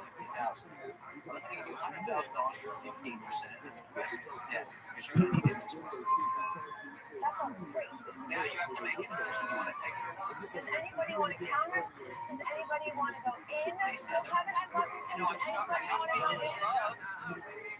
Listen, your resilience is fantastic. My problem is it's very important for a business that you have a plan. The creative end is great, but you have to know every single detail and how to run your business. And because I feel that you are weaker in that area, I have to. Okay, I appreciate that. I just to let you know, the only offers for me and what's about to happen now is I know that I become more valuable every time you present sharks. So now, here's my new offer. I'm going to give you $50,000, $100,000 for 20%, so it's up by 5%. This is going to keep getting worse every time a shark runs out. The other $250,000 debt. Do you want to take it now, or do you want to have the risk that the next shark gives you another kumbaya story like that, or makes you an offer? What do you want to do? The best thing I heard from is phenomenal charisma. His story has power to go through every one of my top businesses. Every one of them is headed by an entrepreneur that came through level one. Interesting. Now I'm going to tell you what I don't like about it. You're all this. And you can handle what a business needs to grow.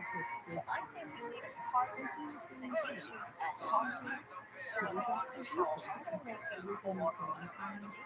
But I want 50%. Ouch.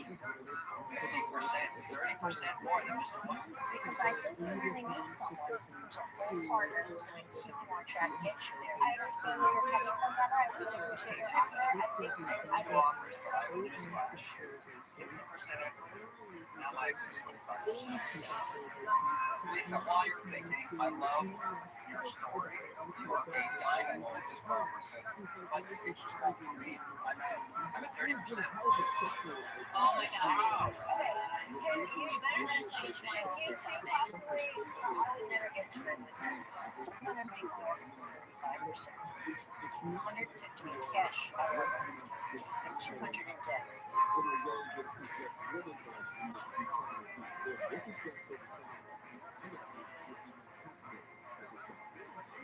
Okay, Barbara. I'll make a deal with you. That sounds great. Thank you. I actually structured the deal. Yes, so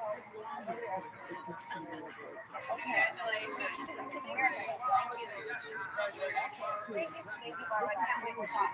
So, Barbara, I'll be sending you invoice for this website. Barbara from UCD. That's fantastic. A lot of times when you go, when you struggle in your life, you feel very alone. So when somebody like Barbara connects with you, she's like, I see you. It's amazing.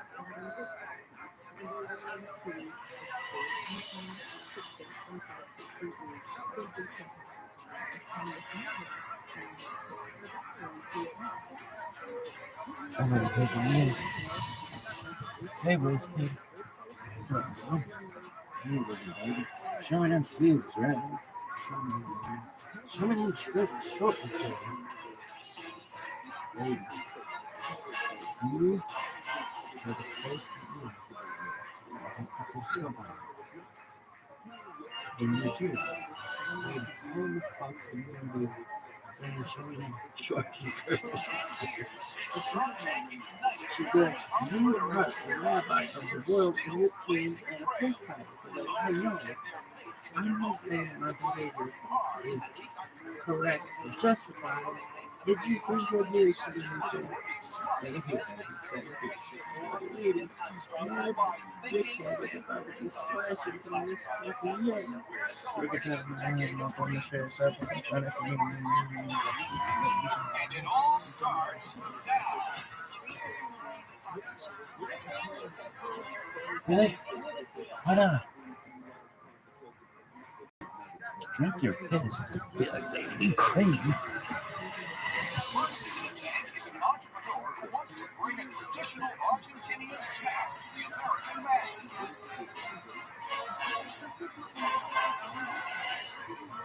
Hello, sharks. My name is Daniel Balcón. I'm originally from Argentina, and my company is Muchas. 9 years ago, I came to New York City with my wife, Lenny, $9,000.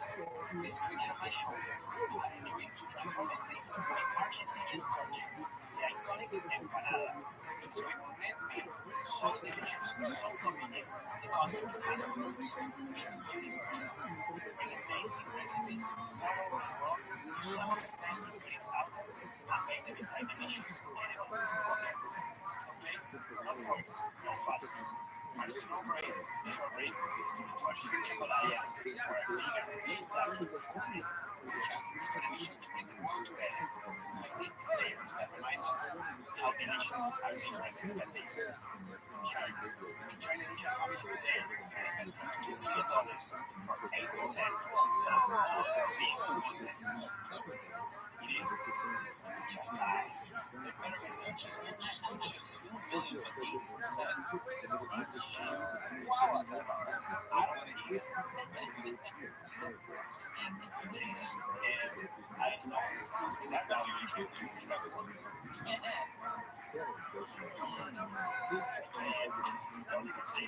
It's very good. Chicken tamale. Thank you. So $2 million, 3%, 5%. So this year we're doing $5 million. So our business consists of two parts. We have our retail part. We're the first brand ever to open a kiosk in the middle of Times Square. So that's how we started. So how much did you do there? Yesterday, my suburban today. Yo, shut the fuck up. Yeah, right over here. Yeah, Rabbi, over here. Yeah, it's really cool about how you really like working as an accountant or a controller, whatever the fuck that was. But when are we gonna hear about cum dumpster? We all want to know. There's overboard. Anyway, yo, she's like, dog, talk about food. I'd be like, oh, the fuck is this shit? I don't know. I'm hungry as fuck. The grandmother, allegedly. Oh, really? Yeah. Why? People are really fucking happy there. Working, it seems like they got their shit together. There's always a fucking line out of the goddamn drive-thru, like around the fucking block. Really? Oh my god. Really? Yeah. Is it kosher? She's goddamn right. It would be in the future, especially. Really? Yeah. Anyway. Is it kosher? Well, it needs some work, but they need to put up these plastic dividers and then use part cheese. They use part cheese and kosher beef. I don't see why it couldn't be kosher. They could easily just change it up. So whenever they made my hamburgers, it was always kosher. So, yeah, and I get a 4x for. I've told this story a million times. When I was living in Long Beach, I would work at this startup, and we would finish when we were trying to get the app out. We would finish at like 8, 9, 10, 11, midnight, 1, 2 in the morning, stuff like that. But once we got the app out, I often started to leave, and not immediately, but like it would be like 12. It would be like we would be able to leave at 5:30, and I wanted to get out of it at 5:30. A lot of times I would get to Irvine, but or I was doing something every fucking night. I've said it before. I said it. I had lodge on Mondays, Hummus class on Tuesdays, Wednesdays was officer training, Thursdays was Mondays were lodge, Tuesdays were Hummus class, Wednesdays were officer training, Thursdays was the Mara classes, Friday was lodge. So what would you do? I would sometimes have like a night off or something, and I would go and I was on a ketogenic diet, and like a really good thing for ketogenic diet is just meat and lettuce wraps and stuff. And so you could go to In-N-Out and get protein style, animal style, and their animal spread is like pretty low in carbs, and they're fucking. I get 4x4s. I have like a $32 order, and I didn't ever fucking think about it. Really? No. Why? Well, I was making somewhat okay money, but it just didn't think about it. Anyway, it was always fucking busy though, and I go in and I order it, and they never made fun of me. They wouldn't do it. But this one time, I feel sorry for this kid. I went there, and I would go there so much. They knew me. I was the 4x4 guy, and this one kid comes to the window and goes, "You ordered, just got a question for you. You ordered a 4x4 lot. We got a question. We got a question for you." I'm like, "Yeah, go ahead." And they're like, "Do you eat all of that food?" And I was a little embarrassed with that, and I was like, because the answer is fuck yeah, I eat all of that shit within 20 minutes of getting home. But I said to them, no, I live with people and I share with them. Like, oh, okay. But fuck yeah, I ate it all. Anyway, what else would you do? I just fucking love that meal so goddamn much. It comes in a box. Really? Yeah, it's just like, oh my god, it's so good. Really? Mm-hmm. Have you ever had their fries? Have you ever had their shakes? Maybe I have. What was it? This girl I know, Fumbles. Fumbles is like, we were talking about me at one time, and she's like, you have to order. She's the one who told me about the secret menu. She's like, have you ever ordered from the secret menu? I'm like, no. I know what you're talking about. And she's like, oh, when you go there, you have to get a Neapolitan shake. So, and then she likes Neapolitan shakes. Or what is that? Chocolate, vanilla, and strawberry. My cousin Kelly had Neapolitan ice cream. I remember that was like a big fucking deal. I'd never seen 3 kinds of ice cream in the same fucking container. My dad always got vanilla ice cream. Just fucking, man, why can't you get chocolate? He liked chocolate too. He liked vanilla. God damn it, man, why the fuck can't you get chocolate?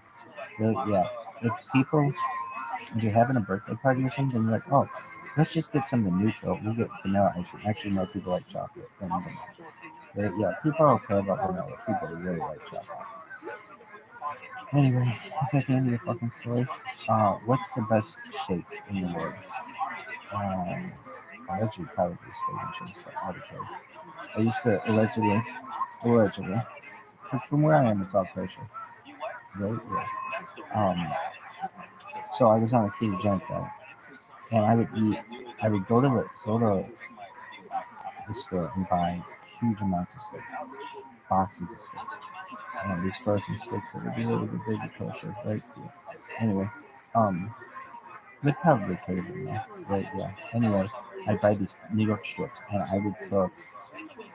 I'd cook like 25 steaks at once, 30 steaks at once, and then I would eat that throughout the week. I'd cook them on a Sunday, and then I would just eat steak all week, and I loved it. My dog loved it because he got like little scraps and things like that.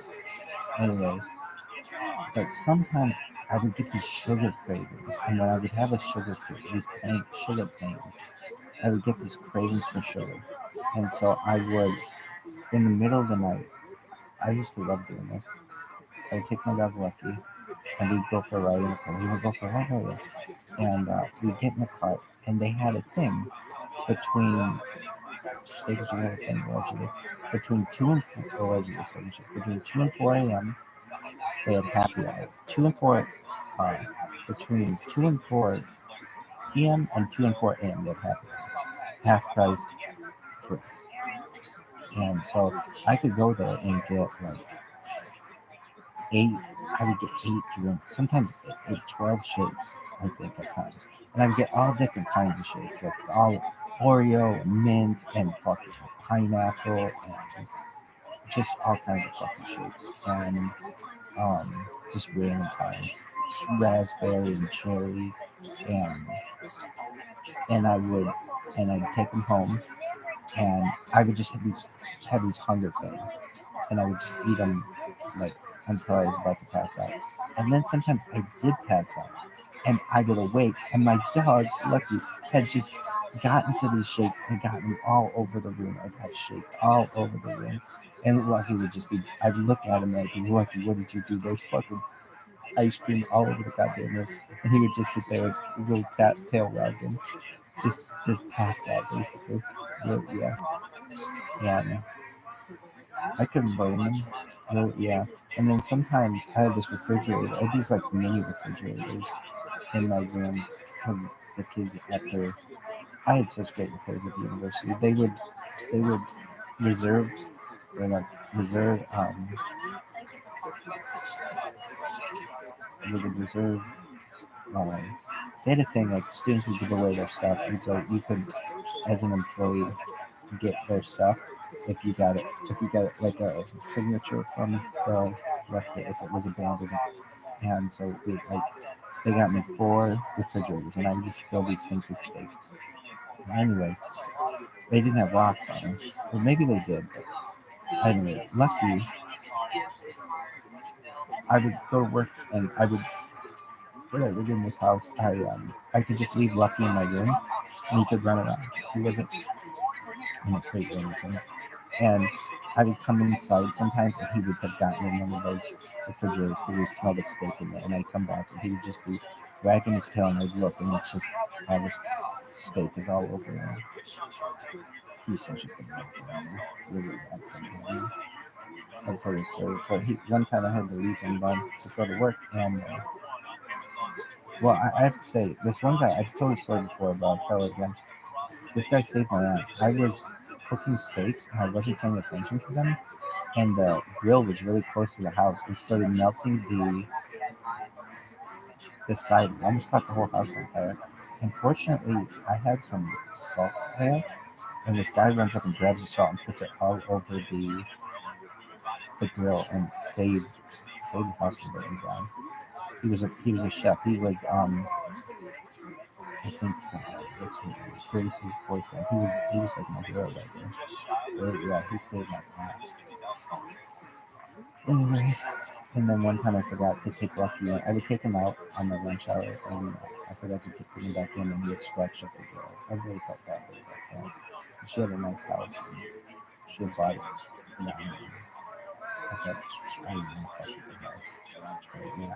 Then this other time, Lucky, he he would he would sometimes put his paws up on the door, and he'd accidentally lock the door from the inside, and I needed to get him, and he had locked me out, and I didn't have a key to the room, and I took a hammer and broke off the door handle, and I feel bad because I never fixed it, but he allowed me to get in the room to get him. I walked in, I'm like, what did you do? He's just, oh my God, I'm doing something correctly. Anyway, what else is really good? Allegedly, a Dairy Queen, the pineapple shakes are amazing, and shamrock shakes are amazing. Really, yeah. Hi, Sharks. My name is Alex Portella, and I'm a former Army Special Operations What else is helicopter good? pilot and the CEO of Haven, the world's strongest. Well, if you're gonna have a shake, it can't be like a shitty shake. You gotta put whipped cream on it and a cherry. Like, that's a huge difference in a shake. Really, yeah. What did you love? Oh, this one summer, McDonald's had, like McDonald's drinks are kosher. Really? We quickly realized it doesn't matter if you lock the doors or not. The traditional deadbolt As much as, I mean, as much as many times kosher, Starbucks is kosher, but if they serve meat in it, that's not really a kosher establishment. It's arguable. Anyway, and where we were, it was always kosher, right? Because we had the very few kosher McDonald's in the United States. No one knew that it was kosher, but they were. And but they have kosher McDonald's in Israel and Argentina. They have them here. I would fucking camp out of the first one on, I think it's gonna be on Sunset, maybe, in Los Angeles. I will fucking camp out for that. I'll be the first motherfucker in line. That's far. I'll go every motherfucking Jew in the goddamn state to get that spot. Anyway,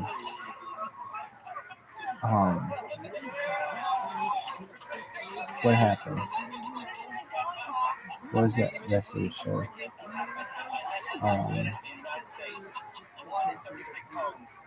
What would you get there first? Formal chickens and a Coke, probably? Really? Yeah, that was my go-to meal. Anyway, what else would you do?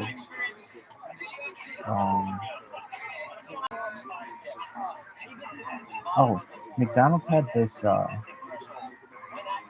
thing, dollar soft drink, something like that. Dollar soft drinks all summer long, which is smart of them. Why? Because soft drinks are really fucking cheap, and so I would go and I got really into Country Time lemonade. Wait, no, Minute Maid lemonade. Minute Maid light lemonade. Really? Yeah, because it was low in calories. And my friend Phil would get into it too. Anyway, then this one year, it was when they introduced iced coffee. I got so into iced coffee. I was obsessed with the iced coffee. Allegedly. It was, and I would get it, and I learned to get it with light ice because they would put too much ice in it, and then it would get. Then you didn't get enough of the coffee type. So it's a thing. Like, get light ice if you want more of the drink. Really, yeah. It's this thing that I learned from fucking is Theme Park Tycoon. What's Theme Park Tycoon? It was this really cool game I played as a kid. But basically, like, if you wanted to, it was really, it made you learn a lot about business.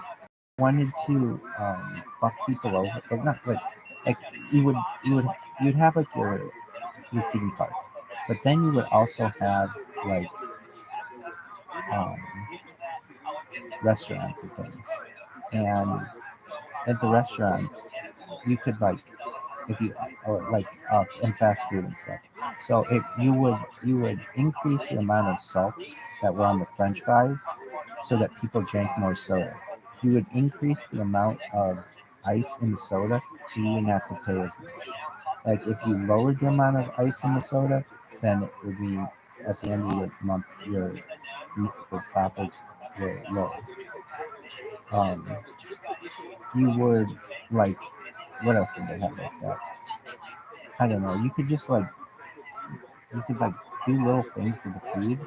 I really remember food things, and then the ice and the salt. What else did they have? I don't know, but you could like add things to stuff. Like what? I don't know. I remember there was like a steakhouse or something. I don't remember if we really do too much there. But I used to love playing that game. Really? Yeah. I used to love Theme Park.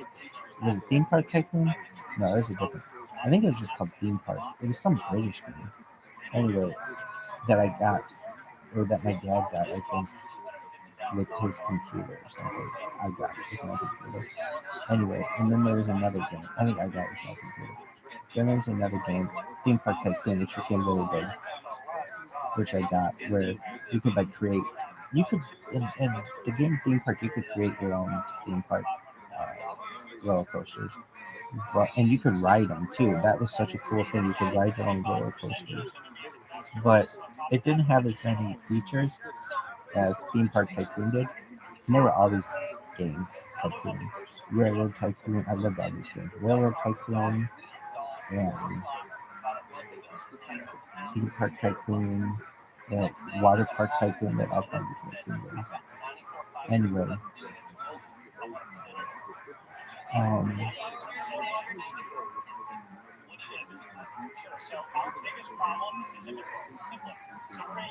what did you do? I don't know, Theme Park Tycoon was really cool. And then I really got into The Sims. I love the Sims games. Really, yeah. I love the Sim City games. I'll never forget Sim Tower. Sim Tower, you could name one of the characters in Sim Tower. You could name the characters in Sim Tower. They were living somewhere, and I always had Maggie King. She was the girl I liked at the time. Her parents fucked like 38 years and 6 months ago or something. Really, for sure, dog, for sure. Anyway, maybe 7 months. It's 38 years and well, no, it's gonna be 38 years and 8 months. Really, yeah, she's almost 38 years old. Anyway, when is she turn 38? December 3rd, 2023. Really? I think so. Anyway, so I would make a character as her, or I would make her a character, and then I would make sure that all her stuff is really nice. Really? Yep. And then eventually, just as people do in that game, that she'd move out of the tower, and I'd be really pissed off. And then I have to make another person who's her. That game was cool. I've tried to play it again, but it's like anyway, and then you get roaches in the building, and it's a pain in the ass. So I click on a bunch of shit. I used to build 99 story buildings. I would just use cheat codes. I use cheat codes all the time. I remember when I was working as an accountant or controller, and Rabbi would say, "So what's the difference working at the startup versus this small business?" And I said, "Well, the startup it was like we had cheat codes on because we had like a big budget and all these other things. Working at a small business, it was like everything that we did was. I mean, I remember they would buy a lot on Amazon when before I got there, and with I think Lupe had a lot of office supplies. I remember telling um, Suzanne, this person has so many office supplies, and she said that she would bring a lot of them from home because when she was moving out, I'm like, "Are you sure all those are yours?" I mean, I was like, "This business has no money. Like, basically, we're gonna close down." Anyway, she's like, "Yeah, I bought this and I bought all these pens and all these other things." Like, fine, whatever. And but what I ended up doing was really getting the business organized. And so I took all of the invoices that they had over the course of 3 years, and I put them in these really nice binders by each month. And they were really organized. And that took me a long time to do. Just all the hole punching that I'd have to do is a lot. But and then what did you do? I cleaned the office really well. I remember I took before and after pictures and showed Suzanne and Jose how clean I got the office. And they would, they thought that was good. And then what did you do? Well, I'm not gonna say I was a perfect angel either. So I was like, Luca, I totally understand from where you're coming, where there was a lot of downtime, especially when the bosses weren't there. So, you know, I think she would do like online shopping. I didn't do that. But like maybe I'd pay my shul dues for the year. I remember when I was able to pay my shul dues for the year. That was funny. I paid my shul dues. I was a member of one shul already. I paid them for another shul, and the shul called me and said, "Yeah, we don't know how you got that link, but the shul dues that you actually paid were the price last year, and so here's what the price is this year." And they had more than doubled it. Like, oh Jesus Christ! I would have still joined, but it was more than I wanted to have spent right at that moment. Anyway, so I remember what it called me. Oh, I remember on lunch, I was able to go to lunch and learn, I think once or twice. It was really nice. Blueberry Hill, I think, did that catering, which I think is Senior's Life or something like that. Or something. Anyway. And I really enjoyed Senior's class. But Rabbi Fisher asked me, what did you think of class? And I said, it was good, but Rabbi Fisher is like an author. Rabbi Singer is more a congregational rabbi.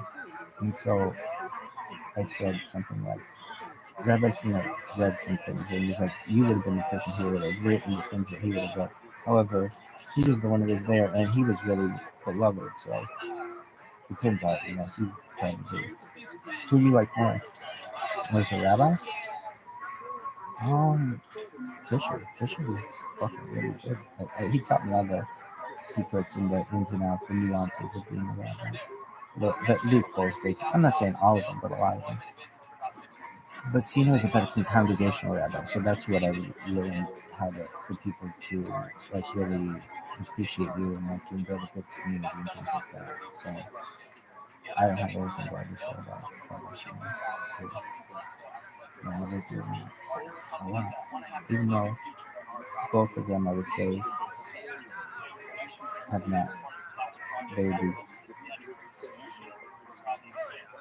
embarrassing that it was behavior. I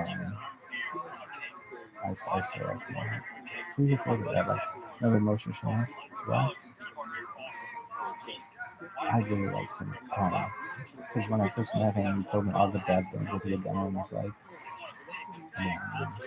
He had done all these drugs, he had done all kinds of things, and when he saw something, it was, I forget what he said.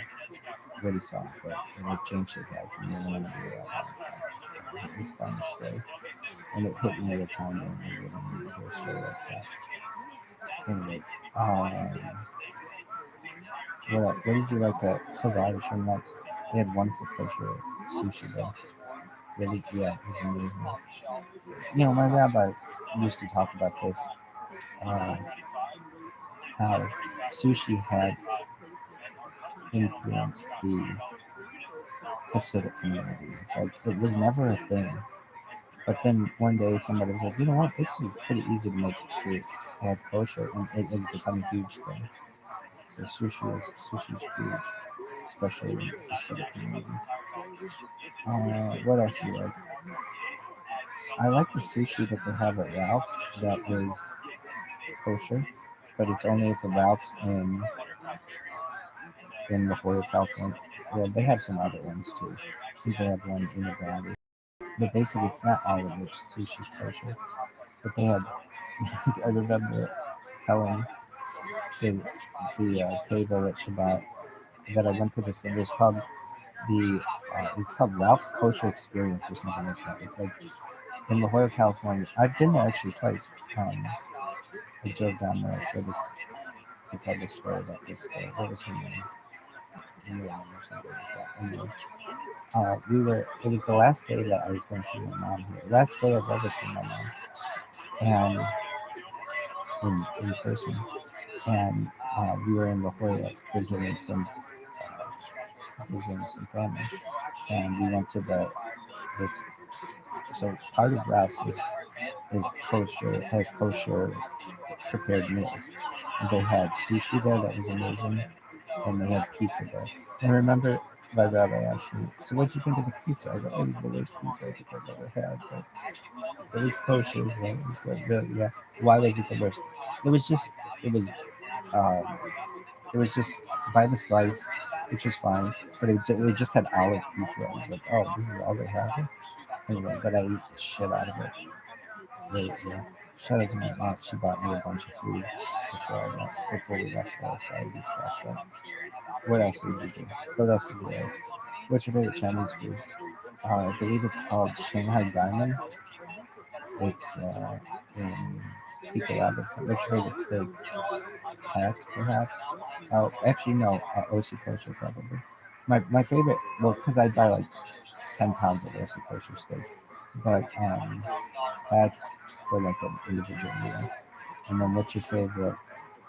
Nothing. Yeah, I would say I haven't had that much the um, at the Milky Way, but I really like the lasagna. Really? I like lasagna. You said lasagna a lot. What would be big? Allegedly, I think Stouffer's lasagna would be big. Stouffer's macaroni and cheese would be big, allegedly. Really? Yeah, it'd be kosher, don't worry. Anyway, I remember I had my wisdom teeth out at Afghan, and they were really good. What is Afghan? Jingle. Afghan, it's a whole new feeling. Yeah, I'm not close. Well, I am closer with the family, but that helps that I'm not. Yeah. And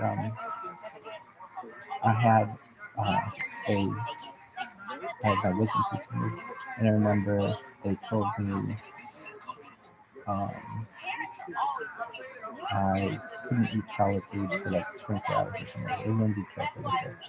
And I was really hungry, and I got a huge tray of macaroni and cheese. I love macaroni and cheese. Really? Fuck, you'll see I love macaroni and cheese every day. I know. I don't like shit in my macaroni and cheese though. And sometimes people put shit in macaroni and cheese, and that's not my thing. I mean, that's okay. What's big? Broccoli and cheese sauce? Love that shit. What else is big? I don't know. Asparagus and butter. Asparagus and cheese can be big. Brussels sprouts and cheese can be big. I love corned beef. Corned beef and cabbage. How about corned beef hash? I don't think I've ever had. Oh, what would be big? Scotch eggs. What's a Scotch egg? It's like an egg with meat around it, and sometimes there's like bacon perhaps in that too or something. Fish perhaps. I gotta take a hit. I never had one before. They used to talk about when you can eat them. It's not always going to be good. Maybe it's like a good thing. Maybe it's not.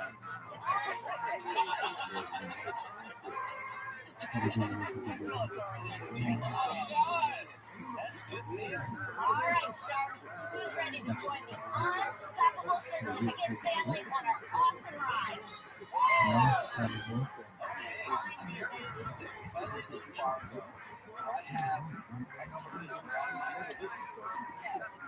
Not at this point. We are currently in Washington, D.C., Baltimore, Chicago, L.A., Philadelphia, and Atlanta. Washington, D.C., that's where we're based. Yeah, how do you make your money? So when a business signs up with us, there's no cost to them. We take a percentage on each sale that's sold. So the customers are buying through our website. They'll buy a voucher for a farm festival, say it's $15, they'll pay $10. We then will pay the business, for example, $5. For a very specific market and a niche and niche in particular. What made you come up with the idea of I was running a blog on the side for fun that was geared to deals, and deep down I always wanted to have a business. I was putting away money, and I was talking about this new daily deal concept, but it was only spas and restaurants at the time. And I said, what if be awesome to have a site like this but geared to moms. Keep in mind, I have no business background, no IT background, no marketing, no sales, nothing. My background is criminal justice security. Of course it is.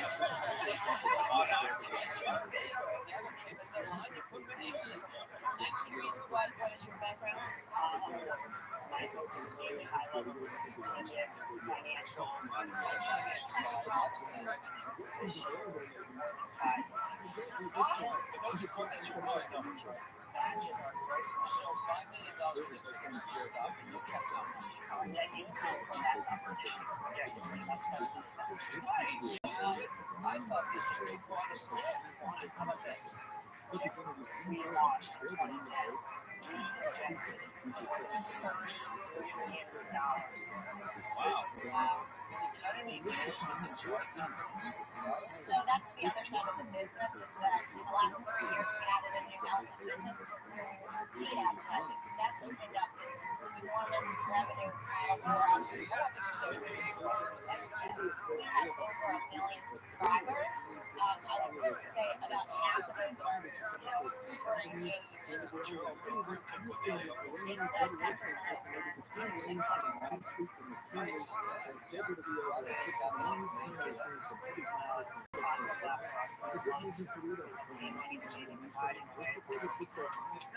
click. Why do you think we need an investment? You made a profit since 3 months old. Family-run business. Why would you want that capital right now? You don't look out to have it for about any money else. Safe thing for us to do. People who are doing family business will do well. My father passed away about 8 months ago. He used to say, don't have regrets. He planted a lot of deals he didn't do. And I think we feel at this point in time, what we see as a strategic partnership with a shark to help guide us, to help us grow the business. What would the $600,000 So we would use $600,000 to help support our marketing and sales strategy, growing our sales team, and also helping us grow our subscriber base. That's your challenge. Making $700,000 is no joke. But the hardest challenge is refreshing content, which is when you have long-term customers. Because they love it, and then when you come behind them, I just think that's a big hurdle. I don't see the valuation matching that challenge, so for those reasons, I believe it, after 8 years of making music, they already figured out something. How would it be 600,000 or 17.5%? I think I've already had tremendous potential in the business. We just do a lot of philosophy classes, which is to turn into a franchise. I think you can make a killing as a franchise business because I think there are so many moms that want to be involved in their own business where they can charge not working for you, but running your own business. So making off of that $600,000 where 25% of the contingency is your saying, to turn into a franchise. I can make you a fortune. Do you capture any data, for example, birthdays of the kids? That's something we discussed as currently. If you had the birthdays of the kids, and I have love pop cards, I need to know that so I can pay you to give me that data and sell that card.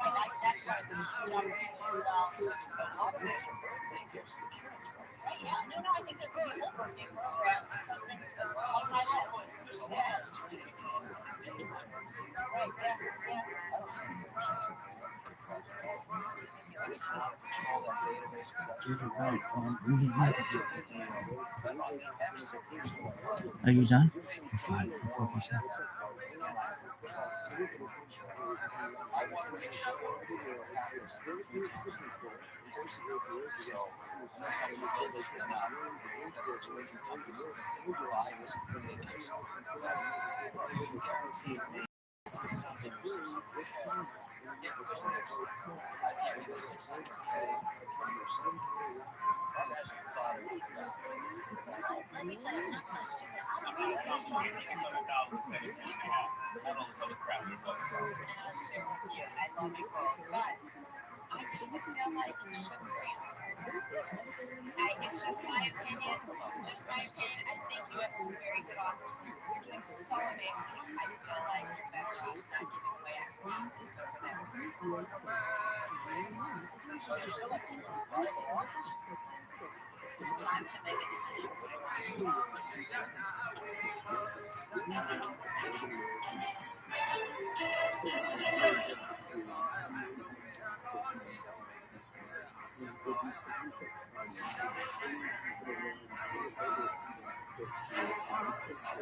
Two sharks are out, but Ryan and Jamie have three offers on the table for their billion-dollar business for families searching for you. Time to make a decision.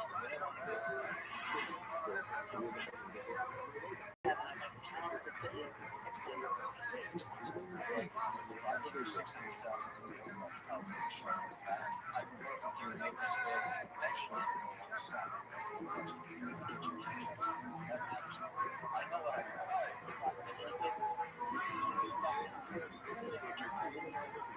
You need to guarantee yourself a full-time job. You get profits next year. Tomorrow, trust me. Business here. Let's see how flexible you are. I want 20. Let's say 15. 17 and a half. Contingencies are killed. $600. You're still behind. I think you're going to steal like 15%. You came in and begged. So I'm going to take my money. Just like a sequence of my God. I don't want this. They came in and said, you know about this. I'll stay at 20%. I remove the credit down to just one time to get my money back. So I'm not asking for profit like that. We cannot do that. I think we can do 600 for 15. It's an easy deal. It's an easy deal.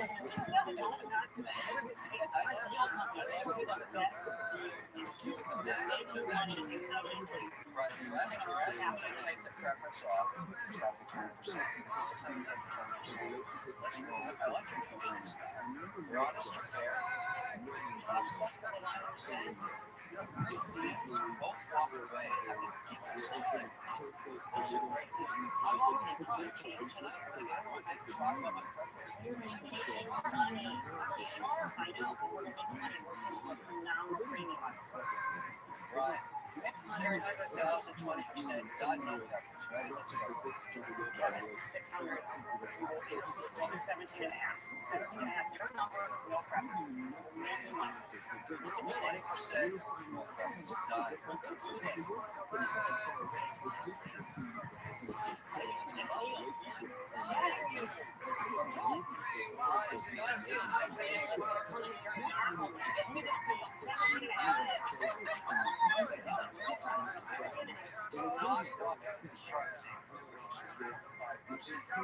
Send us out for that. Come on. Don't send us out.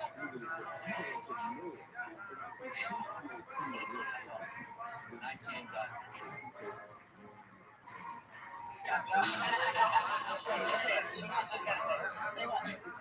It's a deal.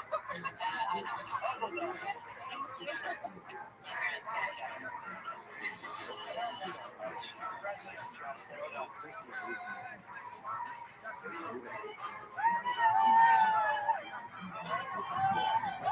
This is so amazing to do 3 offers, but we really think Kevin gets our